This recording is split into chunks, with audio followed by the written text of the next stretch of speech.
That shit's a banger. Good morning, everyone. We are live and alive. It is February 24th, 2025, 8:39 a.m. for me, bright and early. And we are, of course, streaming some more Fate Grand Order, Lostbelt 7, getting back into it after Ort Day.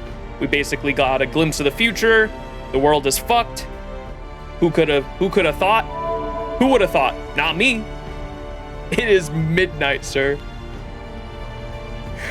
Well, good morning, good afternoon, good night, good evening, wherever you are in the world, of course. This is my first time logging in today. I haven't fucked up my login streak yet, have I? No, as we can see there, 449 days. Let's go. Total logins, 1,500, coming up on 1,600 days. Yeah. Who would have thought? Not me. Anyways, look at the background there. I like how the background for the story overrides the event, because it would be the event background otherwise, right? If you're mid-story, the story overrides the event, right? Valentine's Day event, I have been slacking. I did skip through the story because I just wanted to get to farming. Have been farming the 90++, but the shop is nowhere near complete yet. I haven't even gone through the Valentine's Day scenes or anything like that yet. Because I haven't got anything yet. Still got a lot of work to do. Anyways, we got what, 9 days left on this? 3 days left on this. Boys, I'm fucked. Anyways, let's get into Lostbelt 7. Finished the point ladder in the shop the other day. Yeah, I'm gonna have to use quite a few apples to get that shit done. Surely we'll be all right.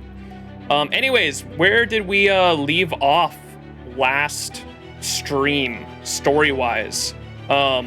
Ort Day happened. We basically got a glimpse of the future that supposedly was set in stone.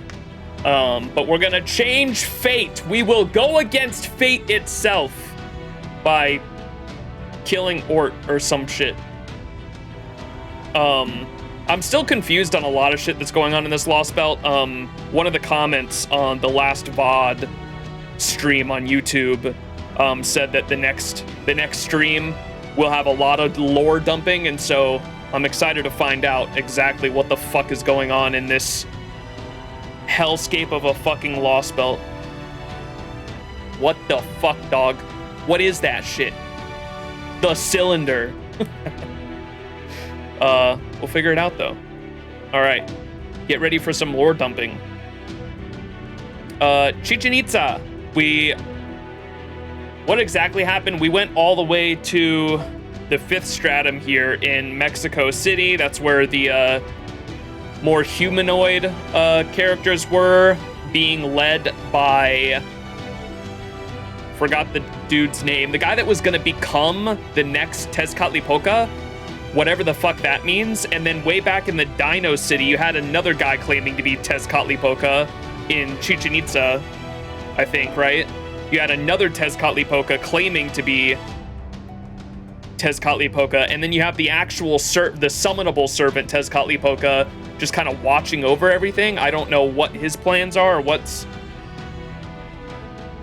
I don't know. It's very confusing what the fuck is going on and why are there multiple Tezcatlipocas. But we're gonna get into the lore dumping. Oh boy. What is that? 1, 2, 3, 4, 5, 6, 7 arrow node. Section 11. We'll probably go for another 3 sections today and keep the streams. We have been doing like 3 sections, around 3 or 4 sections a stream. And so I'd like to keep it around 6 or 7 hours. So depending on where we're at, 3 sections in, we'll choose to keep going another section or end it. So without further ado, let's get into section 11. Oops, all Tezcatlipoca. Yep.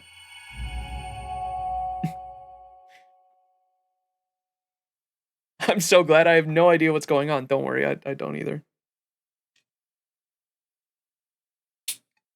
Crack a cold one.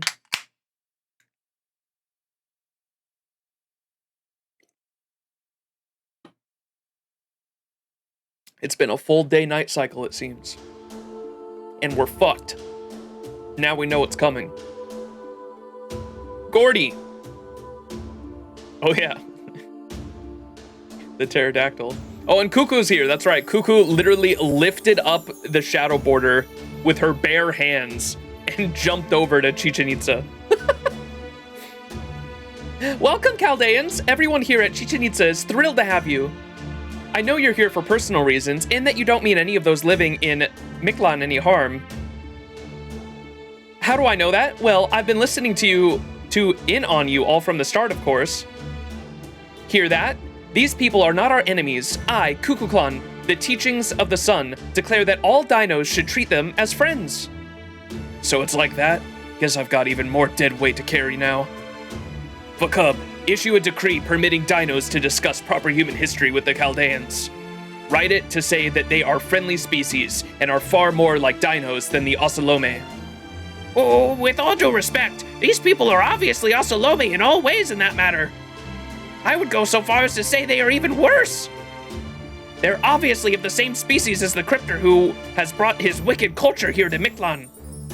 Yes, they are of the same species as the Cryptor. They know about all kinds of civilizations and plenty about other naughty things. But it's also not fair for Mexico City to receive the benefits of foreign culture while Chichen Itza goes without, right? I'm sure the dinos will take this opportunity to learn, and not just about the good things, but the bad as well. It's okay, Vakub. Dinos are smart. They're not about to change their entire way of life over this. Chaldea's values can just be a cherry on top, so to speak.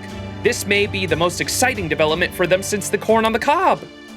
Oh, very well, Lady Cuckoo-clan. I shall do as you say.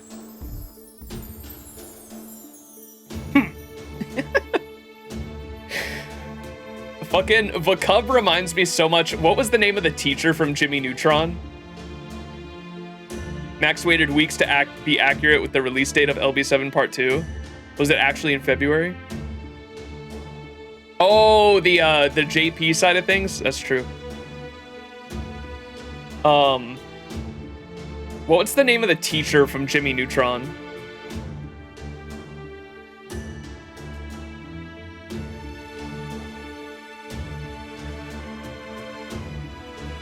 Miss Fowl? With the glasses? And she would sound like a fucking bird too. She'd always squawk. That's what this guy reminds me of. Squawk!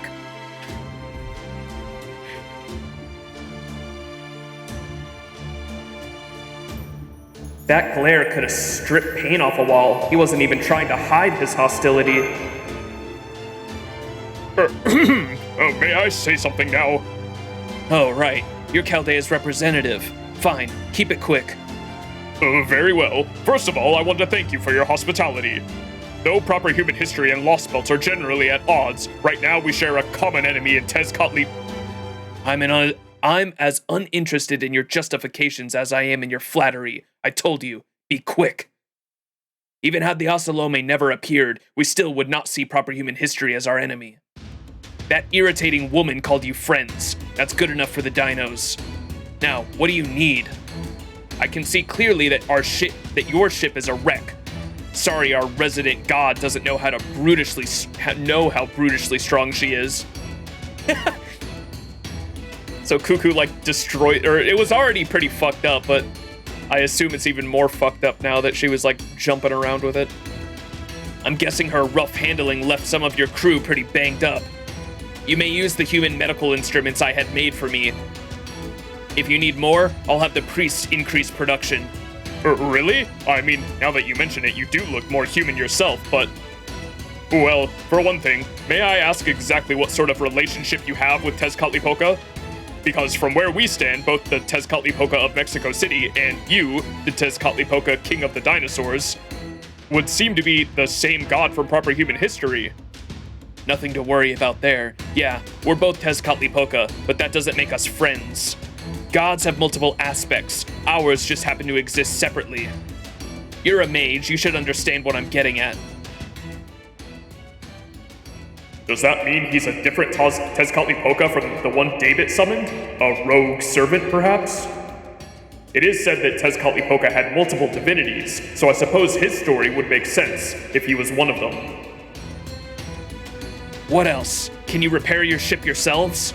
Oh, yes, we can, but we could certainly use more helping hands and materials. Do you have any you can spare? Ha! Well, did the sprite. I just glanced up at the sprite. Ha! You like that one, didn't you? You must be a terrible poker player. You do realize the commander of an army shouldn't just leap at the first feast offered to them, right? I don't mind seeing people so desperate, especially guys like you who usually do all they can to hide how they feel. Tepu is with you, right? Alright, I'll lend you some dinos and he can serve as your go-between. You should ask the dinos for help with the materials you need too. You'll finish a lot faster that way. From proper human history's perspective, Mictlān's a damn treasure trove of resources. You won't have any trouble finding whatever you need here. I see. Thank you again, King of Dinosaurs. So, how much are we going to have to pay? You're, not going to demand we offer us as a sacrifice, are you?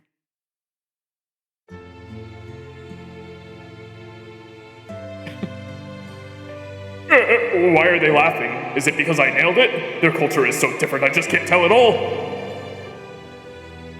What do you think, King? Should we take him up on his offer and sacrifice one of them? What, you visit Mexico City once and you think you've gone full carnivore? Fine, liver's an acquired taste, but it's still great. I prefer my meat raw, but since you're just starting out, you should cook yours. You getting the runs would make for a legend that spread through Mictlān like wildfire. Imagine it, the mighty Mictlān, pulled up in the bathroom for hours on end, her vulgarity on full display. That's never going to happen because I'm never going to eat meat. Besides, the sun would never hide, no? No self-respecting god would block off a cave with a boulder so she can hide in it for purely personal reasons. Not an agreement. Actually? I appreciate the offer, Gordov, but we don't need a sacrifice. We're not making a deal, we're just helping you the way anyone in Mictlān would. So please, don't be afraid to ask the dinos to help with whatever they can. Yeah, if you people really want to repay our hospitality, the best thing you can do is fix your ship and get it out of Chichen Itza as soon as possible. We don't need you fighting the Cryptor anywhere near here. Cleaning this place up after battle would be a major hassle. Alright, we're done here, yeah? We've exchanged pleasantries and everything, so go back to your crew. I never waste time. You've got to make sure your memories are as meaningful as they can be. Aw, you're so earnest, King. Alright then, I'll let you handle the solar sojourn on your own. So you're going with Chaldea? Well, that's fine. Suit yourself. Besides, you being here wouldn't make my job any easier. At least this way, you'll be out of my hair. Thanks for signing off, King. Okay, Gordov, Max, let's get back to the border. That's where we'll find Mash, the President, Kadok, Da Vinci, Shion, and a few other servants, right? Oh, this is going to be fun. I can't wait to speak with them in person. They will require all your bacon, Gordov.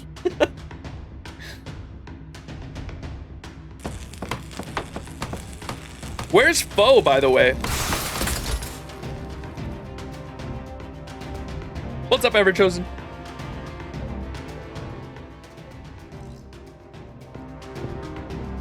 Oh, you're back. How did your audience with the King of Dinosaurs go?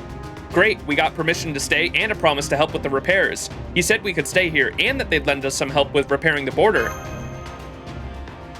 That's great news. Now we can finally catch our breath. Though, having said that, we do still have a ton of work ahead.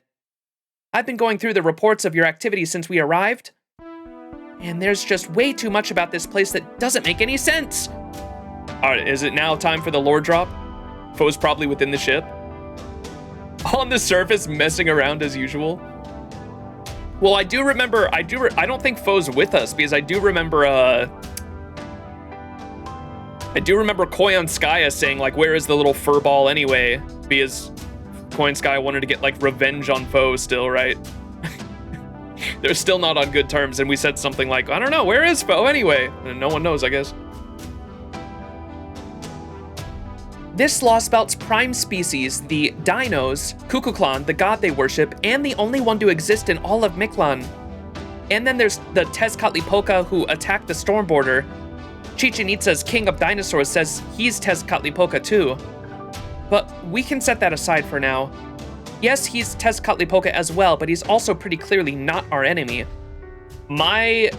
Just throwing out my current hypothesis or my current understanding, or my best guess currently, and I don't want the answers, of course, I'm just throwing my thoughts out there. My current guess on what's going on with the different Tezcatlipocas is similar to what is going on with Cucuzclán and what's her name? Who's the other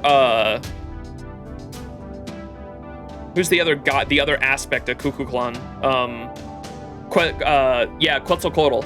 Quetz. They're the same god, but one's Mayan, while one is Aztec, right? It's Mayan versus Aztec. They stem from the same origins, but they're different within their respective cultures. Similar to Scandinavian and Greek gods. Scandinavian gods. Max? Yo, Sked! Thank you so much for the 26 months, and Moe as well earlier subscribed for 30 months in the pre-stream. I forgot to thank him. Moe and Sked, thank you so much for the resubs. Appreciate it. Enjoy the continued ad-free viewing and access to cool emotes. I appreciate your support. But yeah, Scandinavian gods like Thor and Zeus are both like the prime god, the prime daddy gods of their pantheons, right? And they both have to do with thunder, and I believe that's because Thor was directly, or not Thor, sorry, Odin. I was getting them mixed up. I think Odin was directly inspired by Zeus in terms of being like the head of the pantheon and all that, right? But as far as I know, Scandinavian is inspired by Greek, and I assume I get Mayan and Aztec mixed up, but whichever one came later took inspiration from the previous culture. And Zeus is, and then same thing with the Roman gods as well. I'm less familiar with that pantheon just because they haven't been like primarily featured in Fate and any of the Lostbelts. A lot of the Lostbelt stuff, I did a decent amount, not a ton, but a decent amount of research to at least get an understanding of the gods and the culture. To put it simply, Cucuzclán is older, if only because Mayan civilization came before Aztec. Okay, that's what I was wondering. So I imagine the same thing here is happening with the different Tezcatlipocas, I would assume. But we'll see. Or as they said earlier too, they're different aspects of the same god, so it might be a little different. But Da Vinci says, yes, he's Tezcatlipoca as well, but he's also pretty clearly not our enemy. No, our problem here is David and the Tezcatlipoca who is his servant. There's also the Ocelome, who believe in the Aztec mythology David and Tezcatlipoca have been spreading, and Mexico City, where they all live. Apparently, Ort is going to put an appearance there sometime in the near future. On top of all that, the storm border still needs extensive repairs, and then... there's those two. Is something wrong, miss? You look as though this entire world displeases you. Now that Max and Commander Gordov have returned from the altar, shouldn't you, their ruler, offer a word of encouragement? Yes, there's no reason I need to do it now, right? They don't seem injured or anything. Then what about making a presidential declaration to the rest of Chaldea's staff? I recall you very much looking forward to that. Watching from a distance simply doesn't seem like you. Have you had a change of heart, perhaps? For instance, do you now clearly remember who you really care? Is that supposed to be R? I feel typo counter +1. Do you now clearly remember who you really are? And what if I do? It doesn't matter. I'm still not so much as a single AU closer to remembering anything about myself. I see. A pity. But if that is true, you should have no difficulty joining the conversation, right? Are you sure you don't want to give a rousing campaign speech? I grant you that Cucuzclán has taken over the coveted position of most powerful fighter. I understand your reluctance, as that position is your entire purpose in life. It's not a competition. Now shut up! And then there's the problem of what to do about those two. You, Olga, Mary, and Rasputin. Honestly, I have no idea how to act around them. Rasputin in particular I can't ever forgive, but setting that aside for now. Yeah, we haven't really mentioned how that motherfucker killed the original Da Vinci yet, have we? Or at least in this Lostbelt. She may have lost her memories, but you Olga Mary is still the foreign god. In the end, or really from the start to finish, she's the clearest enemy we've got. With Holmes gone for the time being, it's my job to serve as both the technical and administrative advisor. And speaking in both capacities, I just don't think we can trust her lightly, or at least we shouldn't consider her a dependable fighter. As far as I'm concerned, it doesn't matter how many times she's helped us so far, or even that she saved us in Mexico City. So just because she's helping us now doesn't make her a true ally? Essentially, yes. Believe me, I wish we could rely on her, but Holmes was always the one who handled these kinds of tricky situations before, but without him here... So what about Koyanskaya then? Oh, she's fine. We don't have to worry about her. Trismegistus 2 already concluded that she's definitely a servant of Chaldea's, that is, humanity's side. Anyway, for the time being, the rest of the staff is inside the storm border, recuperating from the shake. I mean the shock of being shaken around like crazy when Kukulkan schlepped the boulder over here. The border. The boulder? Border. That includes Monair, too. As a result, we fortunately haven't been able to take a vote on you Olga Mary yet. I'll explain the situation to everyone once they've recovered from the motion sickness. When I do, if even one of us feels like they can't accept her being here, then I plan to respect that. Are you two okay with that? Yes. I understand. If you think we need unanimous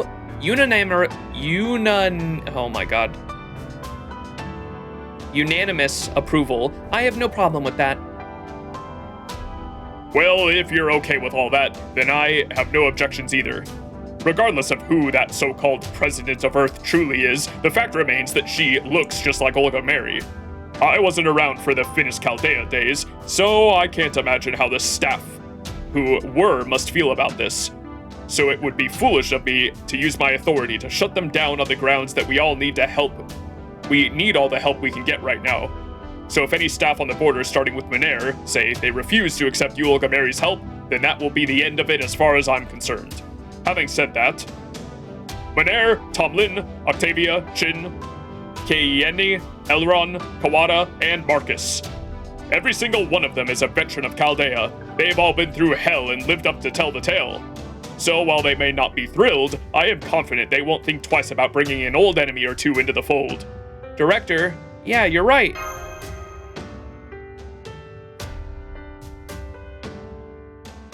Yo, the goat, Tepu.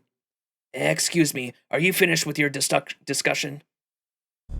I'm sorry to interrupt. I was keeping my distance since it seemed like you were all dealing with a number of interpersonal issues. But I felt like I needed to speak up before the dinos behind me started getting out of hand. Good day, Chaldeans. You must be Da Vinci, yes? I'm Tepu. I met Mash and Max in the first stratum, and I've been accompanying them ever since. And these dinos here behind me are...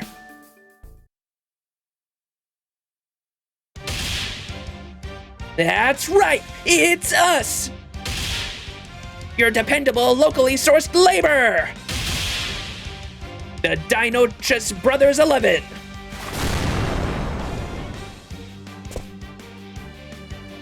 Death rolling! What are you all doing here? Are you out on a run?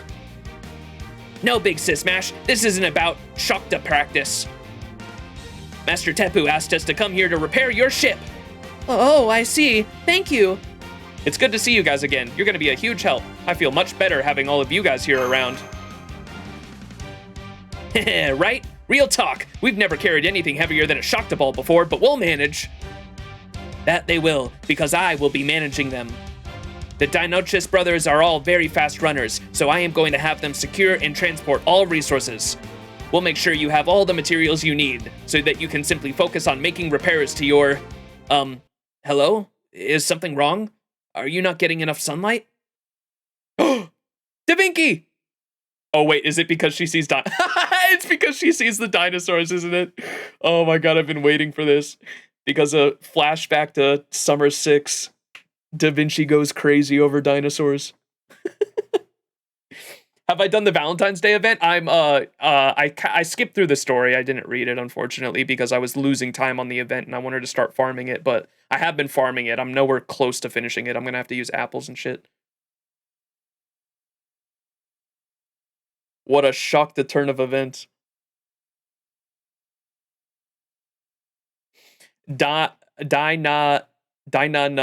Cuz? What?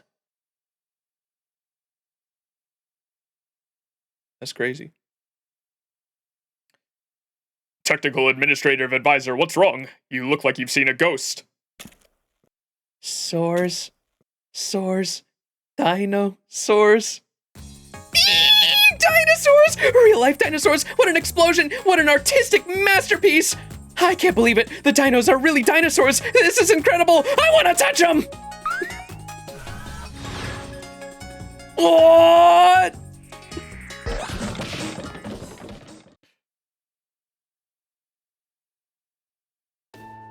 Sorry about that. I only just woke up, so I'm still a little wonky.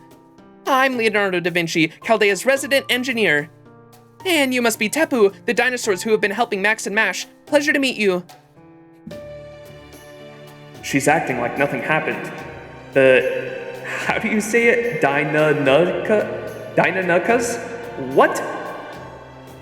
The Dinonucas brothers are all tired out from their cuddle attack. The pleasure's all mine. Now, on the subject of repairing your ship, I'm afraid we can't be of much direct aid since we don't understand the ship or its construction. But if you tell us what resources you require from these repairs, we can gather them easily enough.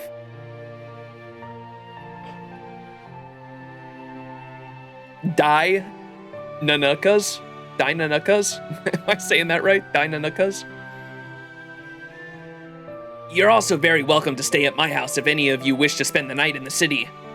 You are our guests, and we will happily give you whatever welcome we can. No way, that's awesome! I definitely want to check out the big dino city. Oh, but only to increase my understanding of the Lostbelt. Yeah.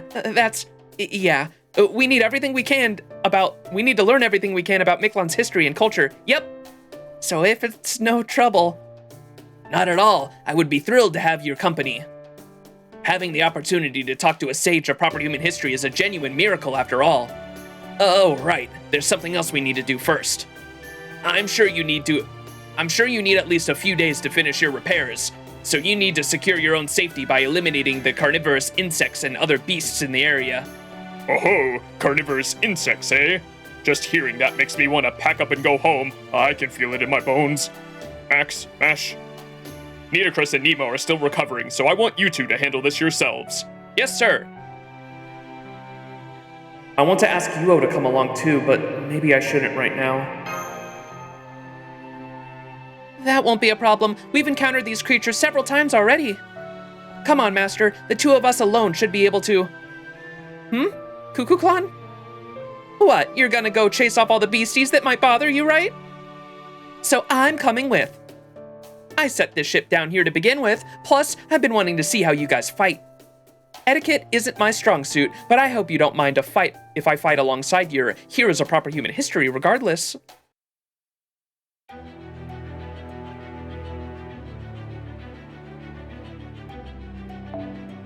Oh my goodness. So much time spent fucking... Can I have Mash in the background or no?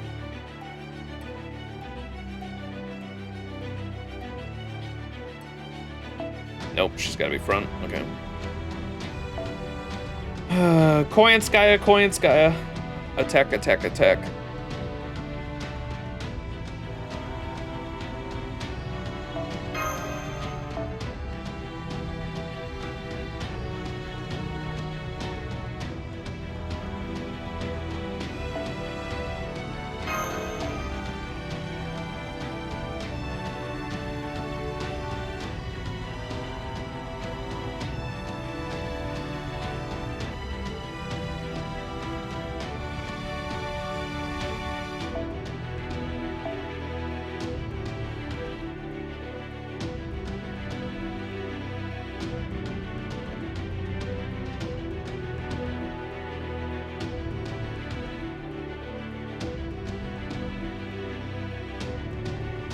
There's another 5-star I want to level. Where's Archer Artoria?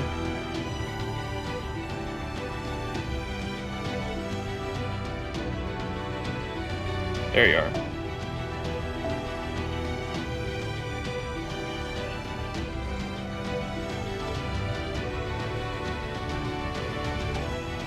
I'm gonna use some teapots.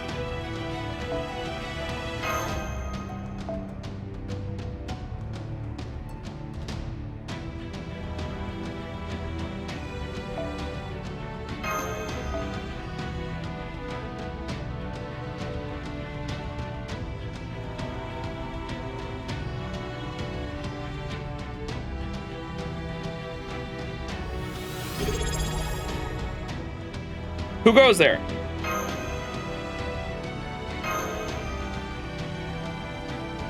Yo! Feldrag, if I said that right, hopefully. Thank you so much for the subscription. Enjoy that ad-free viewing and access to cool emotes. Thank you, thank you.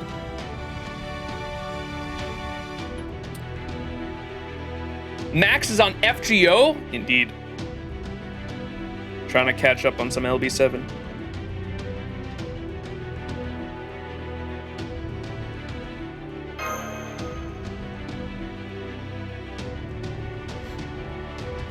Cuckoo is my favorite Buster Foreigner. Oh yeah. She's easily still the best, right? Poor, who is it? Plushie, the YouTuber. Plushie is...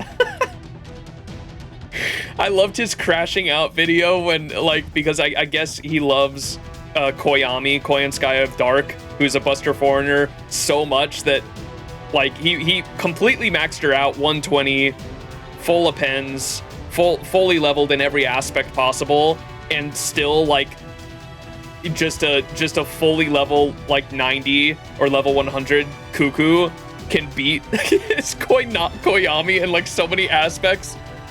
And he had, like, a crashing out video where he was complaining about it for, like, 5 to 10 minutes straight. That shit was funny. He was like, if I had an at one point he says in the video, he's like, if I had the option, if I had 2 buttons, and one of them was to, if one of them I pressed and I got world peace, and the other one just deleted Cuckoo from the game, I would choose the one where I deleted Cuckoo from the game. Cuckoo is just blatantly overpowered. It's just such a fucking, it's pretty silly. Anyways, it is a 50% battery, right? If I'm not mistaken, and it gives a fuck ton of shit. Each time there's a foreigner card that listed with a buff and it ends up being Koyan, he ends up losing it.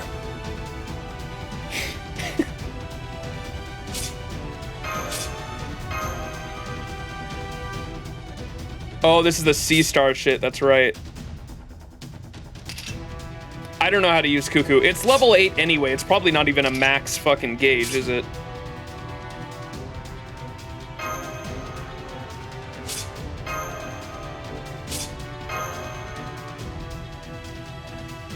Do you even use any of her skills right away? Or I guess you can go...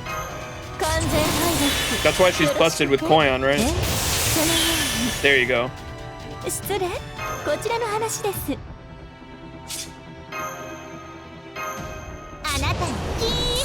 Yeah, just barely not enough.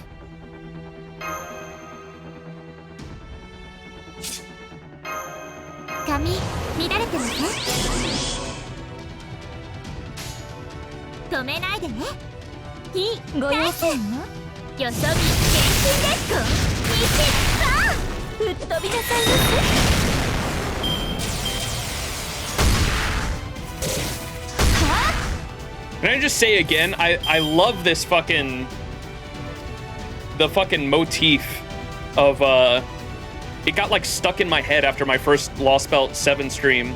The motif in the background here of this battle music is so fucking good with the, I don't even know what instrument that is. I wanted to say violin, but I don't think it is. It sounds like it's some kind of strings.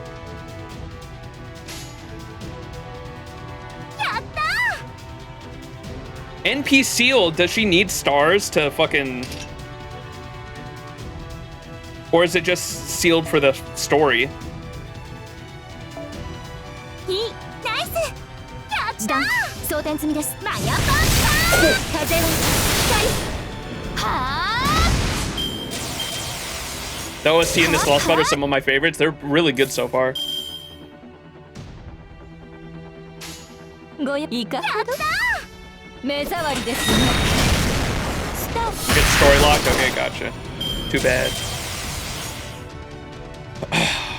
I don't think I've seen her. Does she have 2 NPs as well? The only NP I've seen animation-wise, and I think I've only seen part of it, is where she like does she do the fucking praise the sun in the sky, and then she has like the traditional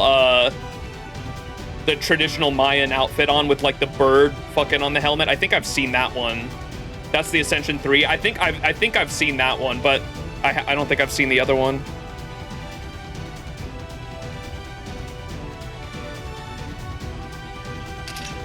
There's fucking 4 left, dude. まだバック翡翠先をはっはっそりゃそっか Oh wait, she has invincibility pierce. What the fuck? I was like, how did that dino die? That's crazy. What are these buffs called? Teachings of the Sun, ignore, evade, and invincibility. That's cool. いかほどいい止めないで装填済みです。マヤパンパ Oh ー man. ブーストストライ Crit. クよそ見 Oh, I didn't kill. Did you read her passive? Where would I find that?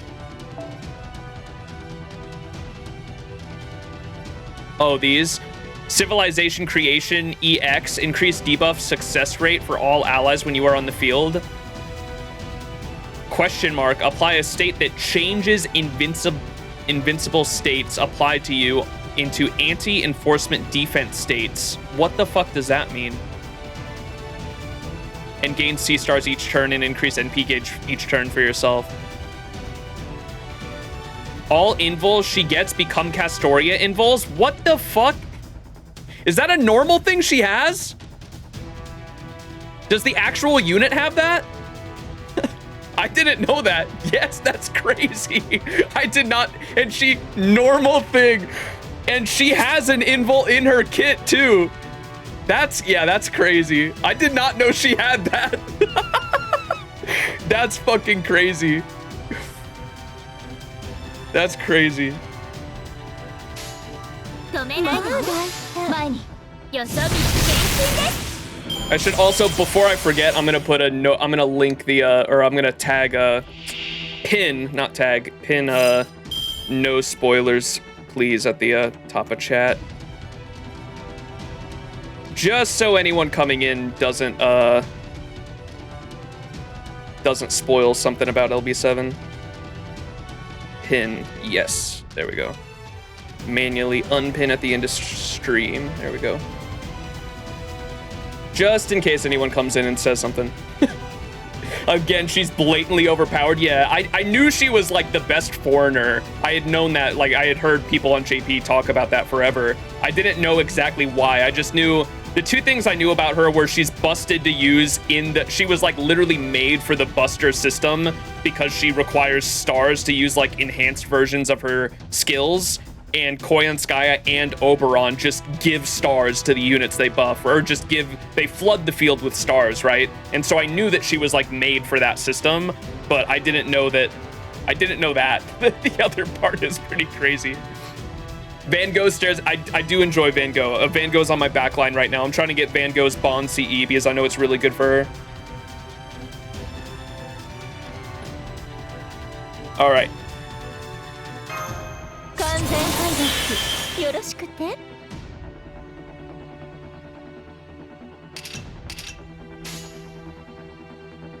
止め了解マヤパンパー風を Crazy. はあ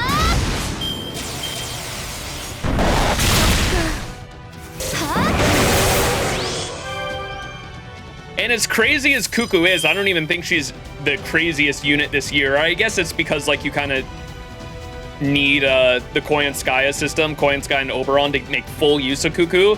But I think fucking Beast Narrow and Summer Castoria might even be better, at least in terms of like their own, like if you didn't have units to support them, they're pretty fucking crazy on their own, right? Summer Abby is painful to see. Yeah, I have Summer Abby too, and she's still level 1. After, wait, what did she get? Did they buff Cuckoo recently? I was just thinking, I'm still in this year. No? Summer Castoria is very, very strong. Yeah. Oh, they buffed Abby. Oh, that's what you're talking about. Gotcha. はい NSS サービスです。もちろんお望みのままに。いい気持ち。止めないでね。やったー。装填済みです。よそ見厳禁です。はあ。よそ見厳禁です。状況終了。壊滅。そして魔力循環に移行しますね。マスター。I am excited for the caster Gil buff. That's gonna be nice. It's not crazy, but definitely helps him.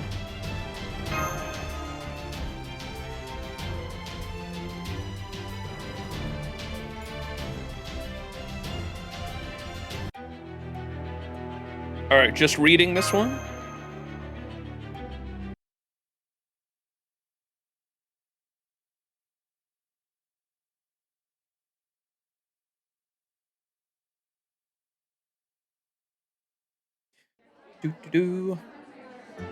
Corn. Aw.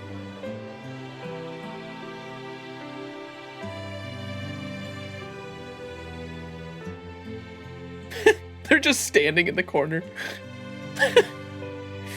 Okay, some of you I'm meeting for the first time, so let me introduce myself. My name is Leonardo da Vinci. I'm Chaldea's technical and administrative advisor. You can just think of me as a peerless genius who can do anything she sets her mind to. I'm Nitocris, a caster servant. I'm told that you dinos who guarded the border while I was recovering. You're the dinos who guarded the border while I was recovering. For that, you have my thanks. I was once Pharaoh, though briefly. As such, I always repay my debts in full. Huh? What are you talking about? All I did was chase off a few Osalome. Everything is such a big deal for you guys. Worry less, or you'll just wear yourself out. I see you are as strong of body as you are in heart, warrior Wakchan. You're an admirable, altruistic dino.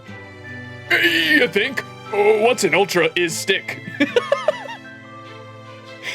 I guess I will go next then. I am Xian Eltnan Socaris, one of Chaldea's allies. Thank you for rescuing us from those altars. I really appreciate it. Tezcatlipoca gave us some questionable herbs which put us to sleep, so I do not recall what happened. But it sounded like you went through quite the ordeal there. You will have to tell me all about it later. Huh? Is this all there is? Where is everybody else? The Nemos are staying at the border since it was built on top of the Nautilus. Captain Nemo simply moving away is enough to dramatically decrease its functionality, so he's staying behind to help with the border get back up and running as soon as humanly possible. And the staff members' rooms are still all intact, so they said they'd prefer to rest up there. As for Commander Gordolf... Chichen Itza, the city of dinos, eh? Normally I would let the field operatives go somewhere like that. But I can see you have your heart set on this regardless. Okay, you have my permission to go.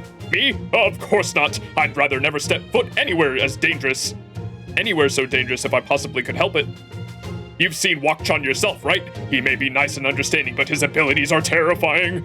Remember when he could just casually swipe his tail off some insects and knock down a tree that was over 10 meters tall? This city of dinos may as well be a city of giants. Going there as a tourist is practically a death sentence. Suffice to say, I'm not setting one foot outside the border. My personal room and the command room may both be under repair at the moment.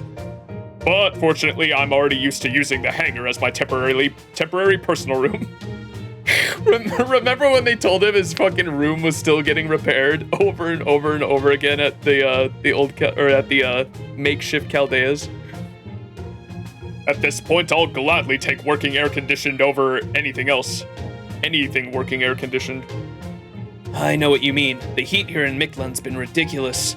Just standing out in the jungle is enough to make me miss Russia's winter. I don't know how Max and Mash handle it. You're telling me I read the report on the 6th singularity, and I suppose they weren't exaggerating about the heat in Jerusalem. It wasn't even this hot back when I attended the Dakar rally, as a spectator no less. Hang on, you're saying the border too, Kadok? You're staying at the border too, Kadok? You do know you don't have a room here, right? Yeah, I know. My cell's pretty much gone after the whole crash thing. But Max said I could stay in his room as long as I liked it. As long as I liked in the meantime. Oh, so you two are staying at the border? Then I think I'll set up camp here as well. We may have gotten rid of the nearby hostile wildlife, but there's no telling when more us alone— Wait, I'm not doing the voice! Fuck! Oh, so you two are staying here at the border? Then I think I'll set up camp here as well. We may have gotten rid of the nearby hostile wildlife, but there's no telling when more Asalome may try to attack. And since I'm a Chaldean servant, it's only right that I do my part to ensure you all stay safe and healthy. So the next time the Asalome show up, I'll pass out, confiscate their guns, and make sure they can't bother you again. I can't believe her. She's totally going to collect the weapons she gave them and act like nothing happened.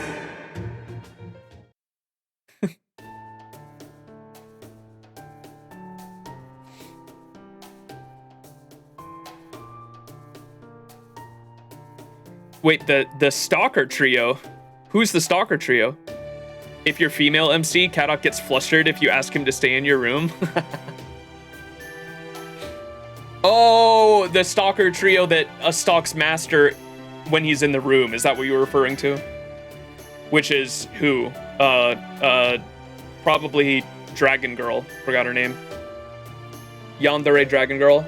Kiyohime, Raiko, and Serenity. Gotcha.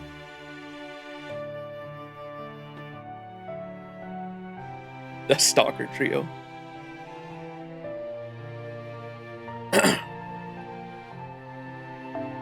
He said that, it is the commander's job to stay behind and keep the border safe. Yeah, let's leave it at that. That's a good plan. The border's armor looks pretty tough, but there's no telling what might happen at night. I think they'll be safer in the border than here in Chichen Itza.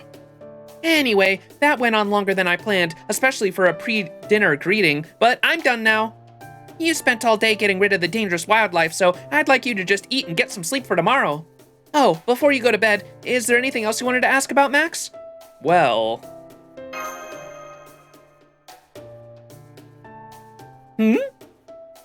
I'm curious to know, Cuckoo-clan, who has more authority, you or the King of Dinosaurs? Huh? You mean I didn't tell you? Who has more authority? So you want to know the chain of command? Yes, that is rather fuzzy. Well, I could tell you who's stronger, but who has more authority? I'm not really sure.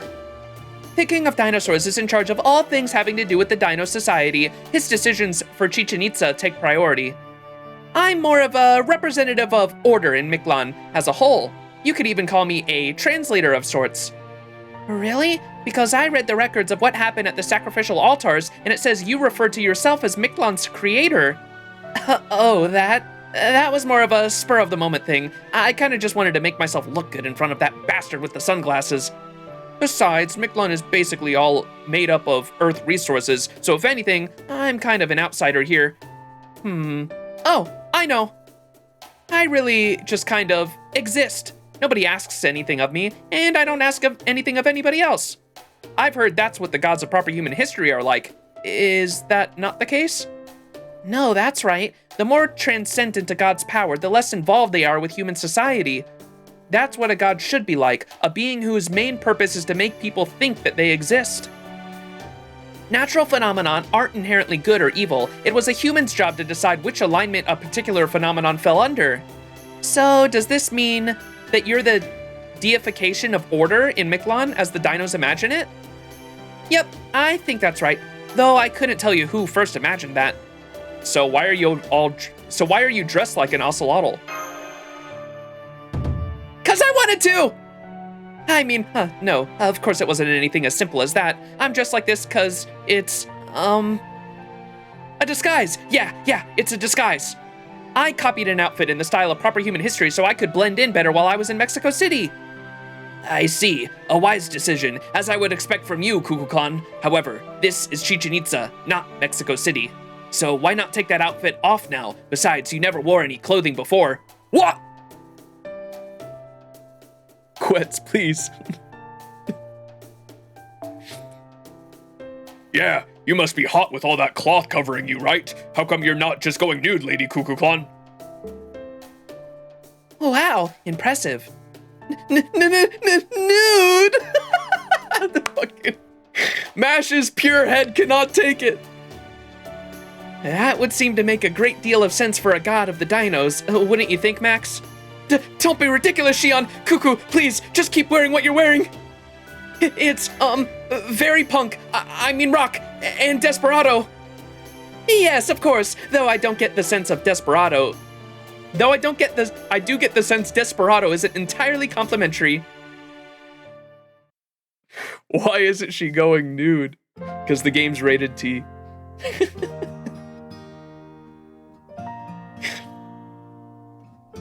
Okay, now that we've settled down, let's talk about our schedule for tomorrow.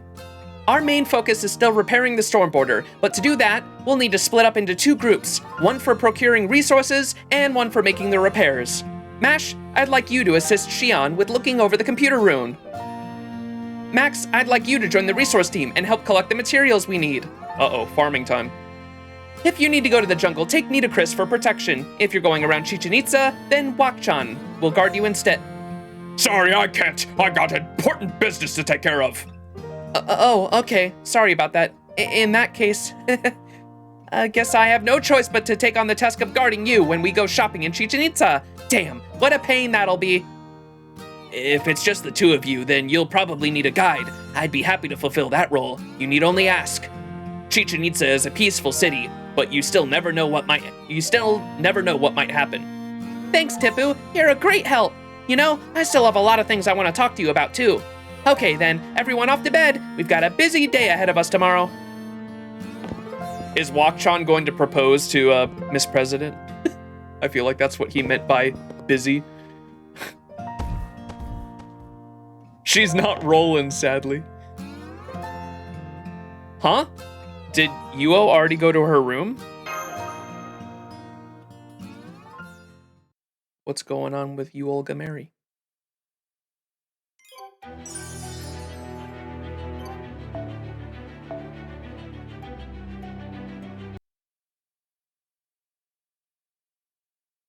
Excuse me. Oh shit, lore time? It was a long time ago, before the present. Long before the Neogene, the Paleogene, the Cretaceous, the Jurassic, or the Triassic periods. Hopefully I might have butchered some of those words. Our journey as a species began on a continent 300 million years ago.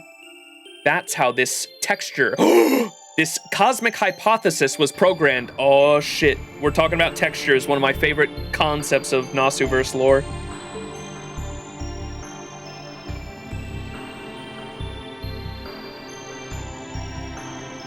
And this is these are like the 3 volcanoes we saw at the very beginning of the Lostbelt at the top, right? But everything was fucked and on fire.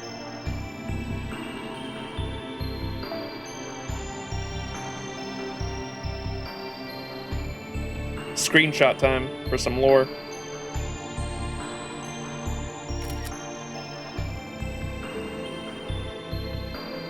Did I even read that? Back then, there was only one continent, Pangaea. It was a new world, created when 3 smaller continents collided and fused together. The collision formed mountains, and the mountains formed airflows. The airflows began rainy seasons, which produced many rivers and countless marshes. Wait, is it Pangaea? Yeah, it has to be only one continent.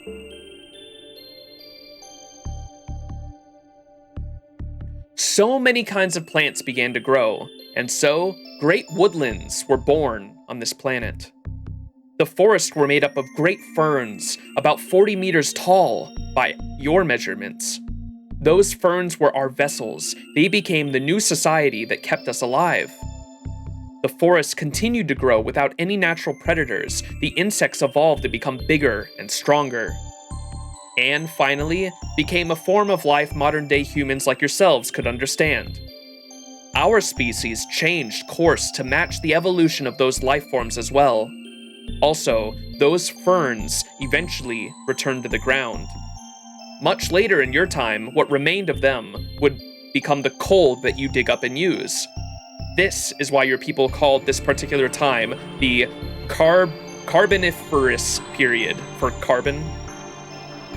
The insects' time at the top of the food chain was short-lived. It wasn't long before the vertebrates appeared. We still remember how astounded, how overjoyed we were back then. Moths with teeth, 4 sturdy limbs, heads that extended from torso, or mouths, sorry. Mouths with teeth, 4 sturdy limbs, heads that extended from the torso. Amniotes, a brand new life form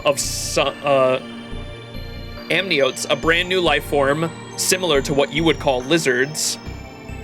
It was clear for all to see that they would become Earth's dominant species. These creatures, born from amniotic eggs with a kind of membranous layer. This is Pangea, the background, okay. Because I remember when we came into the Lostbelt, they immediately started talking about Pangea too, and it was these 3 volcanoes, but they were constantly erupting, right? And the entire land was fucked. So every time we get this CG, I imagine we're talking about Pangea, right? Are you planning on streaming the event stories again at some point, or are you done for now? The next event the only 2 events I have planned to stream this year are the summer event, of course, because I'm really excited for Summer Lostbelt 6, right? And then the collab event, the arcade collab event, I've heard was pretty good story-wise. So those are the 2 I plan to stream this year. I don't know if I'm going to stream any other event stories, but we'll see. We'll play it by ear. Depends on how busy I am.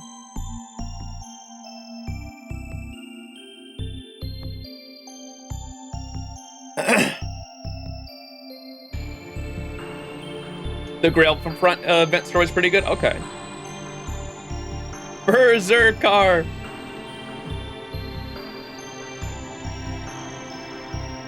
Alright, so we're still talking about life. Amniotes, a brand new form of life similar to what you would call lizards. It was clear for all to see that they would become the Earth's dominant species. These creatures, born from amniotic eggs with a kind of membranous layer. These eggs were filled with amniotic fluid, which surrounded the young within as they grew and developed. This method of procreation granted the young protection from the outside world in the form of an egg itself. It was a far safer way of giving birth, and one which had not yet been seen. Thanks to amniotic eggs, these life forms no longer needed to remain in water to reproduce, and so life on land became viable. Over many long years, they further divided into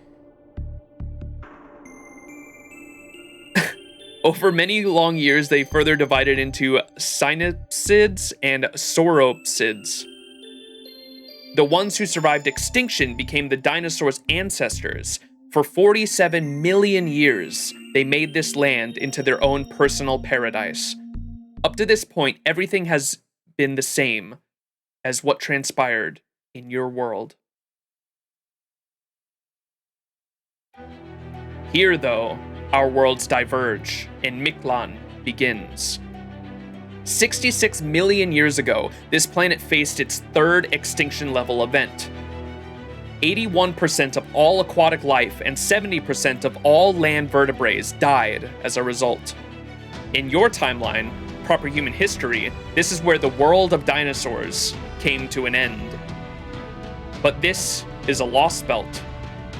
Thanks to a tiny deviation in its path, the meteorite that devastated the Earth arrived 250 million years sooner. Instead of waiting for humans like you to appear much later, we chose the existing creatures to carry the torch of life. We chose the prehistoric children who continued to live on this planet, just like you. Who's talking? Is this the fucking Earth? The soul of the planet? Thanks to a tiny deviation in its path, the meteorite that devastated the Earth arrived 250 million years sooner. Instead of waiting for humans like you to appear much later, we chose the existing creatures to carry the torch of life. We chose the prehistoric children who continue to live on this planet just like you.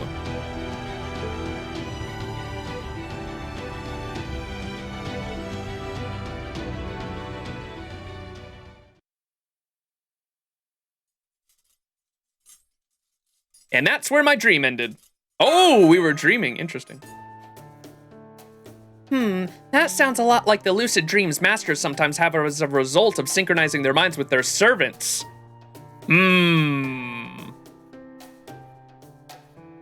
Okay.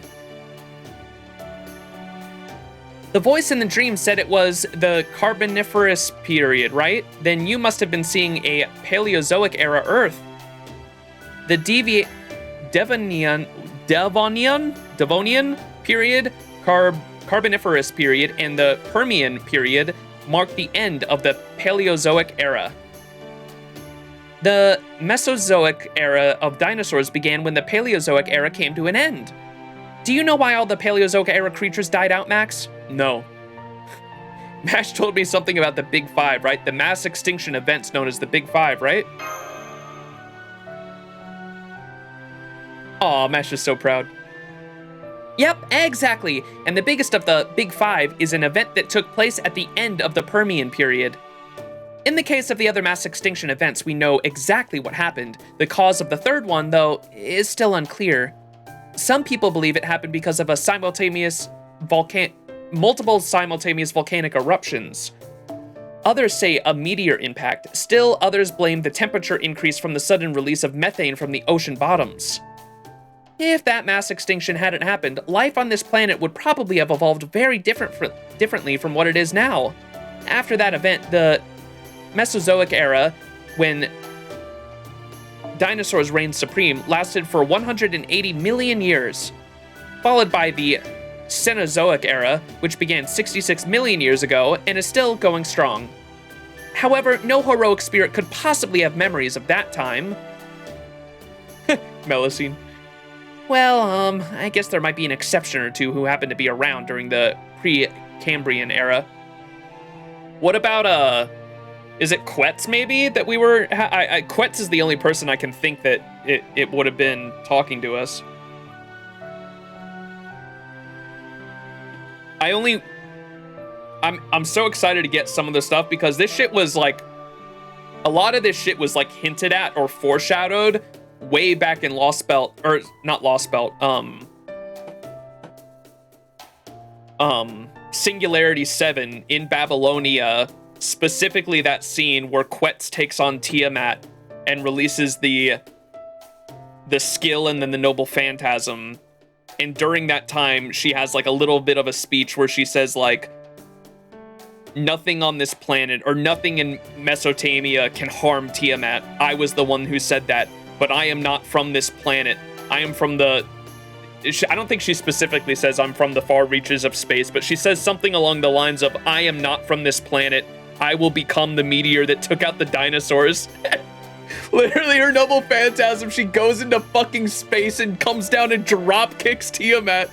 Fucking insane. But that shit was like foreshadowed all the way back there. She said, I am the meteor. Yeah, I will become the meteor that wiped out the dinosaurs. So I assume that was Quetz's dream, but I guess all will be revealed soon. Meteor, yes. God, I love Quetz. God, I love that scene in particular. It's so good. I love that sprite of Melusine too. What's her nickname? Meloco? I'm so excited for Summer Melusine. I really hope we get some Lancelot, because is this the summer where we get the male swimsuits are the round table? Is that this summer? Yes? Oh, I really hope we get Melusine and Lancelot talking to each other, because her Summer Melusine's noble phantasm, where she has the machine guns, like literally is just Lancelot Alter. It's Berserk-a-lot, dude. It's literally him with his fucking machine guns on the jet. They have to have a reference in there where they talk about that in dialogue. I'm so excited for that. And Summer Oberon's outfit. Yes, I love it. I'm very excited for this summer. All right, my wallet's not excited though. I want all of them. God damn it, it's gonna be rough. All right. Well, I guess there might be an exception or two who happen to be around during the pre-Cambrian era. But as a general rule, human heroic spirits by definition all lived during the Cenozoic era. The only being who could have possibly showed you anything like that is what the Magecraft world calls an archetype.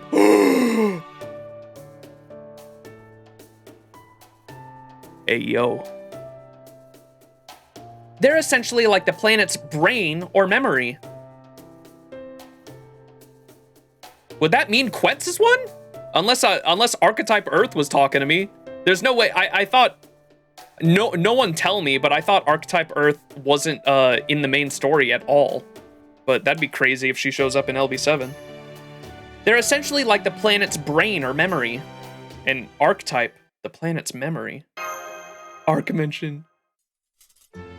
I must say, Proper Human History's tableware is wonderful. I'm especially fond of this cup. We use tableware too, but we've never made so many varieties of for different purposes. Oh, I see. So you call this a watering can? Interesting. Would you mind if I kept one as a sample? I can't wait to show this to our resident artisans. I bet they'll be impressed. They'll begin a mass production in no time. I can see it now. A brand new type of cup made just for the dinos. We can call it a Drinky No Spilly. It's going to be a huge hit. Oh, that's the watering can Mash brought back from the border last night. Look at Mash in the background. That's not really how watering cans are meant to be used, but I guess it's fine. I guess even with all their advanced knowledge, dinos don't bother with what they deem unessential. But I can see you're not like the rest of them, Tepu. You're extremely curious, aren't you? You really have the spirit of an adventurer. It means you've never forgotten what it's like to be a kid. You think so, Da Vinci? Tepu seems like one of the most mature people I've met personally. If you mean that I haven't matured mentally from a certain point in my life, then you may well be right. I've never been good at simply accepting things around me as they are without first giving them some thought. As I've told you before, Mash, I never quite fit in with the Dino Society, which is why I went off to live on my own. Perhaps my thoughts are closer to people from Proper Human History than they are to my fellow dinos. At any rate, it's almost time for the sun to begin moving away from its altar, so we should begin repairing the border. Just to be sure, may I ask you all what your immediate schedules are like? Of course, I'm going to help Xion in the border's computer room. Habitrot is currently in her base from recharging her magical energy at the border. I'm going to look around at Chichen Itza with you, Tepu. I heard you can get all kinds of rare ore around here. And I'm going to be Max's escort. Let's go! Also, Nemo Baker asked me to get some ingredients for rations from the jungle. Do you need a guide? The jungle's practically my backyard, so I know it very well. Aw. Let's get you, Olga Mary, to help. She feels left out. Why don't you come with us, you Olga Mary? Want to come along, Madam President? Hurrah! Is this the fucking T-Rex motherfucker? Oh, good, I made it. Sorry about the busted wall. Guess it's a little late for that now, though, huh? Anyway, I hope you can forgive me. After all, I came here on a mission! Yuo, come with me. There's a place I want to show you. I just know you're gonna love it. Oh, right, you mentioned that yesterday, didn't you? Something about it being the kind of place only powerful dinos could make, that weak Osalome never could. All right, let's see this place. It sounds much more interesting than fixing a ship. So there you have it, Max. I already have plans. Too bad.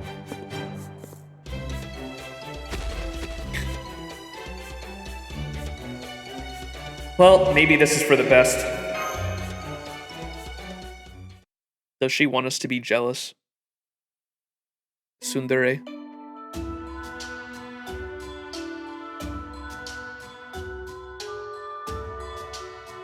You're here already, huh? We only just figured out what everyone's gonna work on. For some reason, the dinos keep coming up and talking my ear off.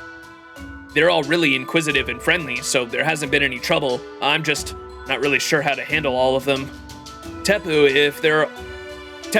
if they're just here to gawk at us, I'd rather you had them keep their distance. I understand. This is fairly unusual for dinos. It must be because of the King of Dinosaurs decree. You mean the one about allowing them to talk to us? You mean the one permitting them to discuss proper human history? Yes, I believe they've come to take a look at it themselves, now that they have permission to do so. I have an idea. Would you be willing to talk to them once you're done with work for the day? I believe that should satisfy the dino's curiosity. What do you say, Mash and Max? Are you sure you want to be the ones to handle that? You want us to be the ones to handle that? I think it would be much more productive coming from you or Shion or Da Vinci. No, I think you two are by far the best choice. Don't you agree, Kukulkan? Yeah, I do. These dinos want to hear about proper human history and the Lostbelts from people who have actually lived in those worlds, not from academics. Honestly, I've already heard stories about them myself, but it was so much fun I kind of want to hear them again. Huh? So, where are you gonna do this? I don't think this is a good spot. The other staff would be too scared. I mean, the dinos make a pretty intimidating first impression, right? So, I think the staff's gonna need some time to get used to them. Good point. Why don't we have a get-together at the shrine then? I'll make sure the king agrees to it. And thank you for choosing your words so carefully, Kadok. I really appreciate it. I was just telling the truth, that's all. Thanks for, picking a place. All right, we're off to the jungle to hunt beasts. We should look for animals without any toxins, yes? Yeah, the border's food reserves almost ran out while everyone was barricaded inside. Seems like it was so bad that Baker apparently started stirring up an empty pot just to feel like she was doing something. So yeah, we definitely need to replenish our meat supply. If you can do that and find fruits or spices too, even better. Then we should try the area near Ka'an Ruins. The trees there should have plenty of what you're looking for. Come on, Nita, Chris, and Max, let's go. Oh, but watch out, Mictlān turkeys aren't to be trifled with. Oh boy, giant chickens. If you aren't too careful, they might end up eating you instead. Walk, Chad.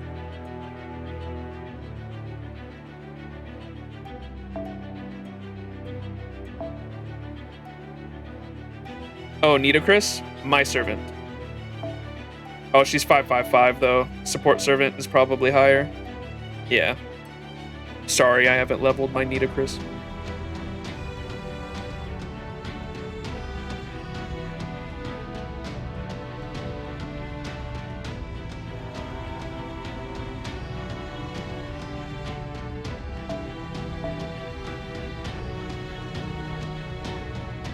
Oh my gosh, it's so annoying that we have to set up the full team every fucking time. It doesn't even take like the... I wish it would just plug in the previous story team I had here.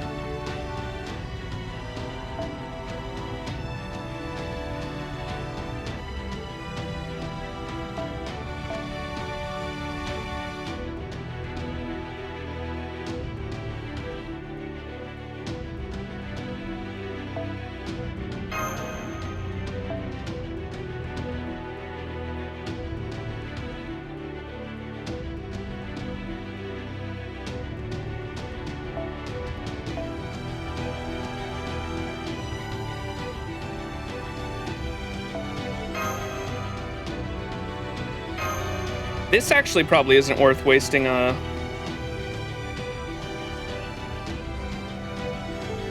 pot on.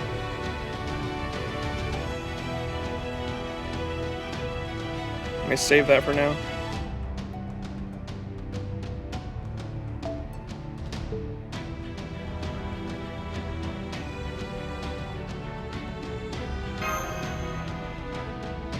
Head potatoes. 私と戦ってくれるんだ。嬉しい。ありがと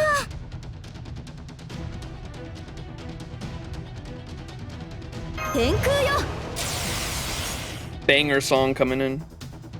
我が身はホルスなるし、ファラオ大逆には死。会心の出来です。止めないでね。ミトクリスの鏡を見たいのですね。屍の鏡、暗黒の鏡。Every time I see Nidorcus, I get flashback of her needing 60 bones to max out each level. Upcoming Lotto has bones. Let's go.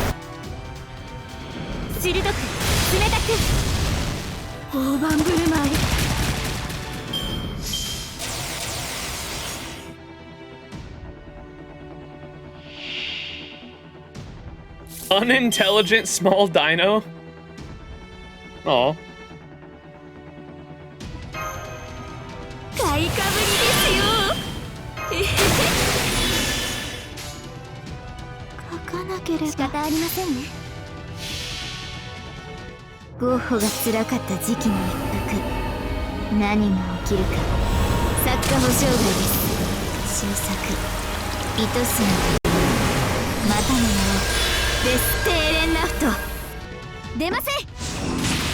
Yeah, the OST has been really good for this Lostbelt so far.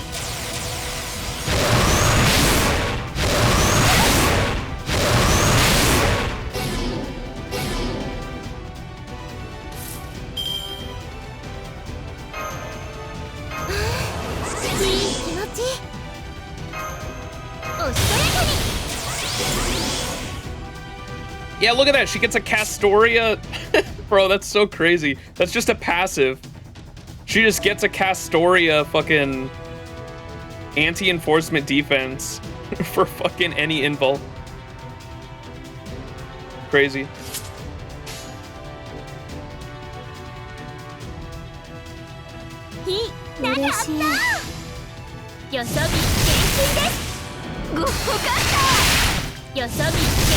$35 HP, you gotta be kidding me. What's up, Black Angel Rose? How you doing?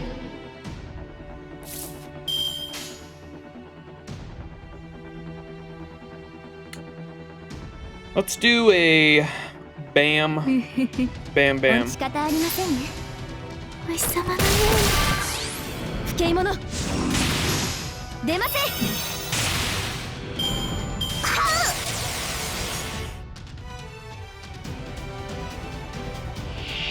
Giant I knew it was gonna be a giant fucking chicken.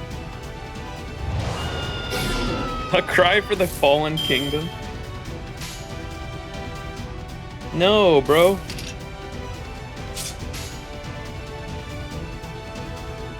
Yeah, that might kill it.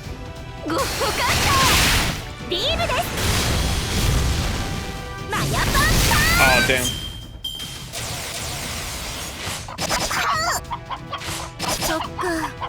You didn't sleep at all. Uh-oh.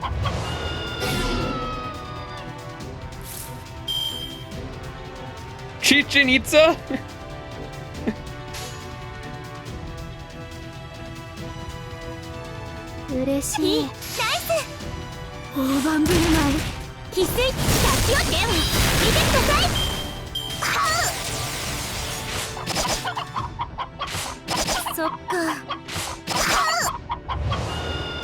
Motherfucker, stop stunning her.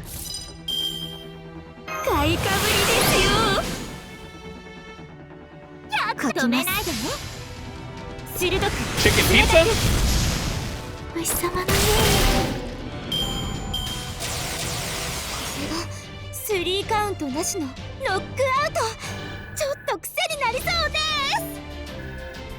I was so close to the level up.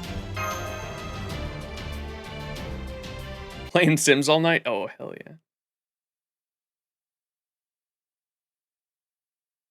yeah.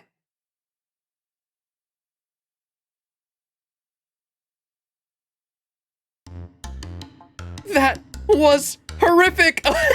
Wait. Was it like an actual canonic story reason for her getting stunned so often? What possible reason could there be for those creatures to sound like that? I've never heard anything so awful. Their cries were heavy with regret, remorse, lingering attachment, and unadulterated shame. It felt as though they were fervently blaspheming against every living thing in the world. Whatever happened to Mictlān being a divine world where the dead were only tested to save them? You're thinking of proper human histories, Mictlān, not this one. Still, that was weird. I know that sound waves can mess with your inner ear, but I don't know why they seem to be even more effective on you. At any rate, be extra careful now if you prepare that turkey and make sure you cook it thoroughly too. Otherwise, we might end up taking in its digestible insolence when we eat it. Phew! I'm exhausted. Running back and forth between Chichen Itza and a fourth stratum really takes it out of you. Why are we doing this again? I know Master Tepu said it'd strengthen our lower bodies, but still. I remember he said it'd be an easy job, that we'd all have to do it, that all we have to do is gather parts to repair the ship. He didn't tell us how far we'd have to run to do it, or that there'd be Osalome along the way. It's pretty rough. Now, don't be like that, brothers. We're doing this to help our siblings, remember? Plus, they said we can play Shakta on the ship's deck once the repairs are finished. Imagine our beautiful passes going back and forth in the open sky. Pretty sweet, right? That sounds awesome. Guess we'll have to keep doing our best. But first, we've got to have Max do his part. I call dibs on this seat. Whoa. Huh? What are you talking about? It's time for us to tell the story, right? You're gonna tell us about proper human history, right? I thought I was the only brother who was interested in that, but it turns out everyone is. Oh yes, Tepu told us about this. All right. Since Nitocris is here too, why don't we talk about ancient Egypt first?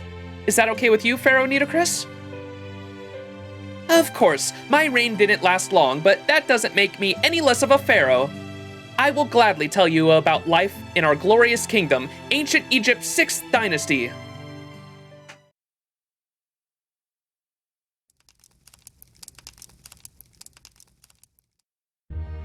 And with that, my life as a pharaoh came to an end, and I vanished from the earth without ever visiting the Eternal Kingdom. This was all back in the 22nd century BC. Afterwards, the ancient Egyptian dynasties would continue to flourish until the 1st century AD. Pharaoh Cleopatra did her best until the very end, but ultimately, the Roman Republic changed the course of Egypt's history forever. Damn, Queenie, talk about living the hard life. Those evil priests and advisor guys were like the cub, right? And you'd been surrounded by tons of them since you were born, and they manipulated your brother, the king, right up until the very moment they had him assassinated? So you had to act like they were manipulating you too, all while you were secretly looking for an opportunity to strike back at them? And then, after years of gritting your teeth and biding your time, you finally managed to gather all of the evil conspirators in one place and wipe them all out for good? Damn, could you do that? Could you do that, brother? It's like if you had... Could you do that, brother? It's like if you had to live your life with your entire Shakta team as your enemies. Oh man, no way! I wouldn't even last a day! And you didn't just survive, you actually won, Lady Nito! You're even more badass than Lady Cuckoo! Nito's blushing face, I love it so much. So this is what gods are capable of? That's way better than our god. All she does is go around taking walks. Is this your way of telling me that the Dinochus brother species... Wait. Is this your way of telling us the Dinochus species has outlived its usefulness? Because I can wipe you all out just like that. Thank you, but I'm not really anything special. Any pharaoh would have done the same. Besides, if I was truly as good as you say, then instead of executing those conspirators, I would have managed to save my brothers from the assassins sent after them. Nitocris. That said, there's no denying that my victory was truly spectacular. I like to think my brothers were watching me from the Eternal Kingdom with pride. Anyway, thank you all for listening so attentively. You were a wonderful, well-behaved audience. That's just because you're such a good talker. I felt like I was really watching it all happen. So stories of your history are all like this? Man, it was so sharp, I felt like I was gonna cut my brain. I don't think any of us would last a day in your world. Losing your whole family because of bad guys, evil plotting, deceiving, hating, and killing members of your own species? We couldn't possibly deal with anything so cruel. But hearing it as a story, we can totally manage. I guess that's the good thing about stories. You may be right, but does this mean you've never had any kind of war in your own history? Okay, but after all that, there's still one thing I don't get. What was with all that stuff about years and eras? Do you guys just always keep track of time in proper human history? You mean the dinos don't? Wait, hold on. Are you saying Mictlān doesn't have any historical eras? You don't keep track of the passage of time in your culture? That's right. To be honest, I found it strange ever since I started traveling with you. It seems like humans and dinos perceive time very differently. We don't have any concept of what you've been calling years. What you call the past, we simply refer to broadly as before. For us, 100 years ago is just a little before, 1,000 years ago is a long before, so our society never gets more complex, like it did in the dynasty Nitocris so kindly told us about. Counting the years, really, recording our history at all, is not something dinos have ever done. There's never been a need to. Our way of life has been the same ever since it began, long before. To convert it into your measurements, nothing about us has changed for the last 66 million years.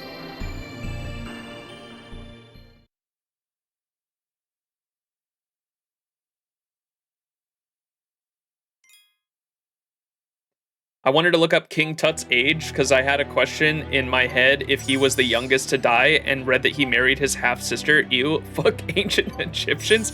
That was a very common thing among any royalty for thousands of years. It definitely wasn't just the Egyptians. Average royalty, yeah. That's how they kept power. Like, royal families would keep power by literally, like, just incestually having babies. They would fuck their families to keep the royal bloodline going, and they would keep their power by literally having kids with their fucking family members.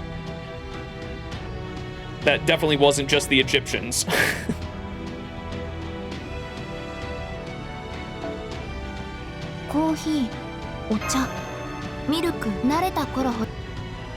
There's something, a deformity that happened because of that. What was the, it was a specific type of jaw, the Habsburg jaw, the royal deformity caused by incest. That was like an English thing.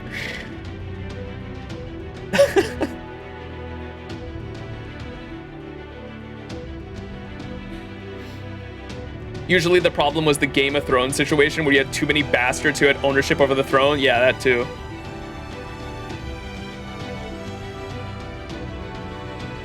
We are starting to see how if the dinos were such a great civilization, why it became a dead end, yeah.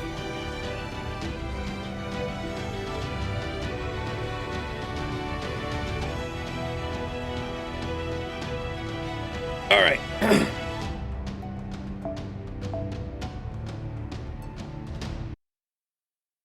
It was all royalty all over the world. It definitely just wasn't just English or Egyptian. It was fucking everywhere in dynasties. Okay, guys, I've got a quest for you. You know the heat-resistant plating on the border's bow? A lot of it's come off. So I was hoping you could find some quartz for us. Shion says that if you can bring us about 20 tons of quartz, she can alchemically transmute it into what we need. Yo, can we turn it into Saint Quartz by chance? 20 tons? How can we carry 20 tons? Do you know an ordinary human that can carry that much? No ordinary human can carry that much, right? Master is right. Even with his backup final battle mystic code, there's simply no way he can carry 20 tons all by himself. Aw, don't be shy. You could just ask me to handle that kind of thing. As long as I can get a hold of it, I can carry just about anything. Oh, but I guess just any old ore isn't gonna cut it, right? Sorry, I'm more of a broad stroke kind of god. Can I just bring you a whole mountain and call it a day? If you can bring us an entire mountain, do you know of one made up of this substance? It's called obsidian. As a matter of fact, yeah, they do. There's literally tons of mountains of them. Those were the sharp rocks, right? Oh, right. Back in the second underworld, there was nothing but obsidian mountains as far as the eye could see. Great! That's not far from here at all. Let's go grab one right now. Cuckoo flexing her strength.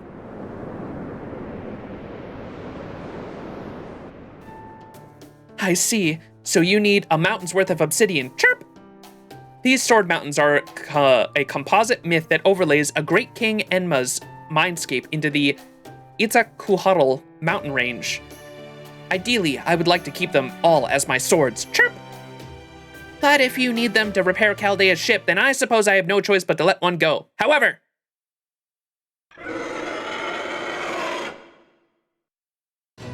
I may be willing to part with one, but I can't say the same for my tormented demons.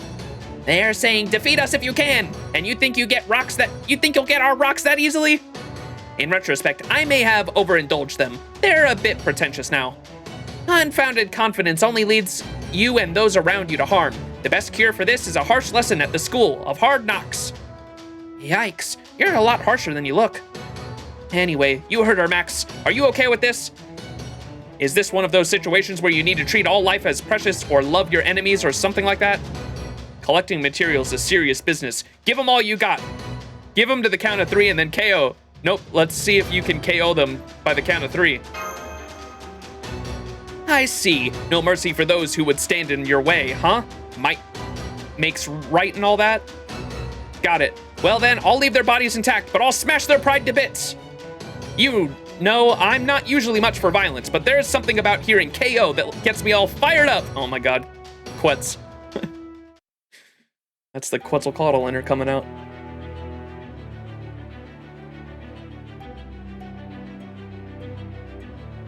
Can we pin this for when golden fire shows up? What?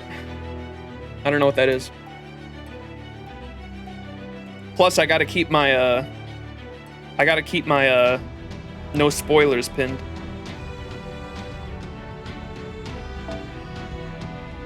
All right, what are we dealing with?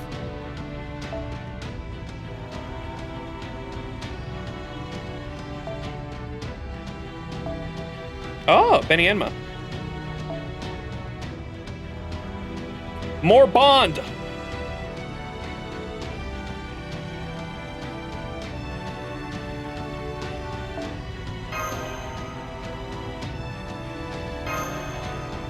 Oh, this is a perfect one for the teapot.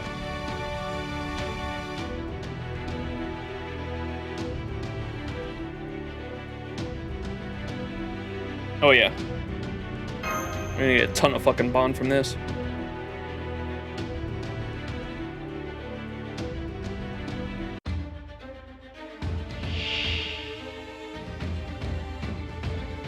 Obsidian Oni. ご指名いただき強烈至極で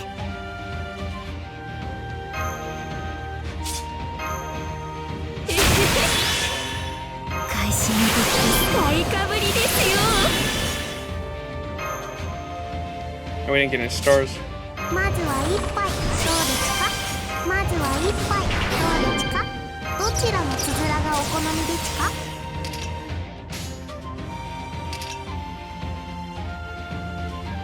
頑張るでちマヨトースターはっはっそりゃーいくでちそっか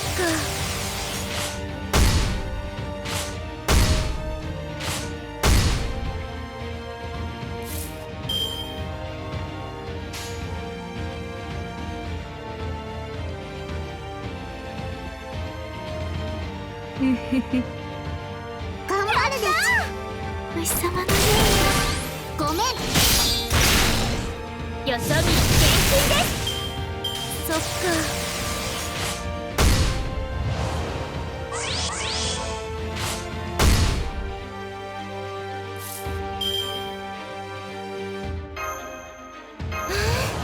いい気持ちおしとやかに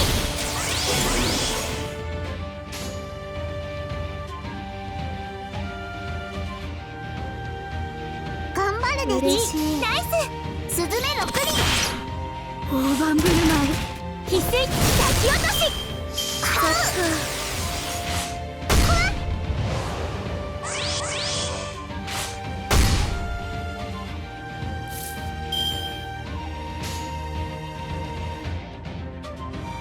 か書きます寒気は乗らないのでちがお日様のように行くでちKuku's Invul Pierce is arguably better than Castoria's because you can actually make one turn super Invul instead of once or twice super Invul.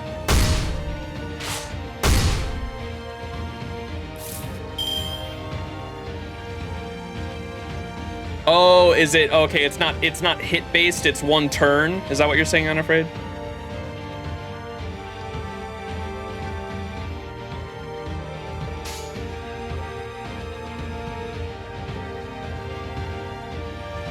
嬉しいいいナイス虫様のように大盤振る舞いマヤパンパンチそっか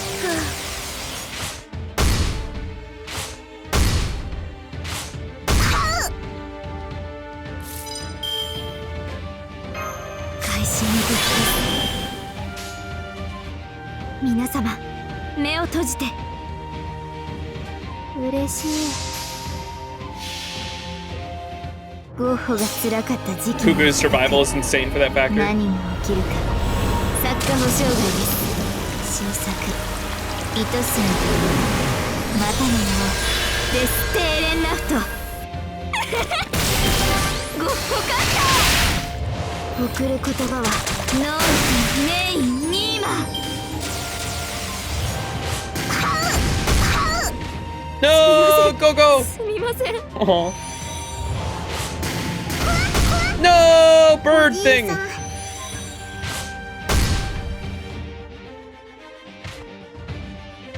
Oh, we got the Artorias here. We're goated. We're fine.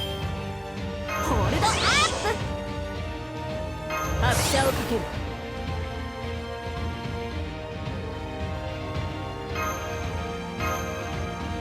Oh, I should have given that. Oh, wait, you can choose the battery? What? I didn't know that with her. I didn't realize that last time. 裏打ちはしません Let's go bam, bam, 遠慮はし bam. ませんともマヤパンパンチえっほーマヤパンパンチ Oh, fuck.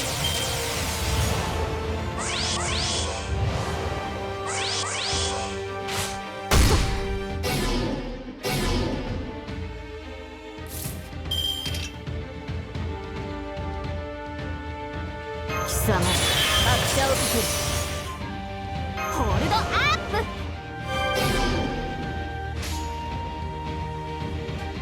プ面白い潰すクリーンはっ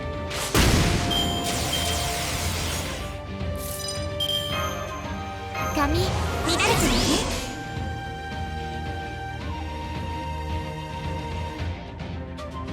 楽しみです止めないでね狙い撃ちです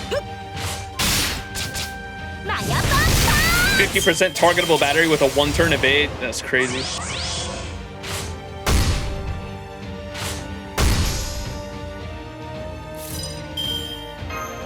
来てください面白いくだつぶ砕くか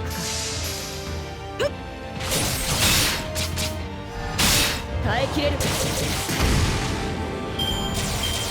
浜辺は綺麗に何事も後片付けが大切です Look at that bond, baby! Sheesh! Yo! I'm gonna have to make some blue apples.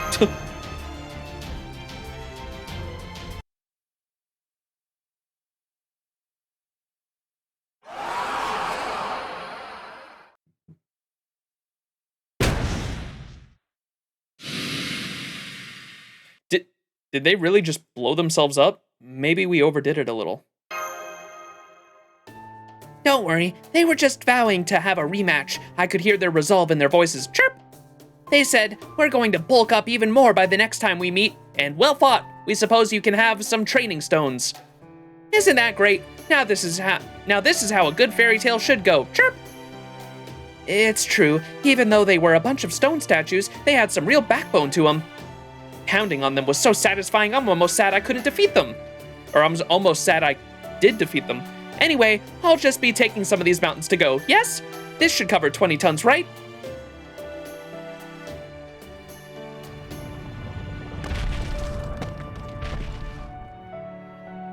I didn't think she meant it literally, but I guess that's God's for you. Okay, it looks like she should have no problem collecting and transporting the ore by herself. By the way, is it just you here today? I know Mash is keeping an eye on your ship, but what about the other woman? Chirp! Other woman? You mean Koyanskaya? You mean Olga Mary? She was every- Oh, I should have said Koyanskaya. Wait, I forgot Koyanskaya tried to kiss her. The fucking fan art is so good. God damn it, I should have said fucking... I should have said Koyanskaya. She was every bit as determined as Mash to keep... She was every bit as determined as Mash to make sure you came to no harm. So I thought, as long as she and Mash were by your side, I could let you go off to Mictlān and rest easy, knowing you'd be completely safe. Chirp! Well, I still doubt you'll be in any danger with that jade-haired behemoth following you around now. Did you and Yulga Mary have a fight or something? No, nothing like that. We just haven't had a chance to talk lately. It's not that, we just sort of kept missing each other. I see. Well, I'm glad to hear you are still on good friend. You two are still good friends then. Chirp! That said, the heart can be fickle. Even the smallest thing can grow into an impassable rift. So if you need to ask something, then ask it. If you need to apologize, then do it. Once you've grown distant, nothing you say will ever bridge that gap. Every encounter in life is precious. When you get an opportunity to talk, you can't be afraid to make it. You can't be afraid to take it. Chirp! Yo, words of wisdom.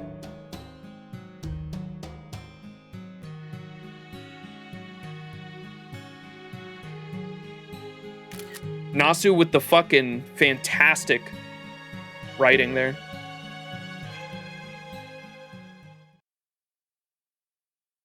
She didn't try, she succeeded. Bitch being engaged for Benny is kind of wild, though.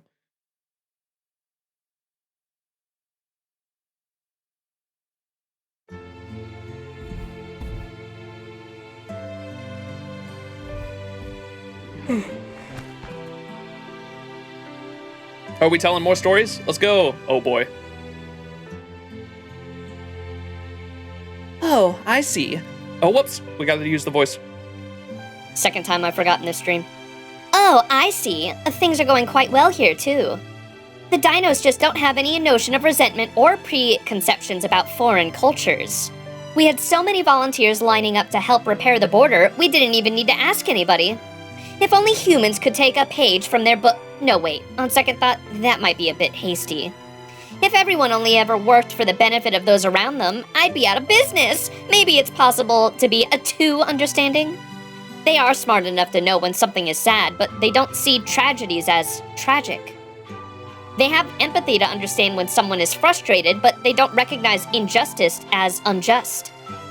And while that may work fine for them, it would drive any neighbor crazy.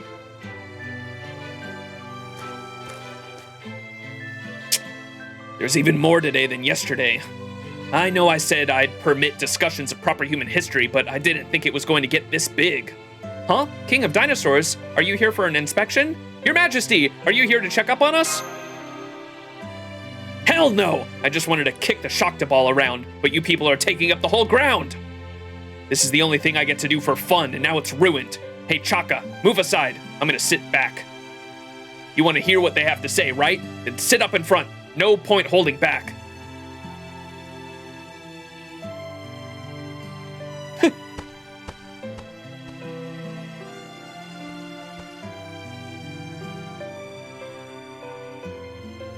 Oh my, how nice of you to help that shy dino. You may be foul-mouthed, but you're a considerate king, just the same. May I introduce myself? Don't bother. You're the one who taught Black Tezcatlipoca all those things he didn't need to know, right? If you want to hawk your wares in Chichen Itza, go right ahead. I don't think you'll find any dinos looking to buy them, though. Ouch. True, but ouch. I haven't sold a single item so far. Yeah, that's fine, I guess. You can't build a successful business in a day. I'm happy to put in the work.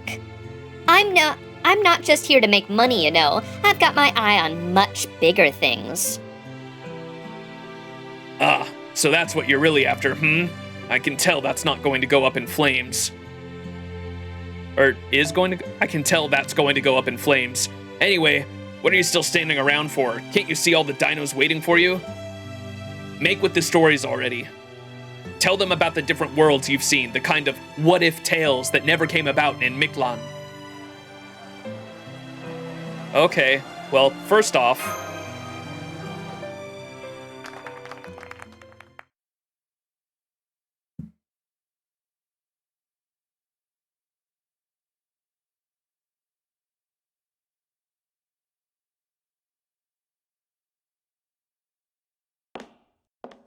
Rah, rah, Rasputin.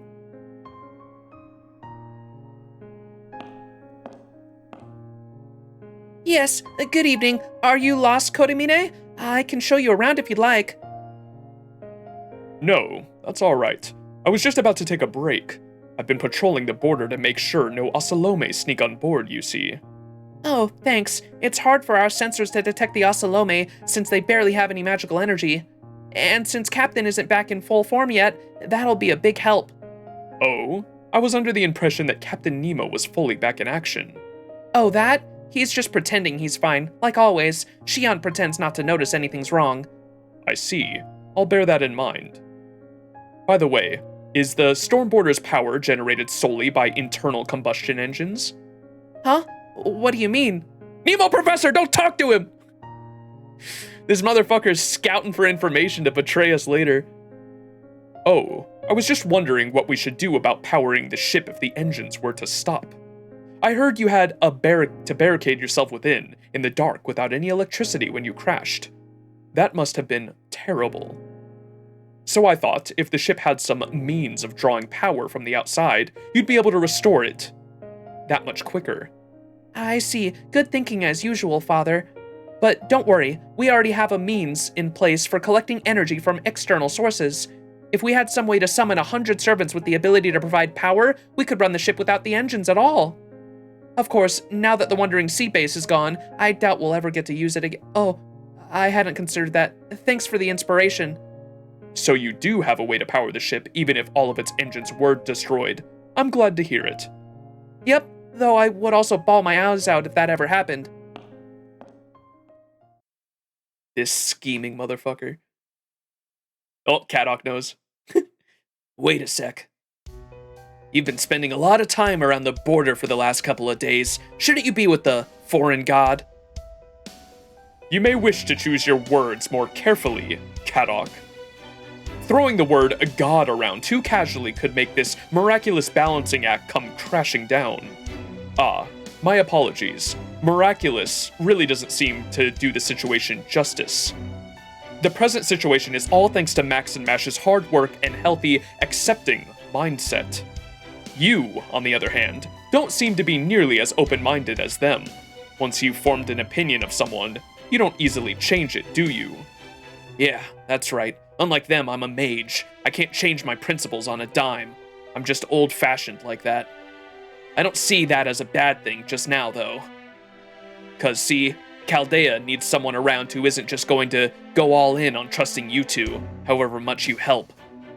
As well you shouldn't. We are aiding Max, not Chaldea, and temporarily at that. Once the young miss accepts her true position, we will take our leave right away. So it's all up to you, Olga Mary, huh? You're not planning on putting a thumb on the scale, are you? Of course not. I have no desire to fight. I only wish to witness the birth of the one yet to arrive. Fuck, bro. That's a hard line. That said, Rasputin's influence has left me with at least some of the emotions any human being ought to have. If I see a poor soul doomed to a life of unhappiness unless something is done, I'm compelled to reach out and help. I'm concerned about the young miss as well, though for very different reasons. This is not a good situation for her. Oh. I hadn't thought about that, but I think the aspect of I know Kirei has it. I know in the pseudo servant dynamic that Kirei and Rasputin have going on, Kirei is in the driver's seat since Lostbelt 1. However, Rasputin felt guilty about what happened to Anastasia, right? And he wanted to be in control in Lostbelt 1 until the end so he could try to make amends to Anastasia. Because of Anastasia's situation of being forced into that position and meeting an unfair fate just due to her birthright, I have a feeling like the Rasputin aspect in Kirei right now feels pity for you, Olga Mary, for the same reasons as Olga Mary was kind of thrust into that director position due to her birthright, not necessarily as something she wanted. And I have a feeling that that's why the aspect of Rasputin is influencing Kirei's personality here. Does that make sense? That's interesting. I hadn't thought about that before. It just kind of dawned on me right now. Tell the story. So then Beryl became a furry. Yeah, that's a bit of a weird story to tell. I'm concerned about the young miss as well, though for very different reasons. This is not a good situation for her. She will have to make a decision herself, or she will only continue to suffer more. And since you agree that would be for the best, I expect I can trust you not to interfere? No, I won't. Even if Mash and Max and Olga Mary hate me for it. It's better if they part ways before they truly understand each other. A conflict's gonna happen eventually.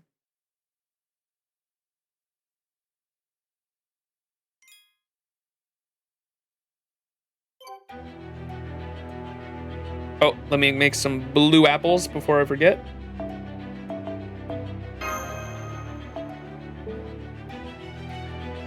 All right, fighting an alter ego here, it seems.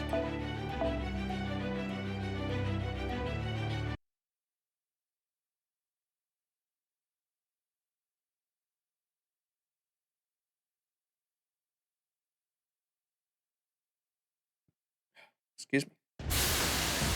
Whoa! Gah! I can't take it anymore. The engine's gonna fall off apart unless we shut them down and tune them up. So that's just what I'm gonna do. Marine, tell Captain Jackass I'm not gonna be shutting down any of the Triton engines in an hour, and that'll take at least 120 hours to complete overhaul them. What about power for the other facilities? Who cares about the rest of the body? Do it, and if the heart gives out? I don't know about you guys, but I ain't planning on killing myself anytime soon. If the captain wants to overrule me, then today's the day I finally challenge him to a duel and become the main Nemo myself. Surprise. Easy there, engineer. Let's just take a breath, okay? Here, try some of Baker's new rock salt ice cream. Nice and cold. I like it. And you don't need to challenge anyone to a duel. I'm completely on board with your plan. I have an idea that will help us supply power for that period of time. We can shut the engines down once I'm all set. And as luck would have it, I happened to do a maintenance check on the external power relays just last night. Talk about timely. Anyway, I'll fill in Da Vinci on the plan. Oh, and I'm gonna need to borrow about 6 or so Marines. I couldn't help but overhear. Sounds like we're going to need a whole bunch of boxed lunches then. We've got plenty of yummy chicken, so I'll make a chicken sandwich for everyone. Captain Jackass. Engineer Marine is my favorite. I love her. And that's why we're putting together a hydroelectric generator next. I'll be coming along too this time. A hydroelectric generator, but there aren't any large rivers around here. The waterfall's from the first underworld. It'll be like Nikola Tesla's Niagara Falls generator. Oh, you're right, Senpai. We did pass massive waterfalls, and they were every bit as big as Niagara Falls. Yep, Professor got the idea after reading your report. Everything we need is packed into these shipping containers. Normally, just getting everything there would take the better part of 2 days, but... these chicken sandwiches things are really tasty, but how come I have more than anyone else? Wait, what'd she say? How come I have more than everyone else? Anyone else? As you can see, we already have a porter who will cut that time down considerably. I'm counting on you to convince her to help us. That's fine, but what about Yulga Mary? I will. Now, have you seen Yulga Mary anywhere? Yuo? I'm pretty sure she just stayed in her room all day yesterday. She set out before the sun even arrived today. I expect she'll be back by the evening. How did she seem?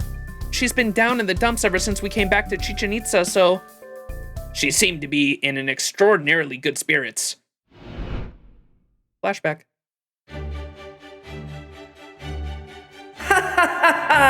Rejoice, humanity! My body is fully recovered! So I'm off to destroy Mexico City right now! They should have known I'd never forget that injustice!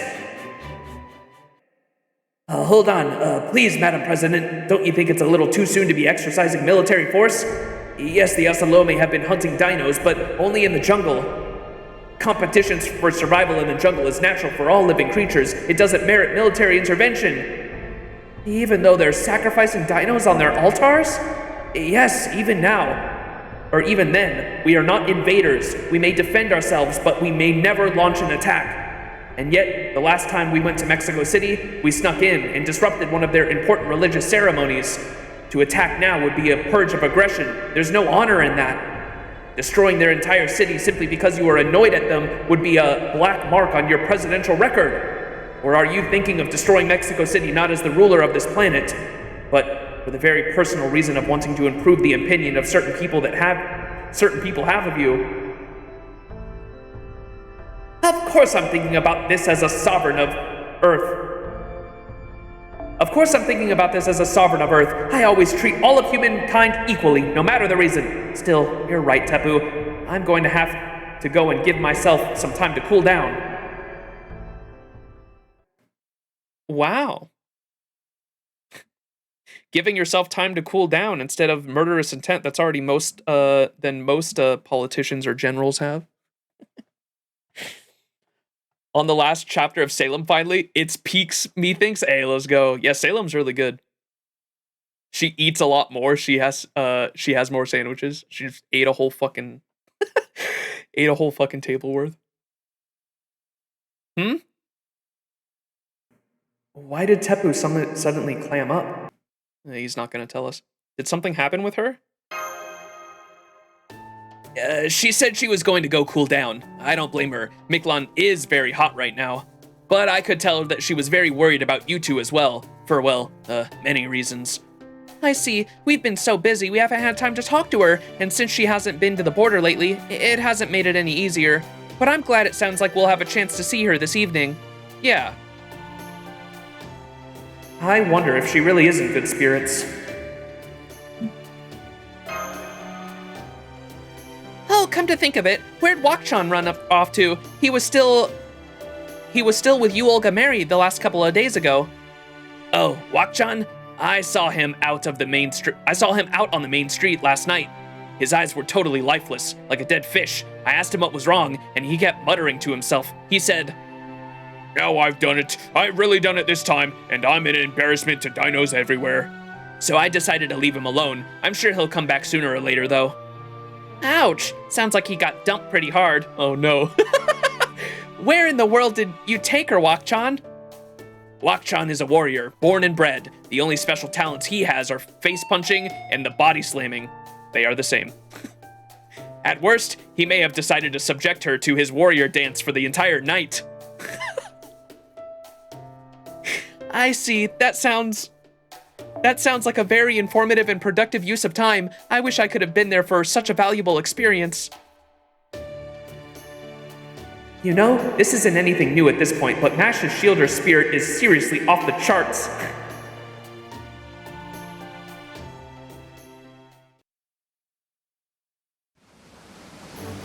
Ooh, pretty. Oh shit. That's why Alter Ego we're fighting. Latex suit, baby.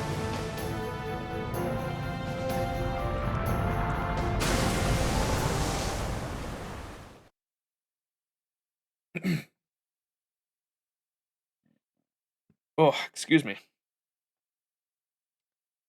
Forget it. No way I am letting you build a generator here. You do understand that this is my home for the time being, right? I've been bored out of my skull all this time. So you'd better believe I'm going to at least make sure my life here is comfortable. Did you even bother to think what it'd be like for me to live with a generator here? Did it ever even cross your mind? Will you take responsibility if it short circuits and electrocutes me? Of course you won't. Not at your pitiful size. You're an altar again now?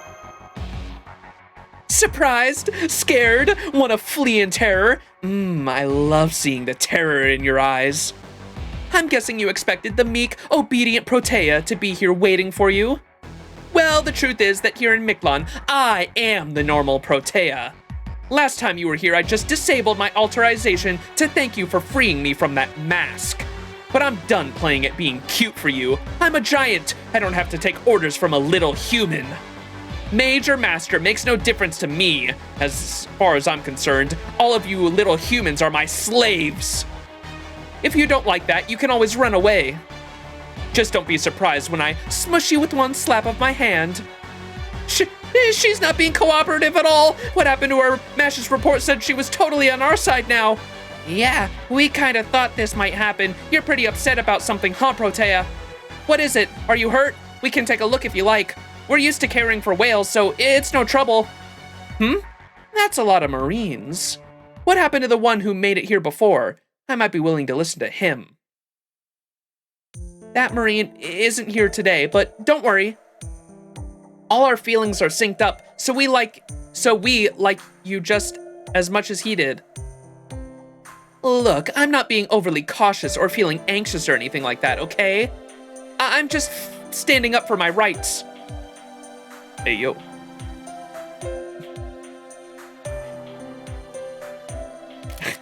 I'm just standing up for my rights. Didn't you say all humans should be slaves a second ago? I mean, how would you like it if someone built a generator as big as your bed in your room? Yeah, we definitely hate that. Well, engineer would probably love it though. Good point. Well, when you put it like that, can't argue there. I wouldn't love that either. There, you see? Now go on and get out of here before... No, wait. I just had an amazing idea. If you can meet my one condition, I'd be willing to let you build the generator.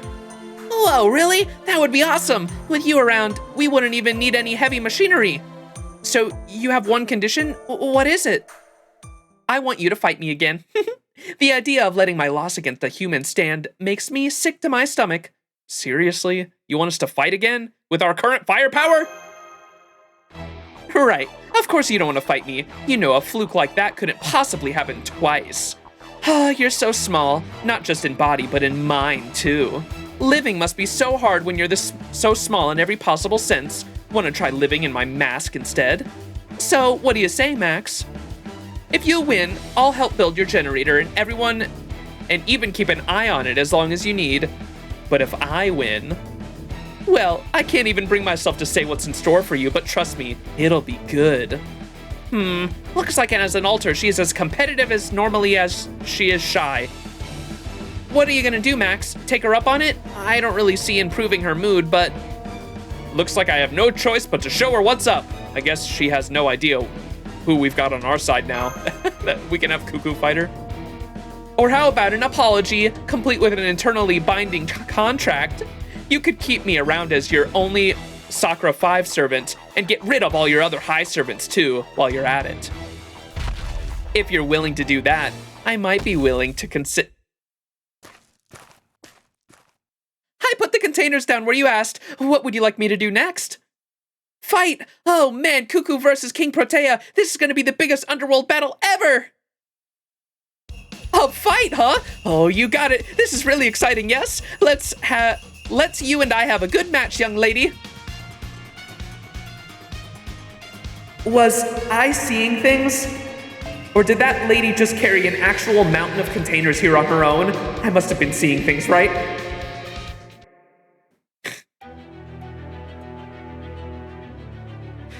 She won't get rid of my Shufu! Get her, Cuckoo!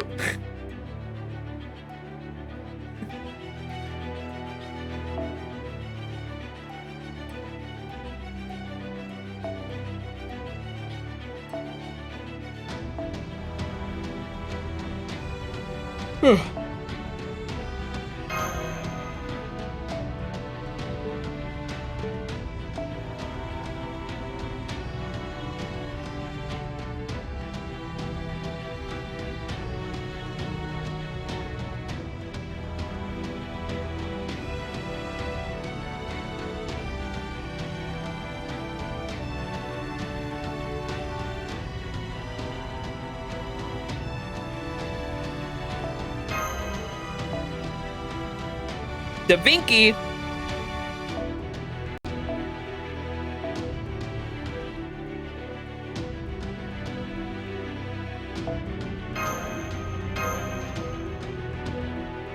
Can I put her on the back line? Nope. That sucks. I'll put her up here then. Oh, wait, they're all down though. Why the fuck would you have...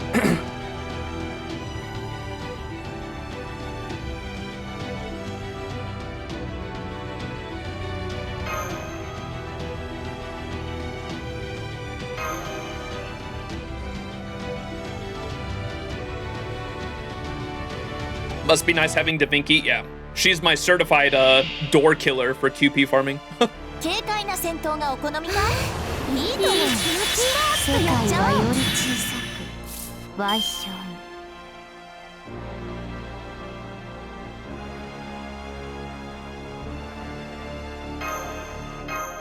あなたに聞いた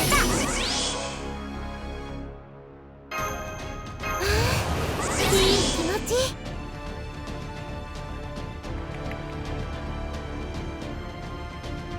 メンテナンスは十分かなアクセル全開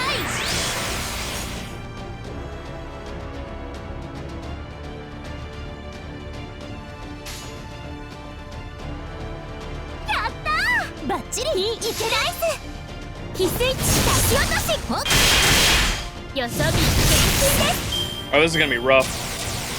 クイーンストレート逃げないクイーンストレート私はより大きく強大に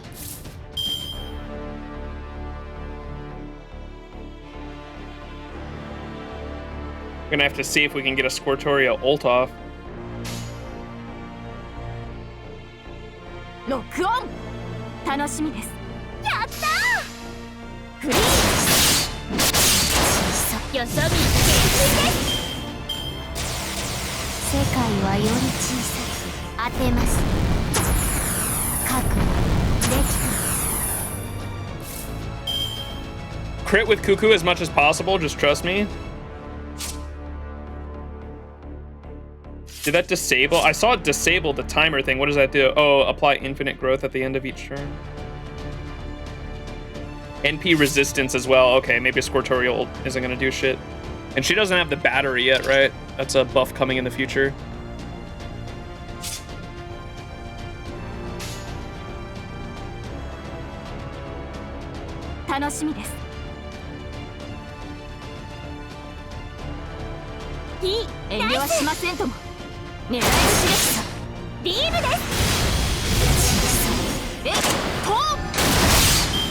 Oh, that skill seal as well, it looks like. いい的ですそっかクイーンストレート Damn, bro.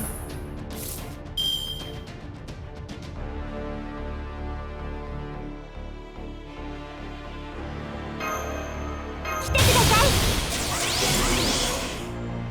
文字通り手はいくらでもあるのさホールドアップ無駄打ちはしませんええ行きますよ楽しみですロックオンスイミング華麗あまりにも華麗小柱とキレエクスカリバーメザワそして不愉快です Fuck, that did nothing, bro. Maybe it's the fucking growth NP reduction.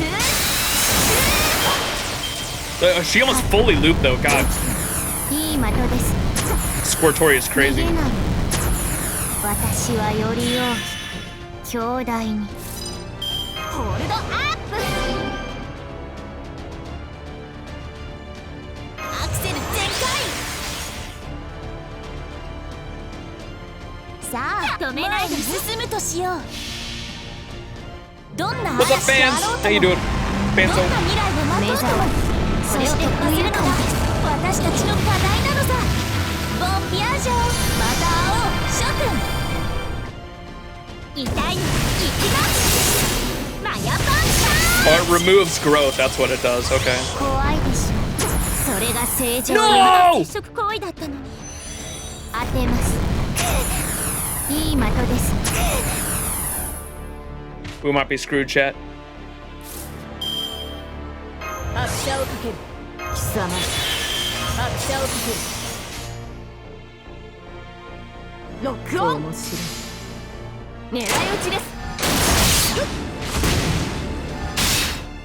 世界はより小さく逃げないクイーンストレート私はより大きく強大に We might need her. I don't know if we actually have to break a bar. If we do, I definitely can't do this without her. ガンガン行こうかビッグウェーブロックオン。スイミングの時間です。南に光るは勝利のペン。エクスカリバービリアメザワ、そして不愉快です。フリーエクスシュート。いい的です。いい的です。当てます。 Why are you hitting her boobs? Hey, that ain't me. She really was against Cuckoo for you, huh? Yeah, I know. We brought out all the servants.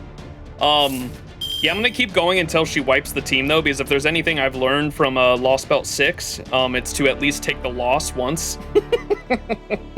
In case there's a hidden mechanic. You guys know that I don't want anyone to spoil any mechanics for me, but the in Lostbelt 6, the Morgan fight took us like 2 hours only to find out that it was supposed to be a fucking canonical loss and you were supposed to actually lose, so I don't want to back out of the fight before I actually take a loss first.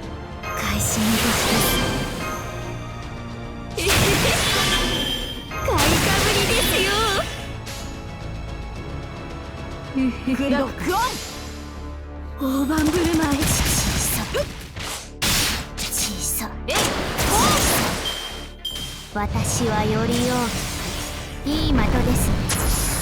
当てます。世界はより小さく賠償。裏打ちはしません。ホールドアップ。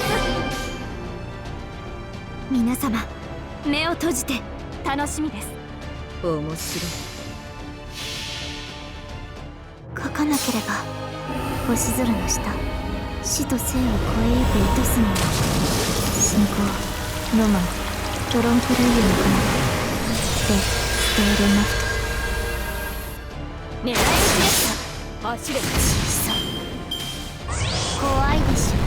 それが正常よ。撃ちたかった。逃げない。当てます。私はより大きく強大に。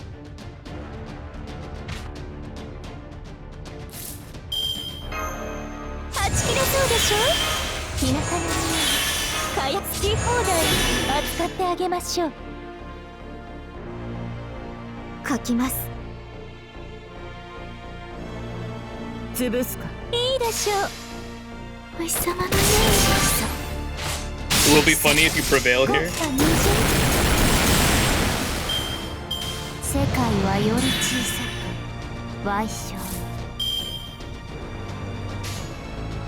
清掃。いいでしょう。突き立て。食らえ。13の牙。ロンゴミニアド。目障り。Zero damage, man. With all those stacks of growth. 当てます。当てます。無駄ですよ。当てます。私はより大きく強大に。貴様、拍車をかける。貴様、逆鱗に触れたの。砕く。大盤振る舞い。塗って塗って。核、レッド。当てます。核、無駄ですよ。世界はより小さく賠償に。開始の時です。降伏勧告？ご冗談を。いいでしょう。平服せよ、崇拝せよ。 Yeah, the bitch, the fucking her third attempt in the gun god is crazy. そして不愉快です。もう許しません。降り注げ。Zero MP damage and suppression. Destroyer. いい的です。いい的です。私はより大きく強大に。買いかぶりですよ。開始に的です。 Holy 100% fucking. It's crazy. 日向の匂い、火薬の匂い、はち切れそうでしょ。書かなければ嬉しい。この私が書かなければ星空の下死と生を超えゆく糸すみを Crazy? I was crazy once. Oh no. Rat dance. Rat dance in chat. 捨て入れなくて国家二重怖いでしょそれが正常当てますいい的です無駄ですよバイバイこれ小屋無理ですね小屋しかや世界はより小さく賠償苦労も砕くか小さ小さ耐えきれるか小さ私はより大きく強大に書きます小さ大盤振る舞いご分かった終作ですがいい的ですいい的ですいい的です世界はより小さく賠償嬉しいお日様のように小さ Look at her fucking HP, bro. That's crazy. 当てますクイーンストレート覚悟一足お先に私はより大きく強大に Lancer Artoria solos her, surely. 拍車をかける貴様拍車をかけ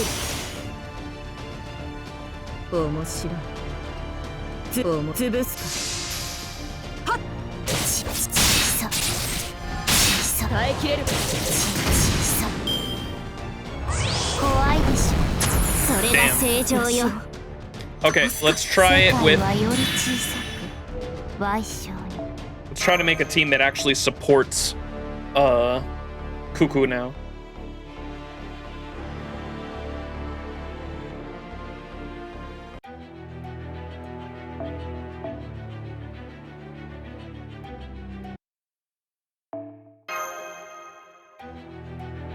Instead of just bond farming like I was. I don't even have any teapods left. If I use my own Merlin, what's another one? I guess Koyon's not a bad option.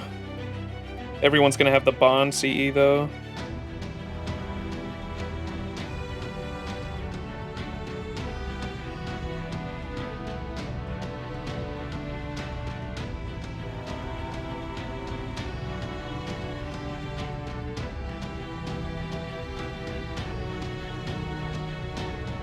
Ooh.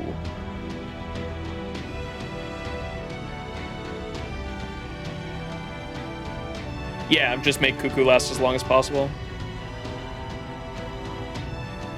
What about a waiver?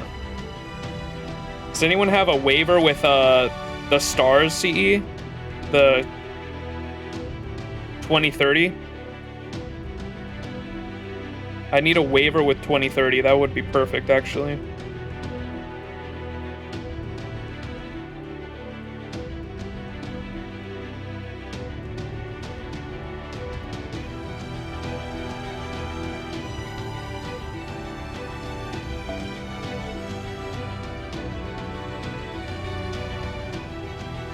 I guess I could do Castoria as well. You know what? Fuck it. We'll just do... Do we have to have her? Yeah, we do have to have fucking Vinky in the front. Okay, here's what I'm gonna do. I'm gonna put my anchor. My anchor at the very back is gonna be the goat. The goat berserker. In case all else fails.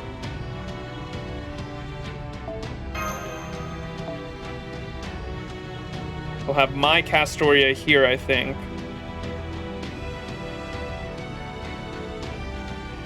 My 102 out of 104 right there. I'm trying to fucking work on her at the moment. With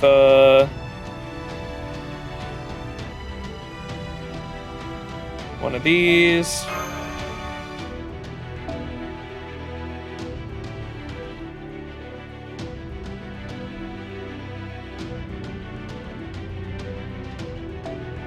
Merlin here with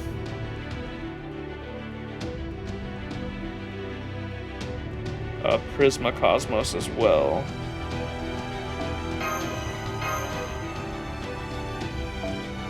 And the Challenge Quest Mystic Code, that one. Alright, this surely does it. I like how the story Cuckoo is 888 but NP5 level 100. What is that shit, dude? Why just make her 10 10 10 for me? Bullshit.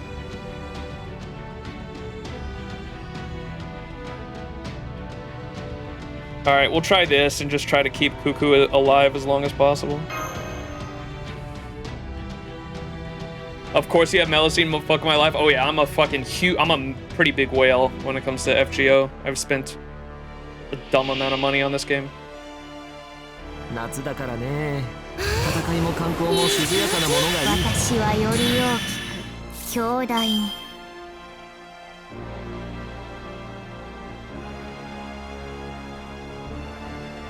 I'm trying to spend less though, which is why I stopped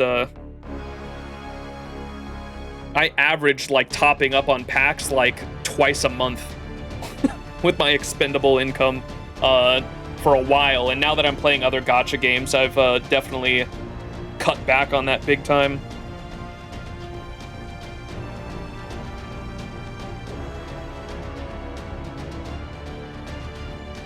Alright, let's start off with this.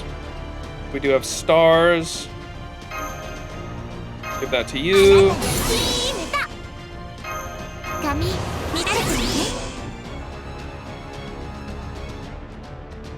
Well, maybe I should have done Coin Sky just to give the thing that absorbs Buster stars to Cuckoo. Oh well. We just want Vinky to die here though. Sorry, Vinky. Oh, I could have plug suited right away too, but maybe the challenge quest C will come in, or Mystic Code will come in later. Pretty well.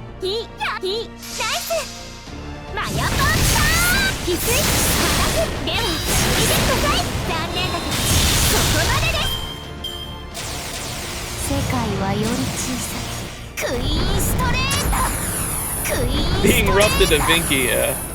We need her out of the picture so I can get Castoria in. The past year has been really rough for me in FGO though. I spent 400 quartz.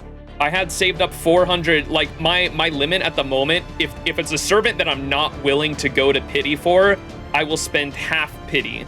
So if pity is 900 Saint Quartz, right? I spend around 450-ish.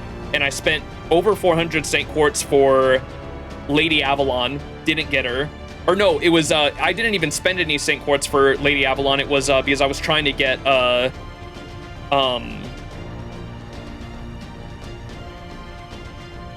who's the quick support? Why am I forgetting her name? Ruler Scotty. I spent 450 Saint Quartz for Ruler Scotty, didn't get her, and then I saved up another, who else did I spend on? I remember I spent some, because I did have to top up for Rasputin, and I was hoping to get one copy of Rasputin and then spend the rest on what's her name's banner, Nito Altar. And I was hoping with 500 Saint Quartz, I was hoping to get one copy of Rasputin and one copy of Nito Altar. I know Nito Altar is permanent, but I really wanted her because just because they're permanent doesn't mean you're guaranteed to get them. I've been waiting years and I still don't have Dragon Mommy, what's her name, from the Christmas event years ago. Vitra. Yeah, like gotta roll the R in there, but Vitra and it's been years and I still haven't lost a spook to her, and so I didn't want to leave that up to chance, and so I was going to try to get one copy of Rasputin and then one copy of Nito Altar, and I ended up getting what we got spooked by someone. And it was a fucking, it was Clay. Whatever their name is. We lost the, What's Clay's name? I'm so bad at remembering all the fucking names. Enkidu, yeah, I lost the, I got Enkidu as a spook on the Rasputin banner and didn't get Rasputin within fucking 500 Saint Quartz, which was unfortunate. And I'm planning on rolling on the Needle Altar banner that's at the end of this month, which should be later this week, I think.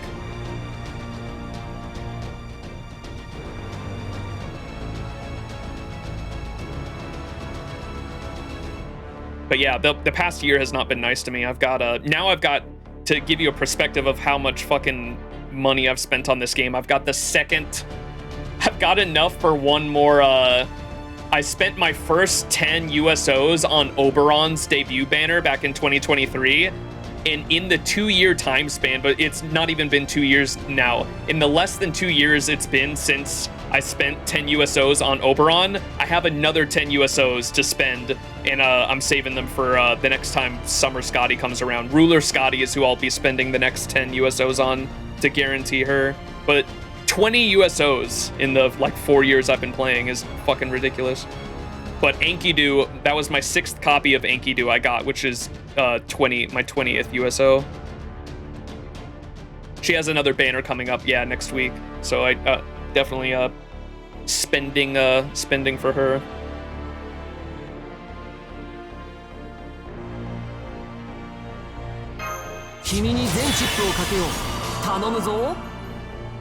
Oh yeah. 止めないでね。バッチリ止めないでね。そう。鋭く、冷たく。よそび厳禁です。逃げない。覚悟。クイーンストレート。 There you go. Yes, focus the Vinky. 文字通り、手はいくらでもあるのさ。あちこのスリル。悪いね。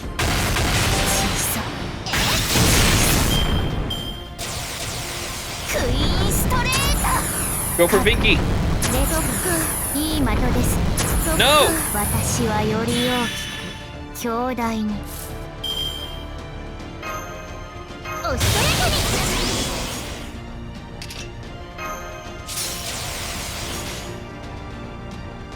に。バッチあちらもどうぞ。そう。 The Vinky sounds fitting for some reason. Yeah, small. She's small Vinky. さあ、行けるとこまで行ってみよう。ほっ。せっ。頑張ってね。理解できる。これが質量の差でと思ったんだけどな。クイーンストレート。いい的です。All right. 世界はより小さく。 Now we do a pseudo invincible comp where we can't ult with Cuckoo. 早炊きです。カルウェナ。早炊きです。カルウェナ。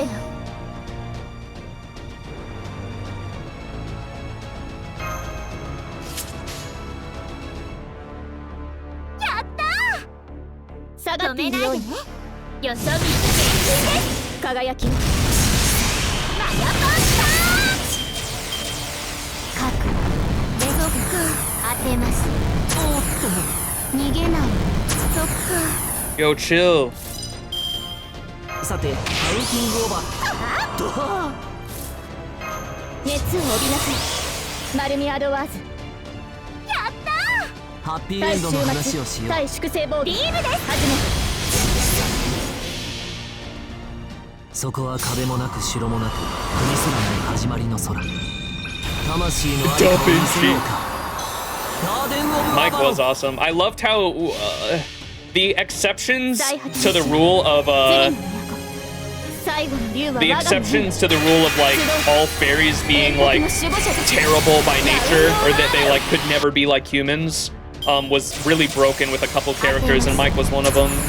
He was able to hold back his urges to like do terrible things by the end, and like that's what like humanized him essentially. Mike and Red Hair as well wanted to atone for his sins, which is human-like. And who were the other fairies that like we befriended? They're pretty great. God, LB6 is a fucking masterpiece, man. There's so much about that story I enjoy. Naknaria as well, yeah. He was the best of the worst. I'm so pissed I'm glad we were able to read it on stream at least, but the bit about Red Hair that Nasu couldn't fit into the story was so good too, where you get to hear his monologue, his inner thoughts as he dies. Oh, it's so fucking good. He was trying to atone for his sins.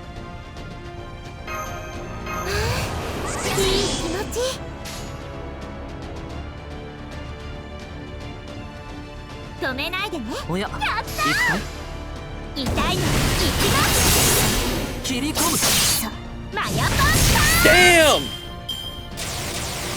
クイーンストレートクイーンストレート覚悟レゾック The wolf guy? Yeah, what was his name? The furry. What was his name? I forgot. Yeah, his bit was amazing too. Such a great fucking story. リラックスリラックス。君に全チップをかけよう。頼むぞ。準備いいですか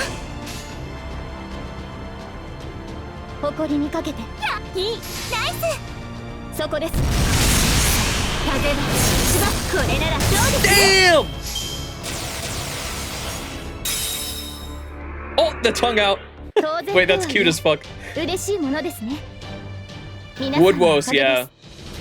Woodwose was pretty great. He was trying to like change they were trying to overcome their nature as well, which is what oh my gosh, there's so much about LB6 that I felt like I was trying to talk to my chat about back when we were reading it, because there were so many people that were like, no, genocide's the only option, that like all the fairies just have to be killed. And I was like, no, like there's a greater like lesson here that I felt like Nasu was trying to get across, that would show some of the fairies trying to overcome their nature. And I was like, that's literally what humans have done. Like we're trying to humanize the fairies here.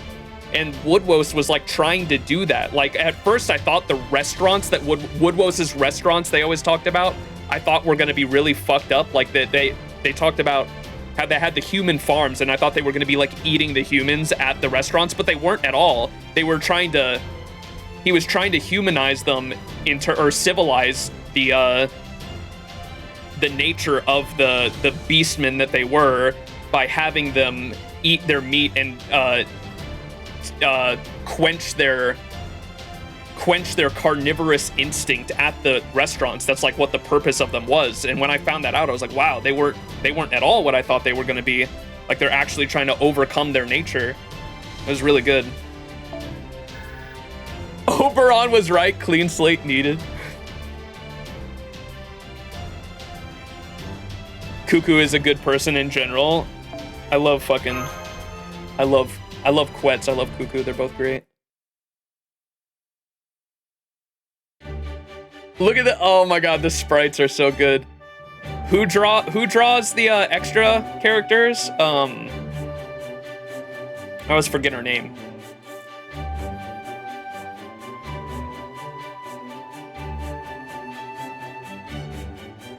Wada Arco, yes, thank you. I was getting her confused with fucking Raida. Raida and Redrop, I always get their names confused just because they both start with R. Wada Arco, yes, Wada Arco. Amazing artist. What the hell kind of servant was that? Hiding a divine spirit like that up your sleeve is no fair, you coward! Huh? She's not a servant. She's Mictlān, the god of Mictlān? So she's the king of this entire Lostbelt? How is that fair? How did you even get someone like that on your side? Circumstance and sentiment? Now that you mention it, she is kind of mysterious. Sentiment? A mutual unspoken feeling? Wow, Max, I guess this means you and I are so close we don't even need words to communicate. Anyway, that was a wonderful fight, King Protea. I'm sure Shakitonal would be glad to lend you his strength. Would it be okay if I shook your hand? It's a great honor for me to meet a heroic spirit from proper human history. Lostbelt or not, I guess the fact that your name is Mictlān means you really are a god.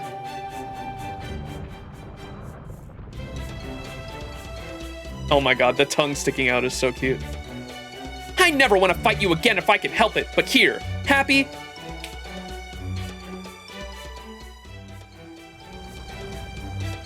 Alright, so I just need to open those containers and line up their contents, right?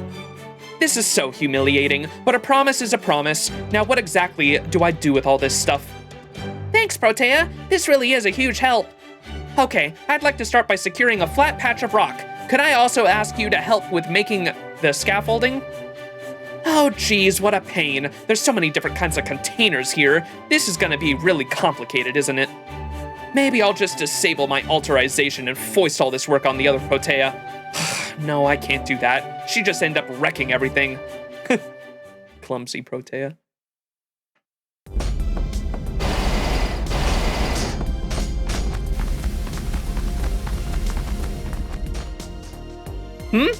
Where were those dinos? Were there some dinos here just now? Oh yeah, they followed the Marines here. Said they'd help out too, cause it looked like fun. So I asked the strong dinos to help the installations and fast dinos to run the cables. Man, these dinos are all so smart, Mictlān. They understood the concept of electricity in no time at all. It also didn't take them long to figure out that we're converting the water's potential energy into kinetic energy. Right, they may be different from the people of proper human history, but they're just as wonderful in their own way. I'm exhausted. I still have plenty of energy, but all this intricate assembly work is ruining my mind, or is running my mind ragged. You did great. Thanks, Protea. I would ask you to pay me back with a command spell, but I see you still don't have any of them back. If you've already cleared the second underworld, I guess you'll have to handle the third next. I'm sure you'll need to go to the lower levels eventually, even if it's just to restore your last command spell. Then again, you could always just track down the Bat Jerk and take them back more directly. I think I'd like that way better. If he ever shows his ugly face here again, I'm gonna grab him, rip out his spine, and grind him into bat jelly. The scary part is that I think you're actually capable of that. Is Camazot that strong? I don't know, but my inner Shakitonal is telling me things like, don't fight the Bat God, and Camazot is more terrifying than any god on Earth. But who knows? He didn't look like much to me. By the way, there's one more thing I wanted to ask you. Where's that loud, needy-looking, super annoying woman? You know, that Olga Mary girl? She's off doing her own thing right now. We've kind of been missing each other lately. I see. So she's not here. I liked how she was so obviously looking down on every human she came across.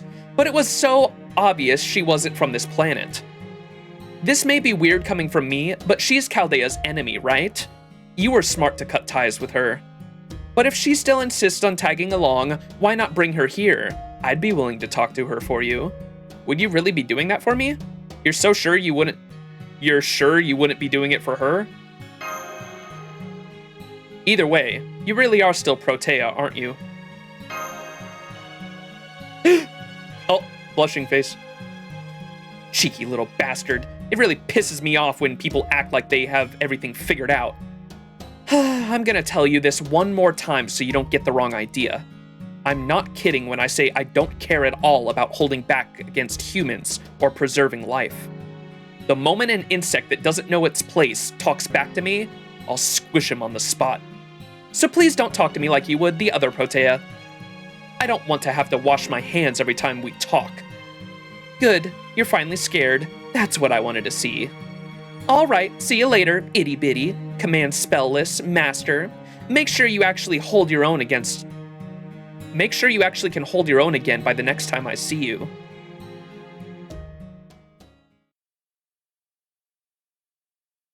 Have you been spoiled about anything in LB7, specifically Camazot? That's like one of the few things people couldn't shut up about for me? No, the only thing I was spoiled about was Ort in general, which we've seen now. Like, I saw Ort's model and we did the initial fight against Ort. That's all I know. And so the one thing I was spoiled on, we've already passed. And so now I'm like completely spoiler free for the most part. I don't know fucking shit. Yeah, Ort, unfortunately, when that was happening on JP, the fucking thumbnails for it were everywhere. I couldn't fucking avoid it. But other than Ort, I haven't been spoiled on anything. So I'm excited. I am also a bit hungry. We're opening up the Pocky. Snack time. We got normal chocolate cream Pocky today. Damn, dude, we're almost 3 hours into this and we're not even done with section 11 yet. I hope section 12 and 13 aren't that long. Compared to this one, at least.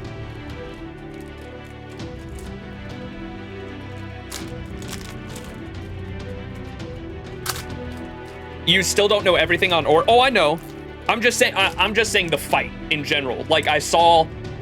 The only thing I was spoiled on going into LB7 was Ort's model and like what the fight looked like. Like story context, I had no story context whatsoever. I just saw what it looked like. So that's why I was spoiled on it.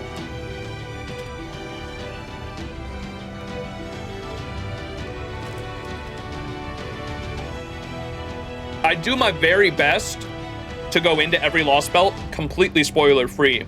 I would have liked to avoided what Ort looked like and all that. So it was brand new to me when I experienced the story. But unfortunately, the thumbnails spoiled it for me, but that's the only reason. But everything, the context of Ort, what the fuck the Lostbelt is, and what's going on with the different Tezcatlipoca's, what's going on with, I still don't even know who's the actual god. Like, I assume they said it was, Kukulkan, but I don't know if I trust that. Like, it might end up being someone else.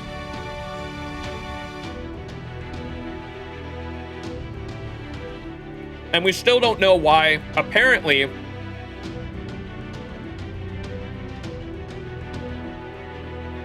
and I say this all the time just to reiterate so no one in chat spoils me, I'm just airing out my thoughts here, just because it's fun for me to go back later and see what I was thinking when everything is revealed.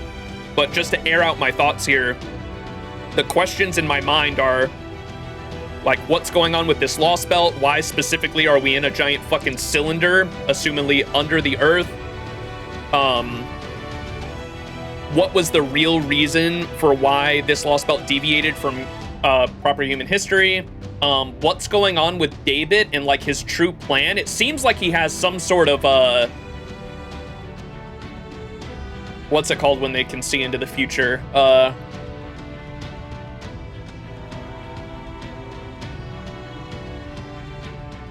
Spacing on the name of the skill.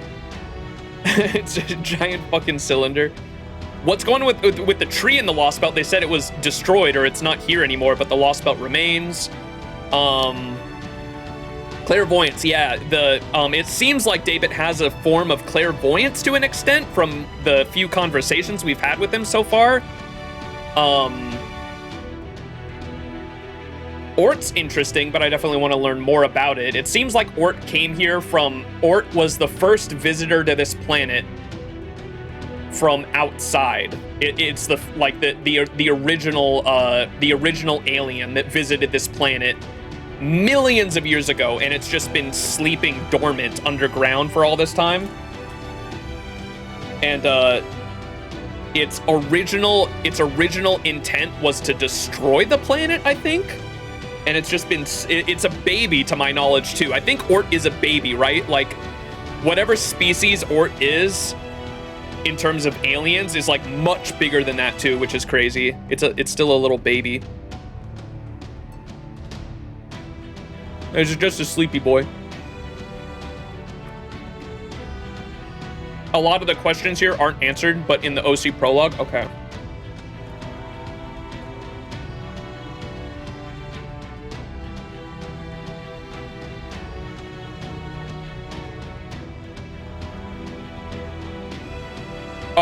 And also what's going on with Tezcat, like, I have a lot of questions about Tezcatlipoca, but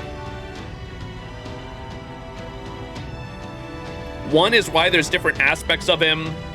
He's trying to raise the one guy, the warrior guy, the guy that looks like he's wearing like a Black Panther suit over in Mexico City to be like the next Tezcatlipoca, whatever the fuck that means. And then on top of that, David's servant Tezcatlipoca has kind of taken charge, and David's taking orders from his own servant. And how the fuck did David summon? Apparently, Tezcatlipoca is a grand servant, or at least back when they appeared in Lostbelt 4 when David visited Pepe. Da Vinci like freaked out at the time and was like, "That's a grand servant. There's no mistaking it. David has summoned a grand servant somehow. We don't know how." And to our knowledge, that's supposed to be impossible, right? You're like a grand servant can only be summoned by the counterforce. A master cannot summon a grand servant while they are in the role of being a grand servant, because we know that's a role that can shift. You don't become a grand servant and keep the title indefinitely. Typically, servants have the capacity to become a grand servant, but that's a title that can come and go. And so the fact that David summoned a current grand servant is worrying. And isn't he's an assassin as well, which I thought Gramps was the only, or I guess we'll probably talk about that eventually. No one say anything, but I assume the fact that he's an assassin, if he is the grand assassin, that wouldn't make much sense with what we know about Gramps, because I thought Gramps, King Hassan, was supposedly the only grand assassin because he was so fucking powerful and like no other assassin had the capacity to actually surpass Gramps, and so he was just indefinitely the grand assassin, but maybe they'll talk about that once we get there. All right, let's keep going.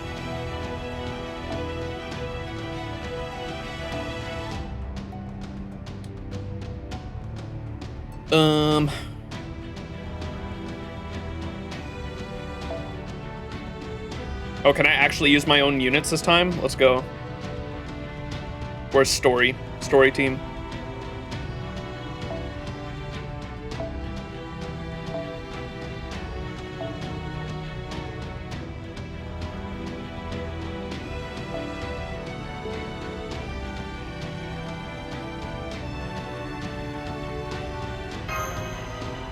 Rules are meant to be broken. That is something I like about Nasu's story writing personally, is like he writes rules. He writes God, wait, what? What is happening? What? Oh, is this us telling the story about Lostbelt 5 back at the, oh, it is, isn't it?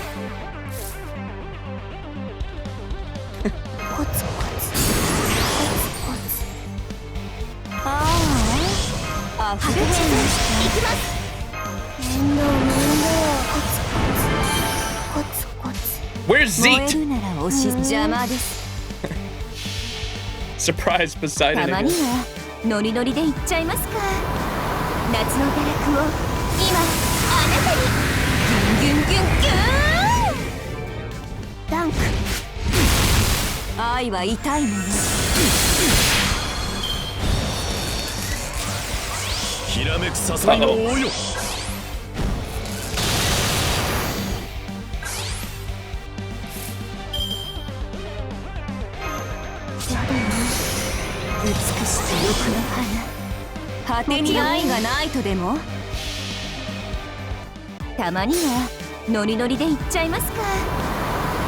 I entered this with a grinding team and almost didn't make it. Uh-oh. Not good.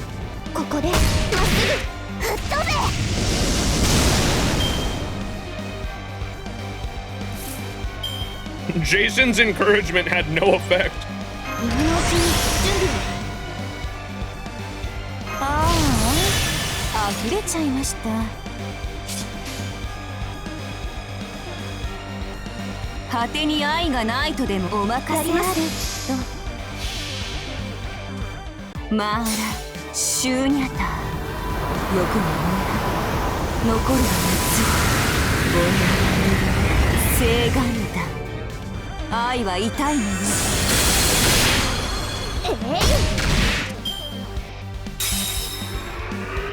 いかがでしょう。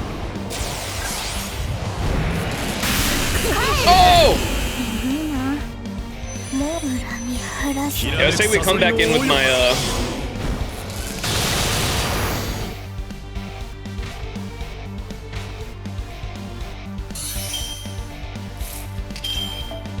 I'm coming back in with the wife. Show you guys my one true waifu.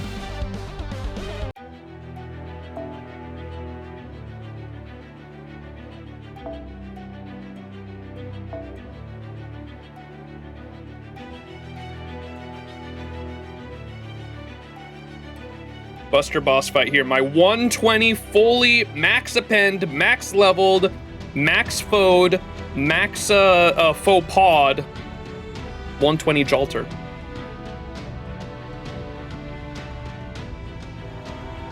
Typically I do this shit with fucking 2 oh,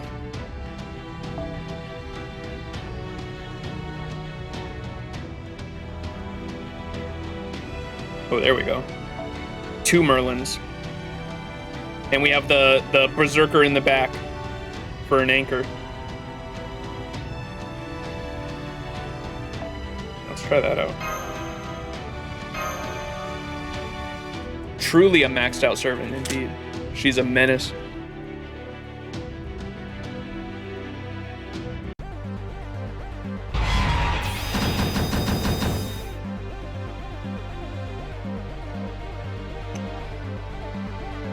Sate gamble da. 得意だけどまずは様子見といこう。ゴージャスに。さて、カウンティングオーバー。この辺りいじった方がいいんじゃ Alright, ない fuck か。 up that core instantly. ぶっ飛ぶわよ。優雅に。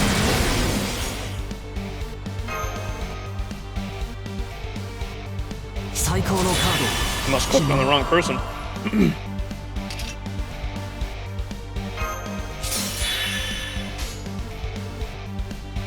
さあ、100倍返しのお時間よ。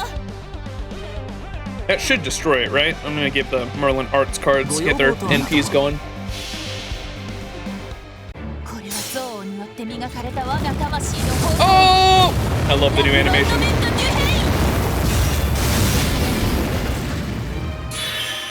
切り込む。そうです。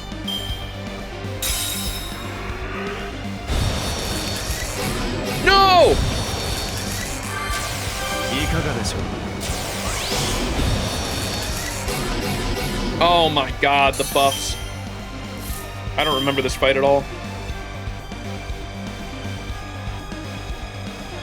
That's rough. ごよおや、行くかい。切り込む。ヒュー。します。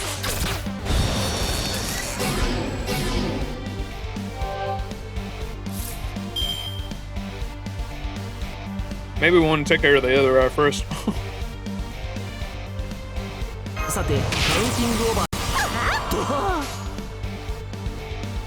ー。お望みのままに。そうです。切り込む。何？サービスだとも。します。 God damn it. How long does she stay stunned for, dog?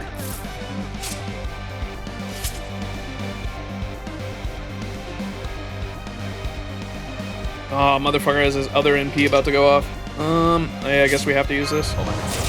夢のように片付け。おや、いいとも。行くかい。そうです。切り込む。そうです。これこそ星のささりを。 Is this evade pierce or is it invincibility pierce? I can't remember. It's remove debuff. That's what it is. God damn it. I knew it was something.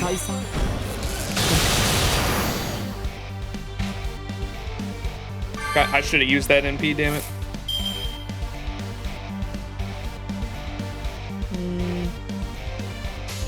Guess we'll just use this now. 小さな窓がここには。行くぞ。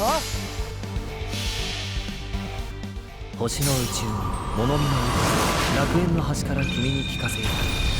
罪なき者のみ通るがいい。ガーデン・オブ・アバロン。楽しいかしら。罠だ。きらめくサソリの王よ。 Mr. Chiron.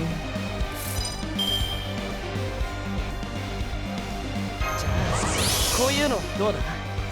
Oh, no other Jalter cards, damn it.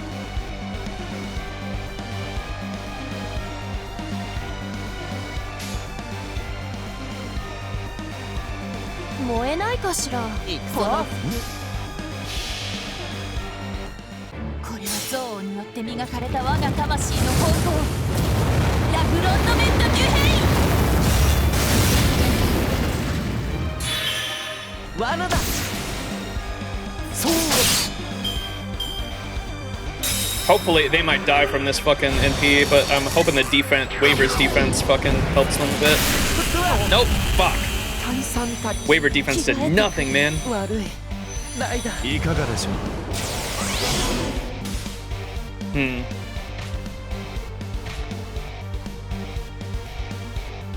Fuck it. Let's see. Let's see. I was gonna back out. Let's see if Hurt can do it though. バンカーボルトリロード。ピンチチャンスに。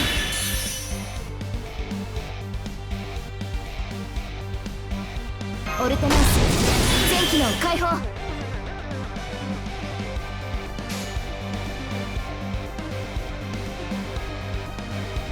了解。 What the fuck do these things I have on her do?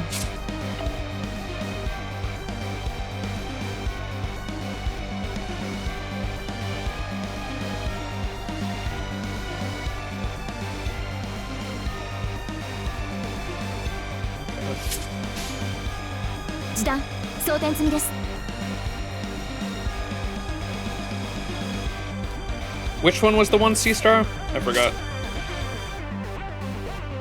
Okay, we want the non-Neko one. 了解。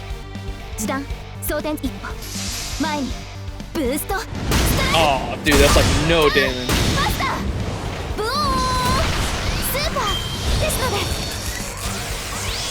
撃ちます。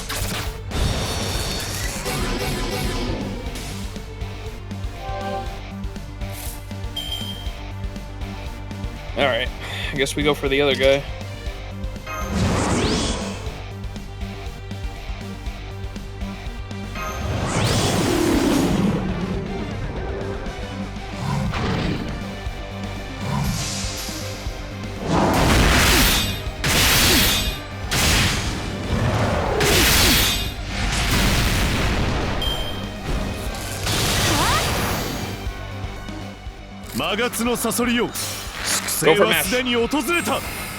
Go for mash. Go for mash. Yeah. Sorry, mash. パラドクスエフェクターセット。もう少しあと少し。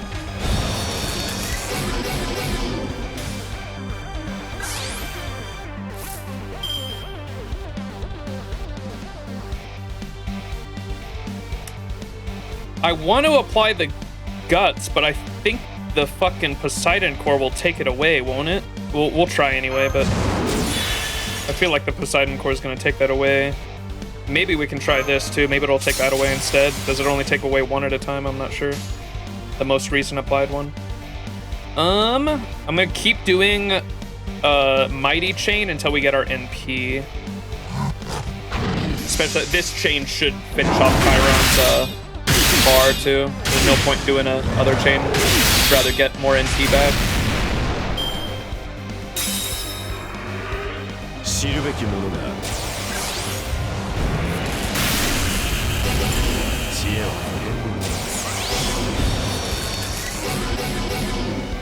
Okay, it's the most recent defense buff, yeah. Most recent attack and most recent defense buff, it looks like. I guess we try to... How many guts does he have? 1, okay. I guess we can try to focus Chiron first.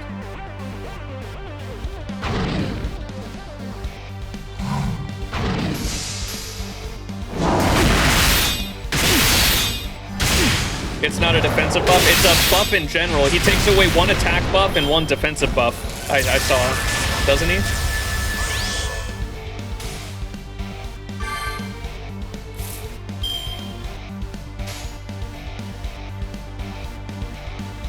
And we're still not there.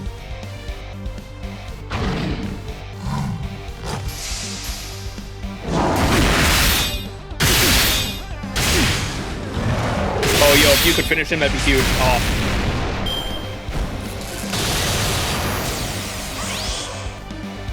Not good.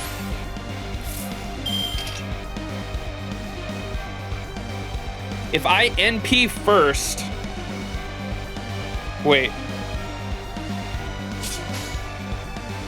Let me try a hit, NP, and then Buster and see if that'll go right through his guts. That'd be amazing. Or this will definitely... I'm not sure if one Buster card will be enough, so I'm going to do 2 Busters and then the NP. And when he comes back... Does that work, or does it have to be NP first? I'm not sure. Can I do 2 Buster cards? His guts will proc, and then I NP? 2 Buster cards? Yes? Okay, that's what I want. We'll try that. Get the guts to proc. And now NP, and it should finish him off. Nice, perfect.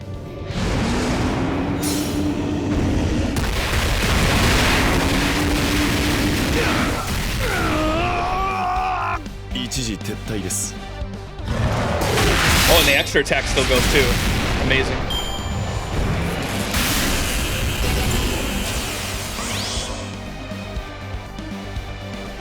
Jason's encouragement had no effect. All right, now we just go boom boom, I think.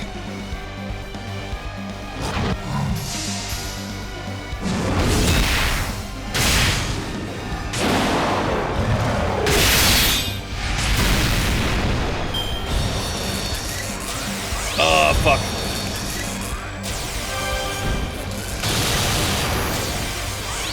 That's not good.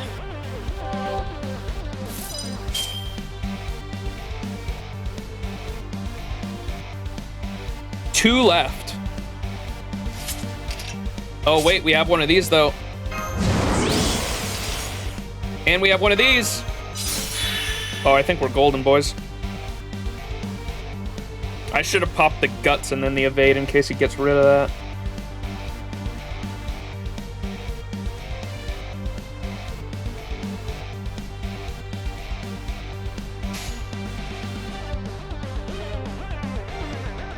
I think we just go boom boom. Surely that 10% crit lands.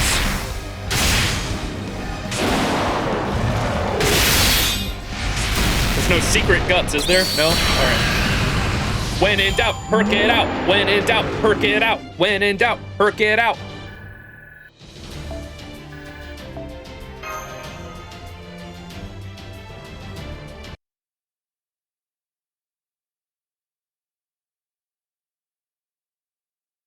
Yeah. Herc as usual. Let's go, baby. The gathered dinos hearing about Atlantis. And that's the story of our adventure in Atlantis. I ended up going right from Russia to the Atlantic Lostbelt. It's alright. Lostbelt 2, 3, and 4 weren't nearly as good as 1 and fucking 5, so they were good. I just think 1 and 5 are like pretty fucking amazingly written. I ended up going straight from Russia to the Atlantic Lostbelt.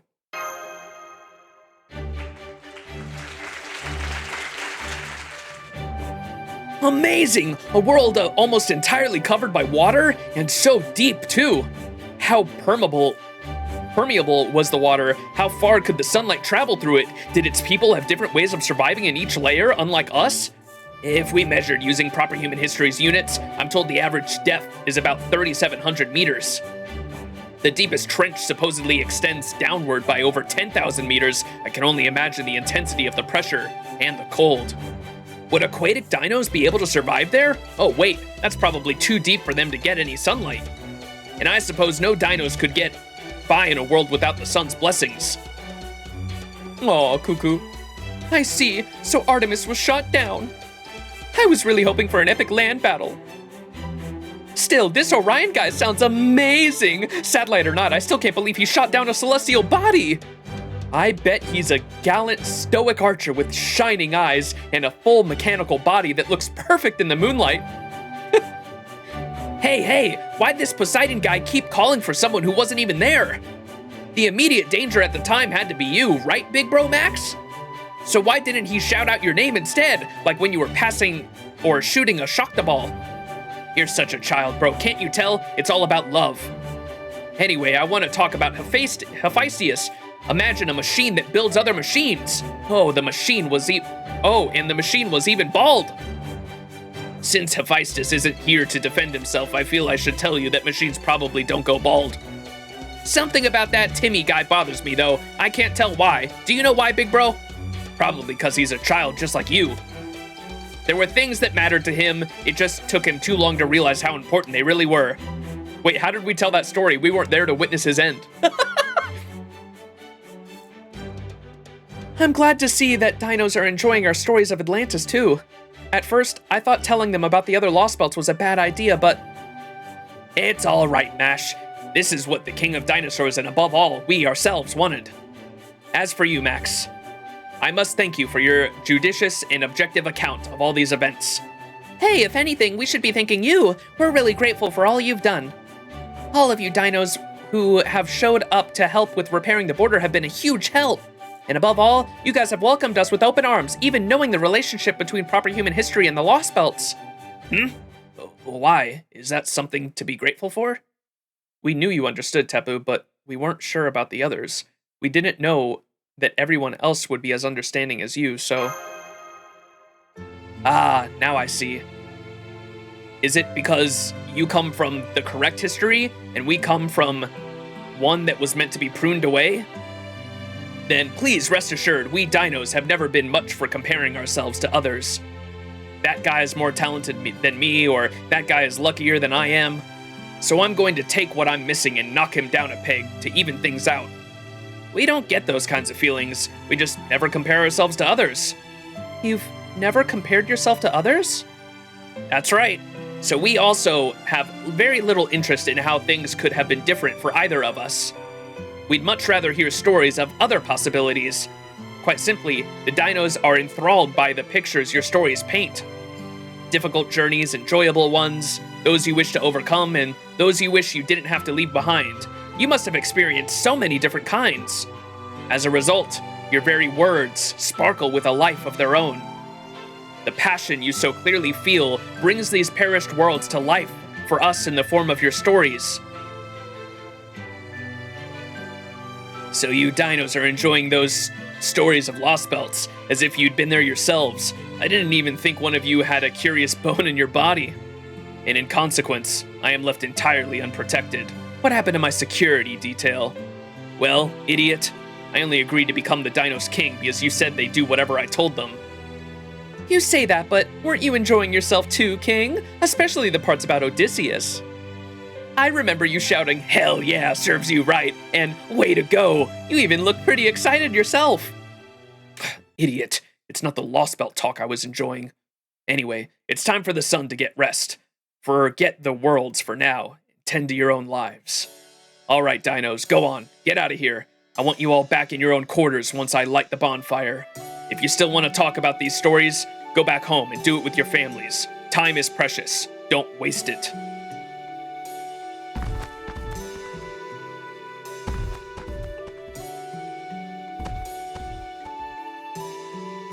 I'm returning to the throne. You come too, idiot.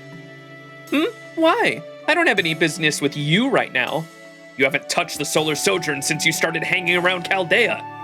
Don't you need to hear the whole bunch's opinion to know what's what? Though it's no skin off my nose if you bite the dust as a result. Oh, right, I forgot about that. Okay, everyone, I'm gonna go spend the night at the altar. See you tomorrow. What's up, Lizardoni? Da Vinci thinking. Looks like everyone's gone home. Looks like it's just us here now. Oh, right. I've got some good news for you two. I just want to air out my thoughts real quick about the dinos and what they were talking about humanity's stories, because like it definitely seems like the only reason humankind and proper human history got as far as it did, because like the Lostbelts are supposed to be prune timelines that were dead ends, where no progress was being made at all, and the timeline of the planet's texture reaches a dead end, and that's why they're Lostbelts and pruned away. Whereas proper human history and all the different iterations of our timeline have humans progressing to the point where we can eventually reach for the stars, right? Where we can actually leave the planet and start colonizing other planets, I believe.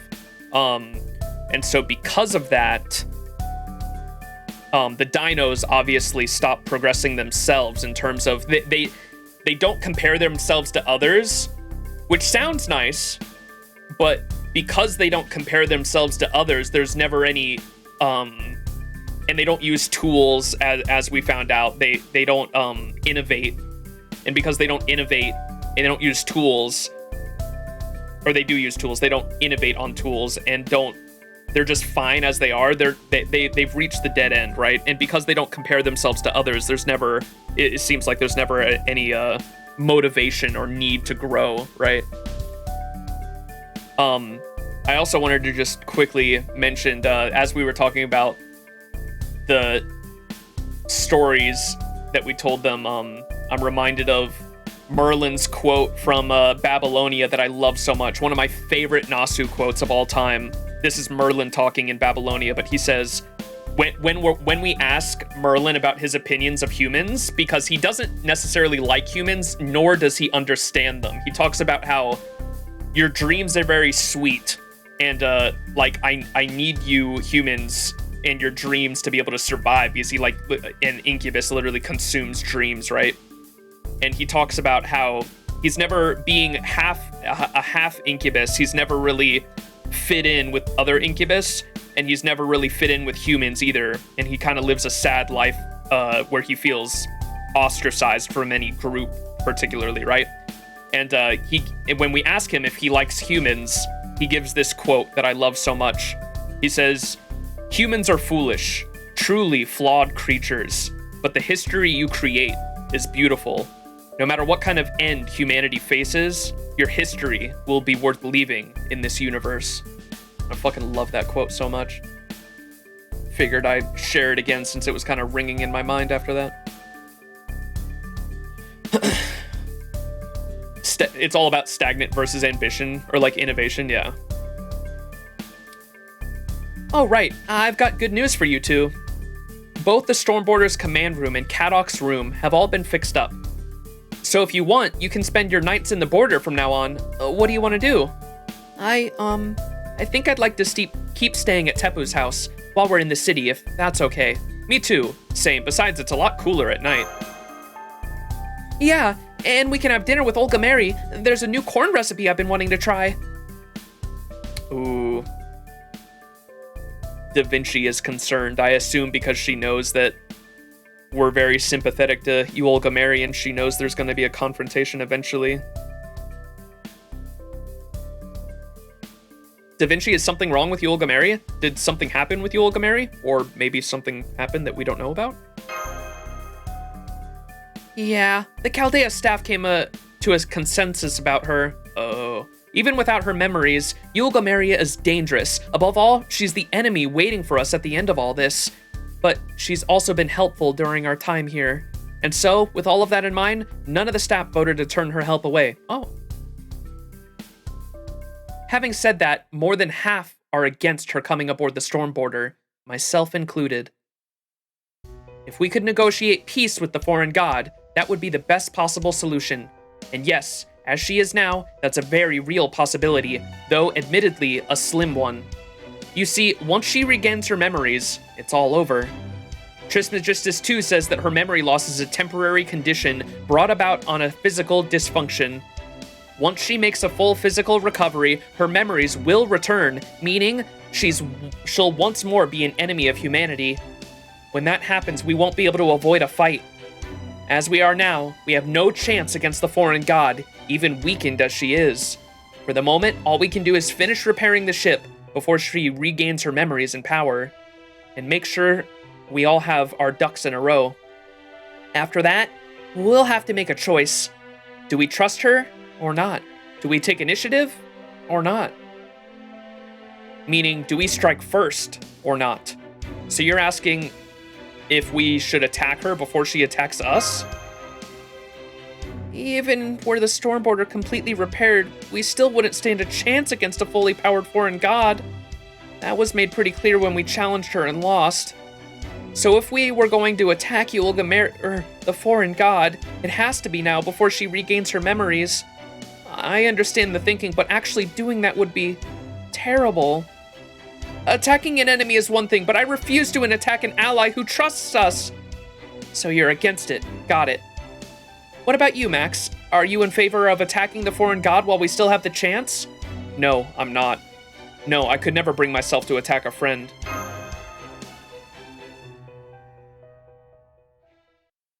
That's a relief to hear. Now I'm sure things will work out. Even once you two learned we might be able to win if we launched a preemptive attack, you still refused. You chose emotion over cold logic, and that makes all the difference. Aww.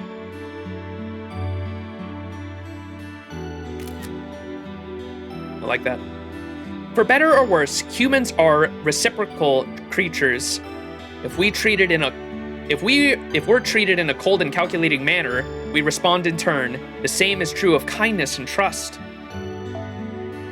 Yo!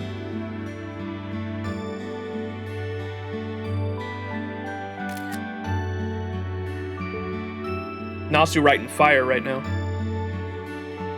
That means there's an excellent chance your feelings here will lead to the results we want.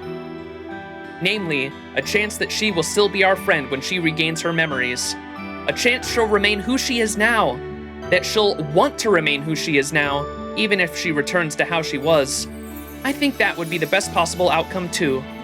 I mean, she looks like she's really enjoying herself now. Even Kadok said so. As much as Mash's changes shocked me, the changes in her have been an even bigger surprise. I don't know what kind of connection she has to the original Olga Mary, but I guess she's a lot more playful at heart than I realized. Trismegistus too may be great at predicting results, but it has no understanding of nuanced feelings like these.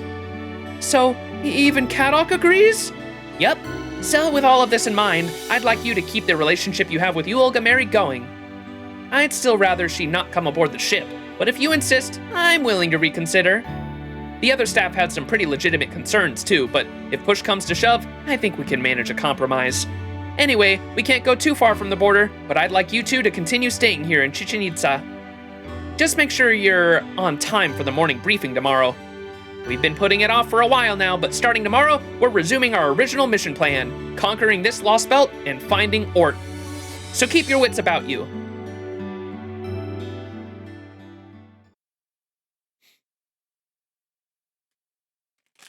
Damn, dude, I scarfed down those Pocky.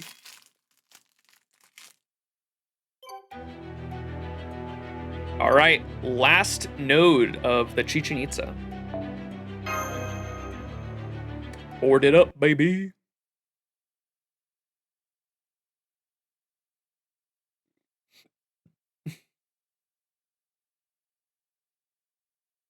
Hockey is good indeed. We're back, Tepu! Where's Olga Mary? Is she back yet? You Olga Mary? No, I don't think she is. Oh my god, bro's holding corn.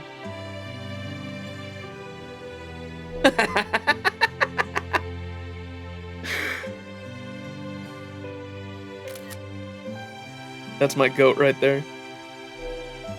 I did just see her on the main street, though. It looked like she was heading towards the altar. Then we must have just missed her. I'll go look for her. No, that's okay. I'll go. No, let me go. I'd like you to stay here and mash the corn, Mash.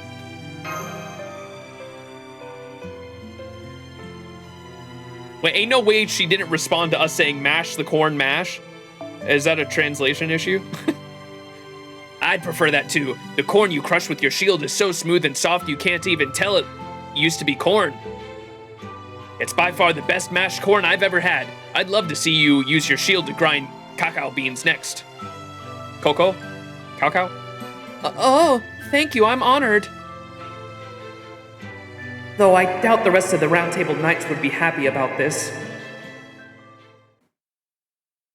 She's just gonna pretend she didn't hear that. Localization joke. Yulgameri, director! Did she just try to hide from us? What? I, wasn't hiding to avoid an awkward situation or anything. I just felt a little detour. You know how it is. Sometimes you take a few odd turns when you're flying around. I wouldn't know. I can't fly. Right, you can't, can you? I guess humans and dinos have that in common.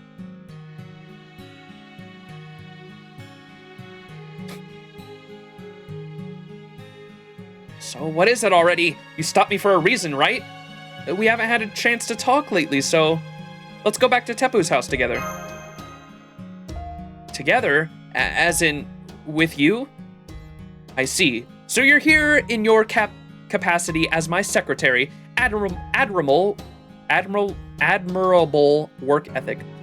Then I suppose I can head back. I already have a perfect understanding of Chichen-Itzu's layout anyway. At this point, I can handle an ocelotl invasion no matter what tricks they might pull. Won't even be hard. Not that I have any reason to defend this city, I guess. Isn't protecting humankind central to your presidential platform? So, how are things with you? Are the storm border repairs going well? I've noticed a lot of dinos coming and going. Looks like they're enjoying learning about technology from proper human history. You guys are good at making friends, aren't you? You did the same thing with me. We're actually resuming our original mission in the command room tomorrow morning. We actually have to meet in the command room first thing tomorrow. Oh, you mean the bridge of your ship that I visited before? So you managed to restore the power? I'd rather not see that Gordolf guy's face again, but I'd love to see that place up and running. You said tomorrow morning, right? What kind of mission are you guys going to be resuming?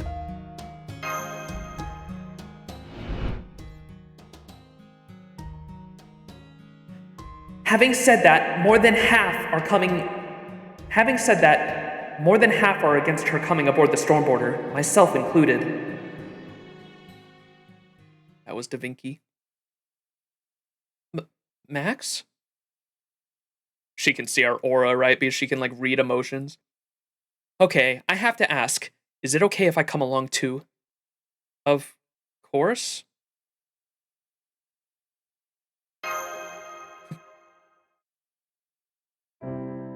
Forget it. I changed my mind. I don't care about your ship anyway. No!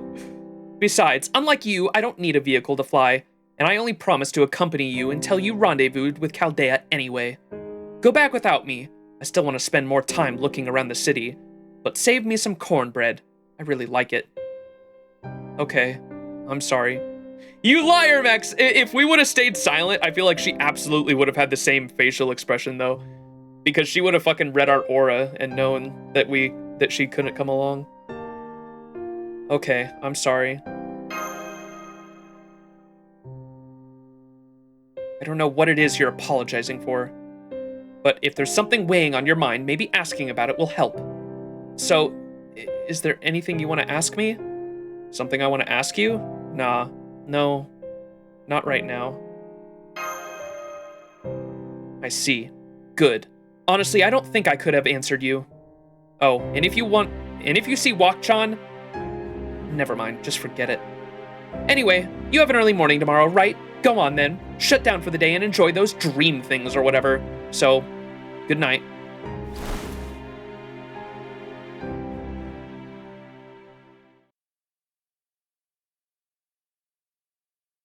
Sag.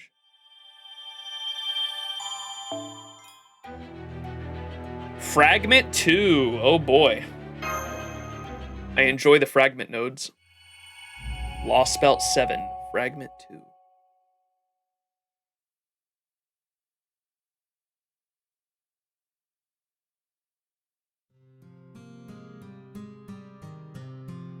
Long time no see, President Girl. Have you come for your revenge? So this is before Yulgameri lost her memories. I gotta say, I'm amazed you survived that. Guess you're right to call yourself a god.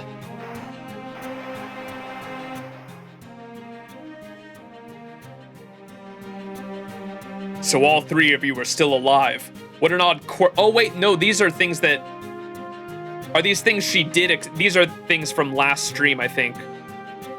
When we had the confrontation with Tezcatlipoca and David, and he showed us the future.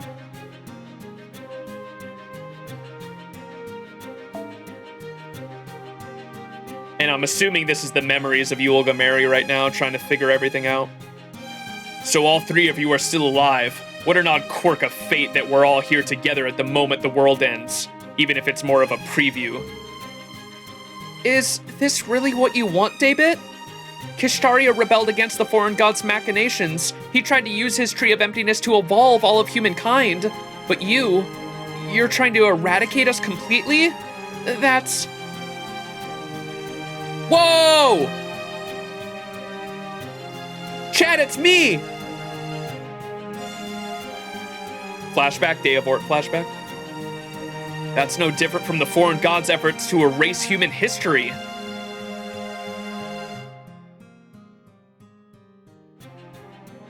I don't know who I am.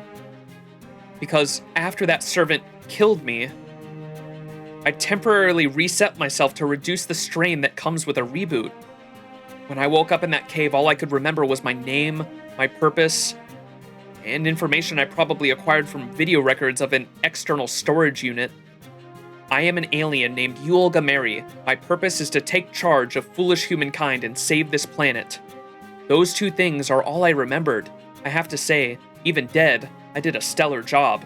There was no way anyone could misinterpret something so simple. But, and maybe this was due to my reset, when I lost the ornaments that made me who I am, it exposed some parts of me which had, until then, been hidden. I began to feel my feelings much more freely. Put differently, my judgment was impaired. I began ignoring my assigned order, and instead prioritized my own decisions. And so, I chose certain courses of action simply because I thought they were good. And I liked doing that. I don't understand why, but when I was traveling with Max and Mash to Chichen Itza, the best word to describe was how I felt fulfilled. I was also interested in the organization they said they belonged to. When I told them that I'd help them, my brain was absolutely flooded with dopamine. And so, I just chose to ignore the differences between the Earthlings and myself. I had this sense that everything would kind of work out somehow. Even though I have no idea who I really am.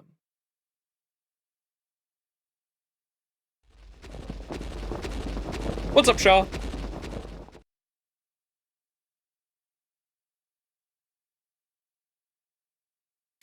I'm here. I'm finally here. I'm seeing the best scenery in all of Chichen Itza with the most beautiful woman I've ever laid eyes on. I was completely at a loss for words.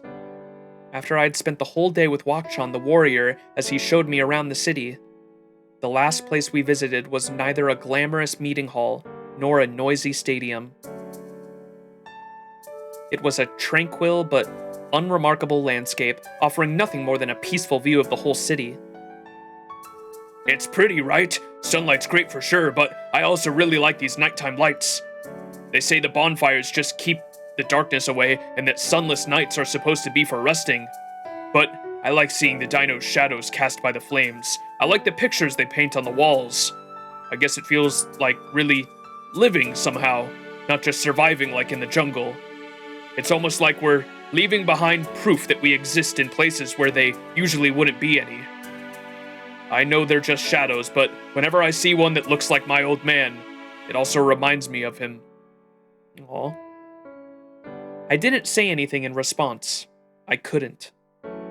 Because that's when it really hit me. This is truly a tranquil world. Dino society is downright utopian compared to human society. There's no comparison whatsoever. The fact their strongest warrior's favorite place wasn't in an arena for him to demonstrate his combat prowess, but a quiet place overlooking the entire city was undeniable proof. Olga, what's wrong? Are you hurt? Did you bang yourself on something? But I don't see any wound.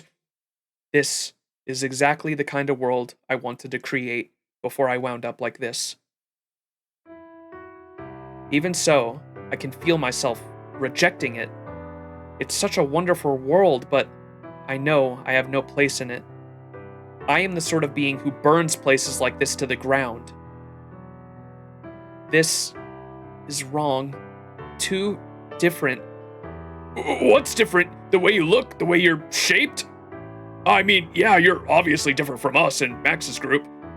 But that doesn't bother me. All that matters is what's inside. Your heart. And your heart is beautiful.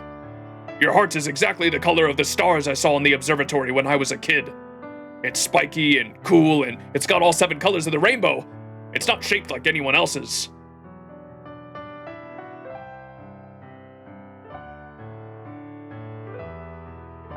What does he mean by that?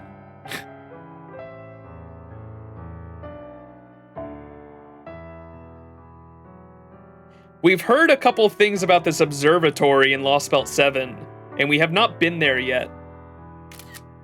You know, what he's describing kind of sounds like the fucking shit we have at the main menu of Cosmos in the Lostbelt since, when did that first appear? After Lostbelt 6, or was it after, no, it was right after, Tunguska, right? The main menu changed to be that giant fucking ball in the sky, the spiky ball. Ooh, it kind of sounds like he's describing that. Interesting. Your heart is exactly the color of the stars I saw in the observatory when I was a kid. It's spiky and cool, and it's got all 7 colors of the rainbow. It's not shaped like anyone else's. My judgment was impaired. I was prioritizing my emotions. That's why I've had it. Go away! Get out of my sight! Olga? What is it? Why are you so mad? I've always hated lizards. From the first moment I saw you, I've been sick to my stomach.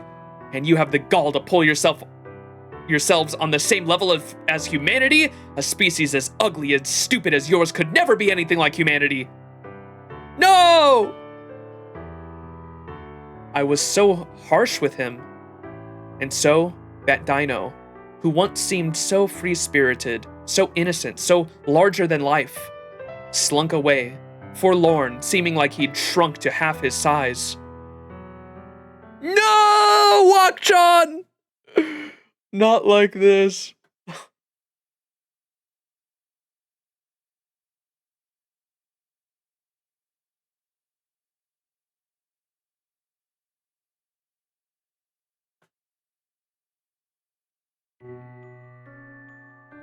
I feel a wave of self-loathing, so intense it makes me dizzy. My body's functions begin to fluctuate because of how sorry I feel for what I just did to Wakchan. I was lashing out, plain and simple. I must be more aggressive, short-tempered, and cowardly than I realized. I didn't have the courage to stop Wakchan from leaving, or to apologize. Not then. Even now, I don't have the courage to join everyone else, so I'm spending another night wandering, aimlessly, alone. Still, I have no idea what to do. My memory reset was only temporary. I can still remember what I forgot if I see it again. Which is why Tezcatlipoca, seeing him made me remember something. I remember him killing me once. I remember that when he did, he called me the foreign god. I'm the foreign god?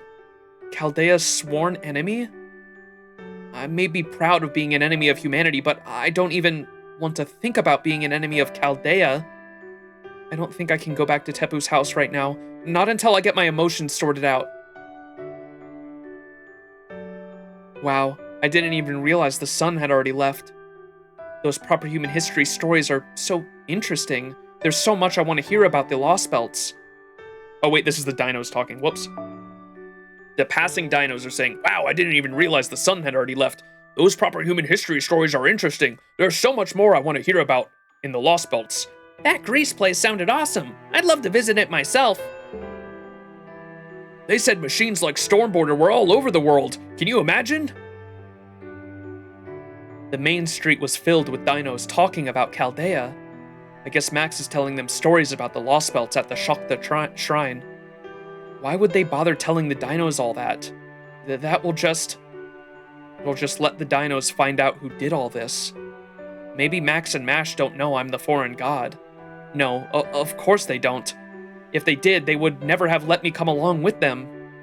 Max doesn't know. Mash doesn't know. Nobody at Chaldea knows. They can't know. They can't. I'm not Dinos. I'm not human. I don't even belong anywhere. But you know, as much as I'd like to hear more stories, Yeah, I know what you mean. Proper human history stories are fun, but they're also really sad. Fun, but sad? Of course they are. We couldn't ever really be part of that group no matter how much we might want to. Forget it. I'm just going to stop thinking. I'm going to forget I'm the foreign god and go back to who I was before I went to Mexico City. But just when I was about to completely give in to desperation... Hey! There you are! Hey! I saw Max, waving, and coming my way. Oh, and that's when we told her she couldn't come with us. No, bro!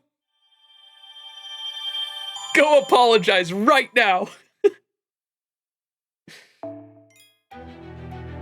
Moa, you're on to the Lostbelts finally? Did you watch? You have to watch the what are the anime one-off episodes called? I forgot the term for those. The Moonlight Lost Room. You gotta watch Moonlight Lost Room before you start the prologue for Lostbelt, for the Lostbelts. I am in a bit before I start the prologue. Okay, perfect. Yeah, and the things in there, Moe, like there's some stuff in there I still don't know, or I still don't have the answers to. The Moonlight Lost Room one-off episode is so good because the first time you watch it, nothing's really gonna make sense. You should watch it again by the time you get to like Lostbelt 5. Like watch it either before or after Lostbelt 5. And then watch it again before Lostbelt 7, and a lot of the things in Moonlight Lost Room will start to make sense as you watch it, or as you rewatch it with more context on the Lostbelt situation. Cosmos and the Lostbelt is fucking peak, bro. This shit's so fucking good. Nasu cooked. Holy yap in Salem, I need my brain to rest a bit. I don't blame you. Yeah, Salem's a fuck ton. Salem's so good too. All right. Oh boy, section 12 is gonna be fucking long too. We might go over 6 hours. I'd like to finish section 13 if we can too. All right, section 12 is called Kingdom of Corpses. Let's go.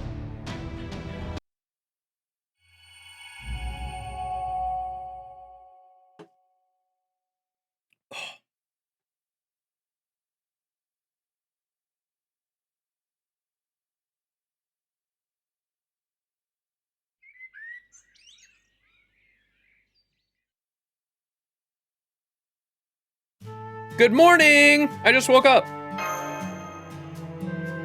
Good morning. You're the first one up today. Nice to see you seem to have gotten a good night's rest. You Olga Mary told me you'd go to bed early yesterday. Or Olga Mary told me to go to bed early yesterday. You know, Max, Father Kodemine actually left me a message to give you, and it's about her.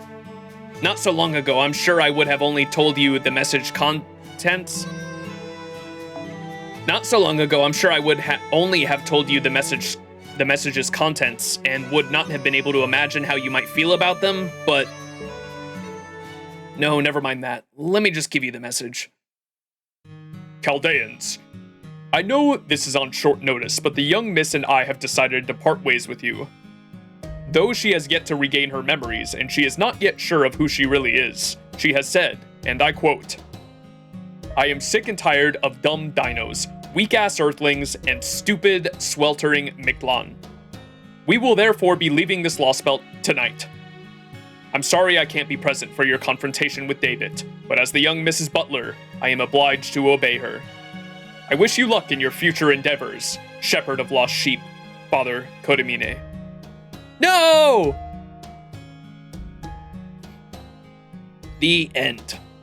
You mean she's already gone? Yes. Oh, and one more thing. Father Kodemine asked me to give you this as well. Are the carvings on this bark what you call English? Anyway, he said you Olga Mary made this for you. I cannot help you save the Earth. I'm sorry. No!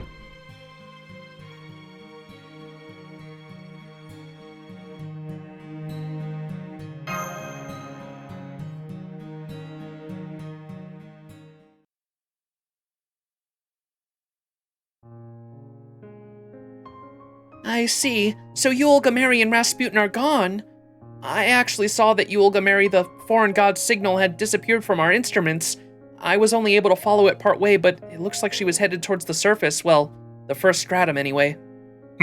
Well, she didn't attack us, so that suggests she still hasn't regained her memories. She may not have liked me so much, but it felt more like she saw me as a rival than an actual enemy. Because you're the new director. If anything, it seemed like she was fond of us, especially Max and Mash.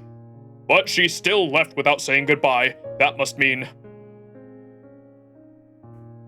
Was she offended by how wishy-washy we were about including her? I know what that's like. Hell, I don't know what it's like to not feel that way. Every time I joined a club in university, I always felt like I was the only one who didn't belong. It's hard. It feels like lying on a bed of nails, and above all, my fierce pride simply couldn't take it. I bet it was Rasputin's idea. I mean, I know I told him they should leave, but seeing Max and Mash's responses is making me wonder if I was wrong. No, deep down, I think I was secretly hoping you Olga Mary, the spitting image of Olga Mary, would officially join Chaldea in the end.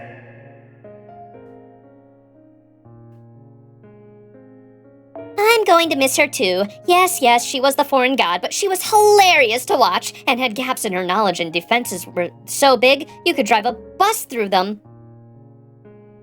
If I'd managed to take advantage of one of those openings and analyze her, that would have made it really easy to find out what exactly the foreign god is. Why she looks like Chaldea's former director and how she incarnated into a beast spirit origin, or what I was hoping to find out. All right, everyone, chin up. No harm has been done, so there's no cause to be depressed.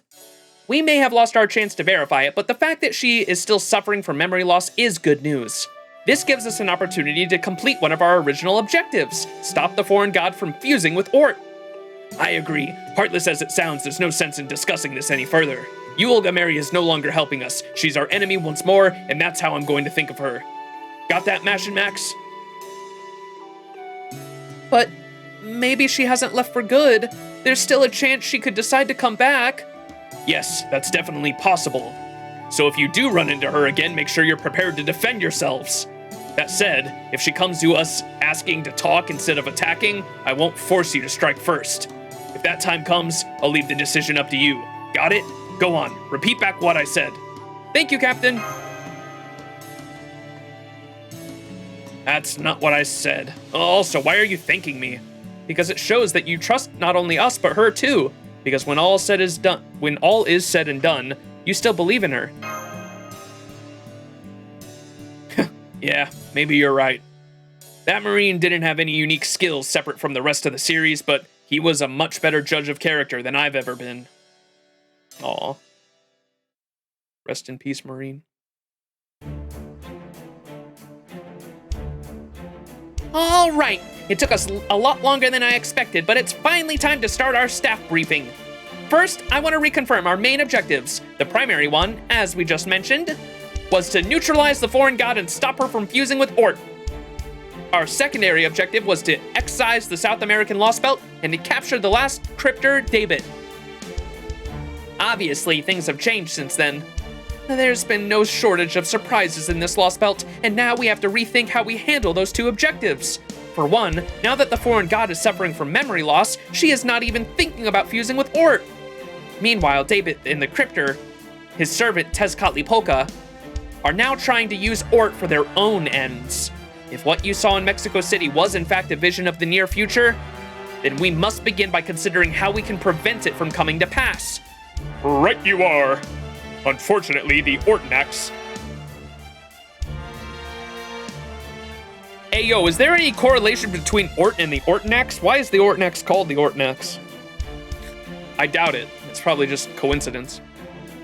Unfortunately, the Ortnax contained no video footage of the collapse of Mictlān and the Earth that Max reported. Not because it didn't record for the span of time, you see, but because the footage, and only that footage, was lost. We therefore have no choice but to take our field operative's word for it. Still, I have to ask, are you sure the whole Earth was really falling apart? It wasn't an illusion or a forced perspective or something along those lines? I'm sure. No, it was real, no question about it. Oh, I can't believe it. Oh, I'm not talking about your testimony. I'm talking about David's absolutely insane plan. Isn't he working for the foreign god? And doesn't the foreign god want to rule Earth? So how can he possibly rule the planet if it no longer exists?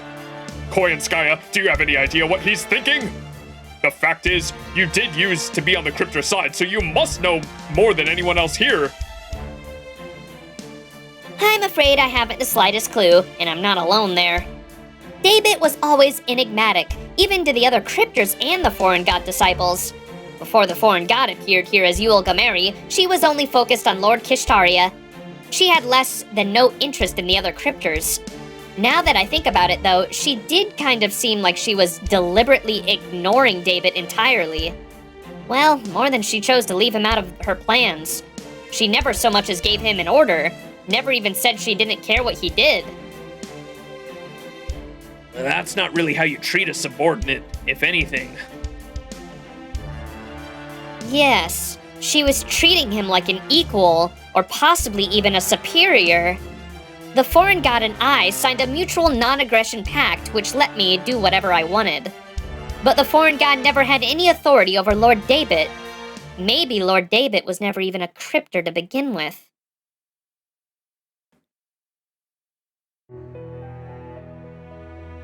Shay, what now? Never a cryptor to begin with? Does that mean he was never really on Kishtaria's side? I see. Now I understand what that file on Wodime saw. Now I understand what that file of Wodimes I saw in Olympus was talking about. Kirillite, David was a member of Team A. That's not in question. However, that said, he was never in the same position as us. He didn't even owe the foreign god anything. For that matter, the rest of us had never even heard the word cryptor until we were brought back to life. Me, Ophelia, Akuda, Beryl, none of us had ever heard that before, but it looked like David was already familiar with it. At the time, I thought that name was like a blood oath sealing our vow to revolt against humanity, but I was wrong. Yeah, now we understand now that Cryptor was something. Cryptor was the name that was given to the Masters of Team A by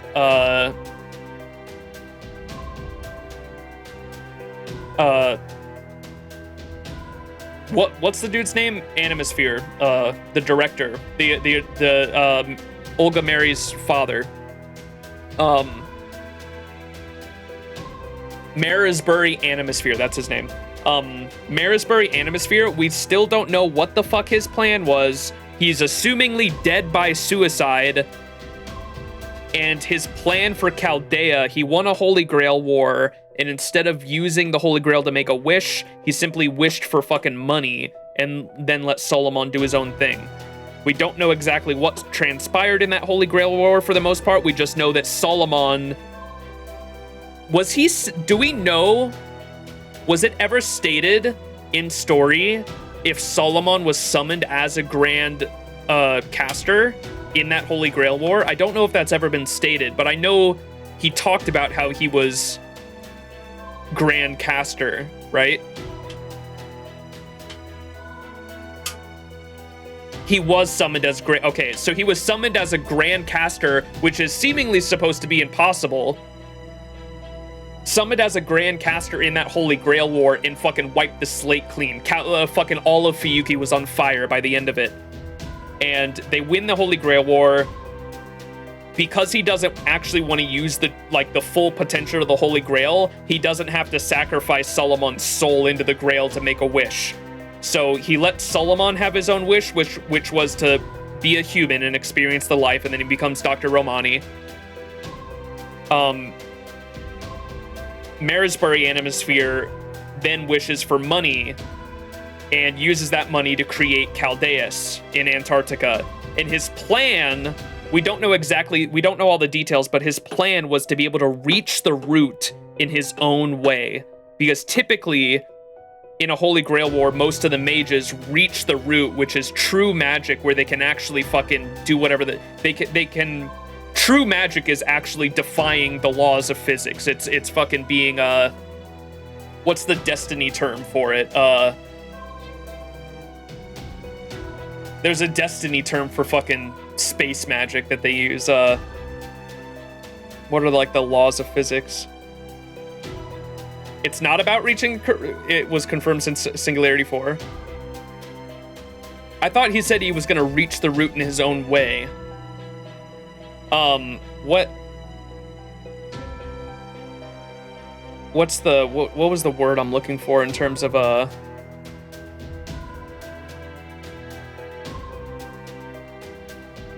hang on real quick, I know where to find it.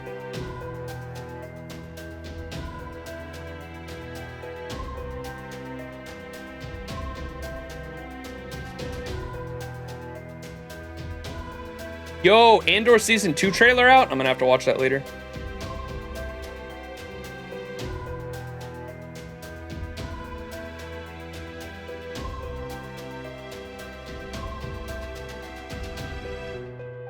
Paracausal, that's what it is. Causality.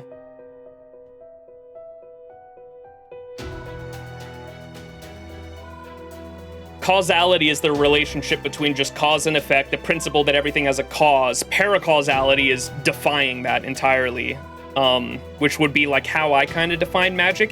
Doing the impossible, doing something that would seemingly be impossible, what you could also describe as like magic, right?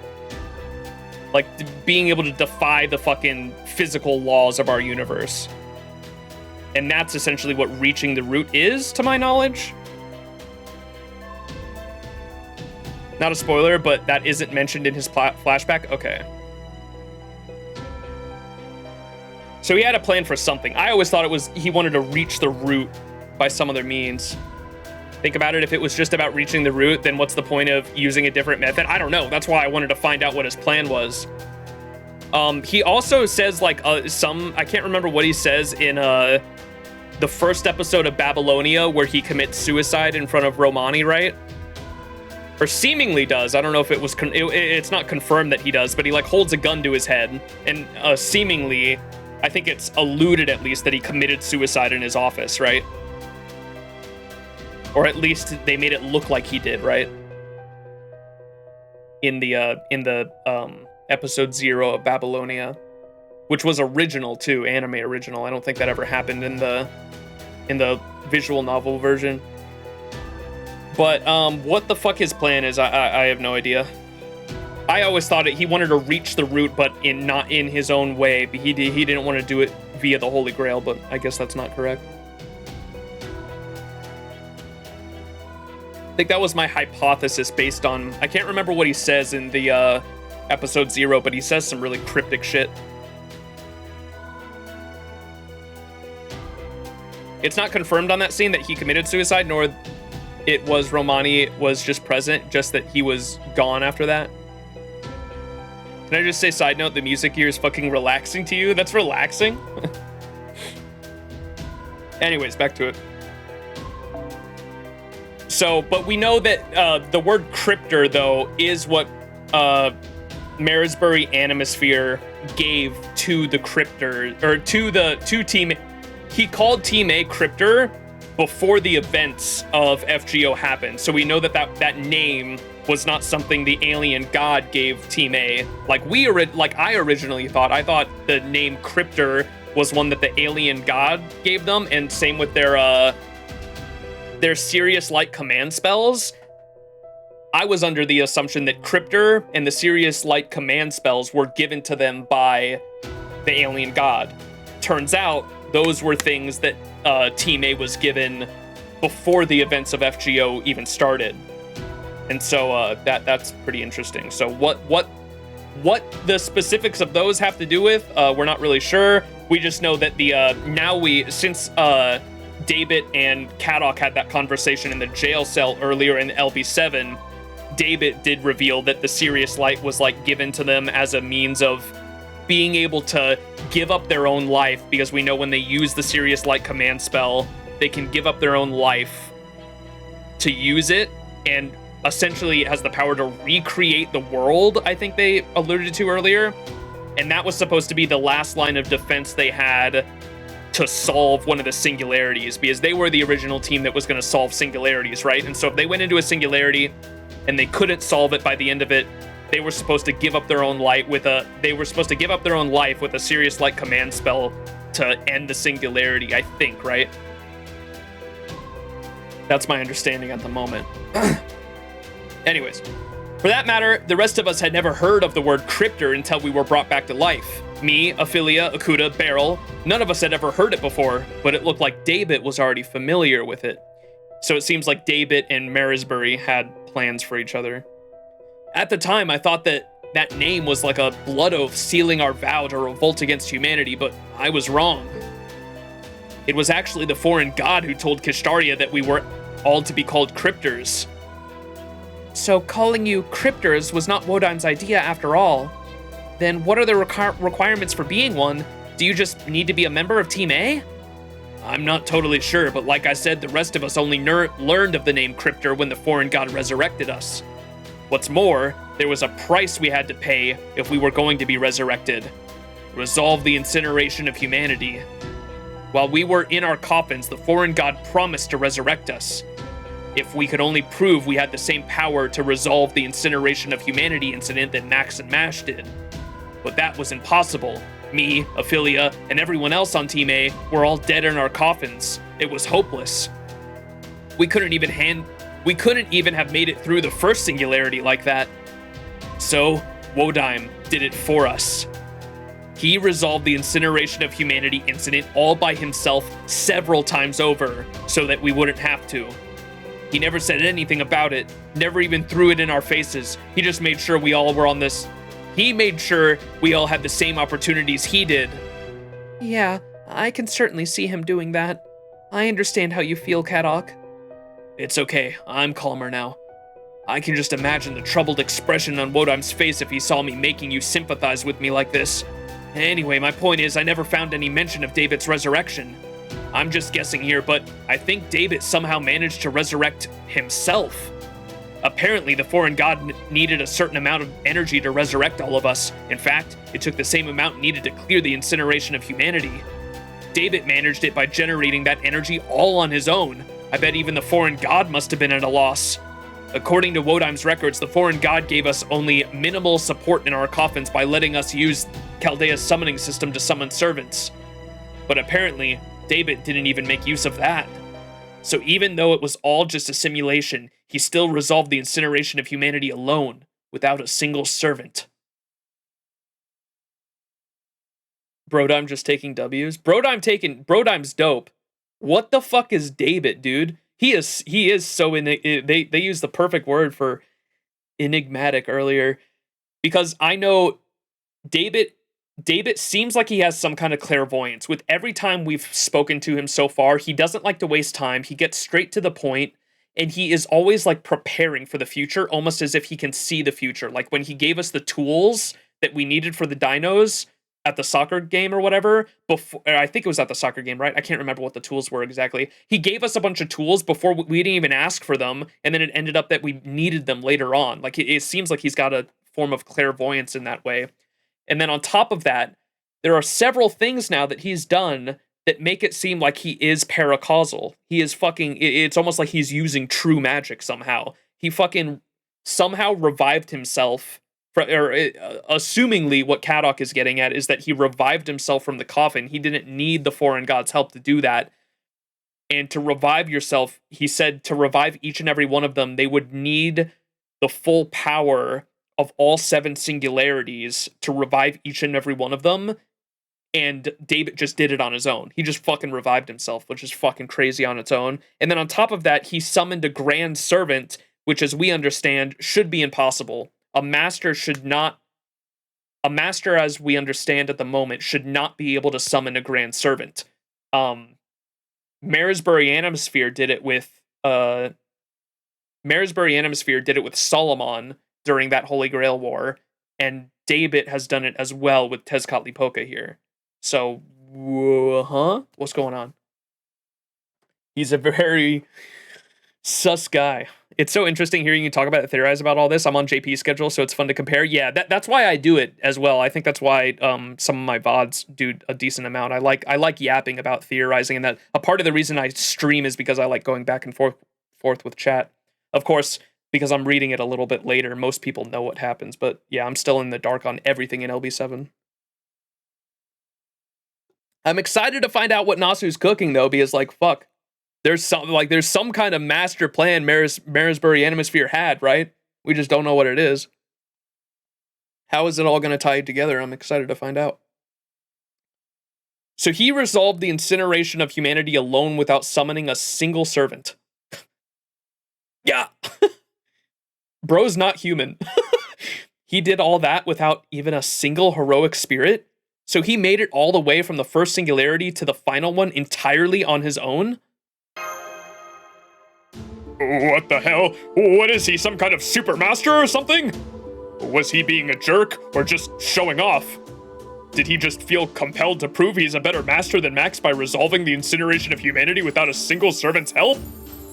It wasn't like that. Again, I'm quoting from Wodeim's records. Daebit Sem Void was omitted because his way of thinking and living never belonged with humanity in the first place. I see. Then he would have no choice but to satisfy this condition on his own, because he's not part of humankind, and since he isn't on humanity's side, he couldn't summon a single servant even if he wanted to. The counterforce wouldn't let him. What is he, an alien? Must be the sound of the alarm at the worst possible time. Sommelier? What is it anyway? Fucking bro cannot remember Monair's name. We've got a problem. Something's rampaging outside. Even the dinos are all fleeing in terror. Maybe we should be suspending the briefing for now to see what's up? Got it. Max, Mash. We're on it. We'll take care of it right away. All right, Habitrot, can you help us? Abby Cat. Sure thing. It's probably just some carnivorous insects or ocelome anyway. I'll have this wrapped up in no time. John Daebit truly is built different.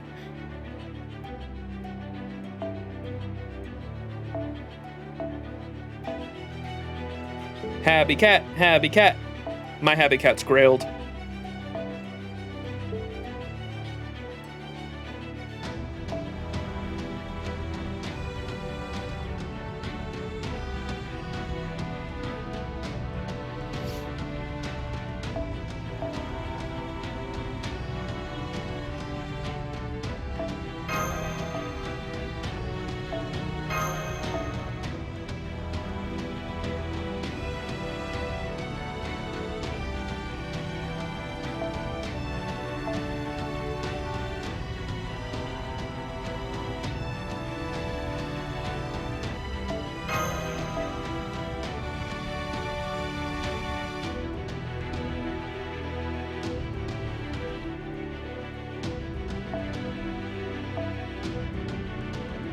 More Bond.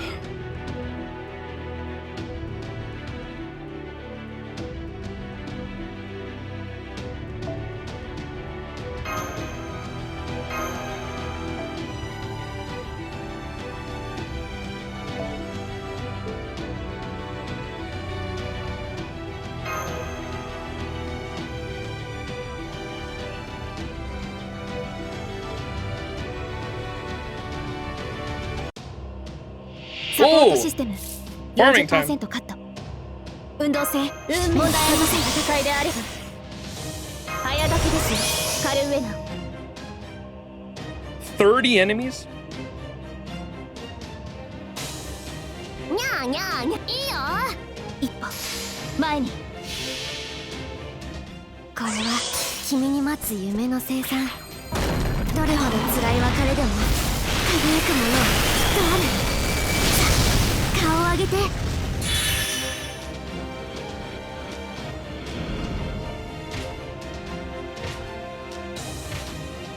Who did you give the special chocos for Valentine's? I don't think I've done that yet. I don't know where that is. Where's the special chocolate? Shit, they got like 3 days remaining. The perfect enemies for Doorman. Ashia Doorman. Bro, so goofy. 急の仕事任せて腕の見せ所って装填済みですこれは君に待つ夢の生産 There's Chacos. You select the unit and give an extra 50 bond for the event. Where do I go for that? I don't think I've seen that page yet.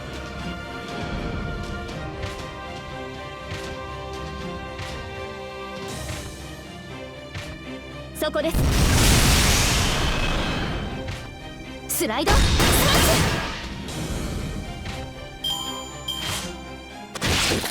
ュ Ouch. What's up, Ted?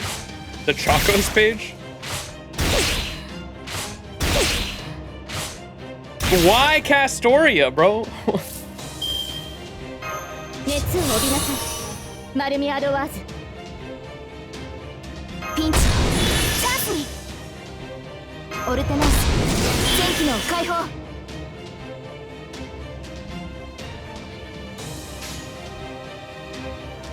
下がっているように多すぎてもね輝き多すぎてもね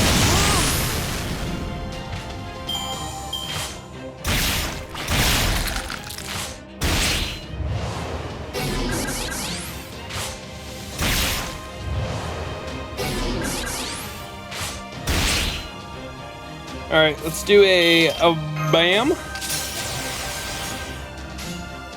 っこいしょオルテナンス疑似リンク解除 It's just where you give Chacos to see the Valentine scenes? Okay. Yeah, I definitely haven't done that yet. でも負けないファミリアになれたインスターハベトロット Remind me at the end of the stream if you're still here, Arnold, and I'll do it on stream at the end. Might give it to Ruler Artoria, Bunny Artoria, because I've been farming the final node with her. Or the 90++. One for male, one for female. I gave mine to Oberon and Bazette. Got Bazette from Bond 6 to 8 and 500,000 Bond to Oberon. Dude, I've been farming for like a week now. And I did not give any chocolate to anyone. God damn it. So much Bond I could have gotten. Yeah, I'll probably do Bunny Artoria. I don't know who for male on the back line I can have.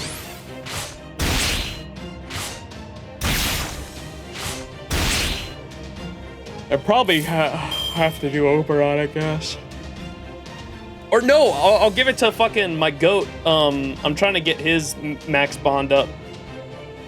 Because I'm not going to be farming with him until we get the a pen skill upgrade. Spartacus. I think I've been trying to bond up Spartacus. He's only like bond 8 at the moment.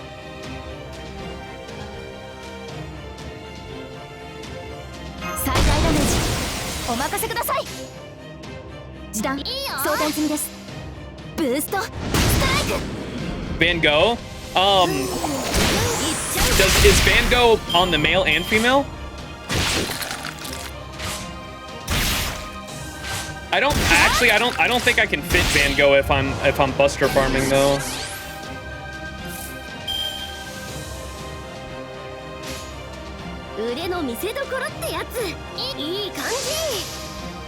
That's too much party cost.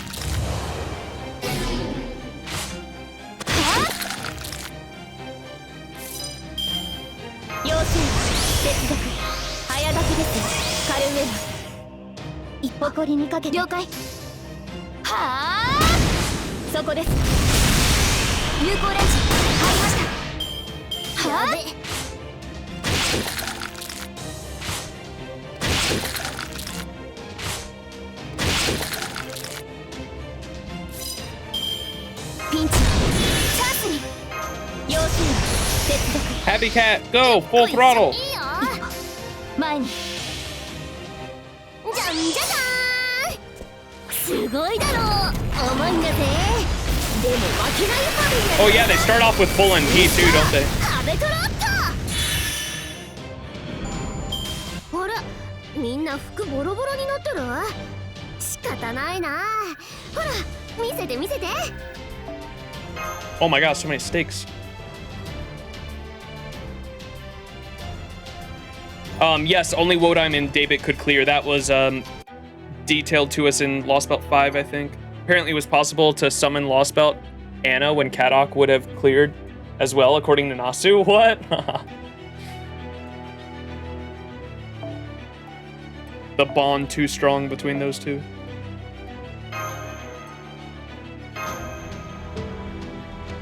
Oh shit, we're gonna have to start eating apples.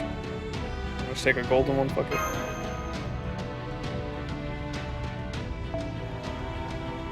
Wife power.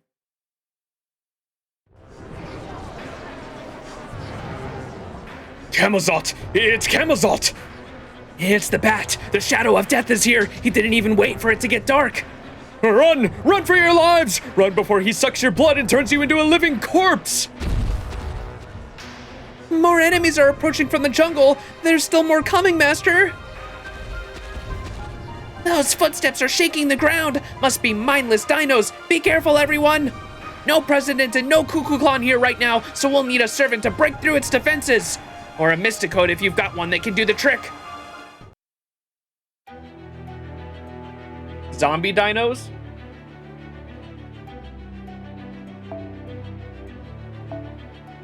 Oh, I know who I can use.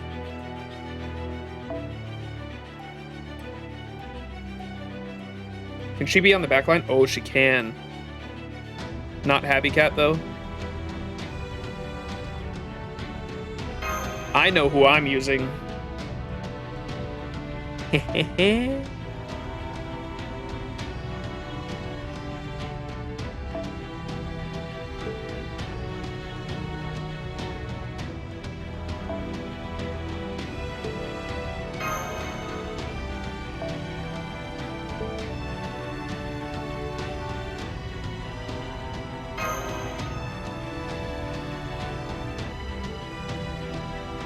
Mist can clear with his Anastasia.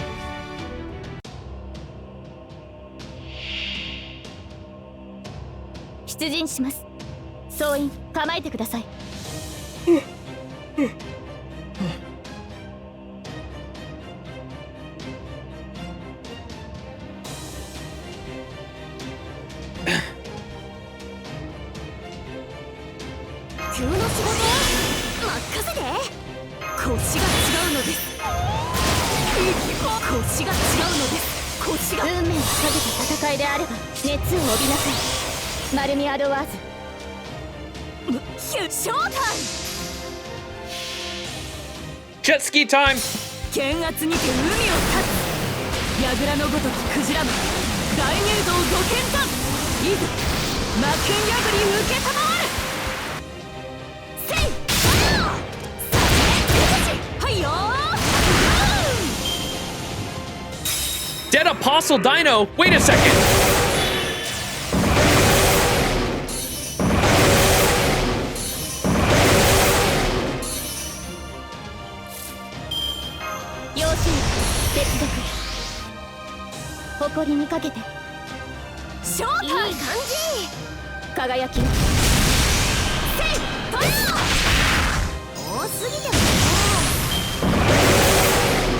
Bro! 朝になっちゃったか Bro, hit Happy Cat.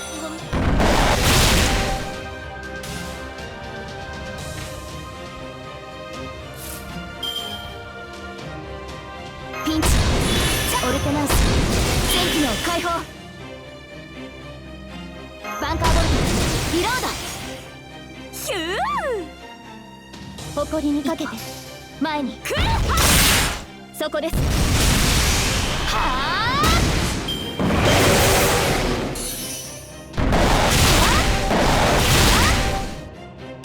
Bro got that invincibility fierce.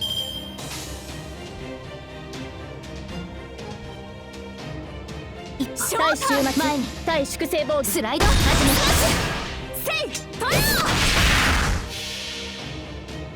違法の国時の終わりなれど剣は彼の手に霊言なる勝利を刻めラウンド・オブ・アーマロン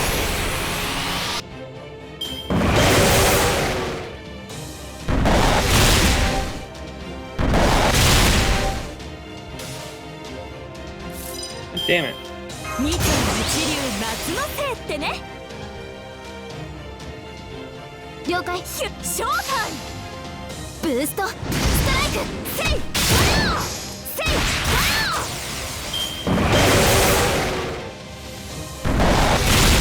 ア Damn it. バーサーカーだから悔しくありません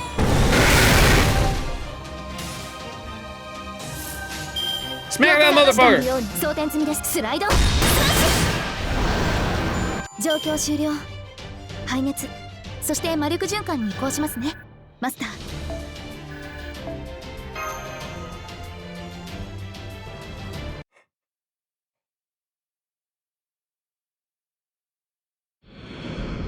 Dead apostle dino. Did that dino just turn into dust? It kind of looked like it self-destructed. I thought the same. It seemed like something other than poison or pain robbed it of its intelligence. Oh, our local vampire can tell us. I never thought we would run into monsters like that in a Lostbelt. I will be brief. You just fought a vampire. That Dinos must have been attacked by a blood-sucking monster, then became one itself. As for the animated corpses you fought prior to that one, they must have been lesser familiars than ghouls. Such monsters are created by imbibing the blood of the undead, which causes them to instinctively seek more blood even after death. They are a type of enemy we have not seen previously. They are also a foreign enemy which would normally not be our problem. So for now, as if David Void and Tezcatlipoca were not bad enough, it seems we must also address another new threat to Chaldea. It's not new at all. It's Camazot. That Dinos even said so. Camazot, as in the one of the major dark gods of Xibalba, described in Popol Vuh, text of Mayan mythology? Now that you mention it, I remember seeing details about someone by that name in Max's report as well. Are you sure that it's him? Are you certain you were not mistaken, or that you misheard perhaps? According to the Popol Vuh, Camazot was a monster who cut off people's head to drink their blood, but it says nothing about him being able to control the dead. Oh, this is bad. This is very bad, Shion and Da Vinci. For a Dinos, Camazot is even more frightening than the Knight. Whenever he shows up, all the Dinos hide away in their homes. And that means... They won't be able to help us repair the border, so it'll take us way longer to finish it. Well, I suppose our original plan was to fix it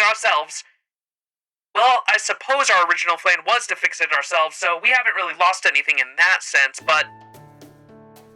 I'm right there with you. It's really disheartening. Never mind the repairs for now. Isn't Chichen Itza in trouble? Yes, it is. We're in Chichen Itza's territory right now, and there's no telling when those monsters might head for the city. Then we have no choice but to defeat Camazot. Besides, he's one of the ones who's been using Master's command spells without his permission. I knew we would have to face him eventually, so if that time is now, I have no objections. So he's the one with the command spells, Alright, I don't blame you for being upset, Mash. Also, I'm surprised you already knew Camazot, Tebu. I thought you were meeting him for the first time back in the first underworld along with the rest of us. Well, that was my first time actually meeting him in person. Camazot is the only being in all of Mictlān who is superior to us Dinos, which makes him a frightening figure indeed. I just happened to not think of him in that way myself, so when we met him, the only thing I thought of was, oh, so that's Camazot. So the Dinos are simply scared of him then. I suppose that means it's up to us then. It's only right that we repay the Dinos for all their help and hospitality.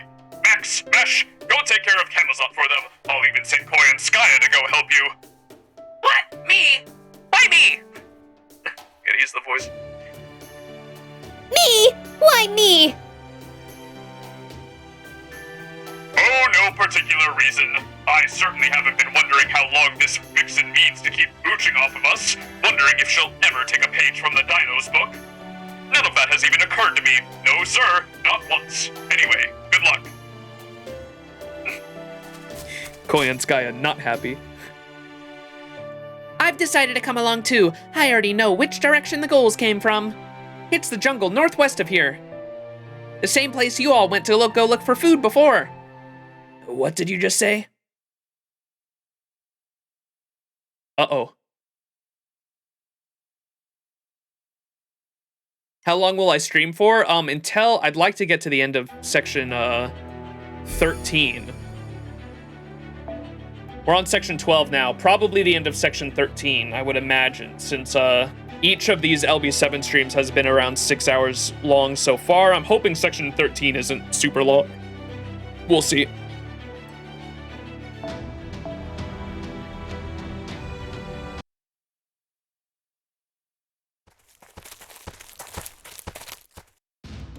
I was so intrigued I decided to join you.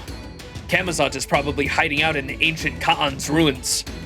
It's a dangerous place, so this time, I want to do everything I can to ensure all of your safety this time. This time? Did something happen at these ruins before? No, not at Ka'an. I'm sorry, I shouldn't have said that. Come, let's hurry. Tepu. He was talking about what happened with that Marine. Are these Ka'an ruins dangerous? Ka'an was a city, well, a kingdom really, that predated Chichen Itza.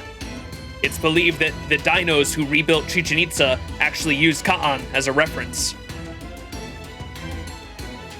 That's news to me. What happened then? Did the kingdom decline naturally, or did a later king decide to relocate the capital? Well, we're not actually sure. To this day, no dinos knows what Ka'an was like in its heyday. We don't know what life was like for the dinos who lived there, or why Ka'an ultimately disappeared. This was a long, long time ago, you understand. The only knowledge the priests passed down was the knowledge acquired after Chichen Itza was completed. That being said, some dinos do believe that Ka'an's downfall had something to do with the Fourth Annihilation. Fourth Annihilation? So Mictlān has experienced extinction events? No, it didn't reach the level of an extinction. The dinos survived, as you can see. I already told Father Kodimine this, but according to Kukulkan, Mictlān's son once went into a hibernation of sorts. Consequently, Mictlān experienced a night which lasted for a very, very long time. In turn, the dinos had no choice but to follow the sun's lead, close their eyes, and enter a deep slumber. In your terms, this sleep lasted about 100,000 years. When the sun returned, less than 10% of the dinos who had gone to sleep were able to reawaken. 100,000 years, and only 10% of you came back alive? There's no way you could have repopulated your species with so few. Oh, wait. Now that I think about it, humans experienced a similar miracle, I guess. 70,000 years ago, back when modern humankind only existed in West Africa, there was a freak weather event that reduced the population down to only 2,000 people. They survived the crisis Are they talking about Noah's Ark? Or no, 70,000 years ago. No, never mind.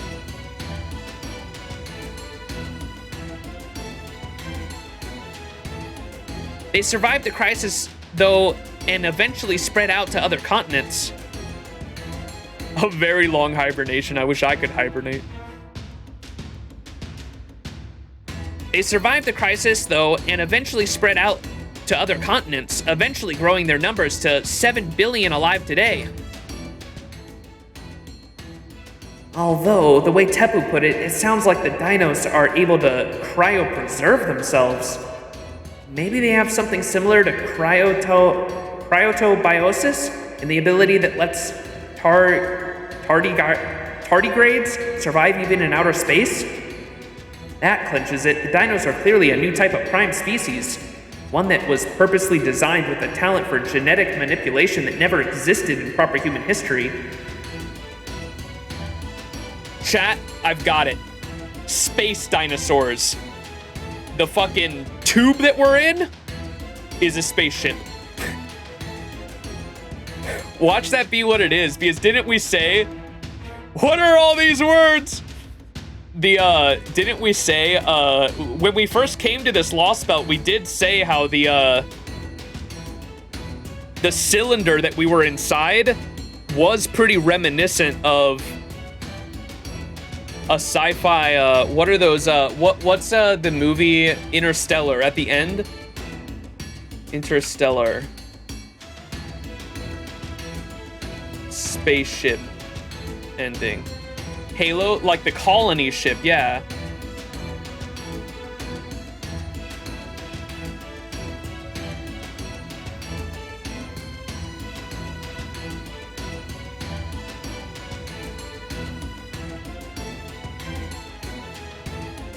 Here, look at that shit.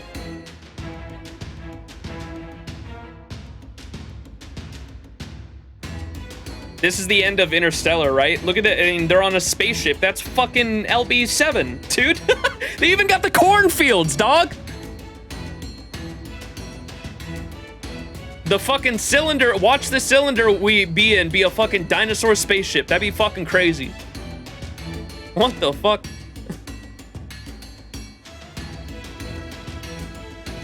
I'm cooking. Space dinos, you're high. But we're underground, right? Maybe it's an underground spaceship, I don't know.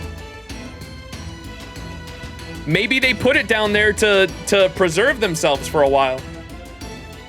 They're talking about cryo sleep and shit. Anyways. It's not much farther than Khan's ruins right now. Please watch your step, everyone. There are many fences to trip on there.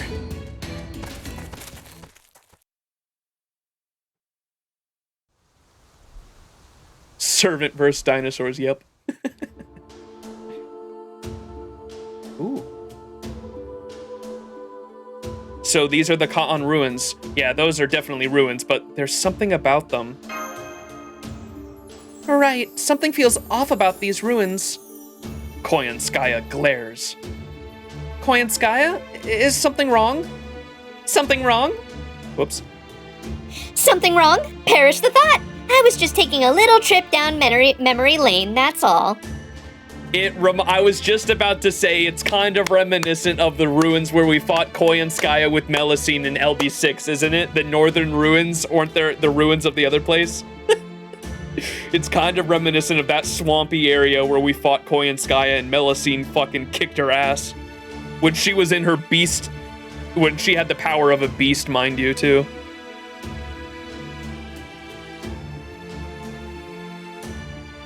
Something wrong? Perish the thought. I was just taking a little trip down memory lane, that's all. More importantly, look up. Don't you recognize those flapping sounds and that creepy laugh?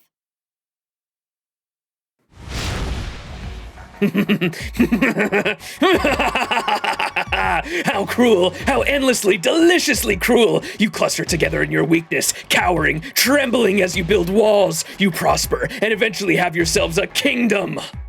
But no matter how you rack your brains, you're still hopelessly weak. All that hard work, wasted! In the end, all that remains of you is your bones and the ruins of your shattered, forgotten dreams. What can one do but laugh, but look down upon you in contempt? Truly, the tears of the weak are so sweet as the blue blood in your veins. How I've enjoyed waiting for you apes. It was worth the trouble of sending my messages, or my messengers to get your attention. I'm accustomed to boredom, but you don't take that to mean I'm anything approaching patient. You responded so quickly that dinos could learn a lot from you in that regard. But faster isn't always better. I only count 3 servants with you this time. The shield girl, the child scholar, and a guised up beast. Do you really mean to challenge me, the lord of the underworld, with this pathetic lot? Has Tezcatlipoca rattled you so much that you forgot the foolhardily display of valor you showed in the underworld, priest of Chaldea? Fine, let's have your excuse then. Why have you so underestimated me? Are you and Tezcatlipoca in cahoots? Hey, it's not like we're in the underworld right now, right? So you think you needn't feared me because we aren't in the underworld? Is that it? Insolence! Insolence! Insolence! Insolence! Death! Death! Death! Death! Death! All right, that should do it. You may be infuriating beyond compare, but you are brave. I like that. You're exactly what humans should be, Priest of Chaldea. Now I want even more to be you.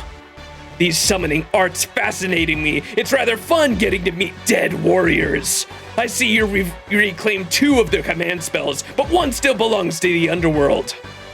My original plan was to cut your head off in the 4th layer, and to take your eyes and brain for myself. But it seems it's time to show you how wrong you are about being able to defeat me just because we're not in the underworld. It's time to slack my wrist. Don't worry, all I need from you is your head. I do so love blood, but I hate having the same blood twice. Unfortunately, you all look alike. I can't be expected to tell an ocelotl from a servant, so it's my personal policy to kill any creature whose blood I've tasted before. Would you like to know why? So I don't have to look at them again and won't have to resort to tasting their blood twice. So welcome, welcome. Listen well, undead warriors of Kaan. The time has come to add to your ranks. Monka. I love some of my favorite fucking characters to voice are definitely the cartoonish villains. That's why I love doing fucking what's his name? Who's the clown? Ashiadomen. I love doing Ashiadomen's voice too. Do servants even have blood? Yeah, they described it not too long ago in one of the recent. They actually had a lore drop on why servants have blood in a recent story beat. I don't know if that was LB7 or I don't think it was Tunguska. It might have been the other one, Trom. I think it might have been in Trom. Me thinks he's a little crazy.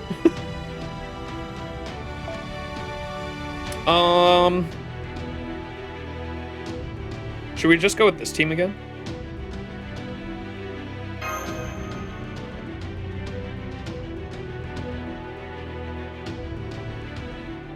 I don't really remember Trom. I don't either. I remember it being interesting because it surprised me. Kaan Warrior. Ooh. 首だけ残っていればいい。ここでお前たちを歓迎しよう。 Interesting. 失るカーンの戦士よ。その同胞を増やす時だ。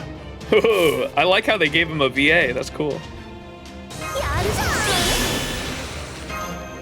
熱を帯びなさい。運命をかけた戦いであれば。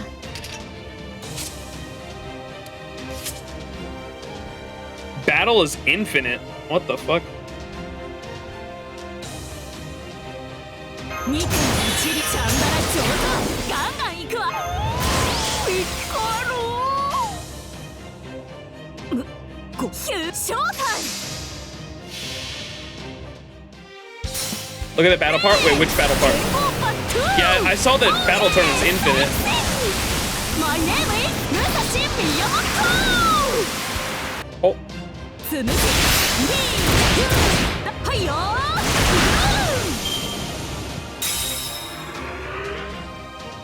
There's only 3 enemies remaining though.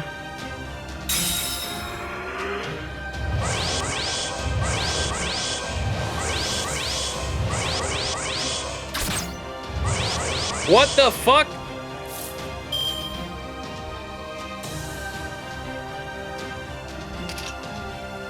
Organism modification?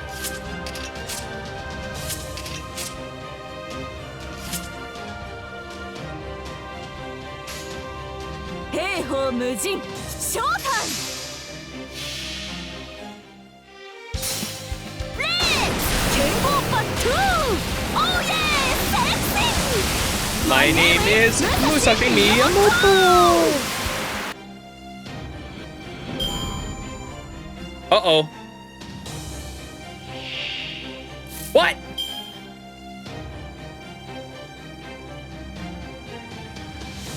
Do we have to lose? 熱を帯びなさい。丸みアドワーズ。腕の見せ場っているように。じゃんじゃじゃーん。 Don't worry, it's just 3 enemies. 重いんだぜ。でも負けないファミリアなのさ。スピンスター、壁トロット。そこです。多すぎてもね。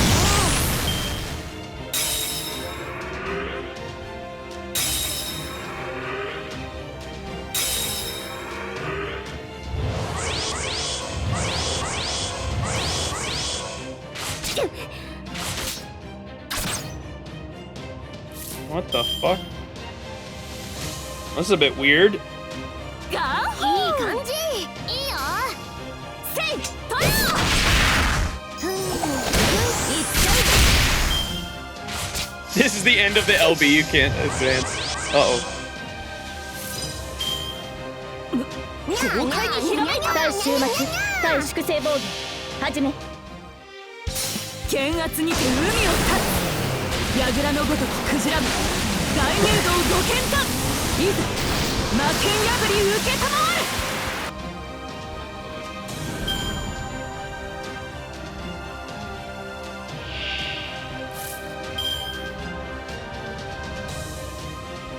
What's going on here? 腕の見せ所ってやつ。ありえざる妖精の王よ。いい感じ。魔法糸抜歯バレル解放方針根性で固定スピンスター壁トロット。最果ての島。 I apologize. I don't know any of the characters that you guys referenced that Kamazot's VA voices.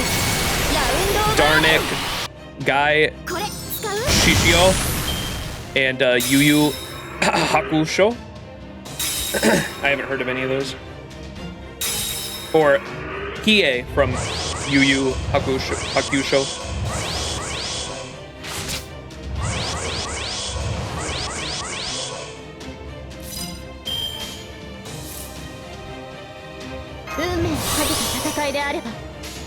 いいともいい感じ。多すぎてもね。輝き。多すぎてもね。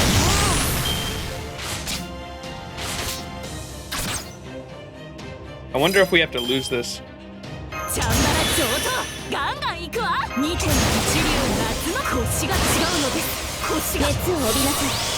丸みアドワーズ。よっか下がっているように。魔法糸抜歯バレル解放方針根性で固定スピンスター壁トロット。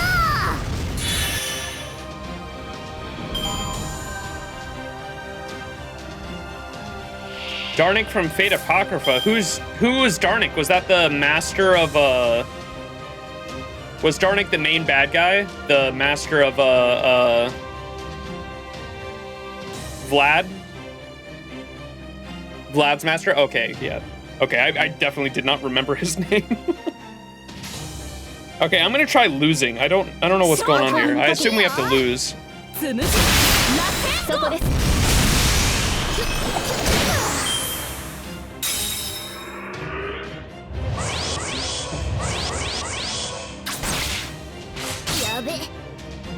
I'll just keep face carding for now.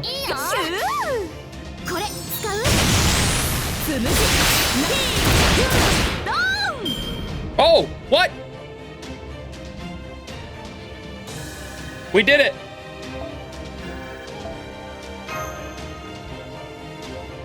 Good thing I didn't lose.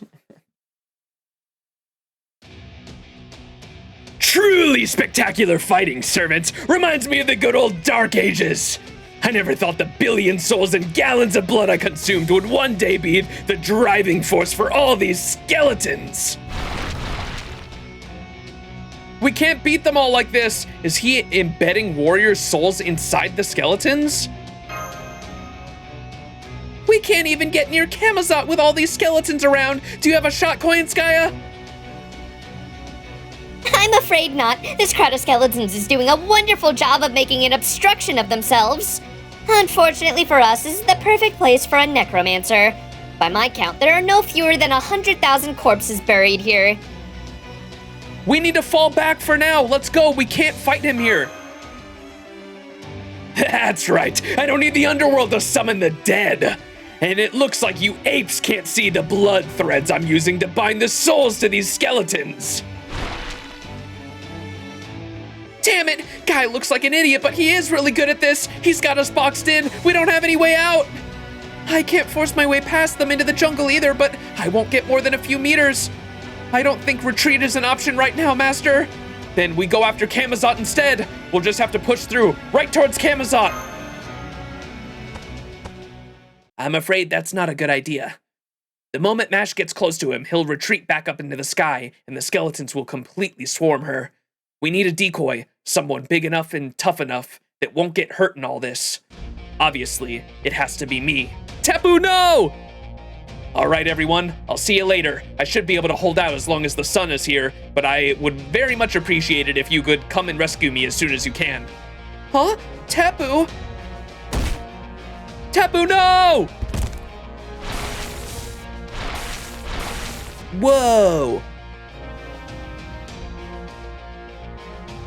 So that's the dino barrier Max mentioned in his report. It looks as strong as an electromagnetic armor field.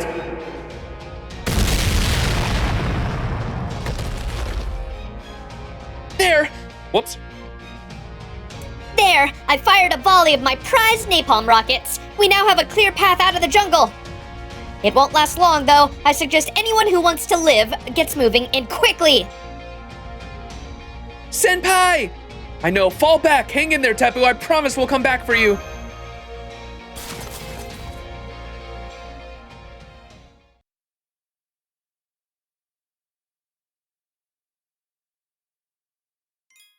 You missed the secret 300 Saint Quartz drop if you kill the last wave? You're kidding. Shut the fuck up.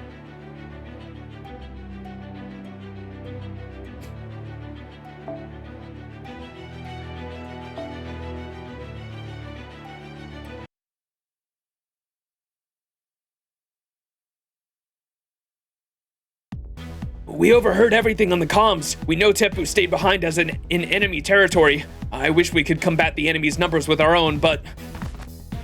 Well, we'll help save Master Tepu. We've got to. But we can't handle Camazot. He's too scary. I know we shouldn't be afraid, but I just can't stop shaking. Oh, forget a hold of yourselves, sucker raptors. We're not in demand for non-combatants to put themselves in danger.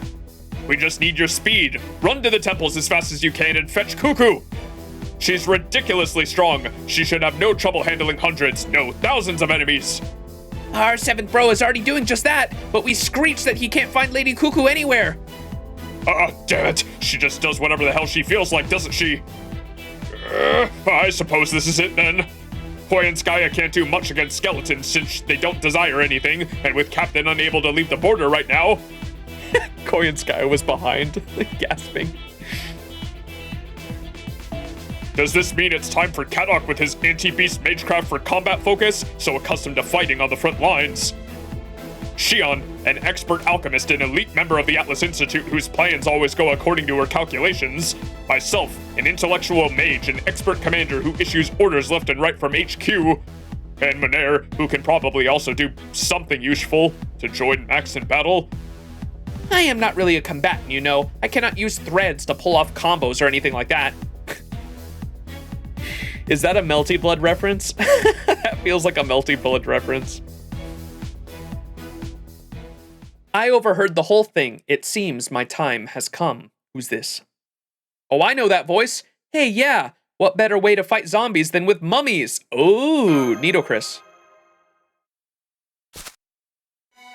No one can match me in the art of necromancy. That Camazot is using zombies and skeleton shows just how much he has to... Okay. This is where Nido Altered comes in, isn't it? Because we saw earlier how Camazot has been using the command spells or some kind of power to turn our servants into altars. He did that with Protea, and he also did that with, what's the name of Chirp Girl? He turned her into an altar too. This is where we have Nitocris go with us, and he's gonna turn Nitocris into Nitocris Altar.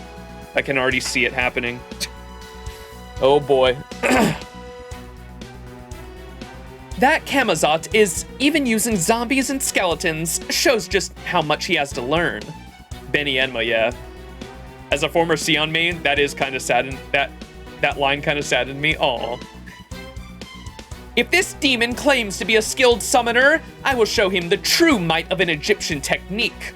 The technique that even takes our undead's comfort and well-being into consideration by ensuring they still have bodies. Oh, that is confidence right there. I would have never believed you were the same servant who's been on a losing streak since we got here. Well said, Nitocris. This is your chance to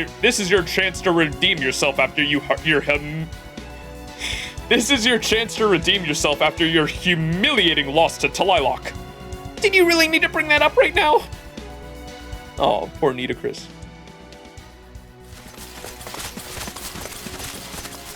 Yes, I can hear them, the voices of the dead.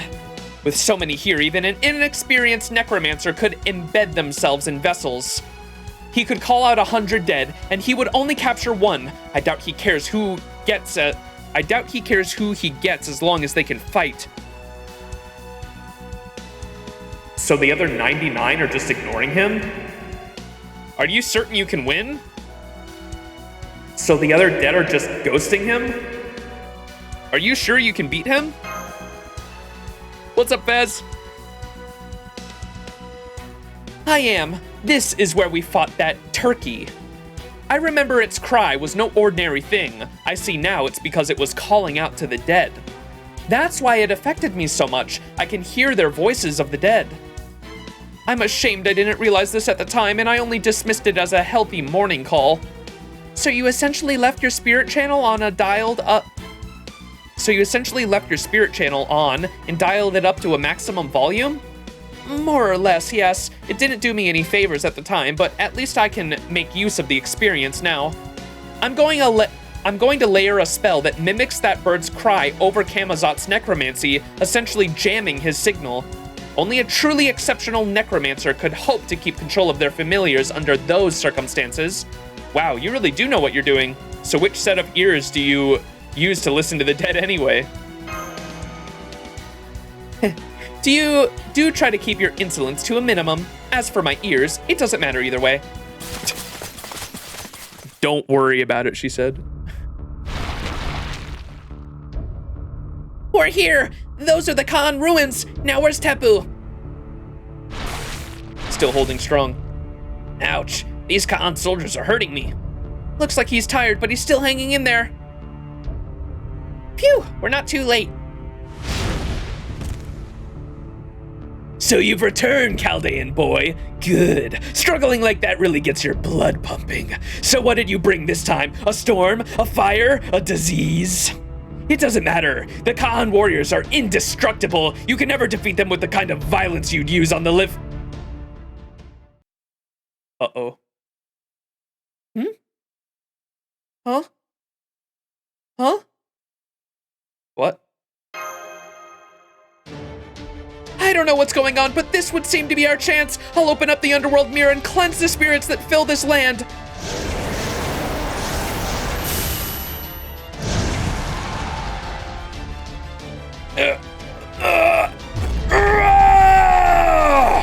A necromancer, I knew it! You should be ashamed! Revolting! Revolting! I want to tear my own eyes out! It's so hideous! Kill that woman, my warriors, otherwise she will send you into a nightmare from which you will never awaken! How dare you hear the voices of the dead even outside the underworld? There's only room in Mictlān for one necromancer, and that's me! Monka.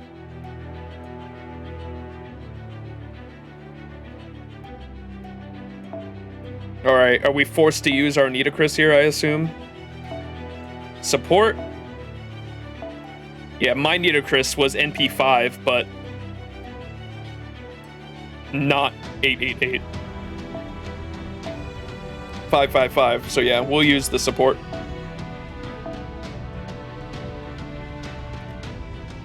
And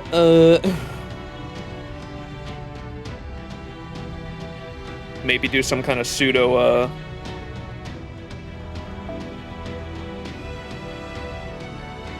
invincible comp here. Oh wait, we can't use MASH. What?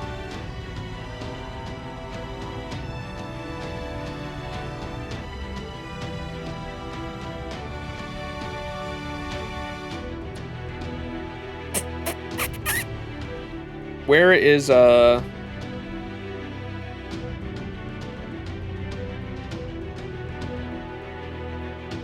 Waver? Let's go with Waver. Can't go too wrong with him.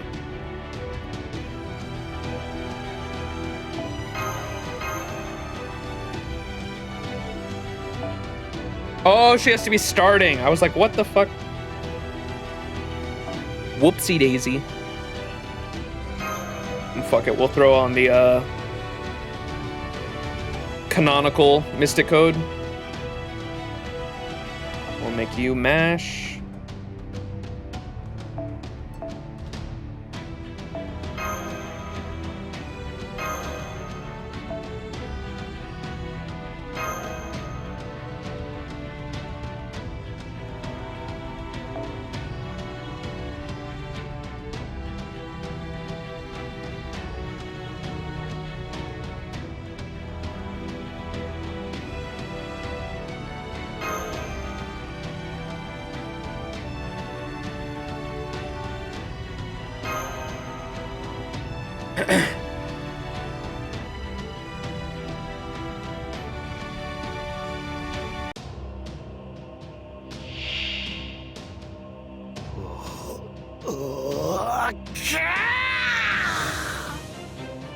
やはりそうか、資料使い恥を知れ。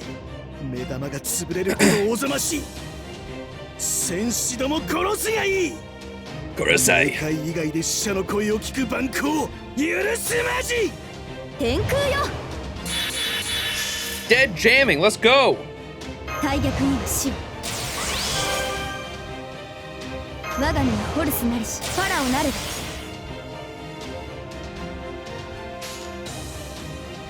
気がお望みとあらば。屍の鏡、暗黒の鏡、扉となる恐怖の心。Kijo Koyo was a stand-in for Tefu, let's go. The dead are vibing. Oh, cooldown reduced.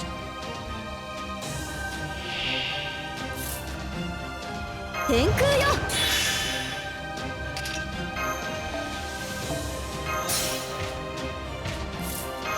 早炊きですよ、カルメラ。かわいいお望みとあらば。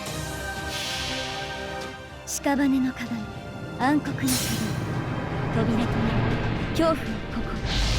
暗空ネブタジュゼル。 Oh damn, she farming.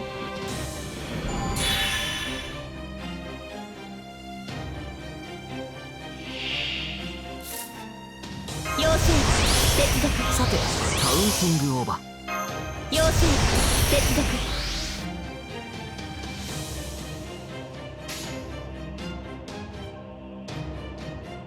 圧倒し下がっているように。オーケー。輝きを。切り込む。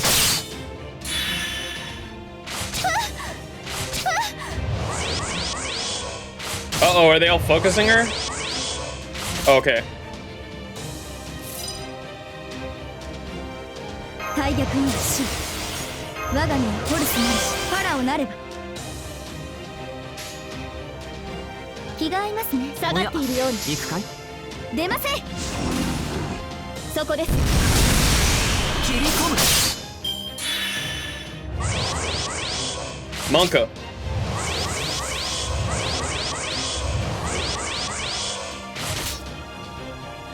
Okay.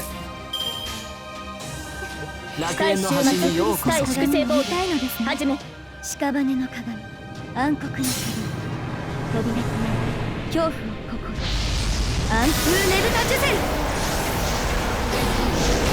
What's your thoughts on the HSR fake collapse? Saw any leaks? No, I don't look at. I don't look at, or I try to stay away from HSR leaks. But I'm excited for. That was the whole reason I started HSR, so I am excited for it. I won't know anything until they announce more, though. 違法の国、時の終わり。慣れた剣は彼の手。 How many buffs do you want? Yes. ラウンドオブアバロン。 Damn, she looped.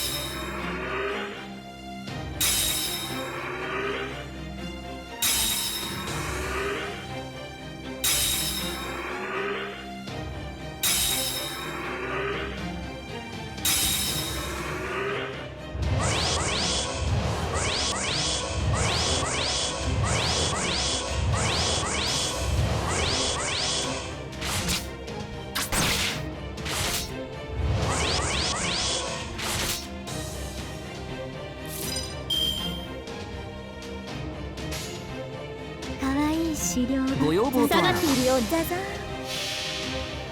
屍の鏡、暗黒の鏡、扉となる恐怖を心、暗風ねぶたジュゼル。 Dub.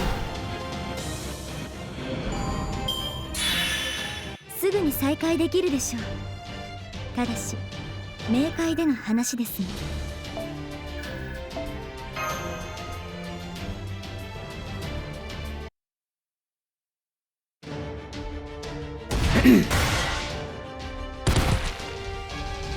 What is this? What just happened? What happened is that you just lost, Demon God. I've rid these ruins of all the dead spirits gathered here. You no longer have even a single pawn to command. I said, what just happened? Uh-oh. Whoa, CG. This is where he turns her into an altar, isn't it? Nita Chris! Kamazat! One more move and I'll split her from her head to toe with my scythe. Gah! So fast, he grabbed me before I even had time to blink. Now, answer me, woman. What just happened here? How did you do it? You mean how I returned your familiars to the earth? I just used my own dead spirits to banish your... No, no! The soldiers! The soldiers you commanded! You were treating those pale ghosts as if they were your own subjects, weren't you? Those ghosts were long dead. Any dreams they had vanished along with their souls. And you are going to tell me, what? That you remember each of their names? What? Answer me! Do you actually bother remembering them at all? Do you really recall those dead people's names and deeds every single time you call upon them? Of course I do. Those ghosts were all once loyal subjects of the Pharaoh. Even if they no longer are with us, I still honor their names and deeds. A pharaoh who reigned as briefly as I did is only able to exist as a heroic spirit because I share their pain.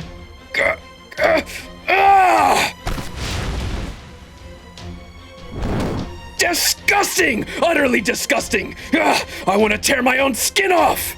I can't take it any longer! This is the worst day ever, ruined by the worst woman ever! What even are those ridiculous rabbit ears? They make every hair on my body stand on end! Hey, yo, that's taking it a step too far, yo. I'm going to Yayahui? No, I didn't read that. Fuck. What do you say? I'm going to Yahuhui for a healing bath. That spring, that source of night, should at least rid me of these awful chills. I'm not even sure what he was talking about, but I get the feeling that it was very insolent indeed. Anyway, I didn't manage to land a hit on him, but does that mean we've driven him away? Yeah, I think so. I'd say this counts as a victory. Oh, he didn't make her an altar. I thought he was straight up making her an altar right there. That was a crazy CG we got. What the fuck? I thought for sure she was about to turn into an altar. Indeed, victory is ours. And I live to see another day. Thank you all so much. Agravain and him would get along well. The ears are going too far, not everything else he said. Indeed, you can't make fun of Nitocris's ears. That's the best part of her. Are you kidding me? That and her blushing face. Nitocris, you did what no one else has ever been able to do or accomplish. You defeated Camazot and drove him off. I have no doubt there's going to be a grand festival in Chichen Itza tonight. You should return there with your head held high. I see. A festival, huh? Wait, what? That right there. I love her blushing face. It's so cute.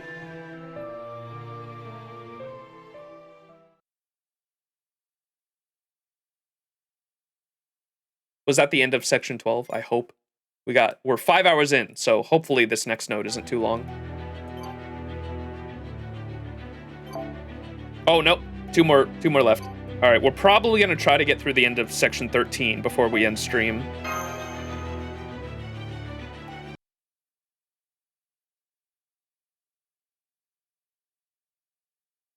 Nito's kind of soon, yeah. I love her. Wow, you were right, Tepu. This is quite the party. Spectacular work, Nitocris. No other warrior has ever managed to drive Camazot away. The dinos will never forget what you've done. From now on, whenever they encounter a problem, they'll say, Nitocris didn't give up when she drove off that annoying bat. WWND, meaning what would Nitocris do? Oh my god. Insolence! Insolence! Huh?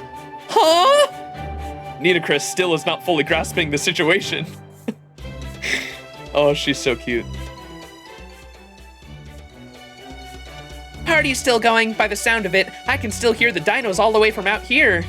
This is not how I imagined today would go, but at least Chaldea is super popular with the dinos now. Starting tomorrow, we should be able to focus on repairing the border again, but before that... Yes, we need to continue our discussion from earlier. It seems that the last crypter, David Semvoid, has a plan of his own, entirely separate from the foreign gods. He means to use Ort, wherever it is in this Lostbelt, to destroy the entire planet. So our top priority now, ahead of tracking down Ort or cutting down a Tree of Emptiness, is to stop David's plan. Though, of course, since we have not yet been able to detect the Tree of Emptiness, much less locate it, we can do very little in the way of planning to cut it down. Yeah, between crashing, getting taken prisoner, the surprise cultural exchange, and that zombie attack, I honestly haven't been given any thought in searching for the Tree of Emptiness. How about you, Max and Mash? Have you two seen anything around that looked like it could be a Tree of Emptiness? I've got to... What if we're inside of it, Kadok?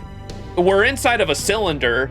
A tree's kind of cylinder-shaped, right? What if we're inside the tree?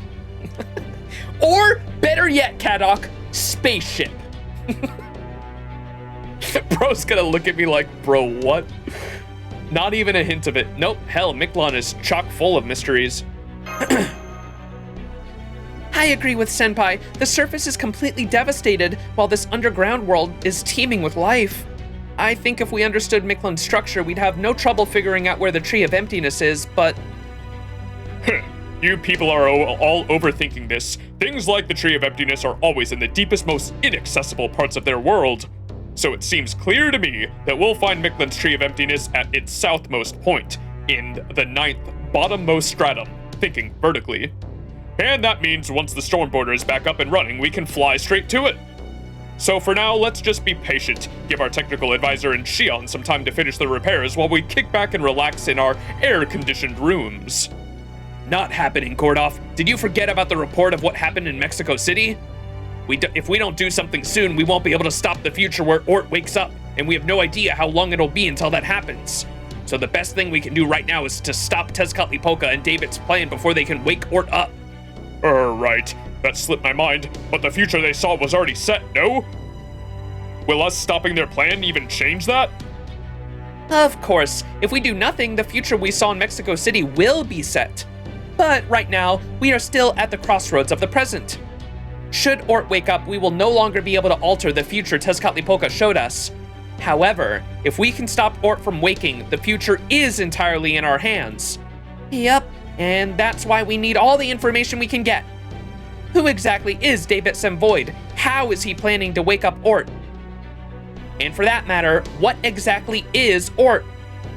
We still haven't detected it here in Mictlān, so right now, we can't even say whether it's asleep or dead. Without that information, we can't really formulate any kind of plan, as much as I wish otherwise. Unfortunately, we don't have any way of finding out more information. Neither the dinos nor the king of dinosaurs seem to have any knowledge of things outside of Chichen Itza. Maybe we could infiltrate Mexico City again and ask David himself? Nah, that's a dumb idea. Even if we managed to get in and find him, he'd sooner die than tell us anything. What should we do then? It's been less than a year since David came to this Lostbelt, the same as it was for the other cryptors. So where was he for all that time? What was he doing? How did someone so opposed to humanity summon Tezcatlipoca? Where exactly are Ort and the Tree of Emptiness? Can we talk to Cuckoo? Cuckoo's supposedly the king of the Lostbelt, right? If only we could talk to someone who had the answers to those questions! Cuckoo! Of course, we could never be so lucky as for there to be someone around who conveniently had all the knowledge we Oh! Speak of the fucking devil. Oh, is that all you need? Because I'm pretty sure you can find dinos who know exactly what that cryptor's been up to since his arrival. They're in Mictlān. Cuckoo! When did you get here? Mictlān. Of course, what's Mictlān? Mictlān? Oh, sorry. The dinos have been pestering me for more of your stories. So I came here to fetch Max and Mash. But your conversation was so interesting I just couldn't help but listen in, yes? I see. Sorry we didn't notice you. So what is this Mictlān place? In our world's Aztec mythology, it is part of the name of the first of the 13 heavens, the bottommost domain where the moon moved.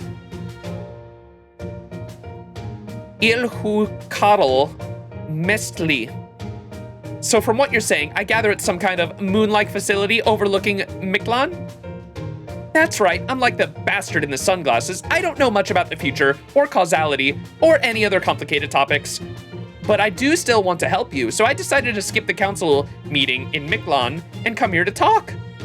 If you don't know the answer to a question, ask someone who does, and there's a very knowledgeable dinos who's good at answering questions in the Mictlān Observatory, yes? Oh, we going to the observatory?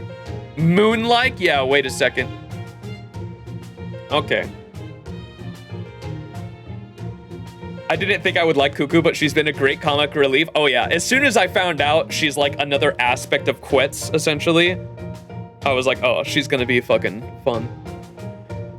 So there's someone up there with an even greater knowledge of Mictlān than you? So that is, who in the world is this person? Are they part of the teachings of the sun like you? Good question. The circumstances of our births are actually pretty similar. If you think of me as Mictlān's new son, she's Mictlān's new land. She can never leave the place where she was born. Oh, is it another god? And that place is the last destination humankind. If you think of me as Mictlān's new son, she's Mictlān's new land. She can never leave the place where she was born. And that place is the last destination humankind can reach on their own power, the observatory that was built in the 7th stratum.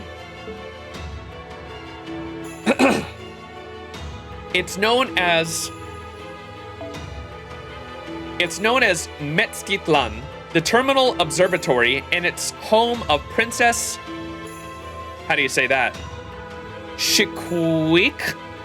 The stargazer known as Archetype Earth.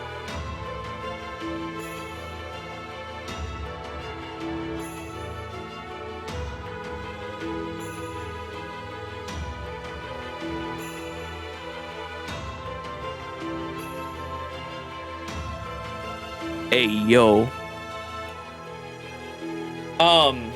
Isn't, Ark is known as, the Moon Princess, too, isn't she? Tsukihime mentioned!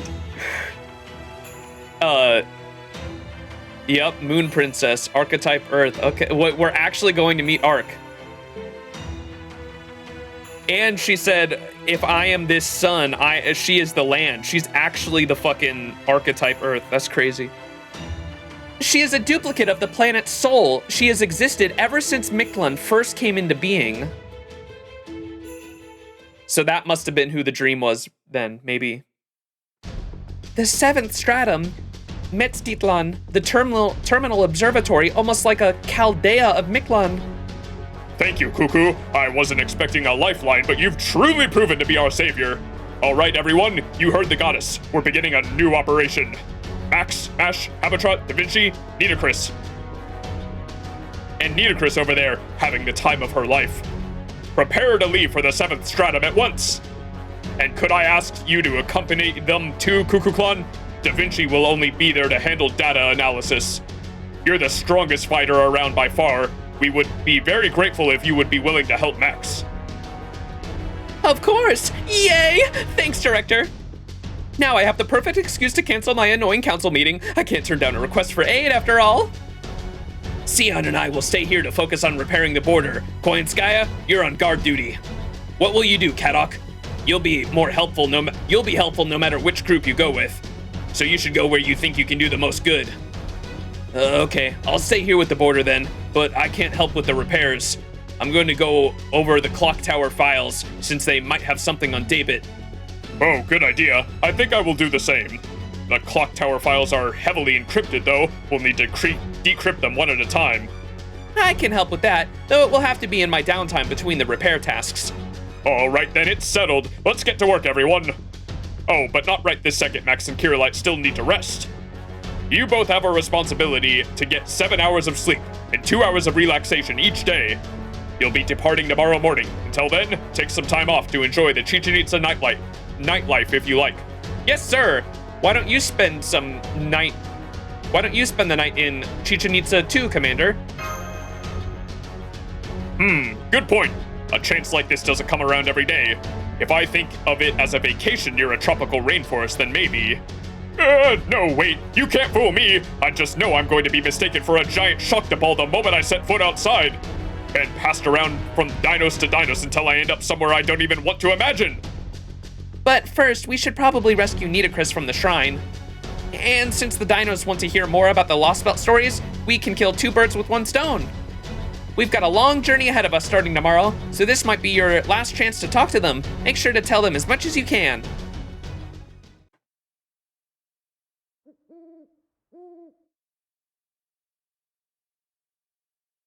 And that's the story of the Chinese Lostbelt. Wow, a world of all vassals and just 1 human? Man, that's efficient, really efficient. The vassals do all the heavy labor to keep the world running and provide the king with culture. The king evaluates it all and becomes the primary figure in making further advancements. Technological development could never take a wrong turn in a world like that. The other Lostbelt worlds were pretty astonishing too, but in terms of completion, the Chinese Lostbelt sounds like it was right at the top. I know what you mean.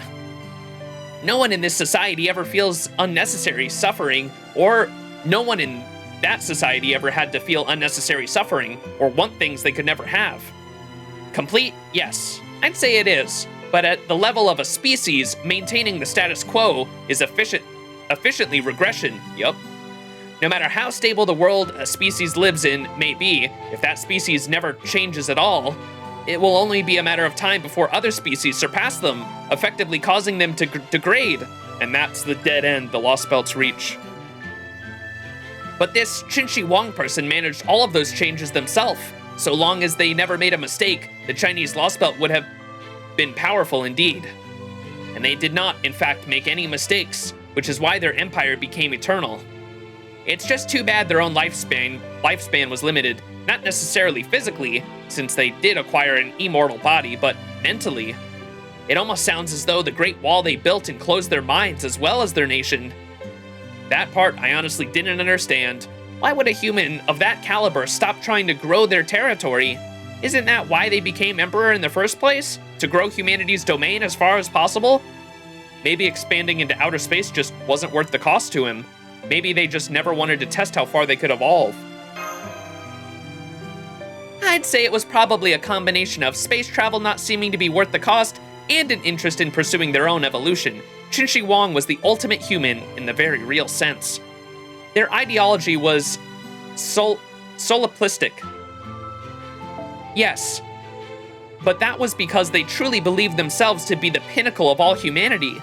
And since they were so strong in both mind and body, they probably never saw a need to compare themselves to others. Ooh, kinda like the dinosaurs. It's the same ideal Kishtaria tried to bring about. Qinshi Huang loved their subjects and strove to advance the human species as much as possible.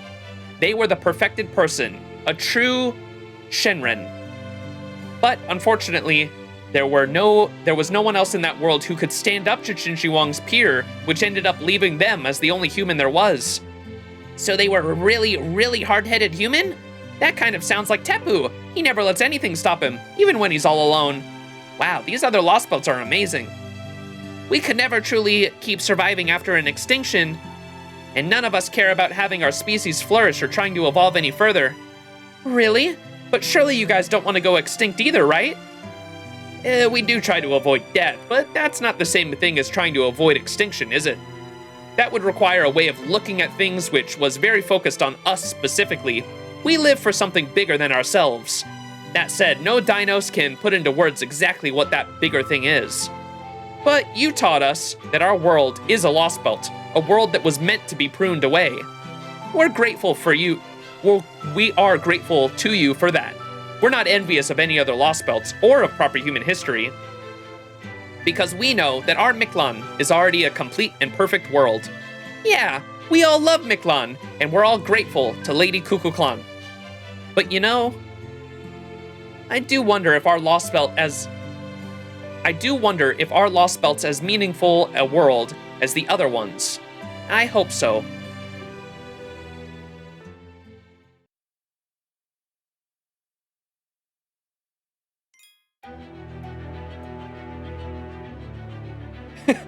We aren't really going in the order with these stories, are we? No one knows the correct watch order.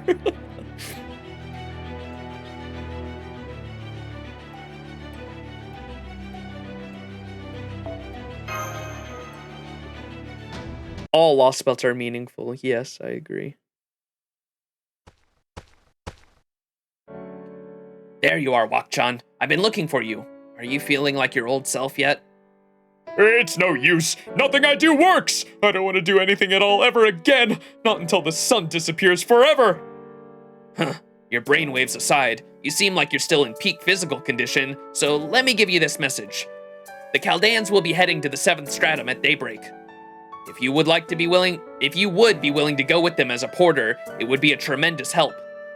Whoa, the 7th stratum. That's amazing.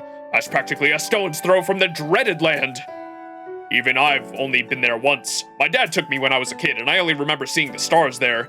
That sounds like a ton of fun. I guess those guys will go anywhere as long as they have a goal. Oh, but Olga's gonna be there too, right? I don't know what to say to her. Now I know I should have said something to cheer her up instead of just disappearing, but... Wakchan, Olga Mary, is no longer in Chichen Itza. She and the Chaldeans have gone their separate ways. I doubt she will ever return. Huh? How'd that happen? I thought they were friends. Oh, what do you know, Tepu? This would seem like a good time to explain. I can only guess based on information I've been able to piece together, but I do believe Olga Mary to be Chaldea's true enemy. No, not just that. She may also be the greatest threat to the dinos as well. You've heard their stories about proper human history in the Lostbelt, yes? And you know how the world outside ours, the civilization of Earth, was erased by the bleached Earth phenomenon, yes? Well, the bleached Earth phenomenon didn't just erase civilization, it also scoured every living thing from the planet. The being responsible for that is the foreign god, an alien who wiped out over 7 billion humans all on her own. And you, Olga Mary, is that foreign god. At least, I so believe. There are a few points that don't quite add up for me, so I can't completely be certain. But, all that aside, whether by coincidence or miracle, we were able to spread and travel with her for a time, but that was no more than a dream bound to end sooner than later. Quite frankly, our journey with her was a mistake. You're kidding me! What's up, Joshy? How you doing?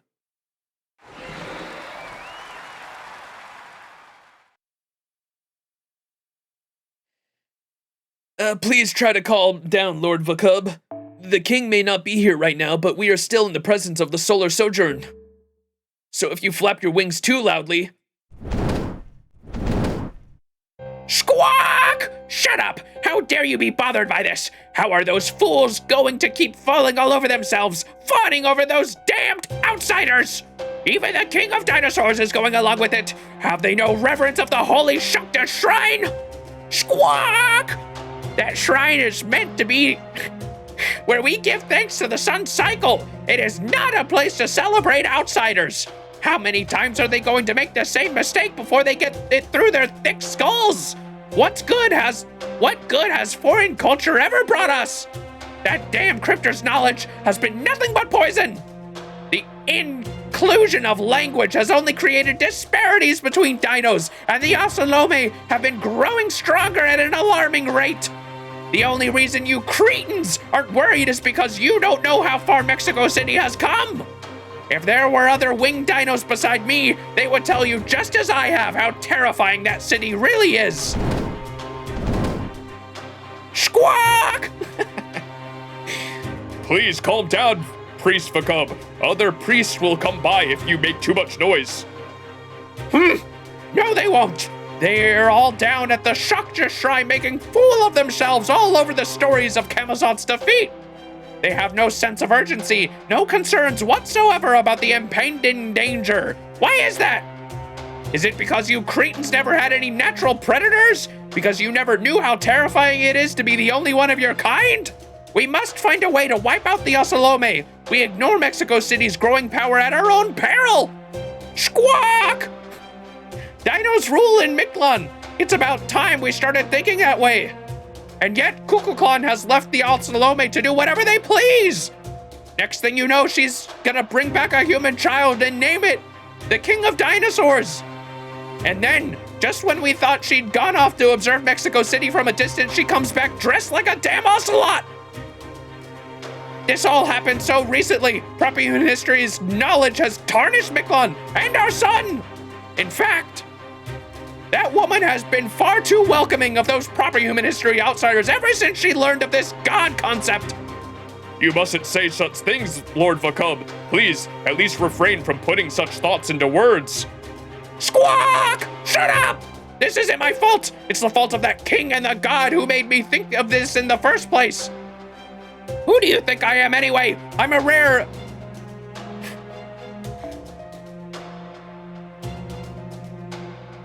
What the fuck are they called? Pterodactyl? I'm a rare pterodactyl! The only kind of dinos blessed enough to be chosen to the skies! Now I cannot unhear any dinosaur like an old man being angry. The motherfucker, his beak reminded me of the teacher from Jimmy Neutron, so I'm giving him that voice. The fucking teacher with the big ass nose.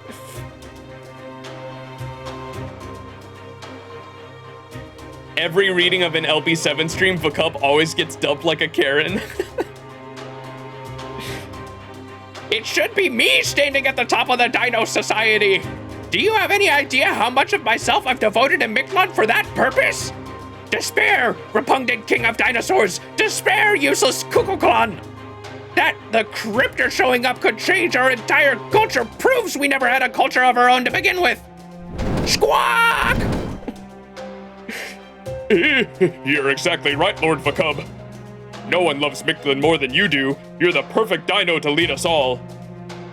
All right, move ahead with that plan we discussed. Tell Iskali I will agree to a second meeting in secret. Uh-oh. Him and Iskali are meeting? A plan to steal the sun. Huh. It's bold. I'll give him that. But it was at least worth hearing what he had to say. I certainly can't think of a better pretext. Fine. It will really save our dying son. He can have Chichen Itza. Uh-oh. Miss Fowl, yep.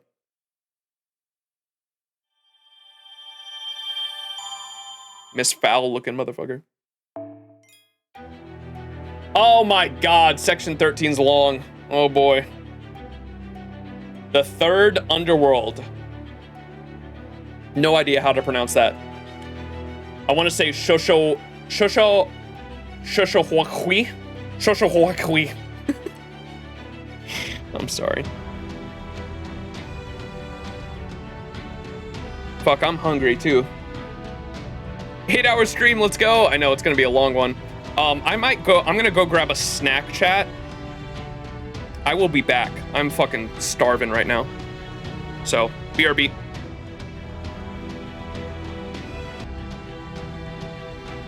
All right, we are back. Sorry that took so long.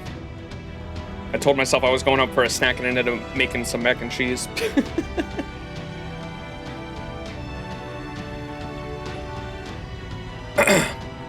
We are back though. I'll probably cut that out of the VOD since it was like 10 minutes. All right. On to section 13, the third underworld. Not gonna try to pronounce it again. Let's go. Yummy indeed. Definitely hit the spot. I was starving.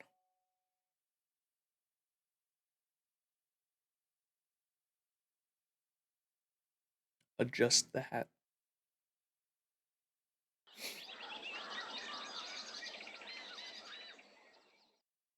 Back at Tepu's place.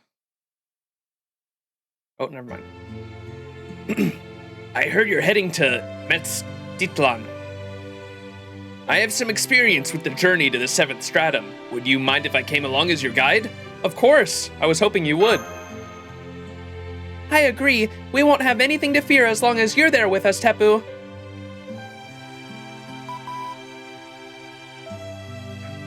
Hey, new line working all right? Can you guys hear me? Yep, loud and cleared, Minair. Mictlān's magnetic field is pretty strong. In fact, every stratum has its own atmosphere density, magical energy concentration, and background radiation levels. Luckily, over the past few days, Professor figured out a way for our comms to actually adjust their signal to suit the environment. We still won't be able to contact each other while we're in the underworld since its levels seem to be similar to singularities in certain ways, but otherwise, we should be good to go. Then we should be able to communicate with you while you're in the 7th stratum. That's great. We'll support you as best we can from here.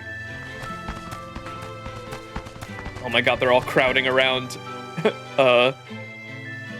Nitocris. You're leaving too, Lady Nito? Oh man, we're gonna miss you. But I guess you've gotta go since it's the 7th stratum and all. I mean, the 8th stratum is Camazot's hideout. If he shows up again, it's gonna be up to you to defeat him.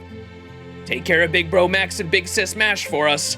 Of course, that poor excuse of a necromancer is no match for me. And once we conclude our business in Mictlān, we'll return to your city. It would be a shame to let this new fame go to waste. So when I get back, we're going to hold the Nitocris Cup we talked about last night. Woo! I can't believe we're gonna have another Shakta ceremony. Nothing can stop us now.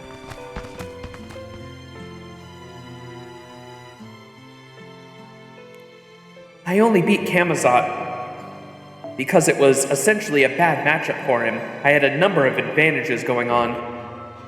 But if we run into Tlaloc and the Rain God again, I don't think I could defeat her as I am now. Good morning! Sorry I'm late. I went down to look at the shops first thing in the morning and I lost track of time. And they were even out of the thing I was looking for. Just goes to show you that you should prepare for an adventure ahead of time.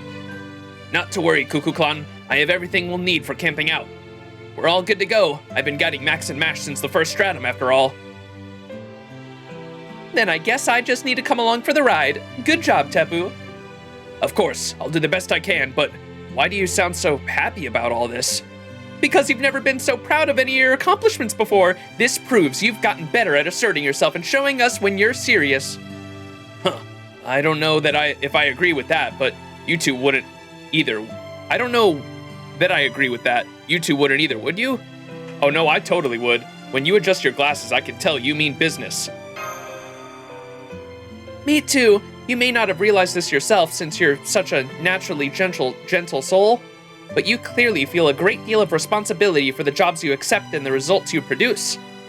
I see. Well, the thing with my glasses wasn't really meant to convey my emotions. I made these myself. They help me avoid looking upon things I shouldn't. Still, hearing that... What does he mean by that? I made these myself. They help me avoid looking upon things I shouldn't. That's ominous. Still, hearing what you both had to say just now was pretty wonderful. I hope I can remember this moment perfectly forever. Aww. Okay, well, we should probably get going. It should take us about 2 days to reach the 7th stratum from here. We should be pretty safe with this lineup, but make sure you all stay sharp on the road anyway.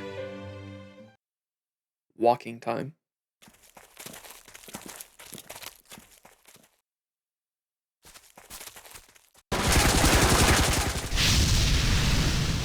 God damn. Whoa! Wait, we can kind of see what they're saying now. You say surround them? Kill the something? Bunko.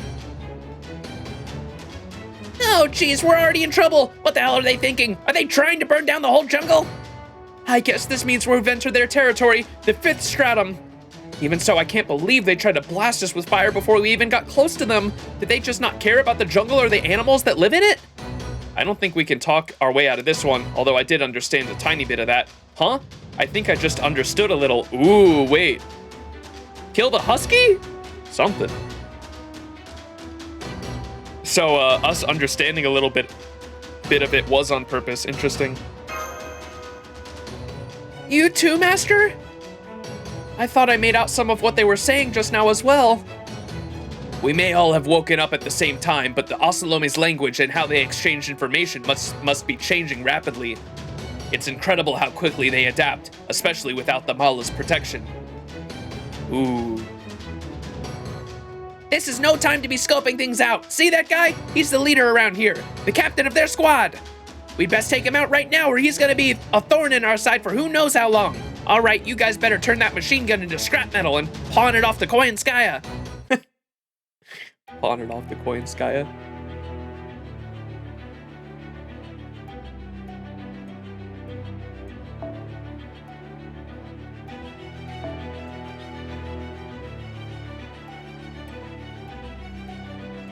Say we could use mash here? Or no?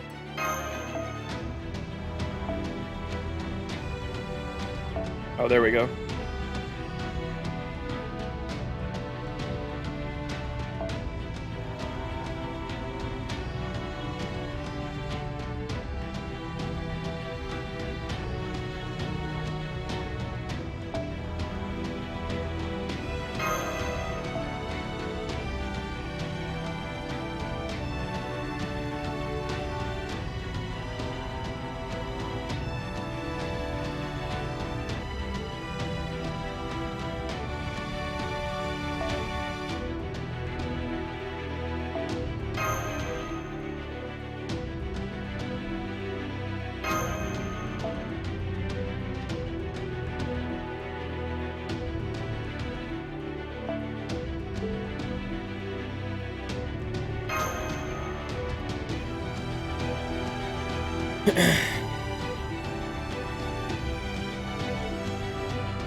私の力が必要ならば全力で応答します。生き返ろう。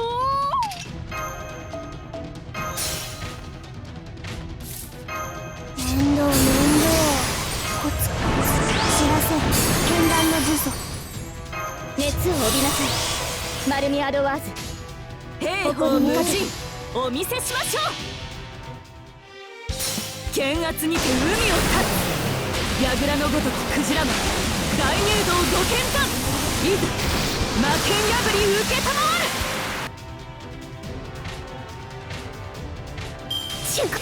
What the fuck was that?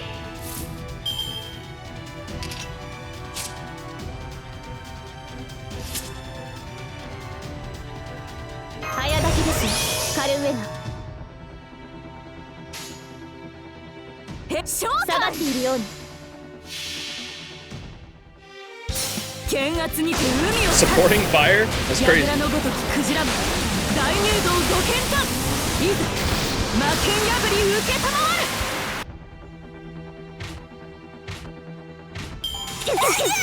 Oh, now I saw the words. Okay. Scorpio. Hey, yo. One-man Arnie. Increase NP resistance. Uh-oh. One-man Arnie. Decrease HP for all enemies except target when attacked. 早炊きですカルウェン見ての一流夏のせいってねしかショータ Oh, shit. I didn't see the quick card there. Yes, we broke him anyway.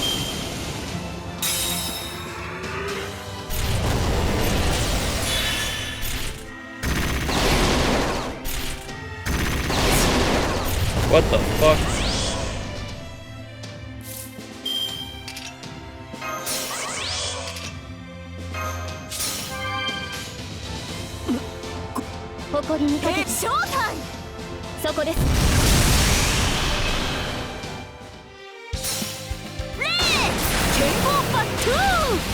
Mist did something really funny on this fight. He put Doma and Kiara, put the speed low, and the way the hurt sound suppressing fire stacks made it sound really funny. Oh no.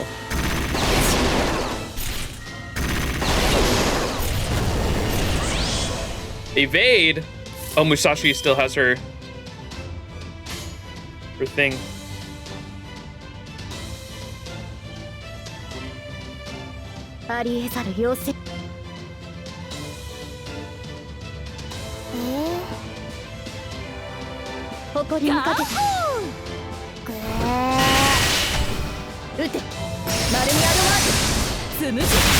Uh-oh.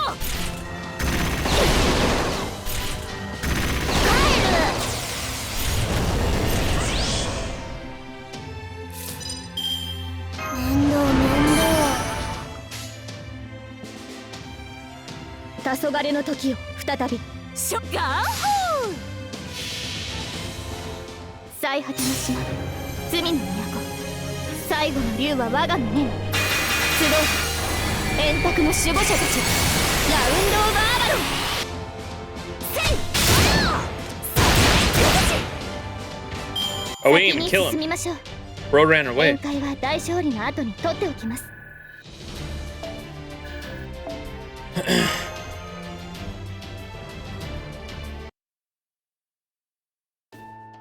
That was close, but we made it. I see there are cornfields around here, too. Of course! Corn is considered the flesh of the gods. It's been modified to grow anywhere and everywhere in Mictlān. It's also one of the dino's primary source of energy, second only to the sun.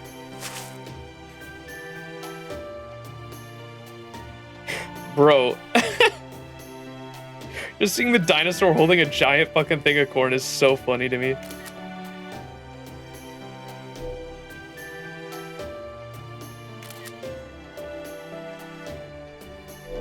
As luck would have it, we have an excellent harvest today.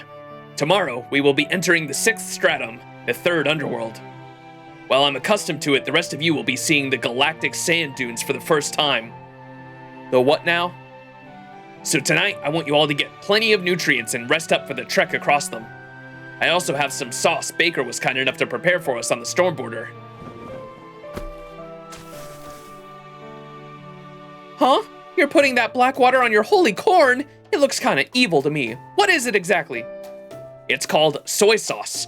If you brush it over the corn before cooking it, well, see the results for yourselves. Yay! It's roasted corn! Huh?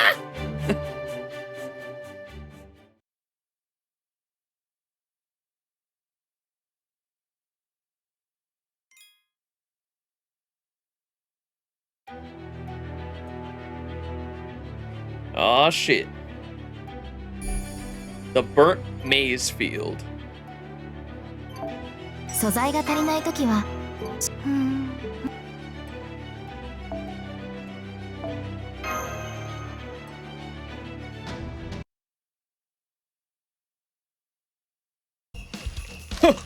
Does she like it? I think Cuckoo just ate more corn in one sitting than most people could in their whole lives. It looks like Cuckoo, the king of this Lostbelt, is now just a roasted corn-eating machine. Kukulkan, maybe that's enough. You'll give yourself a terrible stomachache if you overeat. Then again, she's eaten 10 times her body mass in corn already, so maybe there's no sense in worrying anymore.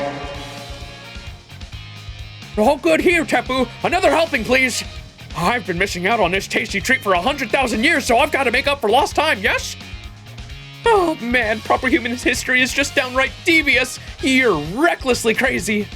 Why would you invent something that makes corn taste this good? Do you want the whole world's supply to be devoured? Well, I won't let that happen. I'm a god, you know. If it ever looks like we're about to run out of corn for good, I'll do everything in my power to make sure we don't.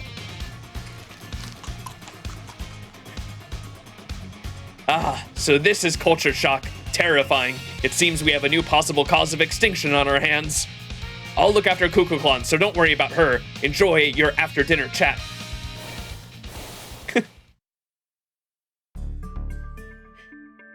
The roasted corn reminds me of a childhood snack from my family's country. Ooh, it sounds really good. I don't think I've ever had that before. Dino's never really cultivated much in the way of culinary techniques, so I guess this is all very new and exciting for her. I'm glad the roast corn made her so happy, though. I expected she'd like it since she's humanoid like us, but it's good to get confirmation. You know, Da Vinci, it may be a little late for me asking this, but if Kukulkan is this Lostbelt's god, why does she look like a human and not like a Dinos? Good question. Honestly, I've been wondering about that too. I don't blame you for wondering. Whenever humans imagine being superior to themselves, they usually think of giants or beastmen. Their tendency to mix the familiar human form with the characteristics no ordinary human could possess. By that standard, you could expect Kukulkan to look a lot more like a Dinos than a human. Hear me, Hear me, evil roast corn! Your days are numbered! I swear not to rest until every last kernel of you is in my belly! Are we sure she's not actually a dinosaur? Don't, Habitrot. I understand how you feel, but that's not nice to say.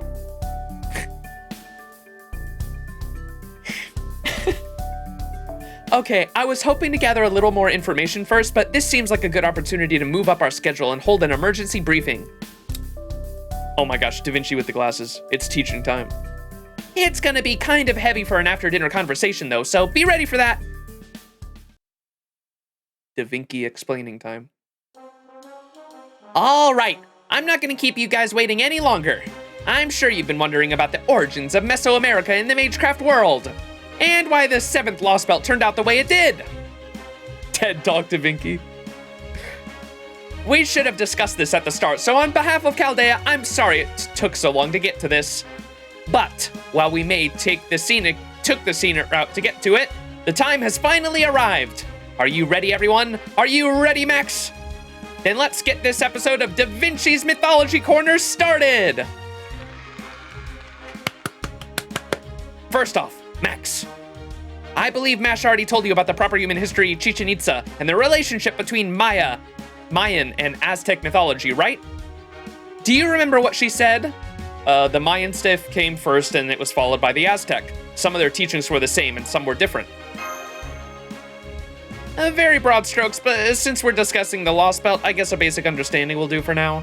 Then taking all that into consideration, let's go over our journey so far. Oh my gosh. This is adorable. We originally infiltrated the 7th Lostbelt in South America to finally settle the score with the foreign god. But after breaching the storm wall, instead of the South American continent we expected to see, we found Pangea, the massive supercontinent that once contained all of Earth's landmass. Immediately after, the ground split open, revealing that what I can only describe as a light we don't yet understand. That light struck the storm border, sending it crashing down into this underground world known as Mictlān. And as you expected from its name, Mictlān strongly reflects the characteristics of Central America rather than South America.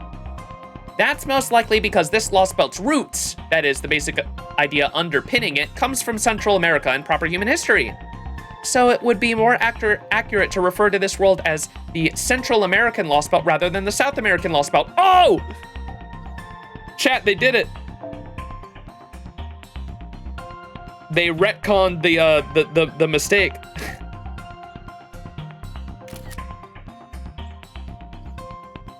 There was a lot of people, so from, I believe, all the way back in the Lost Cosmos and the Lostbelt, like, prologue, when we got a map of all the Lostbelts, they referred to this Lostbelt as the South American Lostbelt, but then when they actually started to reveal what the story was going to be about Aztec and Mayan mythology, so many English-speaking players were like, Nasu, that would be Central American, not South American. Why are we calling that the South American Lostbelt if it's involving the Aztec and Mayan mythologies? Because that would make it a Central American Lostbelt, not a South American Lostbelt. And it seems like, I don't know if this was in the JP version. If anyone played the JP version, I'd be really interested to know if this was in the JP version, or if this is a translation thing that they just threw in there, because I don't know much about non-English speaking communities, but I know a lot of the English speaking communities were like,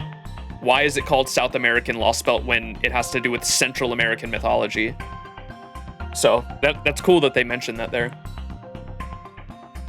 So it would be more accurate to refer to this world as the Central American Lostbelt rather than the South American one.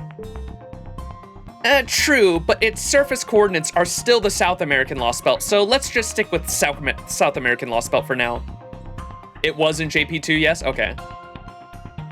Now here's my first observation. Let's dig a little deeper into Central American mythology. In addition to being closely tied to the natural world, Central American mythology also tried to focus on an astronomical perspective. They took a great interest in outer space. In fact, there are still lots of depictions of rockets pointed towards the sky that remain in Mesoamerican murals and relics today. Rockets? I remember some people depicting like UFO-shaped shit and like them thinking aliens were coming down, but it could have just been like their interpretation of gods visiting them. Mesoamerican rocket ship murals.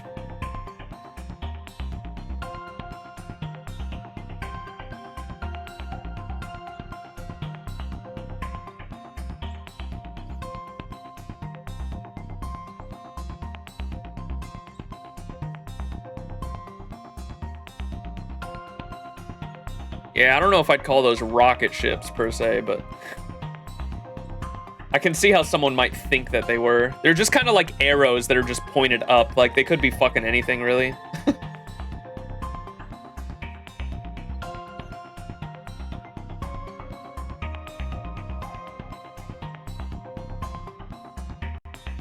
Interesting. Anyways. In fact, there are still lots of depictions of rockets pointed towards the sky that remain in Mesoamerican murals and relics today. Why is that? The Magecraft world has a theory. They think the Mayan civilization's interest in outer space may have started with a figure who already knew plenty about it. Really? As in an alien, perhaps? Yup, it came from outer space, but it wasn't the kind of creature you're probably imagining. 66 million years ago, during the fifth of the 5 big extinction events, an enormous meteorite crashes into the Yucatan Peninsula in Central America. The resulting shockwave is believed to have become of a massive heat wave covering the entire planet, effectively ending the dinosaurs' time as Earth's dominant life forms. I understand dinos are different from dinosaurs, but I've always been told that their bodies are equally strong and durable. So if this event wiped out the dinosaurs, changing the entire ecosystem, it must have been quite the disaster. Yep, the earthquake created by the meteorite's impact exceeded a magnitude of 11, and the resulting tsunamis were easily over 300 meters tall. Recently, some people even come to believe that another meteorite landed in West Africa at around the same time. But either way, there's no question about the impact on the Yucatan Peninsula. There's just too much evidence of it. There's the 160-kilometer crater along the peninsula. Iridium, a rare metal, was discovered there too. I know where this is now too. This is at the south end of the Gulf of Mexico. And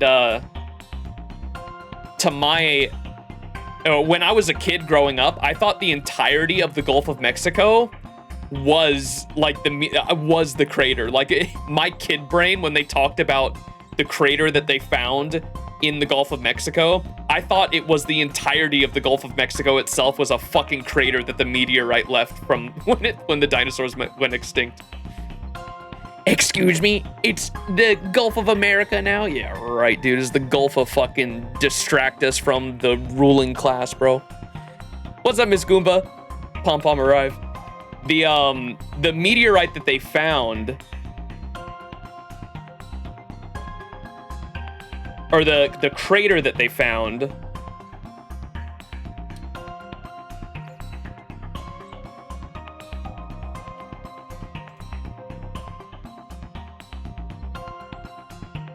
get some BBQ with rice for dinner. Yummy.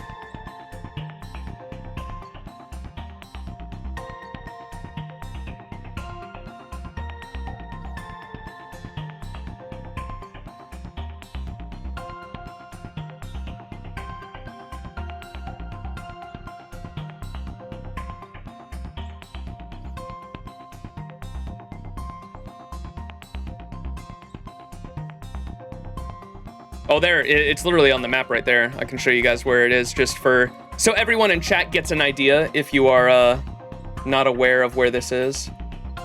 So here's the Yucatan Peninsula down here at the bottom of Central America there.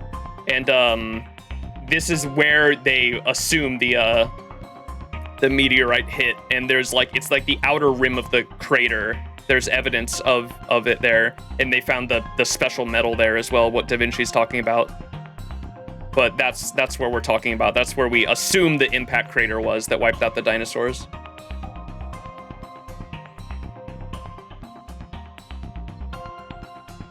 Da Vinci! I love this. There's the 160-kilometer crater along the peninsula. Iridium, a rare metal, was also discovered there too. And above all, the enormous underground cavern that was clearly formed by a meteorite impact. You see, there are lots of springs called cenotes, if I'm saying that right, in the Yucatan Peninsula. They're essentially very deep pits with groundwater bubbling up at their bottom, which made them crucial sources of water. And one of the reasons these cenotes formed in the first place was a result of the changes the meteorite impact had on the bedrock, which explains why so many of the cenotes are connected to each other underground, like a giant ant colony. See, this means there must have been a massive underground world running beneath Yucatan Peninsula as far back as 66 million years ago. Cenotes? For the people living there at the time, the underworld of Xibalba from Mayan mythology was actually very real. Over time, this underworld myth was brought into Aztec mythology as well, where it was reborn as Mictlān. And the Magecraft world believes that the primal fear the locals had of Mictlān was a product of legend. But because that very real fear was inscribed on their DNA, so they weren't normal humans, so does that mean they had different DNA from normal humans? No, they were perfectly normal, except for one additional factor. The Yucatan Peninsula meteorite was absolutely chock full of resources. And I don't just mean the kind of rare metals that are nearly impossible to find anywhere on Earth. I mean matter, or even life forms that didn't exist on Earth at all. What I'm saying is, aliens arrived on the same meteorite that hit the Yucatan Peninsula. Seriously? You're kidding me. This is where they're gonna describe the gods, because I believe the gods were these aliens, but the reason, and this is going back to why, what's her name?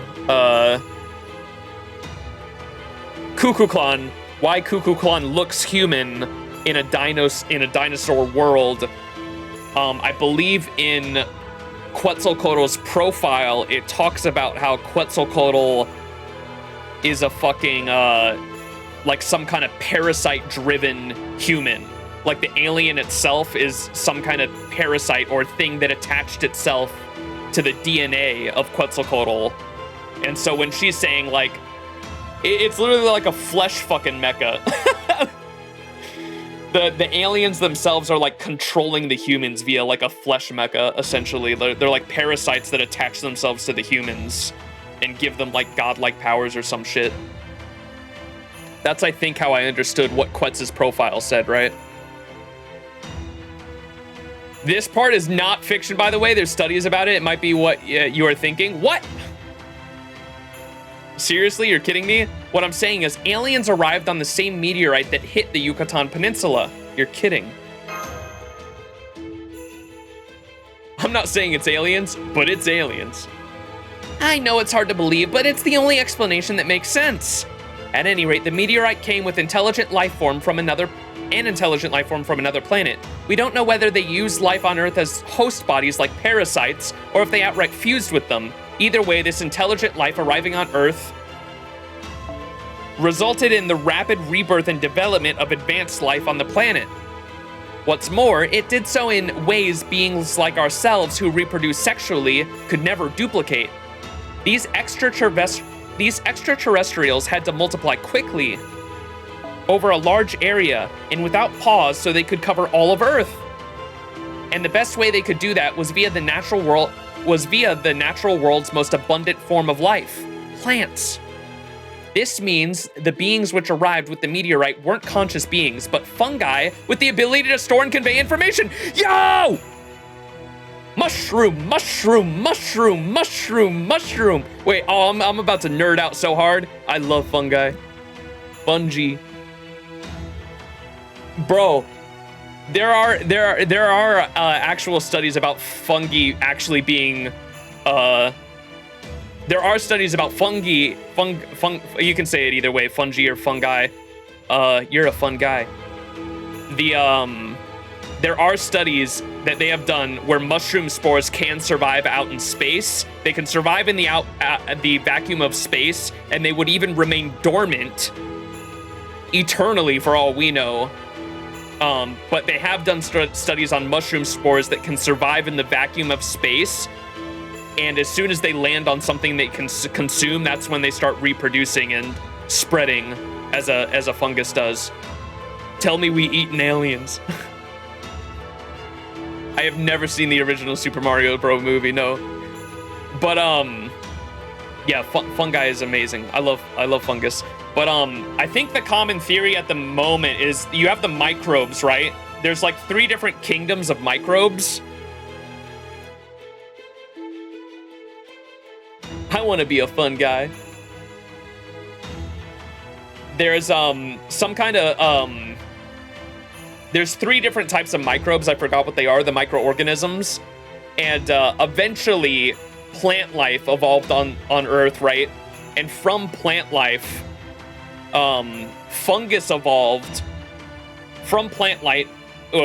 Fungus evolved from plant life, and then animals split off from plant life. And we know that because if we look at the DNA of the animal kingdom, fungus, and plants, all animals, including humans, have more in common in our DNA with all types of fungus than we do with plants. And so from that, they understand that fungus split off from plants, and then animals split off from fungus, which is really fucking interesting. They're our common ancestor. That's real life lore. I'm nerding out on fungus. I like fungus. They're fascinating organisms. Fungus is also much more animal-like than plant life. Fungus does not photosynthesize. They consume organic matter the same way we do. Animals just developed a stomach to be able to process the nutrients and process and digest. We have a whole digestive system to process the nutrients of our food, whereas fungus does not. I guess I'm already a fungi. Yeah! But yeah, they're fascinating organisms in how they evolved. They might even already be the dominant species on the planet. Who's to say that fungus cannot survive or cannot outlive animals, because they already inherit most of the Earth. They can survive in the vacuum of fucking space. The largest organism on Earth is a fungus in the Pacific Northwest up by me. It's in Oregon and covers the size, I can't remember the size of it. They hilariously call it the humongous fungus. You can look it up. The humongous fungus. It's the largest living organism on the planet. It's a honey mushroom in the National Forest in Oregon that is the largest known organism on Earth. It covers 2,385 acres, or about 3.7 square miles. It is an underground network of mycelium that spreads over 3.7 square miles, and they know it's the same organism because they take samples of some of the mushrooms on like one side of the forest and samples of the mushrooms on the other side of the forest, and it's the same fucking DNA. It's the same fucking organism underground, an insanely large network of mycelial roots, essentially. Like what I can only describe currently as roots. Considering the writer of this depicted as a mushroom, true! Mushroom Man! Kanoko Nasu! There's a YouTuber named Tanner who didn't know any of this when he got to this part and his mind was blown away. Dude, fungus is cool, man. I'm such a fungus nerd. I nerded out on it around the time my first time taking completely legal shiitake mushrooms, but they're fascinating organisms. Fascinating. Very big mushroom nerd. Anyways. The best way we could do that was via the natural world's most abundant form of life, plants. This means the beings which arrived with the meteorite weren't conscious beings, but fungus with the ability to store and convey information. They parasited Earth's plants and helped them to develop their seeds. Once humans came around, they were revered as the incarnations of nature itself. Those are the roots of all Mesoamerican gods. They would attach just about anything and lend them their power. Also, Mesoamericans actually have like statues of like mushroom people too. The mushroom stones. Yes! The mushroom stones, chat! I'm nerding out. I'm so happy. I did not expect this to turn into a Max geeking out on mushrooms stream, but here we are. Look at these! These are the Mesoamerican mushroom stones. I know about these from my my self-educated mushroom knowledge. These are actual Mesoamerican like mushroom people stones.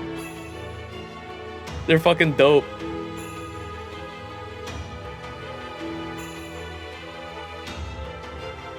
Mushroom. I love how I'm just nerding out over here over this shit. The fungi from The Last of Us is also a real mushroom. Yes, the parasitical mushroom, and it is true. How they depict it in the show is like very true as well. The only reason that they can't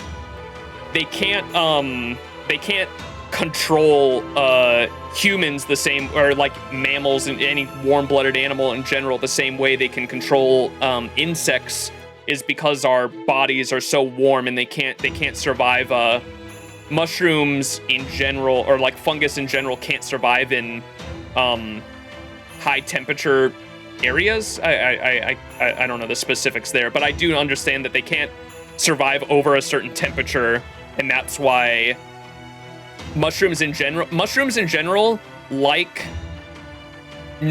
things to be not too cold, but not too cold and not too hot, which is why they really like areas where it's like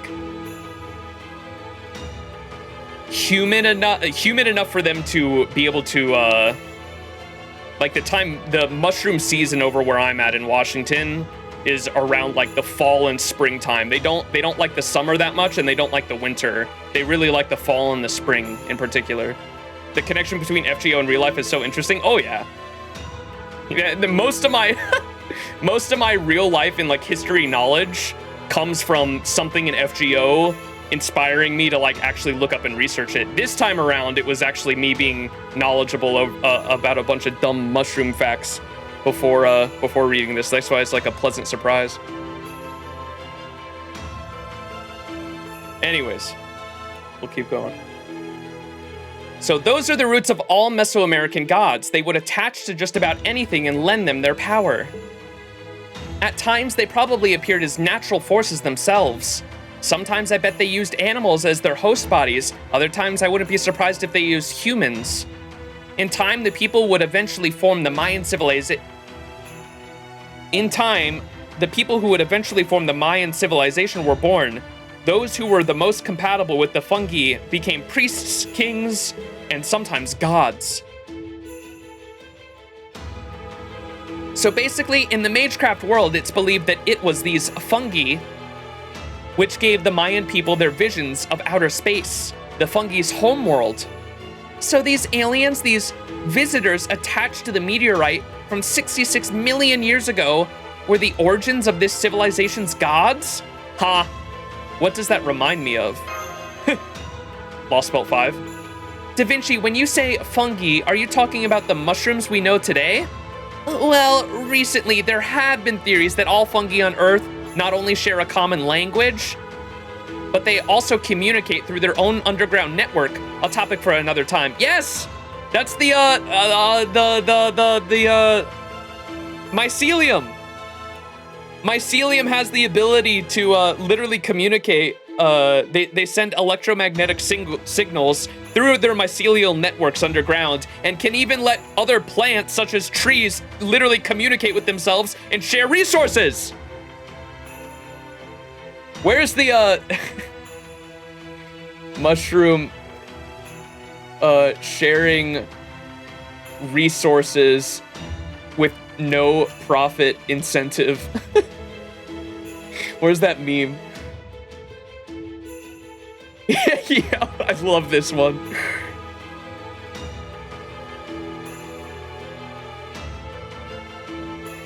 I love pulling this one up whenever people talk about, people will use like Darwin's theory of evolution to try to say like human greed is just fundamental human nature, which there is a percentage of truth in that.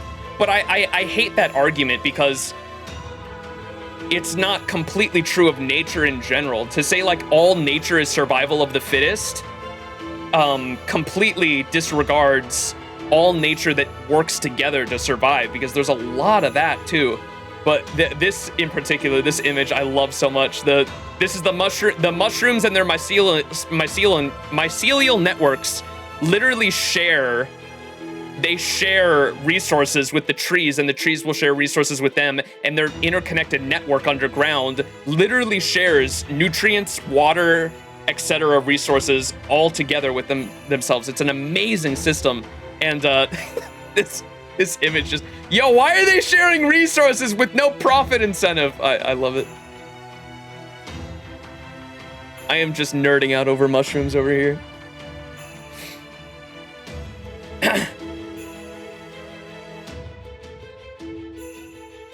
There have been theories that all fungi on Earth not only share a common language, but they also communicate through their own underground network. A topic for another time. Don't worry, I covered it, Da Vinci. In retrospect, calling them fungi may have been misleading. They more closely resemble the roots of a plant than anything else.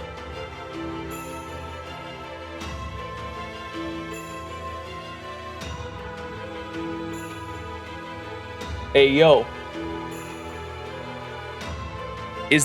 Are you telling me the fucking tree alien thing we saw on that operating table is a fucking fungus? That shit ain't no twig?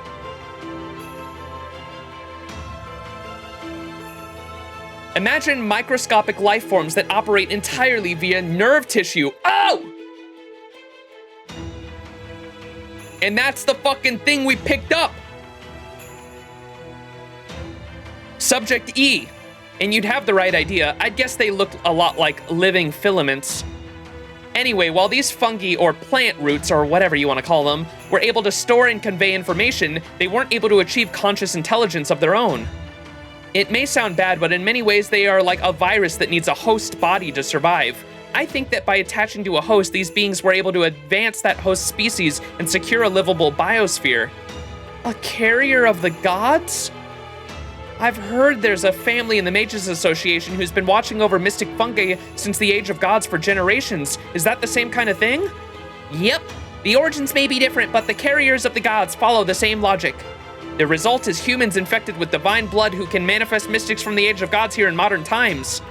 It doesn't get much rarer than that.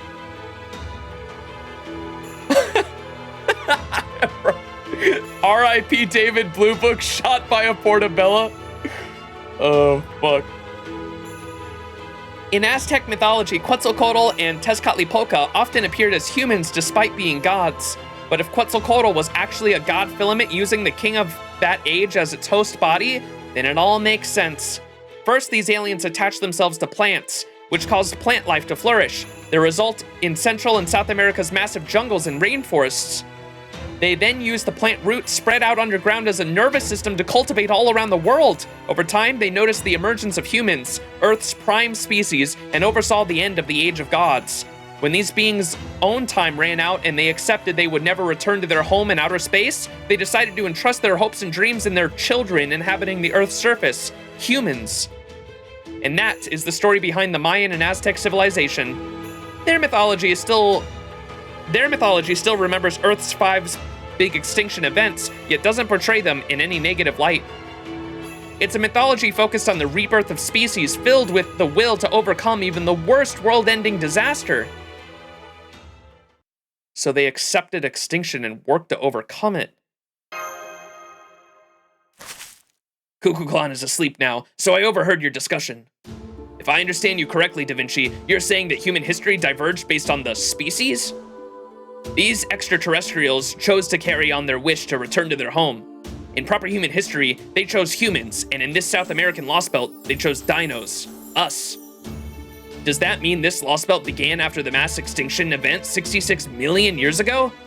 If so, this Lostbelt would have the longest history of any of them, by far. No, for that matter, it would make this Lostbelt's prime species has been developing for even longer than proper human history. Yeah, I'm pretty sure that's all correct. But there's still a lot we don't know. It's safe to say the meteorite that crashed in the Yucatan Peninsula marked a point where this Lostbelt began. But I can't see what happened after that. Why does Cuckoo Clan look human instead of like a dinos? Yeah. Because that would have been long before humans even existed. Why did this Lostbelt's god filaments choose to parasitize dinos and not humans? There's gonna be some wonky time travel shit in this, isn't there? The dinosaurs would have been wiped out during the 5th big extinction event. So if the filaments were going to choose any species to parasitize, surely they would have chosen mammals, the dominant form of life, just like they did proper human history. I'm sorry, I'm pretty sure I've at least got the broad strokes right. I probably could have inferred a little more if Holmes were here, but this is the best I can do on my own. I see. So you need more information to make additional inferences, Why don't we try looking at it from a different angle? We may not know why the god filaments chose the dinos. But do we know the basis for our being chosen? Oh sure, that much is pretty clear. Before I go on, I'd like to just go over some facts. Max? Based on the information we've gathered so far, what can you say about the dinos? They're really strong. They're different from dinosaurs. Their skin has a unique characteristic. Well, they're intelligent, right? Yep, they of course have the same musculature as dinosaurs. They can camouflage themselves like chameleons. They can communicate telepathically. They're all herbivores despite the diversity in their species, and they can nullify physical impacts using biowaves. It should be impossible for those traits to have evolved on Earth organically, their high intelligence in particular. I don't mean that it's impossible for them to be smart, I just mean that most herbivores simply wouldn't be capable of it. It's just not feasible that at their size dinos would be able to obtain the required nutrients for survival on a herbivore diet alone. Which means the dinos must be replenishing energy they need via different means. The teachings of the sun, they're able to live off water and sunlight alone. Oh, you mean the dinos are... Yep, they're conducting photosynthesis all the time, thanks to the god filament's evolutionary help. This Lostbelt's prime species, the dinos, are a hybrid of both flora and fauna. They've been this world's dominant form of life for 66 million years. They're way more advanced than humanoids like us. Fascinating.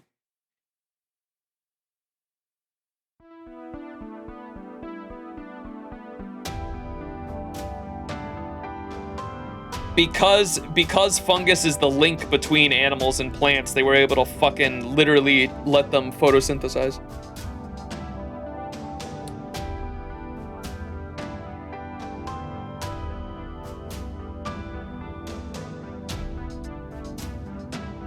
I can't believe it. I had no idea we were such incredible creatures. You sure are. You all probably don't think anything of it. But you dinos are actually the perfect intelligent life form.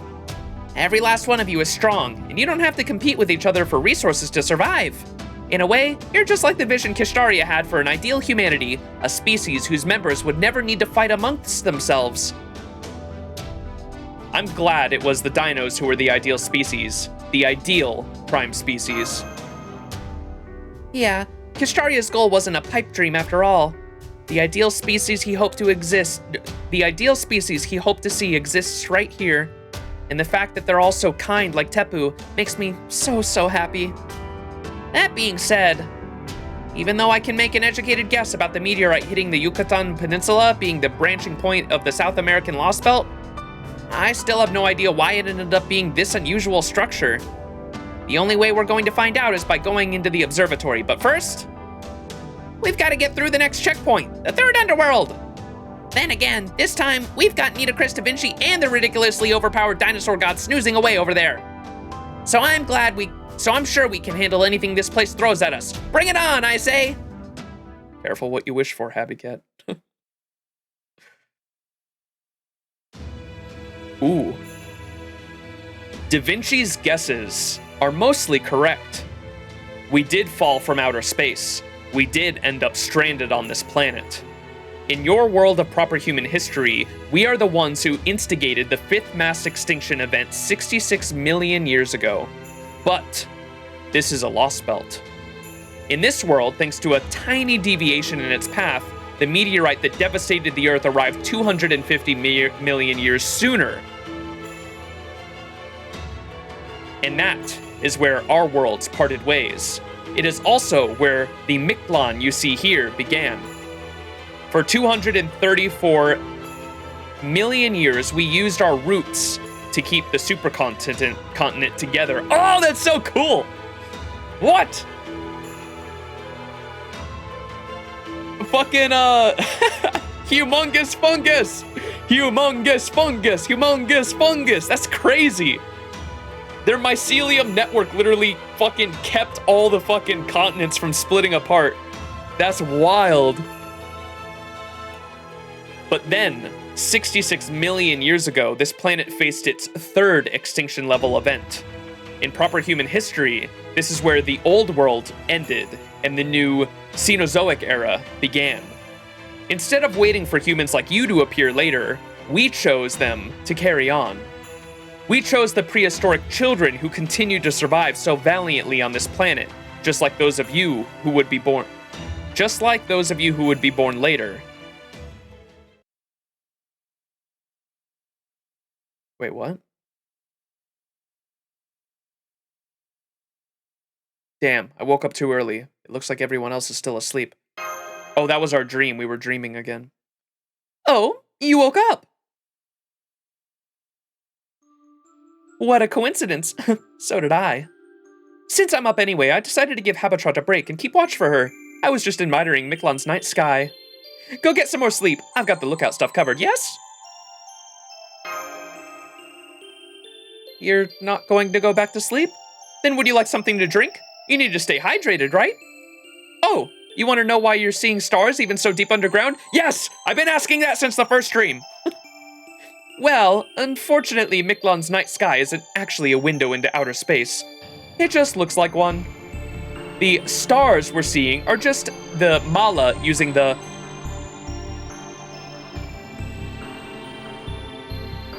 I don't know what that... I know what that word means, I can't pronounce it.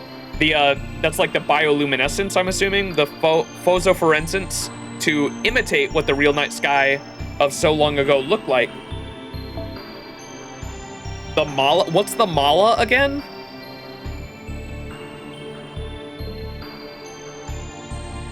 The only real celestial body here is the sun. And even that's technically a fake, since it's actually a really tiny artificial recreation of the real thing. Phosphorescence? Phosphorescence? What's the mala again?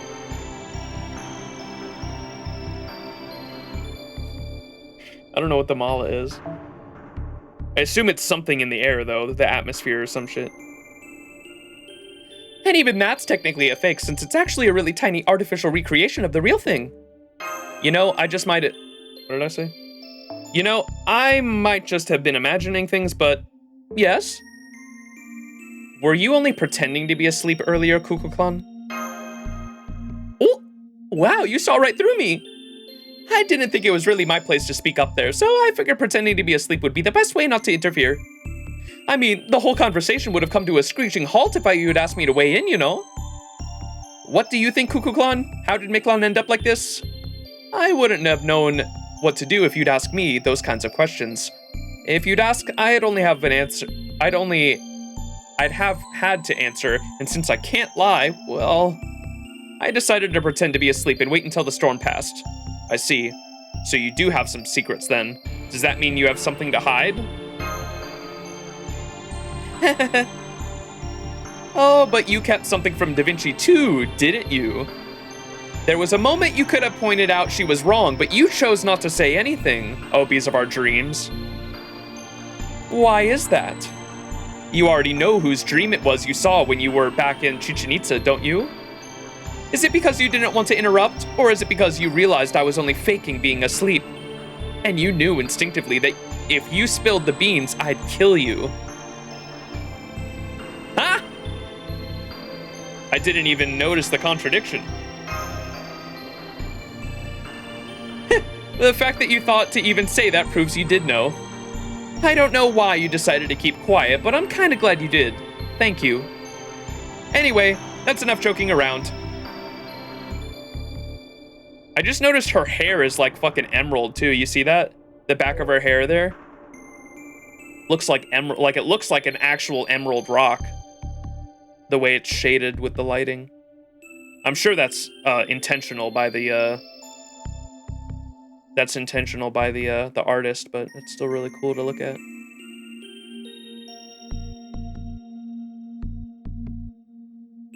Anyway, that's enough joking around. You guessed right.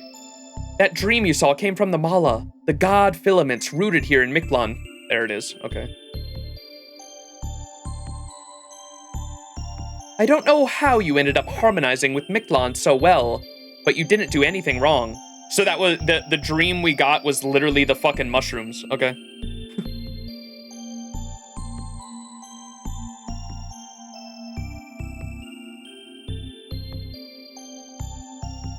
You've been receiving information from Mushroom! So there's nothing wrong with telling everyone what you saw and discussing it with them. But, there's a pretty good chance that doing so would expose a, certain someone's thoughtless misdeeds. But I guess she will have no one to blame but herself for that. Wait, what? There's nothing wrong with telling everyone what you saw and discussing it with them, but there's a pretty good chance that doing so would expose a certain someone's thoughtless misdeeds. But I guess she will have no one to blame but herself for that. Is she talking about Quetz? Because she says she. That's all well and good, but I honestly don't remember what I saw. Honestly, I barely even remember anything from that dream. Huh? You mean you forget what you dream almost as soon as you wake up? Are humans just like that? Oh man, now that I think about it, I'm the same way. I thought I was the only one who was so forgetful. Okay, I'm going to say goodnight again. Oh, just chalk it up to a dream and forget it all when you wake up. Oh, it's not Quetz? I mean, don't worry about anything. I'll keep watch all night. Her eyes go emerald there too when she gets angry. Okay, back to bed. All right, I'm going to see if I can't fall back asleep. The fungi speaks to us. Ooh, deeper we go.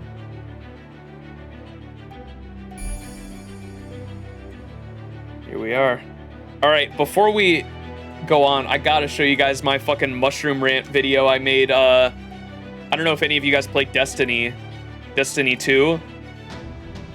But there was a thing introduced in Destiny 2, and I like lost my mind and went on a mushroom rant at one point. And my name is Bife, who is one of the biggest Destiny YouTubers. He's a lore guy. He does the lore, or explains the lore of Destiny 2. I got a shout out from him, like multiple shout outs. I think he did like 3 different video shout outs to me to the point where I had some of his viewers saying it was getting annoying. Because he kept shouting me out for this fucking mushroom theory I came up with.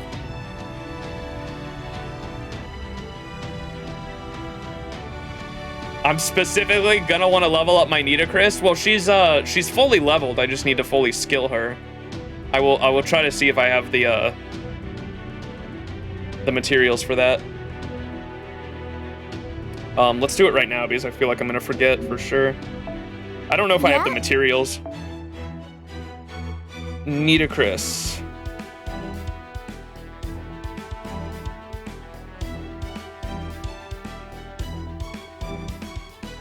Oh. Oh, nice, I can.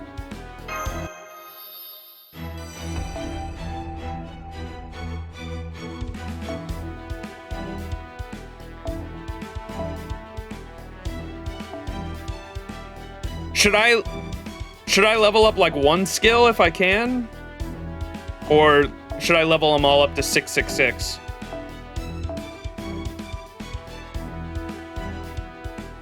What do y'all think? I only have enough to either 666 or level up this skill, I think. Or I guess I think I could get the other 2 to 6-6 and then level this one up. 686, you think? Okay, we'll do that.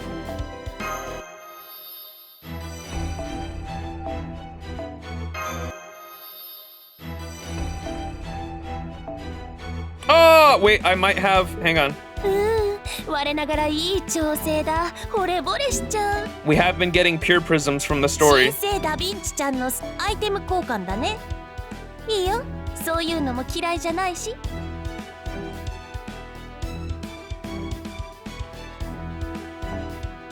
Oh, just enough. Worth. Yeah.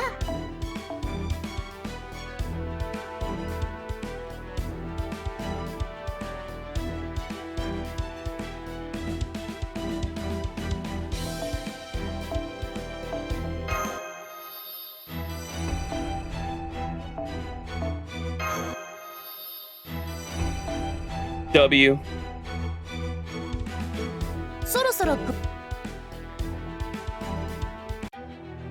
All right.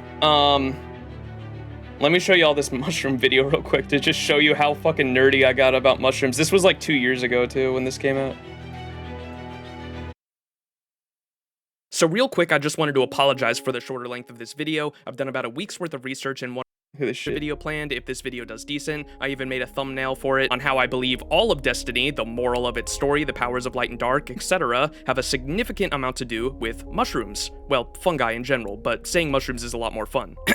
I'm also legally obligated to tell you that this video is strictly for educational and theory crafting purposes pertaining to the video game Destiny 2. YouTube, please don't age restrict me. So I hope you're all ready for the ramblings of a Destiny 2 lore nerd that just so happens to be fascinated with mushrooms, consciousness, and mycology as a whole. So as long as y'all are alright with my crazy hippie ramblings, let's continue. Now this whole thing started when I saw a specific Twitter post and it became so obvious to me after it was pointed out with how much Bungie hyped up this expansion. Anyways, we don't have to watch this whole thing. I want to show y'all my fucking crazy mushroom ramblings here.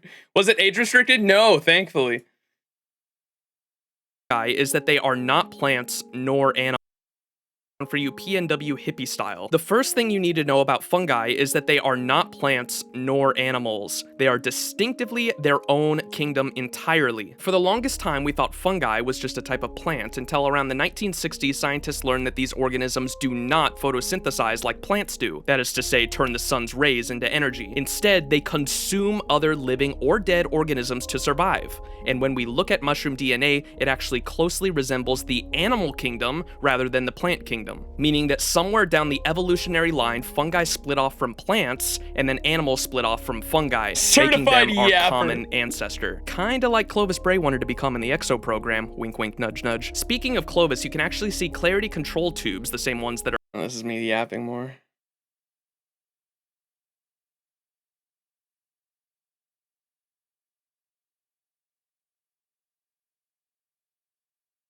There was like a lot. I was surprised. I was doing a ton of research though, and like I was surprised how much fucking— where do I talk about the mycelium?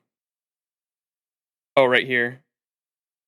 So my theory was that this thing you find in game called the Veil was like a cosmic fucking space mushroom, where the witness touches the traveler to reveal the Veil's location. And just yesterday, a ton of Bungie artists revealed their full concept art for the expansion, and included in these concept art pieces was the full Veil itself. Okay, now that you know what this thing looks like, let's check out the mushroom diagram again. You have the cap, which is at the top of it, and right underneath the cap is this flap of tissue from when it fully opens called the Veil. But hang on, it gets way better than that. Keep going lower, and at the bottom of every living mushroom, you will find mycelium. Now, what is mycelium, you might ask? Well, here comes the hippie nerd talk, because mycelium is fascinating. Have you ever lifted up some wet, decaying wood before to find this white, stringy stuff underneath? That is mycelium. Not roots, not spiderwebs, but an interconnected network that resembles the worldwide web of consciousness between mushrooms and fungi alike. This stuff can stretch out for literal miles as one single living organism. In fact, the largest living organism on Earth is a mycelium network up here in the Pacific Northwest that covers more ground than 1,600 football fields. But now we're getting sidetracked. Point is that the tweet pointing out the Veil's similarities to a mushroom is what got me thinking of other similarities I could find in the Lightfall campaign.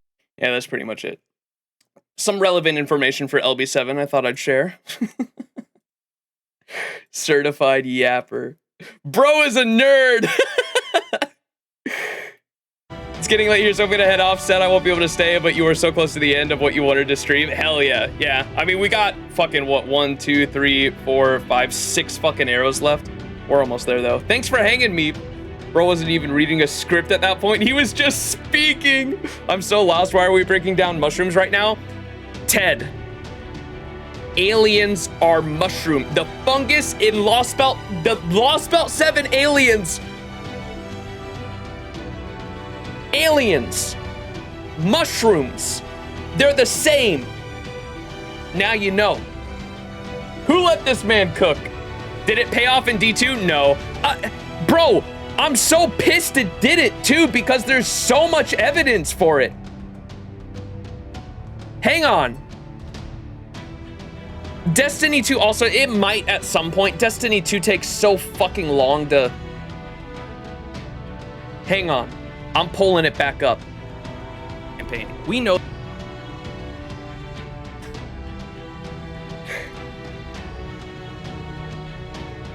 Look at what they were literally talking about at the end. Here. Is a literal fungus that is similar to Earth's mushrooms, but is able to transcend consciousness through conduits between space and time. Aspirating the egregore spores allows them to take root in your body. While they are symbiotic, they are also short-lived. But for a time, they join your consciousness to that of the mycelial network and other minds that would witness you. These fungi are not unlike your world's mushrooms in how they live, how they breathe, how they grow. Their mycelial networks do not proliferate in soil, but rather spread like ethereal conduits between dimensions of space. Yeah, that's a lot. And one last... What the fuck, bro? We have not revisited that since I made this video. It makes me so mad. They literally had the seeds of my theory there in the fucking game, and we just never expanded on it. It just, oh, we'll get to it a few years from now, maybe. Fuck, I fucking, this shit annoys me. Anyways. Destiny lore is so fucking cool when you aren't playing the game. God damn it, bro. Alright, back to this fucking shit.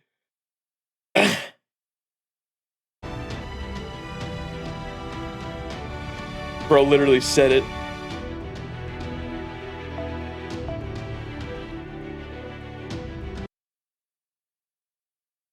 Mushroom.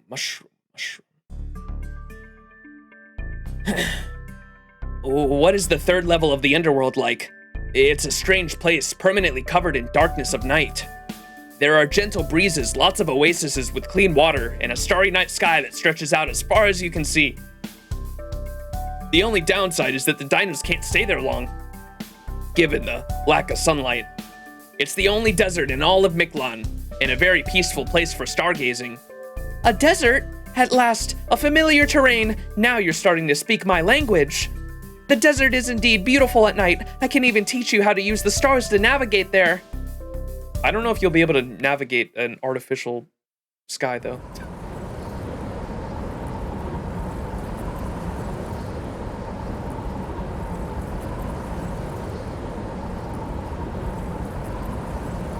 Let me guess, Tepu's gonna be like, this is not how I remembered it.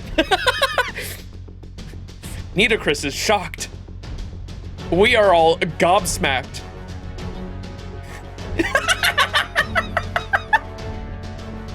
Oh my god, I love Tepu as a guide. Bro does not know what the fuck is happening 24/7.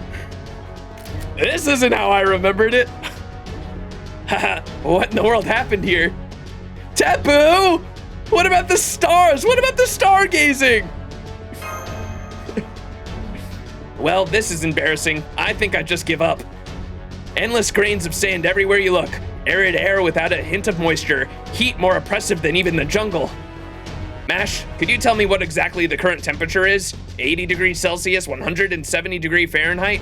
176 degree Fahrenheit? How are we alive? I see. That could dry up a dinos in a few days. Frankly, I would like nothing more than to go home, but don't worry. We have a specialist with us. Nitocris, please do something about all this. Oh, what do you expect me to do? This isn't a desert, it's a hellscape!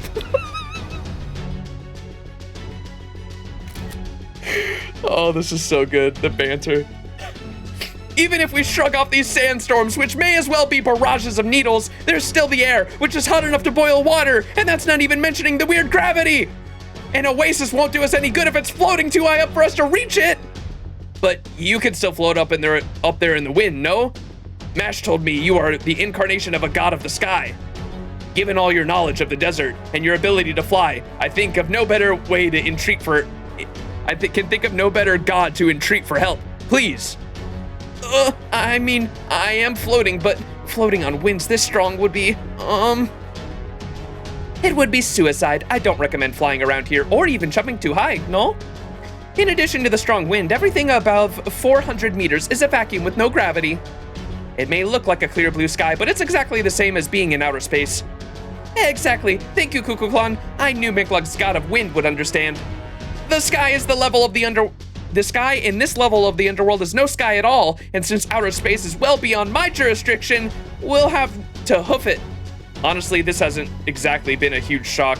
I don't suppose you brought any buggy with you, Da Vinci? No, but I'm really wishing I had. I knew I should have been working on the Bastion 4 in secret. Hang on, we're not gonna be reaching an oasis anytime soon, right? We should turn back. Servants might be fine, but Max won't make it an hour out here. Your Mystic Code's temperature regulation was just barely enough even in the jungle, right, Max? So trying to cross this desert's gonna feel like trekking through a steam bath.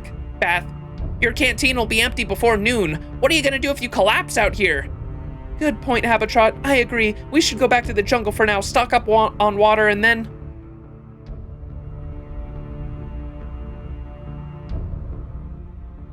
What's out there? I don't see the jungle when... I don't see the jungle we came in from anymore. Is the sandstorm just blocking my view? I hope that's all there is to it. Hang on, let me send how do you say that? Tiffany? Isn't that how it is? Typhoon? Something like that. I know the pronunciation of her bird is weird. Let me send Typhoon out to take a look. Meanwhile, we should stay together in the sandstorm so it doesn't separate us. Hold hands, grab onto each other's clothes, whatever you need to do. There goes the birdie. I can thug out 106 degrees Fahrenheit. Tiffany's back. Typhoon, Tapoon. It's an weird Italian, same thing. What'd she find out, Da Vinci? Bad news. We couldn't find any way out of the desert. Somehow, even though we only just arrived from the jungle, we're out in the middle of the desert. This must be the underworld's trial, then. It's okay, I was expecting something like this. But making sure Senpai has enough water is a matter of life and death. If only we could at least mitigate this heat somehow. Yeah, I'm against continuing on like this too. Damn it, I let the cool environments in the first and second underworlds lull me into a false sense of security. I should be able to generate some water, but as hot as it is, that isn't going to save Max or Tepu from heat exhaustion. I didn't think it was going to be this bad either. Damn it, I knew I should have gone around the shops a little more. If only we had a yellow cucumber from Chichen Itza, we would be able to regulate Max and Tepu's body temperatures. It's not your fault, Cuckoo-clan. Almost nobody uses yellow cucumbers these days. Only a very old shopkeeper would even think to stock up on those. Huh? What does that mean? That's supposed to be like foreshadowing or hinting to something?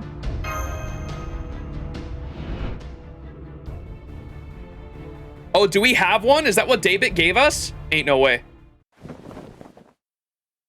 Is this what you're talking about? No way! David literally has fucking clairvoyance. That's crazy. Thank you, don't mind if I do. Tepu opens wide. Tepu! Cuckoo-clan smacks Tepu. I'm sorry, truth be told, my mind reached its boiling point some time ago. Tell me, Max, where did you get that? From a shop, go ahead, I have 2 at a shop, and luckily, I have enough for both of us. Thank you, don't mind if I do. Ah, what vitality, what energy! It almost feels like ice moving throughout my veins! Oh, David Senpai cared for us? Yes. I have a feeling he's doing it, like, in secret, too, because it seems like his servant is, like, his servant is the one giving him orders, which is a weird dynamic we haven't seen before, right? It seems like Tezcatlipoca, either because he's the grand servant or because he's so much more powerful than David or whatever, he's like threatening David to go along with his plan or he's gonna kill David. But for whatever reason, David has been like, yeah, David's like been secretly caring for us. And he knows the situations that we're gonna run into before we get into them. And so I assume he has some form of clairvoyance, but I could be wrong. I don't know. It seems like that anyway. Ah, what vitality, what energy. It almost feels like ice moving throughout my veins. Normally being out here would be suicide, but just now, I feel incredible. Go on, Max, try it. Don't have to tell me twice. Just chow it down all at once, huh?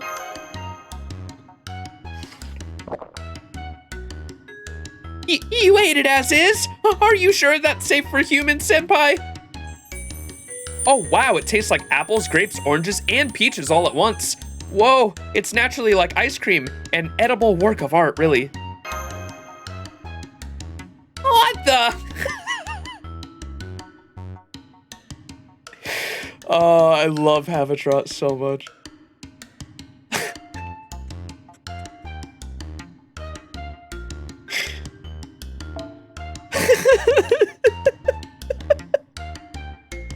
The sprite, and her expression is so good. So it's a cooling fruit or a vegetable that excels at helping people beat the heat, similar to a green cucumber? It did look pretty good. It's a shame you only brought 2 of them. This is perfect. With yellow cucumbers that good, you won't need any more water for the rest of the day. Thank goodness you managed to find such a well-stocked shop, Max. And of course, great job making sure you were prepared for anything. Well, actually... Oh, Sheba just sent me an alert. Hostiles! Please be careful, everyone. Heat signatures are burrowing up from the ground towards us. Worry not. Any demonic beasts that live in the desert is subject to my jurisdiction. This time for sure. I, Pharaoh Nitocris, will take the lead here. The rest of you fall back and save your strength for later, just in case. As for you, Max, now that that fruit adequately hydrated you, I'd like you to help by performing some simple heroic spirit summons. On it, since we're in the underworld boundary, that shouldn't be no problem.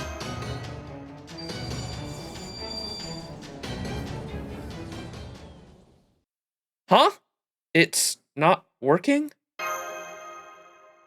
Uh-oh.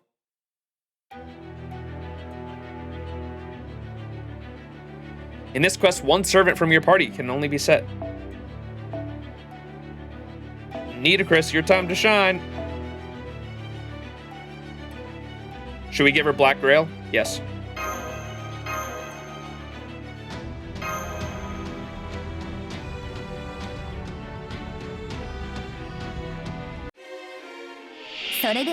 Sand insect! Idle Nido, Idle Nido, Idle Nido, Idle Nido, go! ホルスよファラオの意向をここにホルスよそれわかります屍の鏡暗黒の鏡扉となる恐怖をここに暗空ねぶたジュゼル Oh, she can't loop! God damn it, old FGO design. Why isn't there backup? それがよ許しますもしもし天罰ザザーンたくさん出ません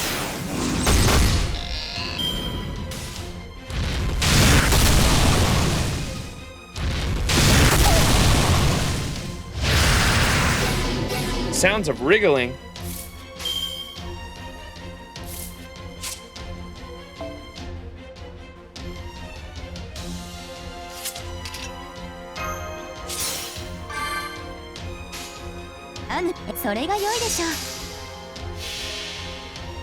It's very troll.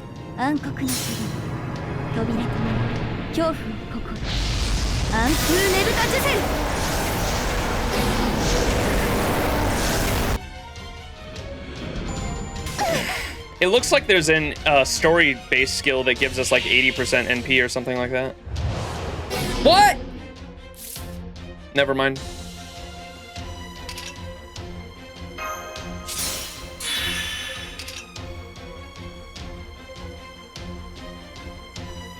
I'm gonna have to save that actually. それが良いでしょう。もしもし。もしもし。もしもし。たくさん出ませ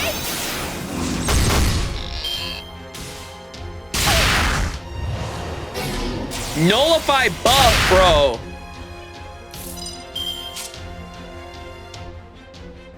Four turns NP seal too. Oh, it's a guaranteed one left too. All right, just fucking use this thing.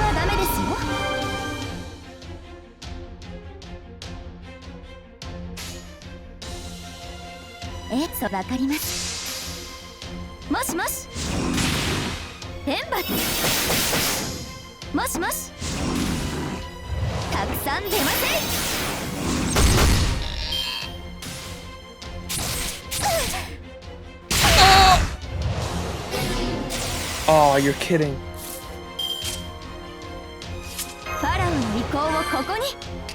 Of course, it removes debuff last. She got this at least. We're dead, bro. わかります。それが良いでしょう。ザザーン。ザザーン。ザザーン。たくさん出ません。ゲーはダメですよ。Oh, where'd she get that?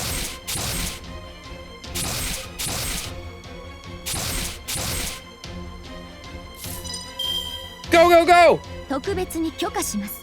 許します。屍の鏡、暗黒の鏡、扉となる恐怖をここに。暗空ねぶたジュゼル。Just as planned, Cinema. 冥界ツアーへご案内？なんでもありません。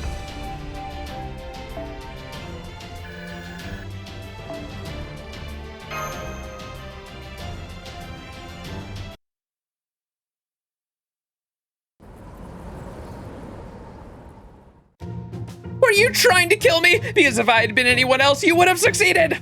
I'm sorry, but it wasn't my fault. Of course not. The summoning ritual just kind of stopped. You weren't able to summon anyone? Didn't you say you could summon any heroic spirit you want when you're in the underworld? Forget insolent. Failing to summon aid here is downright incompetent. I appreciate your faith in my abilities, but you wildly overestimated me. I'm afraid you're mistaken, Pharaoh Nitocris. I was right here. I saw the whole thing. Senpai's summoning ritual did go off without a hitch, but it seemed like something external nullified it before it could work. I'm guessing it has something to do with a rule that's unique to this level of the underworld? Oh, I didn't realize. A summoner who's lost the ability to summon is like a bird who's lost its wings. As a caster, I can understand your frustrations. Forgive me, Max. I shouldn't have yelled at you when I didn't have any of the information. And as a fellow worker of spells, let me offer some advice. Don't mistake your inexperience for weakness. No one is an expert at everything. Aww.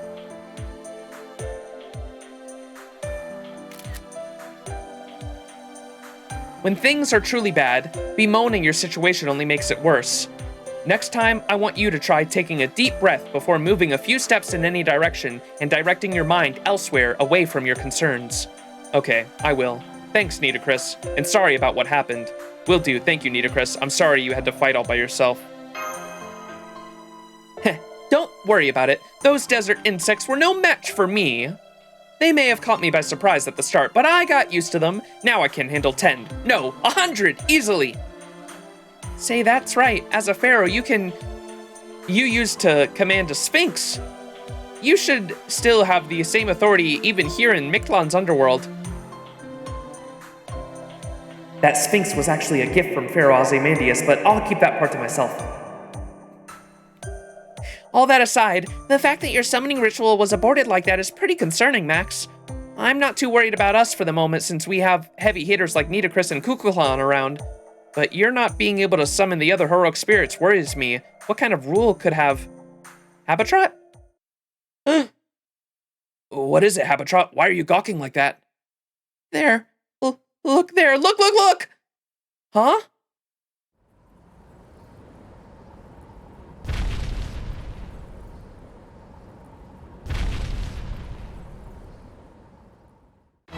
Giant legs? Those things are huge and way too close for comfort. Yeah, I see them too. Those have got to be the legs of some kind of giant, huge creature. With toes that big, the whole thing must be something like 60 meters tall. It's the same size as Protea. Damn it, we need to hide, and fast, but there is nowhere to hide. Everyone gather around me and stay low to the ground. I'm going to open up my sacred garment.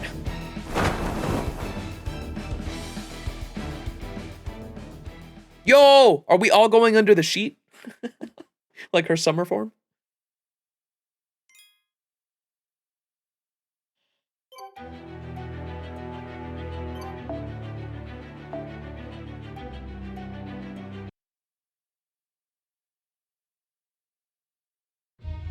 What's this? Are you hiding us under cloth? Yeah! Shh, quiet. This is the divine protection of the great Lord Mejid. So long as we stay put, that creature will never see us. That should give us a chance to see what's going on. Oh yeah, I remember you dressed as Lord Mejid's. No, wait, does this mean you were more Lord Mejid all along? Of course not, such insolence. Besides, Lord Mejid doesn't have a secret identity. No matter what he looks like. Right, well anyway, thanks Nitocris, you really saved our bacon. What a great little portable camp. This should let us catch our breath and see what's going on outside. Now, where's that shadow's owner?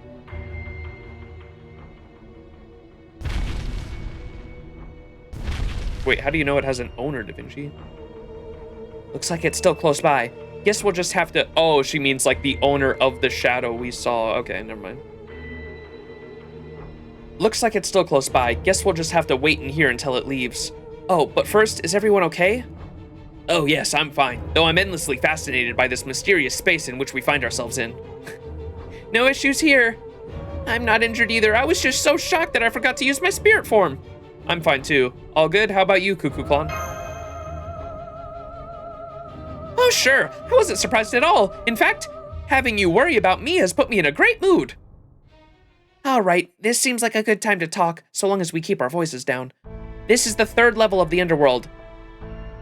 Shoshwa Hokwi. I am apologizing for butchering that once again. It's a world of endless desert, strong winds, and zero gravity. I'm guessing it corresponds to the I'm not trying to pronounce that. The 5th level of Mictlān in Aztec mythology. The underworld, composed of a massive desert region, it was believed to contain 8 oases, but was also the home to strong winds which could blow anyone away attempting to cross. The dead would cling to trees so as to not get swept up into the sky and were said to flap like flags. You're right. That does sound a lot like this place. So if we were to make our way through this newly transformed level of the underworld, we'll have to cross 8 oases? You mean like that oasis floating up in the sky? I can fly up a little bit myself, but I definitely couldn't fly up there with all this wind. And that's not even mentioning the area with no gravity. The moment we get into higher altitudes, we won't know which way to float. I don't understand. Gravity is the force of attraction, yes? So how could you lose track of which way to go when there's no gravity to attract you? One of the key laws of the universe is that light things are attracted to heavy things. So, in the strictest sense, it's not really possible to go somewhere truly without gravity. In situations where you're floating in what we usually think of as zero gravity, it just means some other force is canceling out its effects. For example, even in outer space, light things will still be pulled in towards heavier things. Based on what we saw, I think we'd be able to fall towards the oasis's landmass if we all made it up that high. However, Habitrot's flight ability only lets her alleviate the force of attraction by being exerted by the land she's currently standing on, so she can't float above ground unless she's touching that ground at least once. I see. So for her to fly up above that oasis in the sky, she would first have to fall towards it and splat herself on the ground. Did you really have to put it that way? Also, I can totally float once I get near the ground, so I might still be able to save myself at the last second. If we compare Habitrot's floating ability to her rate of descent, no, never mind. May I ask you all what would be the heaviest object you are aware of in your vicinity? Oh, that's easy. Earth. It's got an approximate mass of 6 sextillion tons. With numbers like that, it's no wonder airplanes still fall towards the ground no matter how far they get away from it. But here, we can escape the pull of the Earth's gravity if we can get 400 meters above ground, right? I know we said that was dangerous earlier, but we couldn't. But couldn't it also help to get closer to the oasis? Only if we had a way to navigate these strong winds. Neither Habitrot nor I can do that. So we should stick to the ground and look for a safer way to get to the oasis from here. Even with a giant creature we still know nothing about roaming around, what if we just wait here for the wind to die down? There's no question it's dangerous, but it's also our only option. Fortunately, we have Nitocris, Queen of the Desert, here to help. Nitocris is suddenly getting a bad feeling. As I've told you twice now, I can't fly in these conditions. As a pharaoh, you can trust that I'm telling you the truth. So, I'm in the same boat as the rest of you. Now, can we please discuss this like adults?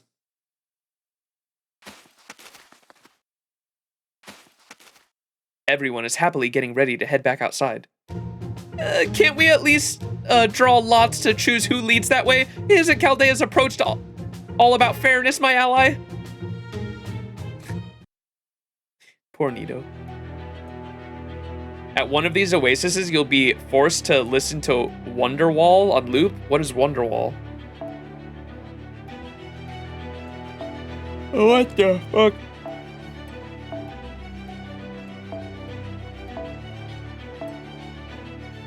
Is this Nito at least Silverfoed? Ooh, she's not fully in attack. Oh, well, we'll do it after this, maybe.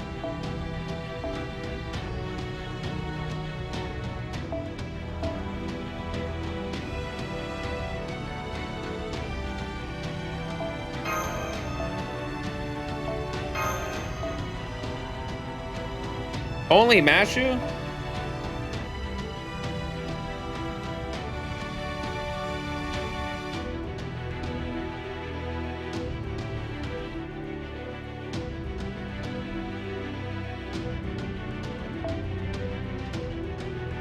Where's the...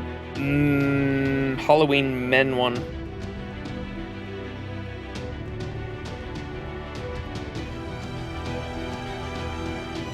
There it is.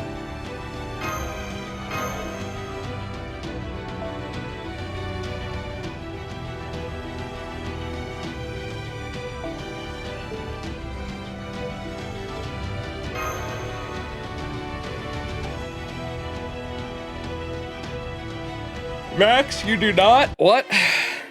妖精騎士ハメトロット出撃なんちゃ急な仕事任せてよっこいしょ Oh no, she resists.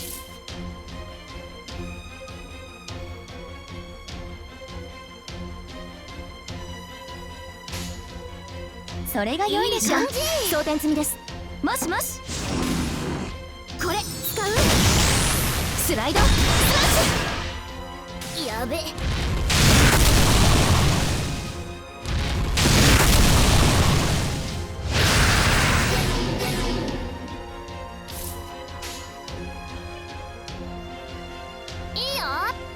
いよ許します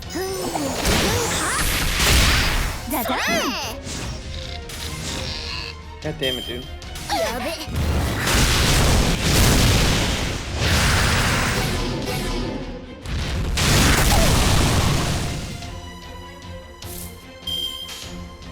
それが良いでしょ装填済みですもしもしスライドスラッシュもしもし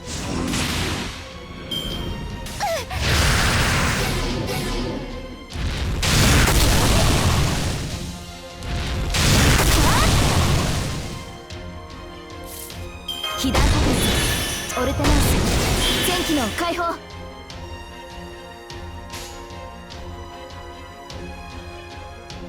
いい感じいっちゃうぜお裁縫ハンマー特艦仕事 You don't know Wonderwall? No. That song came out in 1995, fair enough. Yeah, I was born in 1986. What?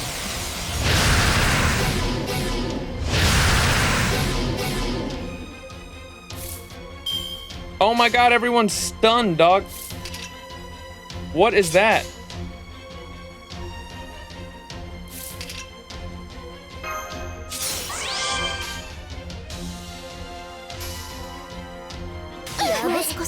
Oh my goodness.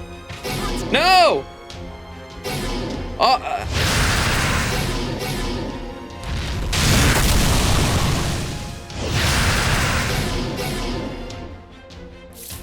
What the fuck do you mean?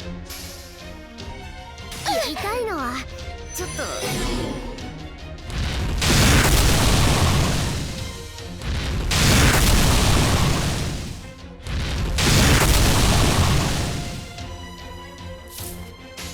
Nah.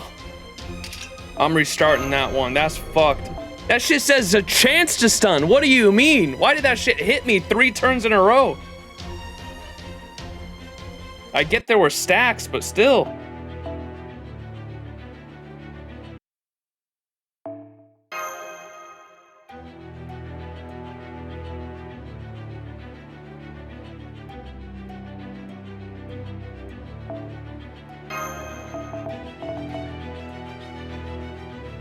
Max is too young for the Oasis, but too old for Wonderwall me.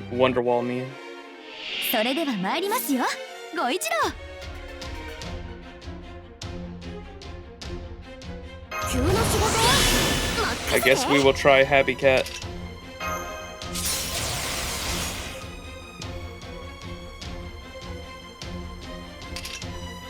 わかります一歩にゃーにゃー前にゃーにゃーにゃーにゃーにゃースライドスラッシ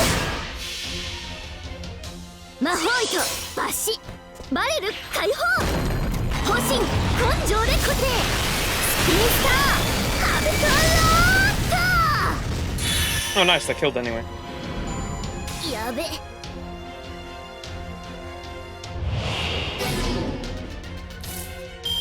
Bro. 被弾確率パラドクスエフェクターセット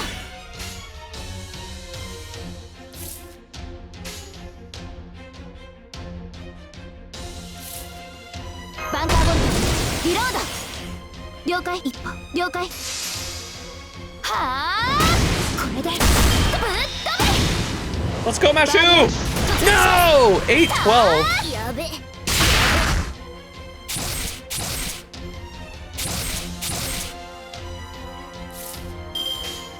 それが良いでしょうもしもし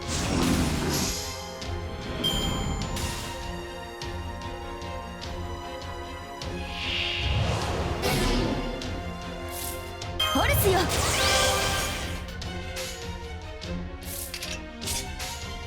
アヌビス扉前にそれが良いでしょう屍の鏡暗黒の鍵扉となる恐怖を心アンフーネルタジュゼル Get B on ye. 冥界ツアーへご案内なんでもありません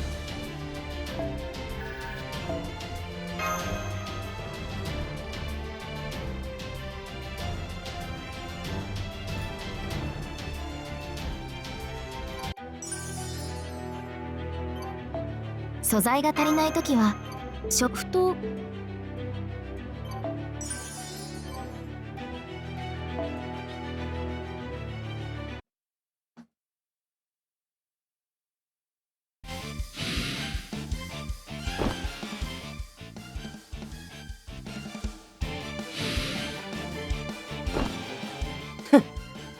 Go, Nita Chris, go! Sure, teary eyes.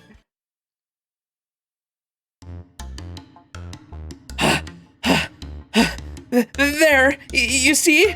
These desert insects are no trouble at all.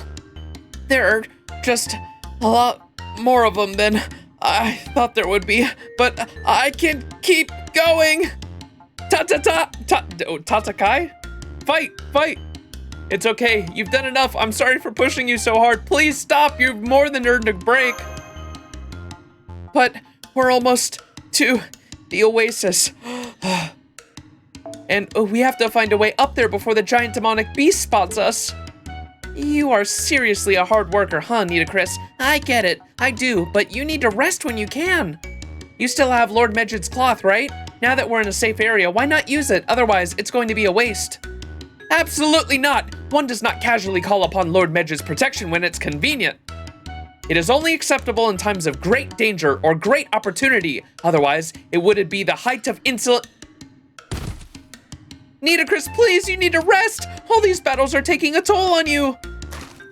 No, as long as we can't count on Max's summoning, I have to step up to fill the gap.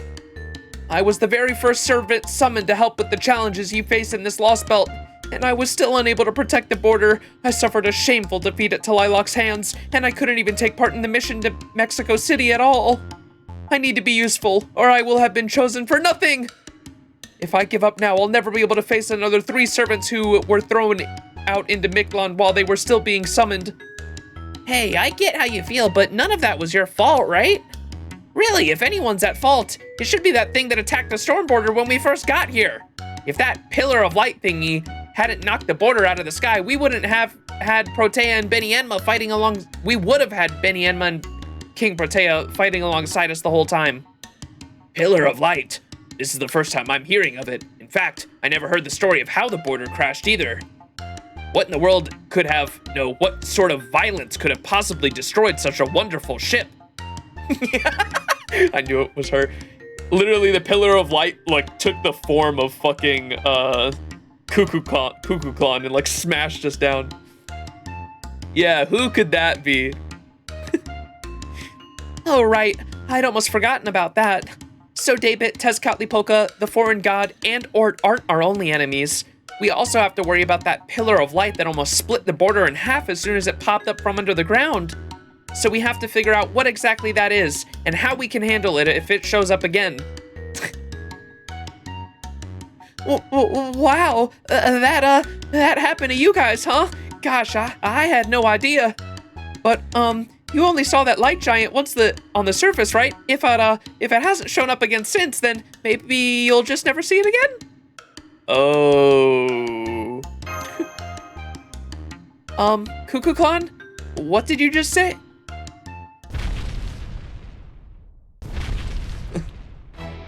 Never mind that now. That enormous creature is back, and it apparently brought sandstorms with it. Lord Medj's protection won't be any use against those. They rely on vibrations to detect their prey. Then we'll only get rid of them before that giant shows up. Max, Tepu, you two stay back with Nitocris.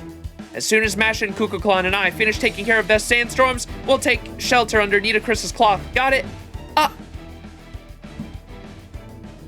She's right. I'm too exhausted to handle even a single sandworm right now. If I were to lose and make trouble for everyone again, like I did against Lilac, then... No, we don't got it. What are you getting so sheepish for, Nitocris? You were the queen of a great nation, right? Look at her eyes go emerald when she's angry. Are you really going to let a defeat or two undo you? Is that all the people of proper human history are made of? Don't be afraid to listen to your heart and say how you really feel. Besides, you still haven't defeated 100 sandworms. Right, yes, of course. I don't need you to tell me that. Come on, Cuckoo-clan. These sandworms are no threat. I'll defeat them and the giant all at once. Motivation. Oh, that's what Cuckoo was telling you about the she or me conversation at the camp? Gotcha.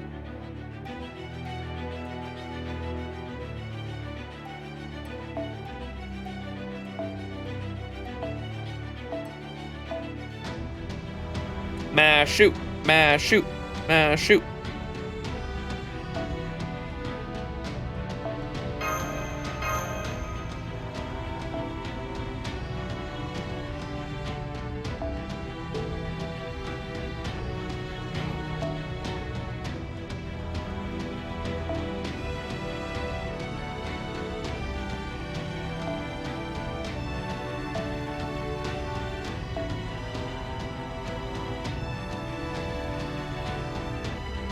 And none of these mystic codes are really useful.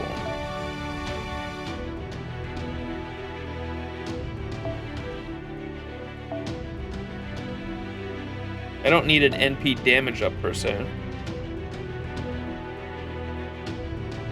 What does this do? Decrease death resistance turn for one enemy and gain C stars. Buster, restore HP. That could be useful. I was trying to look for one with no NP strength because neither of these units can really... Oh, wait, what? Oh. Never mind.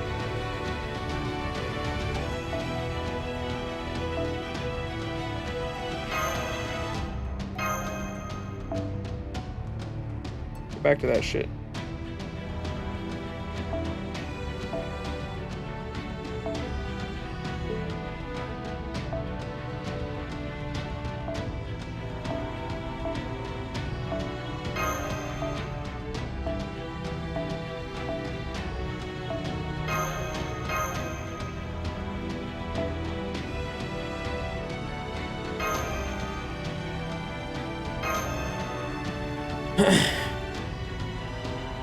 Oh, I'm getting tired. I'm going for a while. それでは参りますよ。ご一同。ファラオの意向をここにホルスよ。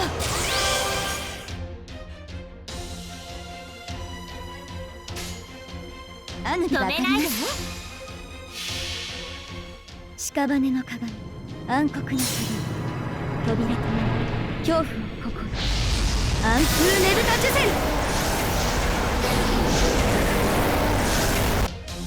Just finished Moonlight Lost Room. What? A lot of it was a lot of yapping, Moe, that you won't understand now. You're not supposed to either. A lot of it will make more sense. Shit really just be happening. The biggest thing I can say going into Cosmos and the Lostbelt, though, the biggest thing for Moonlight Lost Room to really focus on going into it was just the conversation that you had between, the conversation that the main character, Fujimaru Ritsuka, had with, what's the name of the servant inside of MASH? Galahad. the white-haired guy that was the purple that was using Mash's shield, of course. I don't know if you realized that was Galahad, right? That's the only time we've seen Galahad's character design as well, I think. That's Galahad's character design. And there's a really cool thing. I don't know if you realized it or not, but Galahad's character design.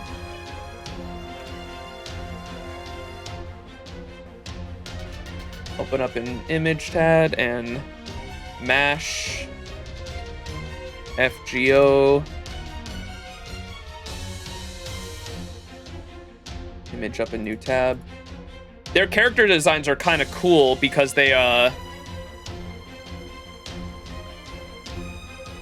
literally mirror each other. Here, check this out. They literally mirror each other.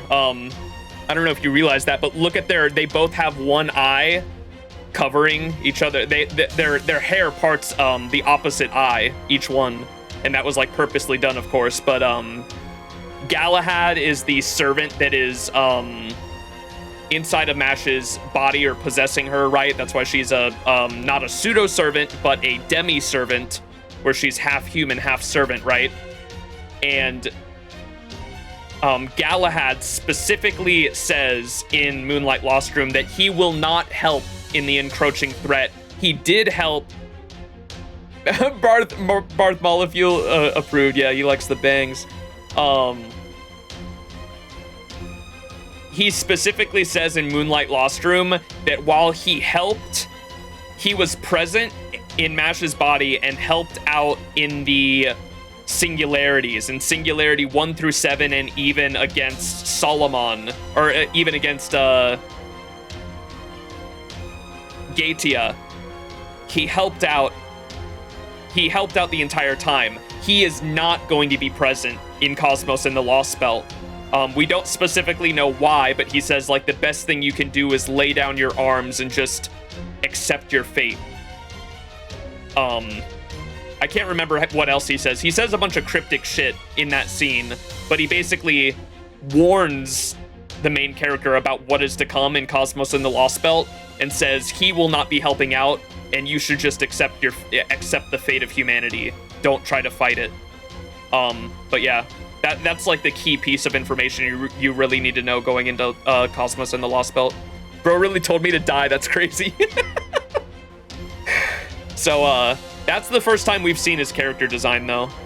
Pretty cool. I like it. I really like how they chose to have it mirror Mash's with her bangs there, her and his bangs.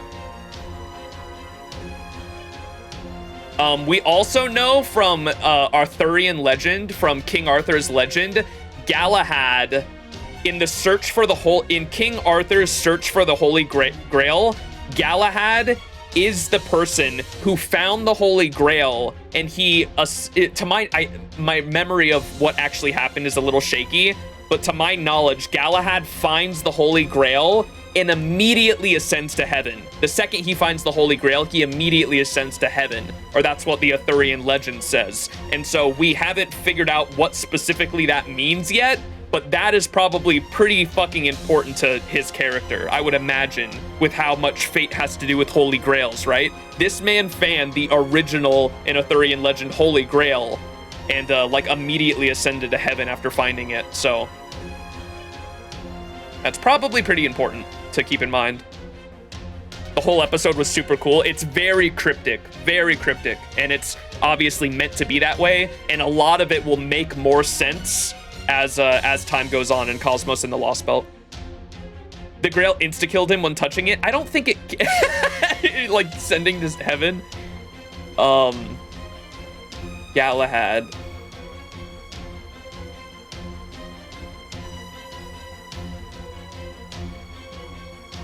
He was one of the 3 achievers of the Holy Grail in Arthurian legend. What happened after he picked it up? Because I think Lancelot and Percival also came across it, but they like somehow lost it. According to Merlin, Galahad is the most heartless man he ever met. Damn.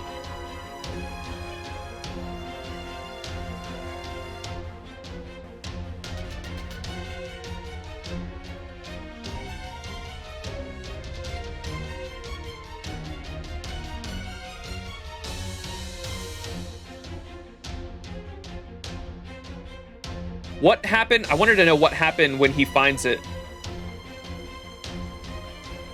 He was the knight chosen by God to discover the Holy Grail. The sole person who succeeded in the quest for the Holy Grail.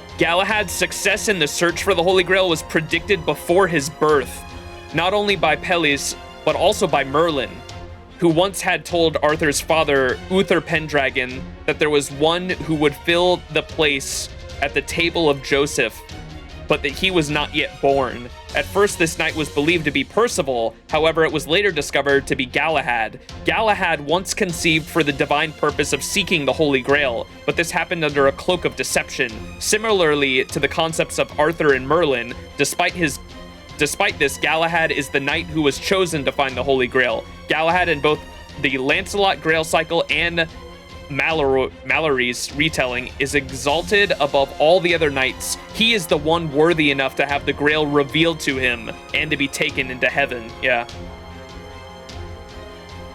Crazy. That's probably pretty important to Fate Grand Order, but we don't know exactly what that is yet.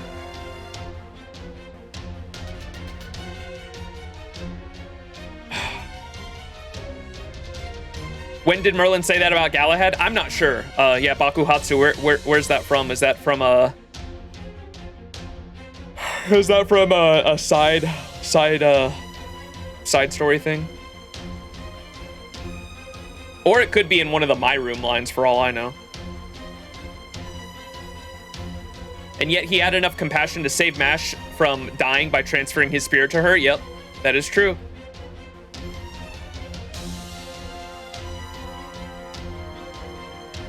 Yeah, he's kind of a dick. Thank God we have the pink-haired wife instead.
Oh, I should have done the... Oh, well. Oh! I should have done a mighty buff. Or mighty chain.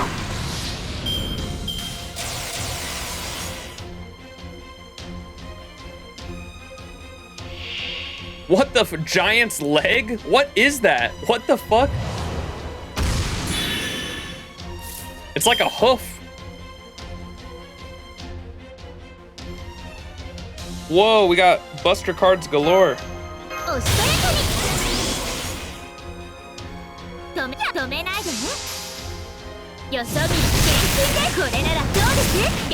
no crits. Awesome.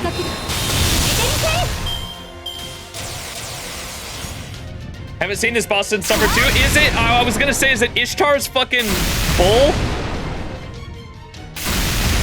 That's what it initially reminded me of.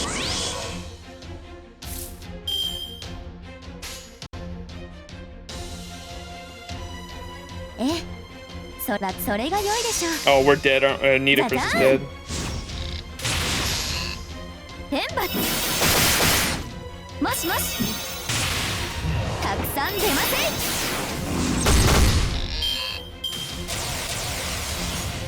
Bye-bye, Nidacris.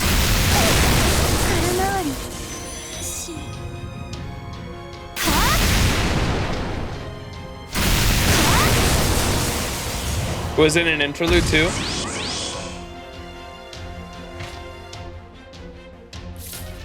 ガンガンいこうか。アクセル全開。了解。いい。ナイス。ブーストストライブダブル。予想外の前進です。 Mashu!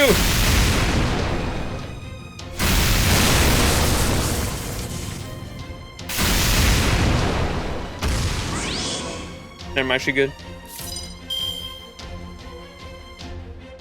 文字通り手はいくらでもあるのさ。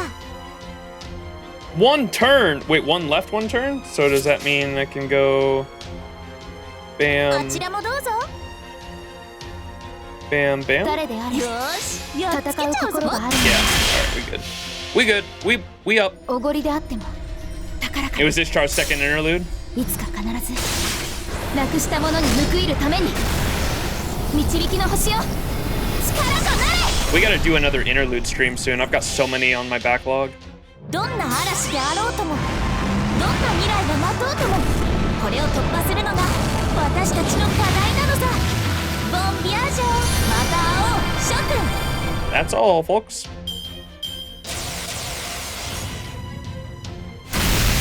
申し訳ありません。一旦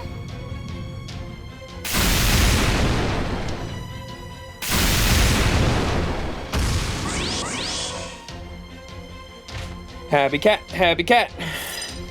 急の仕事は任せて。あなたにいいネタ。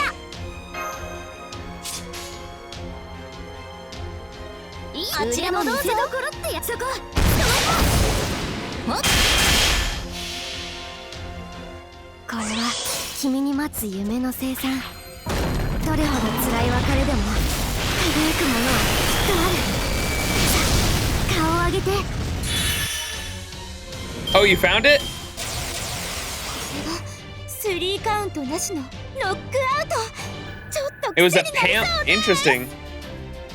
It was a pamphlet from This is so crazy you found this, Bakumatsu. It's from a pamphlet from the Camelot movies. Counterfeit. Together, both saw the same thing. You saw the shining star on the ground. You watched the star twinkling quietly. Sooner or later, the journey of the pilgrimage will hurt you. The journey of searching will one day change who you are.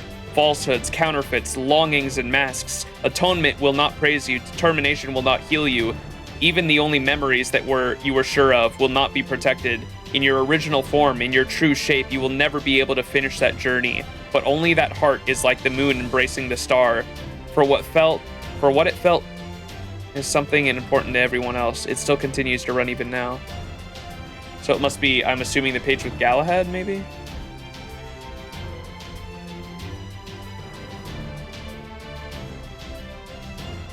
Guardians right here. You're saying we're the guardians of the human order? Well, I'm sorry, but that's just not true. I'm not a guardian, and he's not a guardian either. They're talking about Merlin and Galahad here. Because he is a knight of heaven who gave up the Holy Grail himself. He was the one of the few people who had served his purpose while he was still alive. Well, it looks like he still had some leftover feelings and opinions, so he can be established as a heroic spirit, right? He will not help humanity. There is no need for him to help humanity. Selfless and disinterested, the ultimate in purity and cleanliness. In a way, he's the most heartless man I've ever met. How will he be involved in your journey? You could say this is one of the things worth seeing, a highlight of the grand order concerning the human order. Oh, I'm looking forward to it. I'm looking forward to it so much. I wonder what's going to happen. Will he be good or will he be evil? And as an observer, I'll be anxious to see the birth of a knight that no one has ever seen. Fo fo fo! Special translation. Spiral Merlin Crusher. What? Oh, foe going after Merlin. Interesting. What an asshole. He's so cool. That's interesting. I haven't seen these. I'll have to read through them. I'll have to bookmark this and read through them later.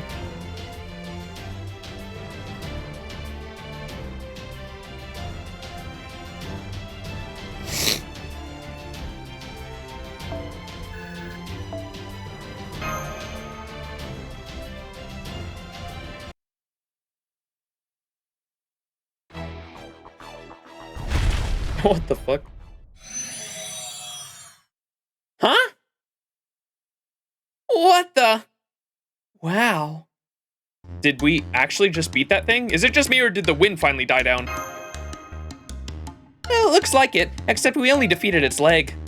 Maybe that leg was the whole creature? Or an illusion created by the sandstorm? No, it was far too substantial for that. It was a real creature with a physical body, that much I'm sure of. Max, have you ever seen something like that leg anywhere else? No, that's definitely my first time seeing a leg like that. Summer, swimsuits, nah, I'm sure I'm just imagining things. How bizarre. I do still have questions, but it's wonderful to see our two biggest threats are gone. That mysterious giant creature of unknown origin and the strong winds that suddenly stopped are no longer an issue. Now we can cross this underworld without any further concern. Well, apart from securing water for Max. Even after the yellow cucumber, I can feel my mind beginning to slow down. Let's hurry on to the oasis. Good point. I still have plenty of water in my canteen, but yeah, that's true. Hang on. Is someone collapsed over there? What is that thing? I've never seen anything like it before. It's fluffy, but it's also smooth and shiny. Oh, don't worry. It's also completely harmless. That much I can say for sure. There's another dino over there? Let's take a closer look. What the hell? That's not a dino, that's a human! And he's not wearing a mask, so he's no ocelotl either. Though he is kind of dressed weird. That language, you're from proper human history, aren't you? Talk about ice water and hell. Speaking of water, could you spare me some? I know something that will be worth your while.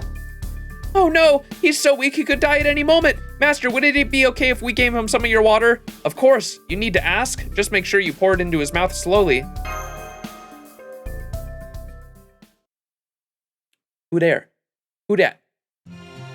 Whoa, mysterious youth. Thank you. I feel much better now. One day, I will repay the water you've given me. Wait a second.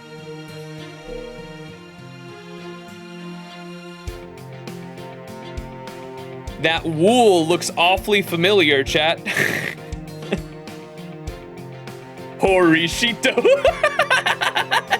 I was just at good thing we just read The Christmas in the Underworld, boys. That wool looks awfully familiar. One day I will repay the water you've given me. Although, from the looks of you, I take it water is the least of your concern right now. Same for me. But I bring you good news.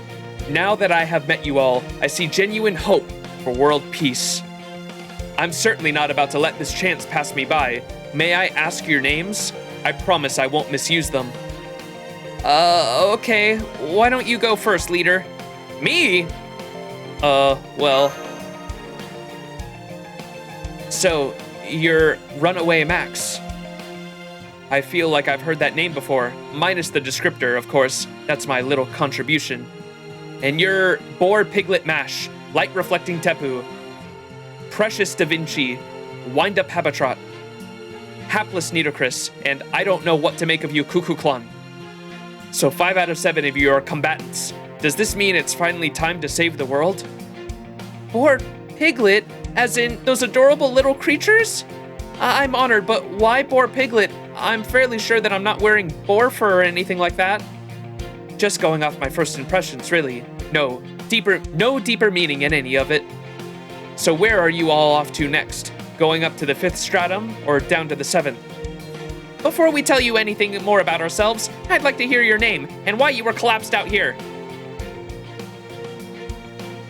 I mean, just look at how obviously shady he is. I can't tell you my name. It would make trouble for you if I did, but I can tell you why I collapsed. I used to be this underworld's caretaker. It was my job to cultivate it. Oh. I'm so happy. Oh, I'm actually, wait, reading Christmas in the Underworld actually had relevance. What the fuck?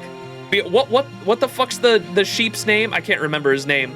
But he was he ended up being like one of the gods in the underworld, right? Due to a Mesopotamian I can't remember what happened. I think his wife stuck him down there, didn't she? Or he lost some kind of bet or some shit. I can't remember. Was it Ishtar's wife? Doomazid, what was the story? Why did he get stuck in the underworld? I remember that. Was it Ishtar that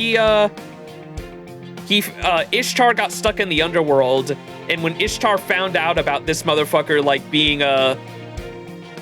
he started sleeping with other women or something like that. He is Ishtar's husband, according to myth, yeah. He's Ishtar's husband, and somehow he swapped places with her in the underworld. Wasn't that it? I, like, hardly remember the details.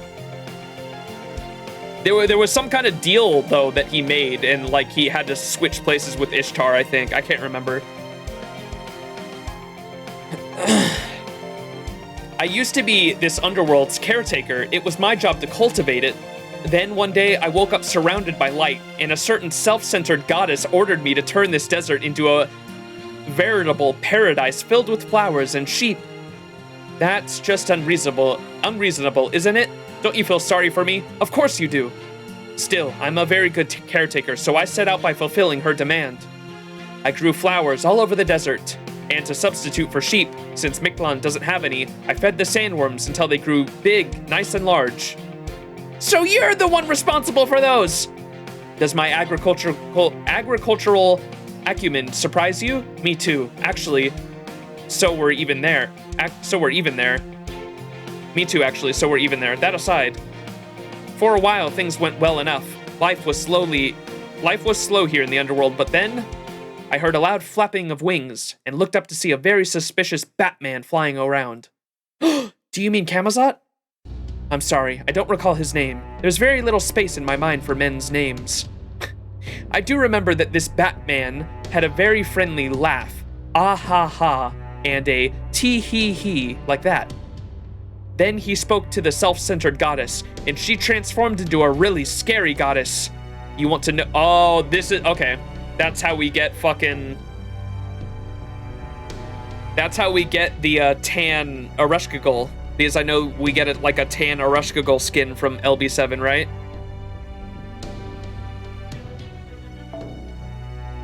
Then he spoke to the self-centered goddess, and she transformed into a really scary goddess. We get like an Arushkagul altar. You want to know what made her scary? Well, she wasted not a second before attacking everything around her, the Batman included. It was so bad the Batman got irritated and flew off. You see? Terrible goddess. So she even gave Camazot trouble? And he's the greatest symbol of fear in Mictlān. Gulp. That's not all. The scary goddess then drained all the magical energy out of the flowers I'd worked so hard to grow and turned this place into a desert. Then she made the Heavenly Echo Shrine and began using storms to rule over this underworld. Heavenly Echo Shrine? Does that have anything to do with that anti-gravity zone up there? So does that mean she made the anti-gravity zone up there in the sky too? Batman is canon in the Nasuverse. Yes, sir. The storm around here disappeared when you defeated the Heavenly Echo Shrine. If not for that, we wouldn't be having this conversation. And that concludes my explanation. I guess that was pretty complicated for you, huh? Want me to summarize? It'll cost extra, though. I love this fucker. Doomazid? Fucking sheep. Holy shito. No, that's okay. Now we know that this scary goddess is the underworld's guardian and that shrine she made was what was causing the sandstorms. So are you one of the goddess's attendants then? If you were able to turn a desert into a flower field, you must be very knowledgeable and have an extraordinary magical energy. Attendant. That sounds nice. Attendants at least get the carrot. I, on the other hand, only get the stick. Are there no labor laws in the underworld? Labor laws. What a wonderful idea to bring to her. You chosen heroes really are different, aren't you? Now, let me get another look at you. Would you tell me where you came from and what your purpose is? I still don't fully trust you, but I guess we're not going to get any further unless we talk. We're from Chaldea. You're a heroic spirit from proper human history, right? Then you should know why we're here. Right now, we're headed to the 7th Stratum along with Master Max. The sandstorm was giving us a lot of trouble, but now that it's gone, we're just about to try and reach that oasis. I knew it! You think you'll find an exit at the oasis, but I'm afraid you're mistaken. Nobody who enters this underworld can ever leave, and any who reach that oasis will be even more trapped here. You're very lucky to have met me before you headed there. Please, follow me. I won't let your precious combatants throw their lives away. Huh? What do you mean by that? What do you mean nobody can leave? No, that's not important right now. What's important is my safety, and all of your safety, of course, which guarantees my safety. From the oasis, she can see us down here. She'll know you're intruders now that you've destroyed her shrine, too. So we need to get moving. There's a cavern I made in secret. We'll head there. That's amazing. This way, I promise you, it's very pleasant for a cavern. Huh? Yes? Hold up, I just saw something I recognize on your back. We do see a lot of backs over the course of our lives. The back of a childhood friend moving to the big city, the back of a lover breaking up and moving out of your shared home. They're both beautiful backs to watch as they leave.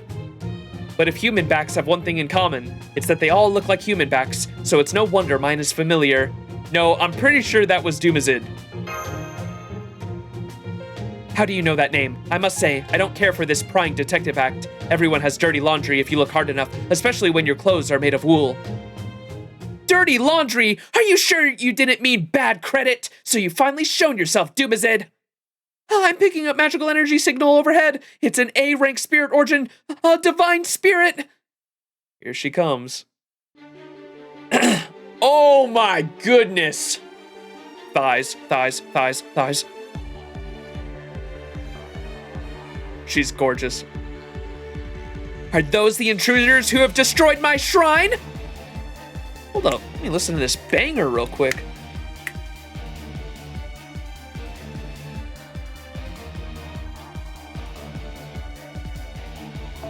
You should be honored. Most intruders aren't lucky enough to have the goddess of the underworld herself squash them under her heel. God, I am parched.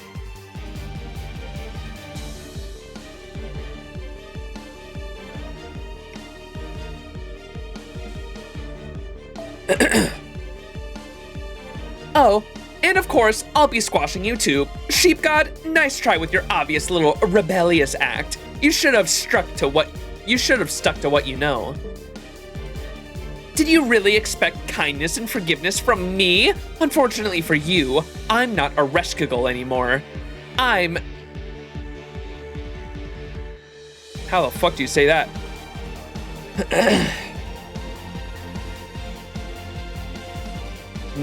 Ninkigal?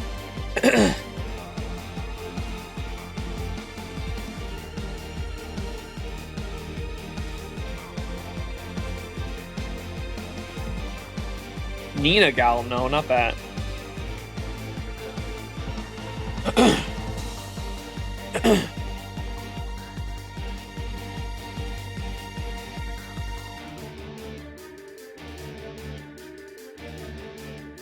Wait, I look up that name and it like a bunch of shit on a Reshkagul just comes up. Is it like another aspect of her? Interesting. I'm Ninkigal, the true, cruel, cold-hearted, lascivious goddess of the underworld. All who enter my garden become my property. Now prepare to be captured for use as slave labor. No! I mean, yeah, no! Yeah, no!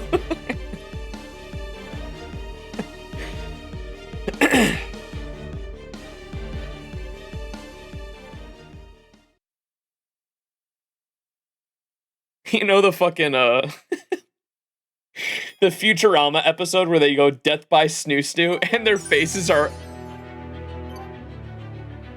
they like keep switching back between like excited and horrified.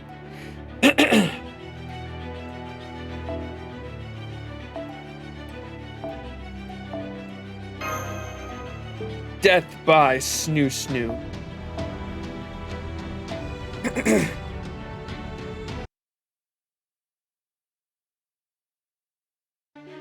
Oh my god, yeah. Keep showing that. Let's go. She's gorgeous. I knew it! That's Ereshkigal! Of course, the biggest figure in the Sumerian underworld. Huh? I expected him to be rattled. Maybe they didn't hear my introduction. So you're the human and heroic spirits from proper human history. I've never seen any of you in my life. Very well. Intruders, I shall introduce myself once more. I am Ninkigal, goddess of the underworld. I am the Sumerian deity, and I have taken charge of this third underworld for very good reasons. Fear me! Revere me! My underworld is fair. All who enter are equal, for all become my slaves. Do as you're told, and I'll spare your lives. Defy me, and I will grind you into fertilizer and use you to enrich the soil.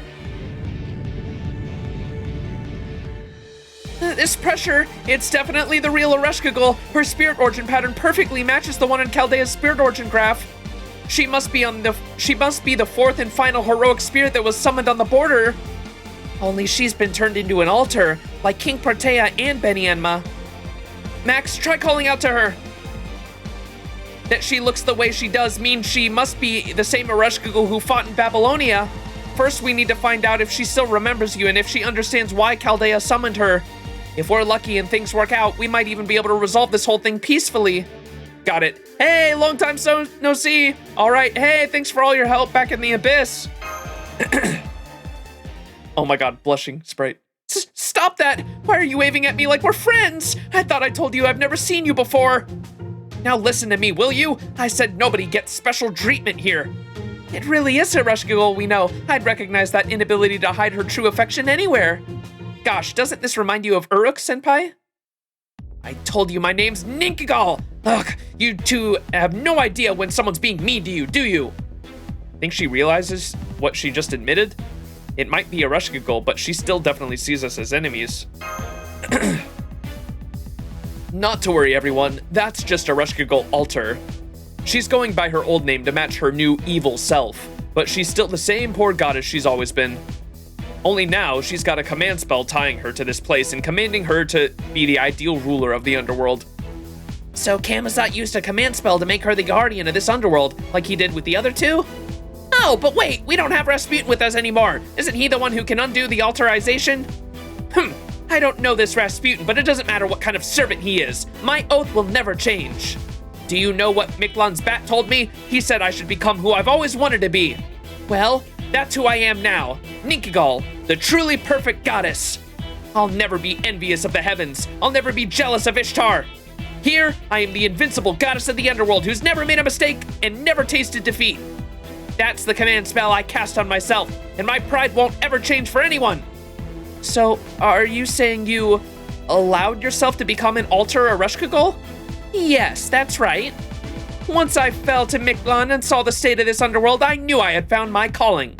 I watched the end of the Age of Gods all by myself in the Sumerian underworld, so I know, without a doubt, that nothing and no one can stop this world from coming to an end either.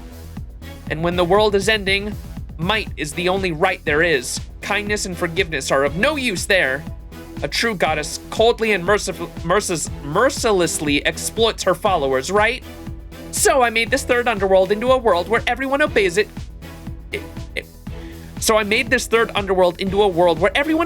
god forever and ever. She's way too cute. Here, everyone worships me, and everyone toils away every day to mine gemstones for my tribute. Here, I am the one and only god, and my power is absolute. All other divine and heroic spirits are forbidden from entering. This way, even if things go wrong, in all the other strata, my little corner of the underworld here will remain completely peaceful and prosperous, right? I can't believe I'm seeing a god of Sumer promote monotheism. How embarrassing. As you can see, Ereshkigal has become so competitive with Ishtar that she's wound up thinking just like her.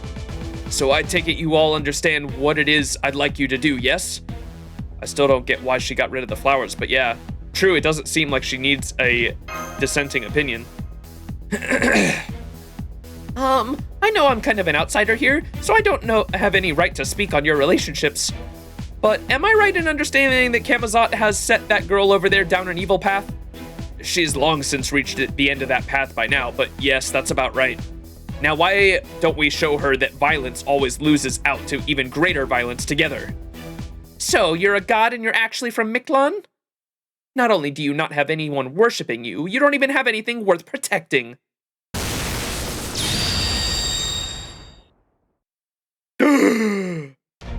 Do you really think that a pathetic, phony goddess like you could ever defeat me? Fine then, I'll show you the authority of a god who's overseen the birth of a real civilization. Get ready, Max. It's time for you to learn the firsthand how mighty and awesome the goddess of the underworld really is. When the going gets tough.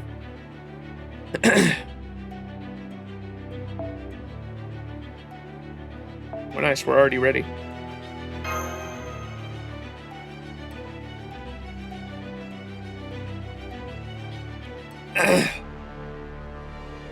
Oh, she's so pretty. An underworld goddess, I'm so nervous. I love her.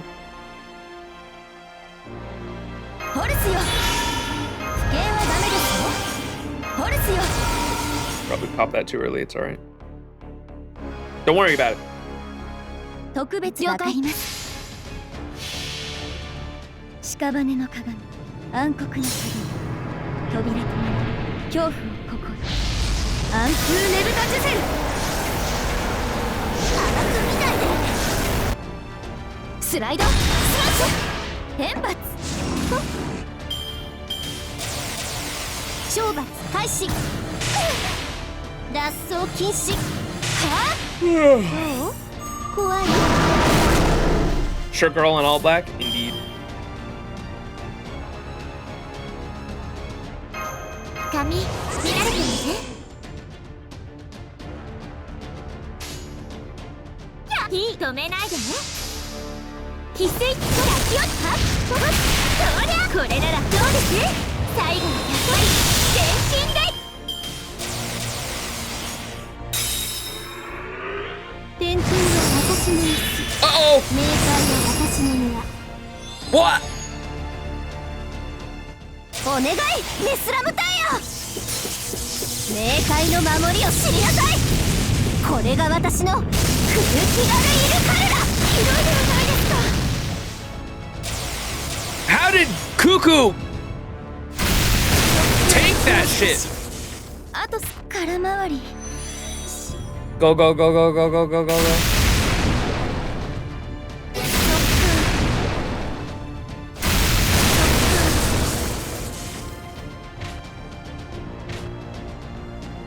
Bro, Cuckoo fucking took that shit on the chin.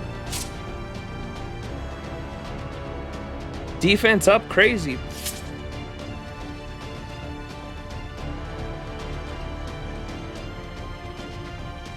Gangan 文字通り手はいくらでもあるのさ。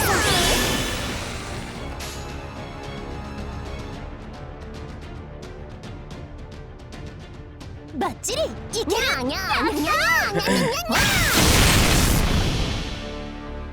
That's a lot of feet, Sniffer. Hey, yo. 解放。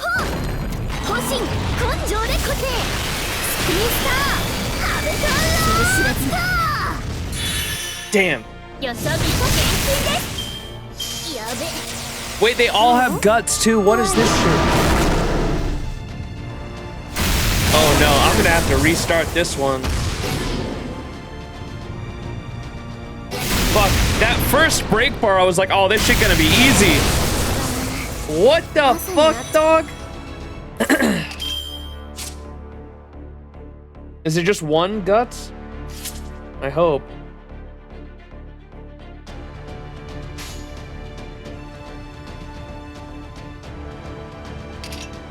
Or maybe we should do that first and then... 止めないでね。 Fuck it. よーし、やっつけちゃうぞ。マヤパンパンチ。 What? I got guts どん again? な嵐であろうとも、どんな未来が待とうとも、これを突破するのが私たちの課題なのさ。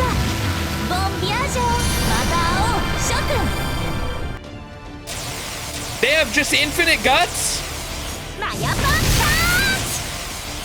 Nah, this is scripted loss.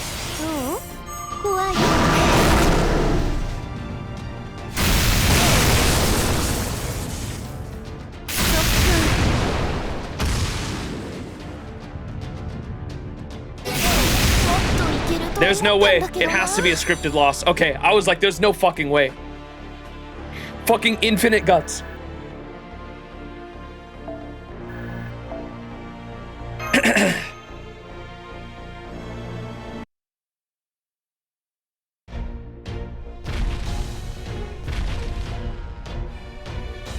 Whoa, whoa, whoa, whoa, whoa. What the hell is happening?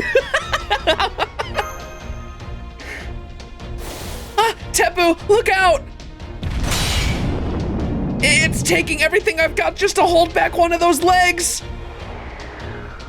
Oh man, this is nuts! Those legs are freaking huge, and there's so damn many. Wah! Oh man, we've got nowhere to run. We can't even fight back. Is this what fighting a demon god pillar was like? I'm not gonna lie, when I first saw the silhouette of one of those legs, I thought it was a demon god pillar. I was like, what the fuck? What's that thing doing here? Comparing to caring for Lord Ozymandias' Sphinx, this is no big deal at...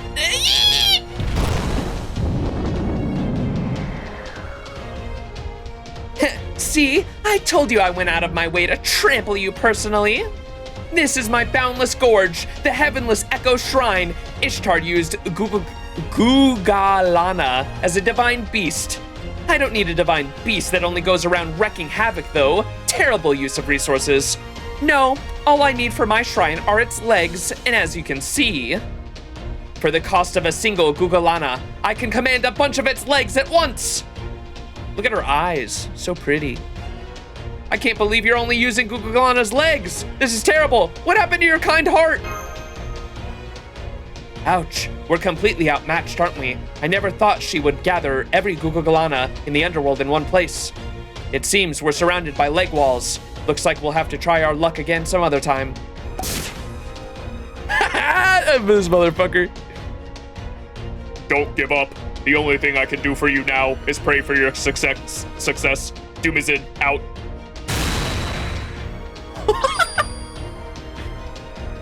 Doomizid! I'll say this one more time for him. That was some real fancy flying. Damn, he got away! If he's not pilfering my magical energy reserves, he's fanning the flames of dissent amongst my followers. But never mind him now. His punishment can wait. It's over, Max. There's no escaping my Gugalana walls, Gugu-Gaga walls. But don't worry. Once I capture you, I'm going to be nice and make you my permanent personal divine gemstone artisan. Oh, she's so nice. Wish she used her own legs on us too, bro. I wasn't gonna say it.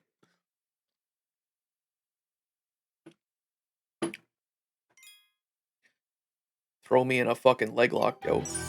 Headlock with her legs.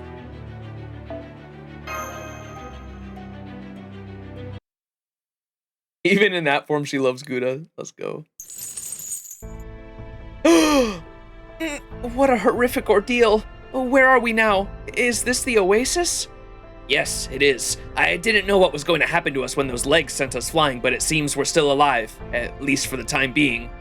I guess we were captured after the Gugalana's legs knocked us out. Yep, this must be one of Ereshkigal's spear cages. If we were in top form, we could probably destroy this, but I doubt we could manage that right now. Oh, we did take a hell of a beating. I'm so bruised, I can barely move. I wonder what'll happen to us now. Are we really gonna be forced to toil away in slavery to Ereshkigal? Where's Spartacus when you need him? Of course you are. What do you think the underworld is for? All of you are now residents of the underworld, and you're going to work for me for all eternity. From now on, your schedule will consist of breakfast, work, mining ore, lunch, work, mining ore, dinner, work, extracting magical energy, and sleep. Wait a second. What do you mean by extracting magical energy? You're going to keep that cycle going until you've stored up as much magical energy as you possibly can. And don't expect any days off either. Oh man, this sounds worse than death! So you really did capture us just to put us to work. Are you really so eager to puff yourself up? Not even Ishtar would go this far. On second thought, never mind, she probably would. Let's try this another way.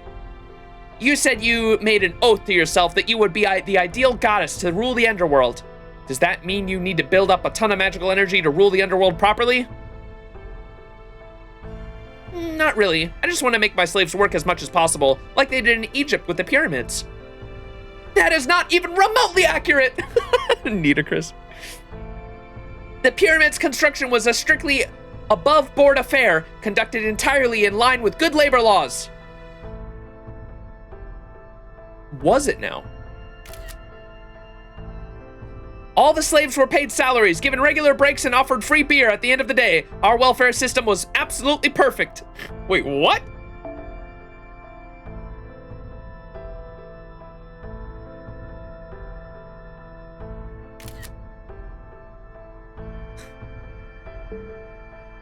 We could never have accomplished such a great feat if not for the proper standards of labor laws. I don't know what's driving you, Ninkigal, but you're going about this entirely the wrong way. Is this how Samaria gods conduct themselves? Hey! Sumer had good labor laws too, even in the underworld. I was the only one who ever did any actual work. No, never mind that. This is Mictlan's third underworld, not Sumer. You're the one who doesn't get it, Nitocris. How long are you planning to protect this shell of yourself? It was true in actual history, even the slaves were compensated. That's what I've read about it before too. At least compensated fairly. That's crazy. I like how much, dude. This is not the first time Nasu has written talk about labor laws in this Lostbelt, by the way. The slaves toiled for a chance to live within the city, if I remember correctly.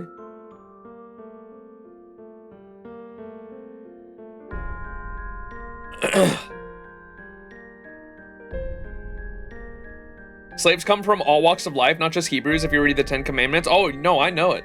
They, the Greek and Roman, empires both had them as well. Spartacus, for example.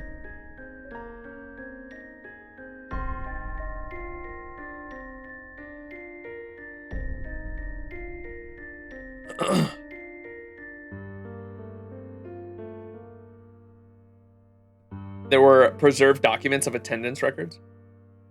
I was gonna say, you have to have, they would have had to have some way to fucking keep them occupied. That's how fucking, if you just toil away at them, that's how rebellions happen in general. Meaning that their workers were paid at least with the preserved documents of attendance records. Gotcha. Huh.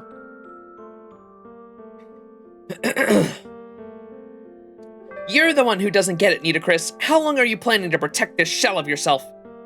You still don't understand why you really were called here. That was clear to me in our battle earlier. Nitocris is gonna be the final altar we fight, isn't she? What? What do you mean by that? You're a queen of the underworld too! You should be able to exert every bit as much authority here as I do. Not only did you fail to do so, you did not even try to challenge me for dominance. If you had been summoned to your own land, your own nation, then I could understand trying to maintain the image you cultivated during your life. But this is a foreign land, a battle for all of humanity. You're supposed to be protecting the future, not your past self. You're saying I'm putting myself first? Because I haven't allowed myself to be altered like you have? Alterization is just a means to an end. The question you should be asking yourself is, what can I do? When I was still alive, my dream was to have an underworld covered in flowers as far as the eye could see. And of course, I made it happen, since Mictlān has just as much an atmospheric magical energy as the Age of Gods. But it wasn't good enough. This isn't a Holy Grail war. My own dreams are secondary at best. So I gave up my field of flowers. I even gave up my right to return to Chaldea. All to become the strongest goddess in this underworld. That's the role I was meant to play. It's what I'm most proud of as a goddess people once believed in. Anyway, on a different subject, where's Max and Mash? Probably hiding behind your shield, right? Well, tell him to come out. I won't bite. Huh? I'm sorry, but Master isn't here. Didn't you notice? He pulled off a brilliant escape during our battle. What? That's impossible! How could he have possibly escaped my shrine?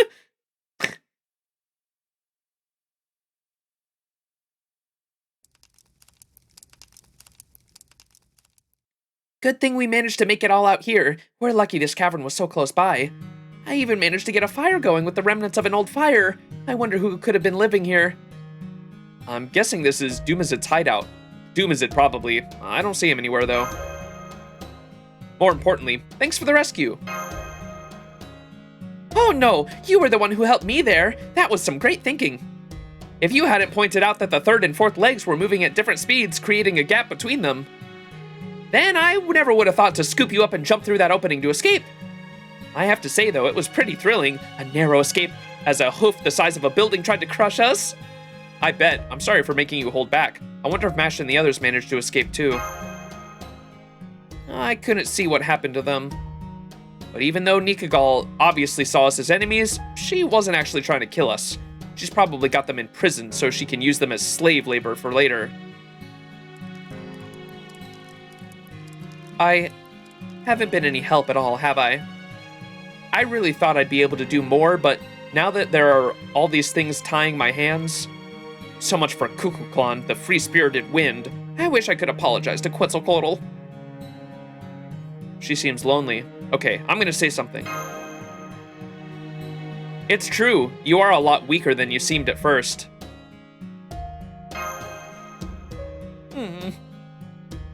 And that's because you're holding back. You haven't used your Noble Phantasm. I think it's because you're refusing to get serious enough to use your Noble Phantasm. Huh? What are you talking about? I always go out with everything I do. I've never pushed myself too hard, set limits on myself, or held back, or anything like that. I only do what I want, yes?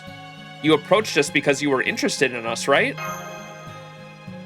But now you're putting up walls because you feel like you shouldn't get too close to us, aren't you? You could tell?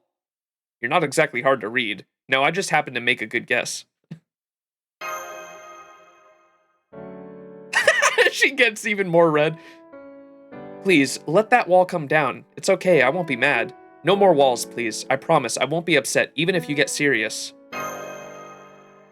But, are you sure you can trust me like that? I mean, I'm the god of a Lostbelt, and you're a human, and one for proper human history at that. Wouldn't it be way more likely that I'm just pretending to be kind to you to get an opportunity to kill you? You'd never do that. Seriously? Don't make me laugh.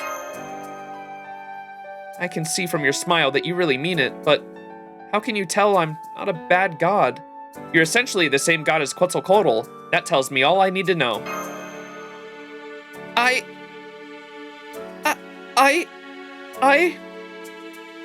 guess you've got me there. Yeah. Okay, I got it. No more secrets. Time to reveal who I really am and rescue everybody. But if I really should be doing whatever I want, then I'd kind of like you to return the favor. You know what? You know that handy thing you do with servants where you form a bond with them and feed them magical energy?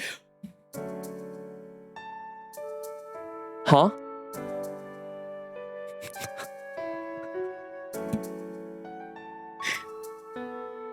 I'd like to use that so I can pull off some cool techniques, so would you? I'm not a master right now, but sure, of course I will. I can't feed you magical energy right now, but as a sign of trust, you got it.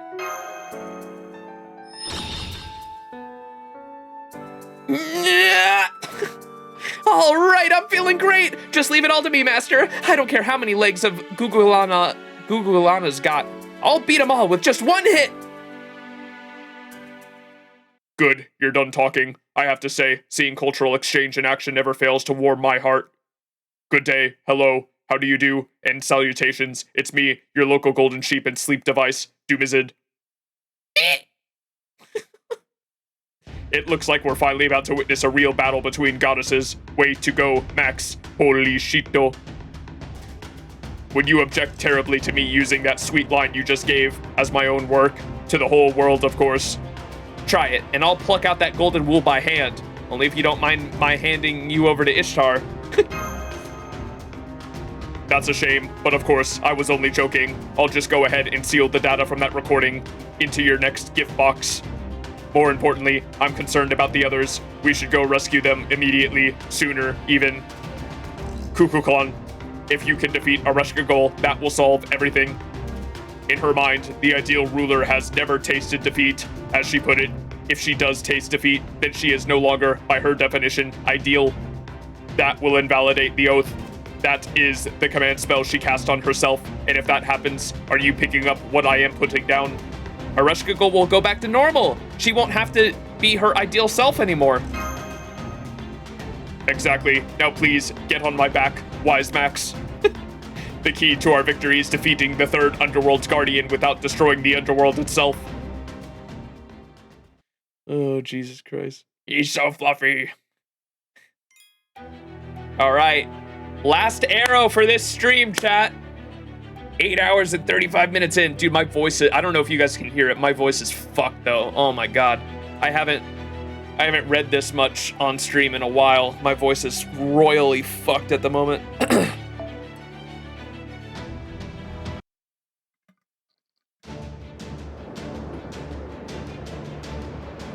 I'm getting the smoker voice. God damn it.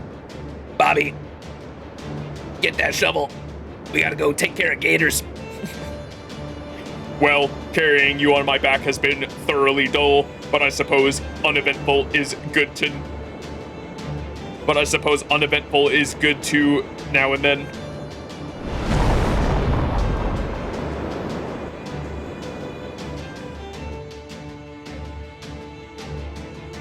All right, we made it through the anti-gravity zone without a hitch. I hope you're ready, because we'll soon be at the oasis. Unfortunately, after I drop off Max, I'm going to have to retreat to a safer area. I'm just sorry I won't be able to see how the battle unfolds. Okay, 3, 2, 1, good luck. Bye, Doomazid. Yeah, he was being literal about dropping us off. Are you okay, Max? Do you need help? I'm fine, I can manage. Never mind me, just focus on Ereshkigal. Wow, you really are a seasoned master, aren't you? Okay then, in that case. Is she gonna do a ascension? Oh my! Yo, I need a pull for her. I'm going to fight with my true style, out of respect for the goddess of proper human history. Yikes, that outfit is barely there. Are you worried you might be a little too exposed? You think? I find it to be a very useful spacesuit myself. Oh well, I'll just have to show you how strong I am in this outfit then. You actually missed her banner? Oh yeah, well, bro, I spent like almost 500 Saint Quartz on fucking Rasputin. I had nothing left. Rasputin sucked me dry and fucking left me to die, dog. I got a fucking Enkidu. I had no quartz. And in terms of like actually spending money, I wanted to save for like this year is gonna be hectic for me. We got the HSR Fate collab. I would definitely like a copy of I didn't need her. That's why I didn't roll for her. I have a lot of good Buster units. I want her, but I didn't need her. In terms of units I really want over Cuckoo, it would probably be all of the summer units, honestly, but Berserker Artoria, or Berserker Castoria, and then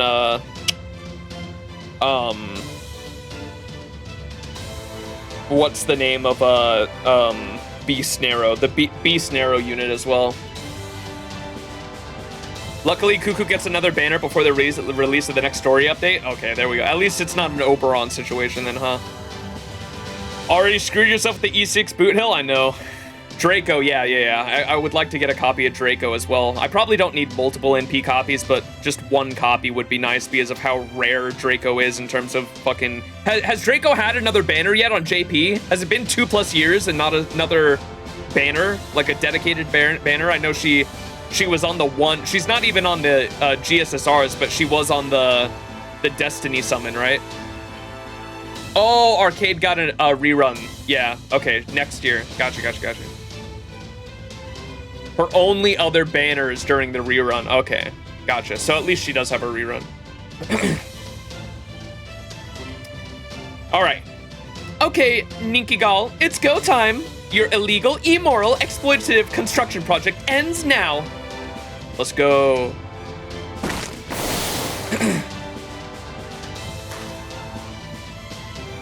Yeah, I do know that. Yeah, they're not in beasts are not in GSSRs, only Destiny Order rolls.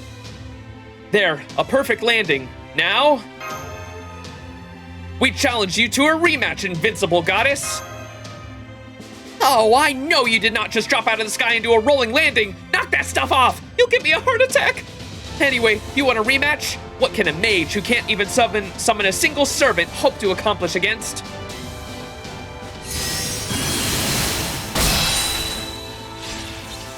Ah, I see. So that goddess is your last resort, is she? Fine. She's 1,000 times better than a certain cowardly sheep. Fine. Out of respect for your foolhardily bravery, I accept your challenge. Come, my boundless gorge heavenly echo shrine. If you really think you can get past my 6-legged divine beast, go ahead and try.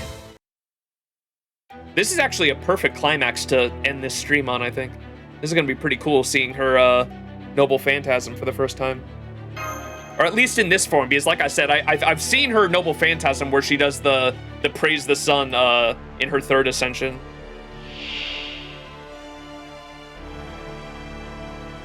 I'll thrash them with everything I've got! No stars. Okay, so we're gonna start off with a bam, bam, bam.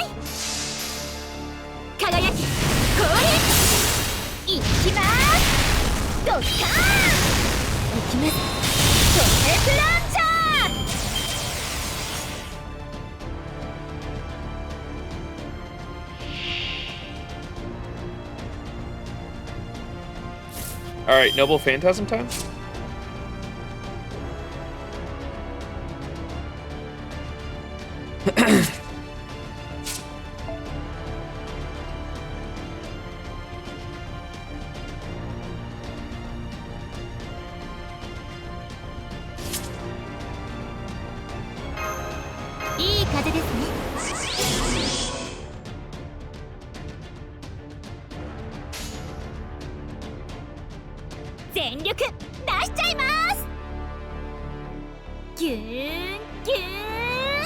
Oh my god, that's adorable. 全力出しちゃいます。得意分野です。はい。もちろん。はい。もう得意分野です。NP5 level 100? Oh yeah.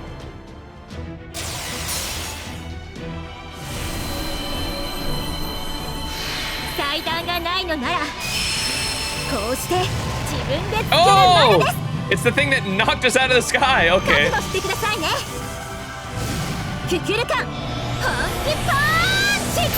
the One Punch Man? The culprit caught.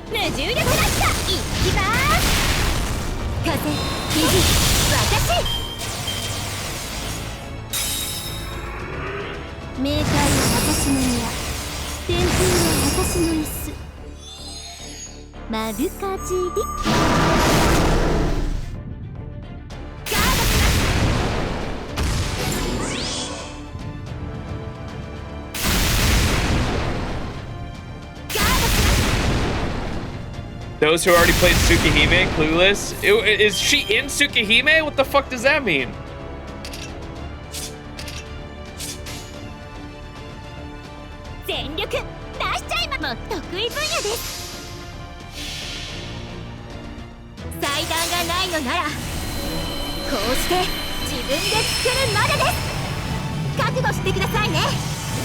What the fuck? That looks so weird.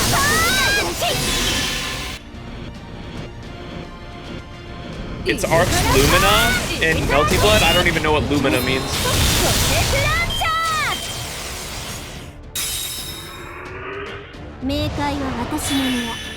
Uh-oh. I should have done Invincible.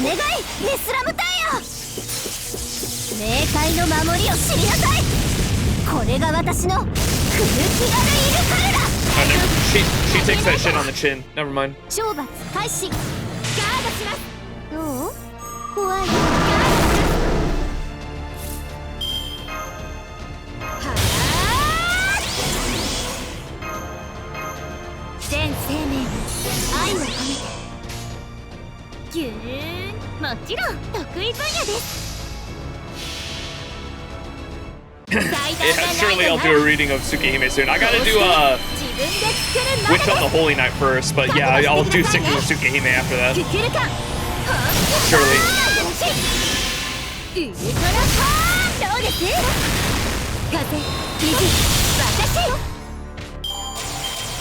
地表調整活動休止。とても刺激的でした。次の戦いまだでしょうか。 GG easy.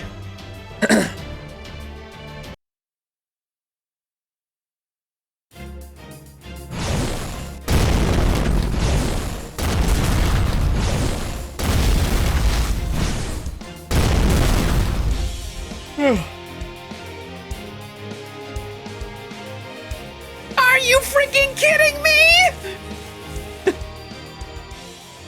Hey! My third command spell is back. Right, this is no time to be standing around gawking. Kukulkan's noble phantasm just obliterated Kukulkana, but it was also the same attack that... Yep, that was the giant karate chop that swatted the Stormborder out of the sky. I knew it. The attack from Mictlān, from Kukulkan, the king of this Lostbelt. So that was what that was? But why do you look so happy about that, Da Vinci? I'm just glad I turned out to be right on the money.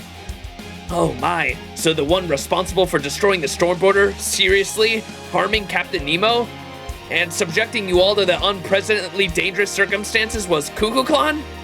On behalf of all the dinos, I am terribly sorry for all the trouble our god has caused you. I promise to you, we will all discuss what to do with her when we get the chance. Personally, I think that she should spend all the century in the 9th stratum thinking about what she's done. Hold on, Tapu. I had a good reason for attacking them back then, though. I'm Mictlān's guardian, remember? I saw an opportunity to get rid of Chaldea on the surface before they could excise our Lostbelt, so I decided to take it. So she actually is our enemy. I can't believe we survived that. No, wait, that came out wrong. Back then, I thought you would refuse to hear me out just like David Void. But things are different now, and I know that you mean us no harm. That said, yes, I am responsible for nearly destroying the border, and an apology clearly isn't enough. If you decide you want to fight because I'm your enemy, or if you want me to pay for the damages, I'll understand. Damages? Could she pay them even if she wanted to? Fight you? I definitely don't like that idea. Honestly, after we went down to Mexico City, I already had my suspicions that you were the giant. So I don't see this as a binary between friend and foe, or anything like that. Besides, we can't forget that you saved Max and us yet again today. Da Vinci!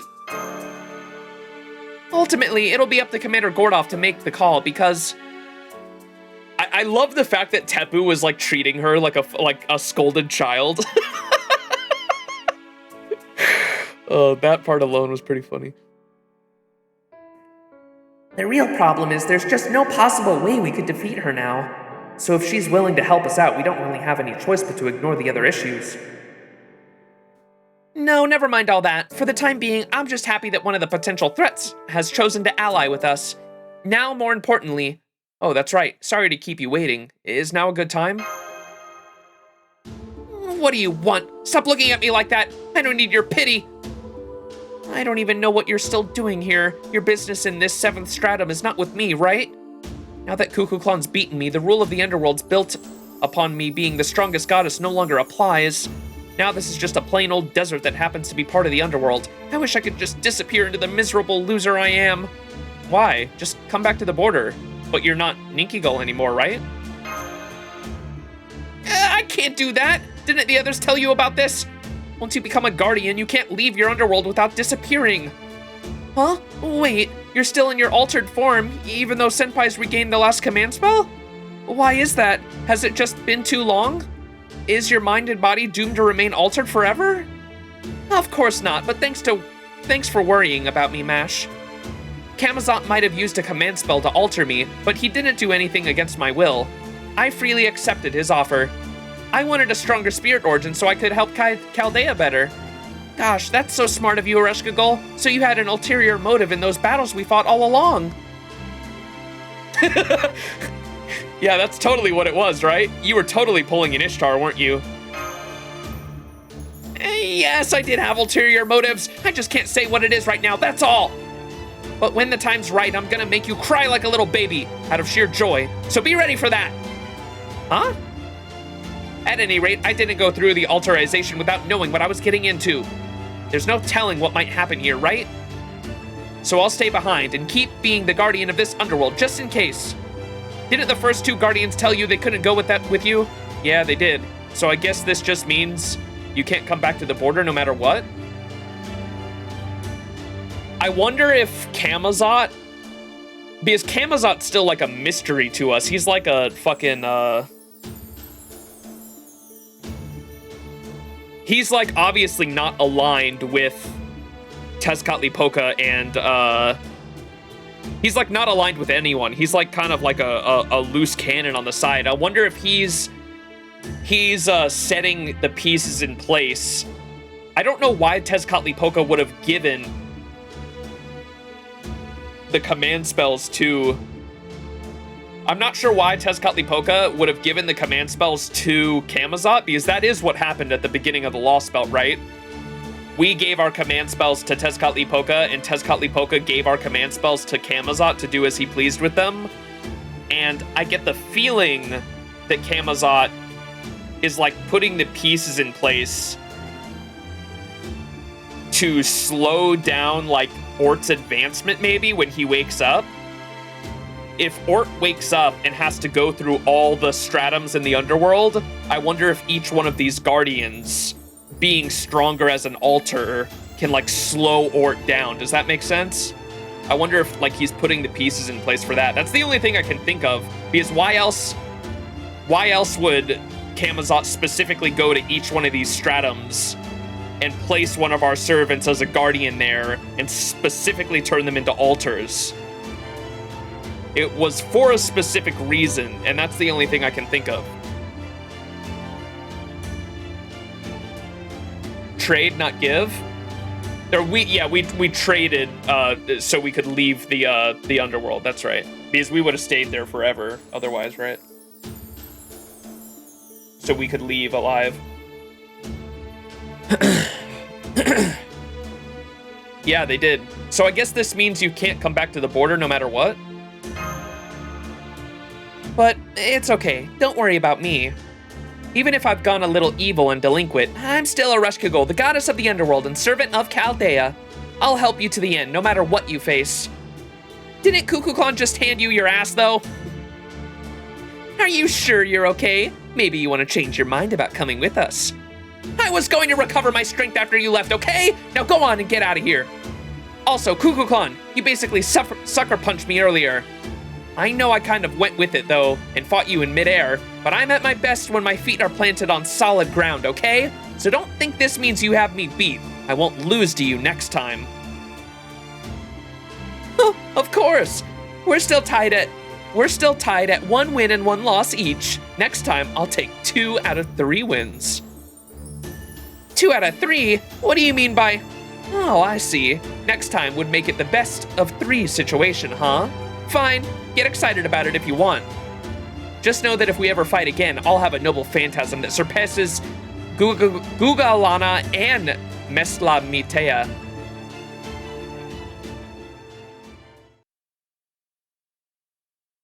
Sounded like they were alluding to a fight that they knew was coming. What the fuck does that mean?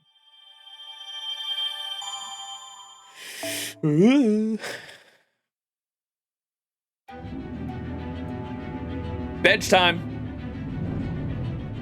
The next section will be very interesting for lore nerds. Oh, hell yeah. That is a perfect place to stop, though. So we are going to end it there. Ooh, we're getting closer to the end. Golden Sea of Trees. Oh, shit. The name of the Lostbelt. Title drop. Cinema. Golden Sea of Trees. How many arrows is it? Oh, it's not that bad, actually. 5. Oh, it's at the Terminal Observatory. Okay. We're fine. Oh, that's what that is. We're finally going to the observatory. Let's go. Look at that. Doesn't that kind of look like the end of a fucking, doesn't that look like the end of a fucking, Tree of Emptiness? I was kind of saying earlier, how crazy would it be if we're like literally inside of a Tree of Emptiness that's like underground? The fucking 7th Lostbelt tree is underground and we're like literally inside the shaft of it, because like look at that down there. It kind of looks like it would be like the inside of a tree, right? Tell me that doesn't. I mean, come on. The fuck is that? Hole.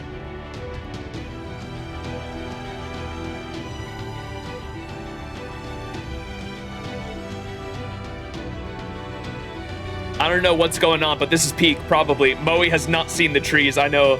Moe, you gotta start the prologue, dog. You're gonna love that shit. I'll know what's going on in like 3 years when I catch up. As soon as you start the Lostbelt prologue, Moe, you're not gonna want to stop it. The prologue starts off so well. Shit gets going right away. It's good.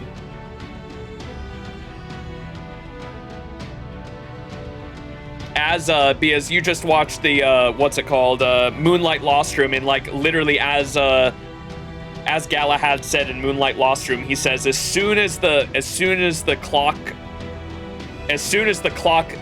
reaches, what is it, the year 2019, I think, in the timeline, as soon as the clock ticks to the year 2019, the world as you know it will end, and that's like the prologue starting. It's super duper short, right? I can probably finish it tonight. Yeah, it's not long. It's not a long... The prologue's pretty short.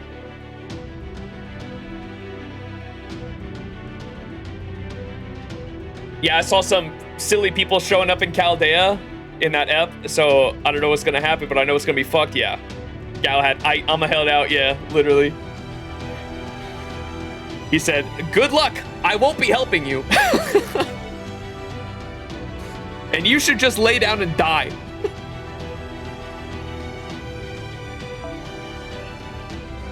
All right, chat, I think that's gonna have to do it for part 4 of my Lostbelt 7 playthrough. If you're watching on YouTube, go ahead and leave a thumbs up, leave a comment down below. I love discussing the lore and all that. Just please no spoilers, of course. I'm still spoiler free on everything in Lostbelt 7, especially now that I've like seen we've gotten past the Ort's first experience, or Ort's.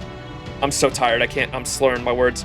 Ort's first appearance has already happened, and that was the only thing I was actually spoiled on, was that initial first fight, and the CG of it coming out of the ground was all I had seen, or all I had been spoiled on in LB7. So now that that thing has been, now that that thing has shown up, the rest of the Lostbelt is still completely, I'm going into it completely blind. I'm excited to see how this all ends. Ort. Baby's first Ort, yeah.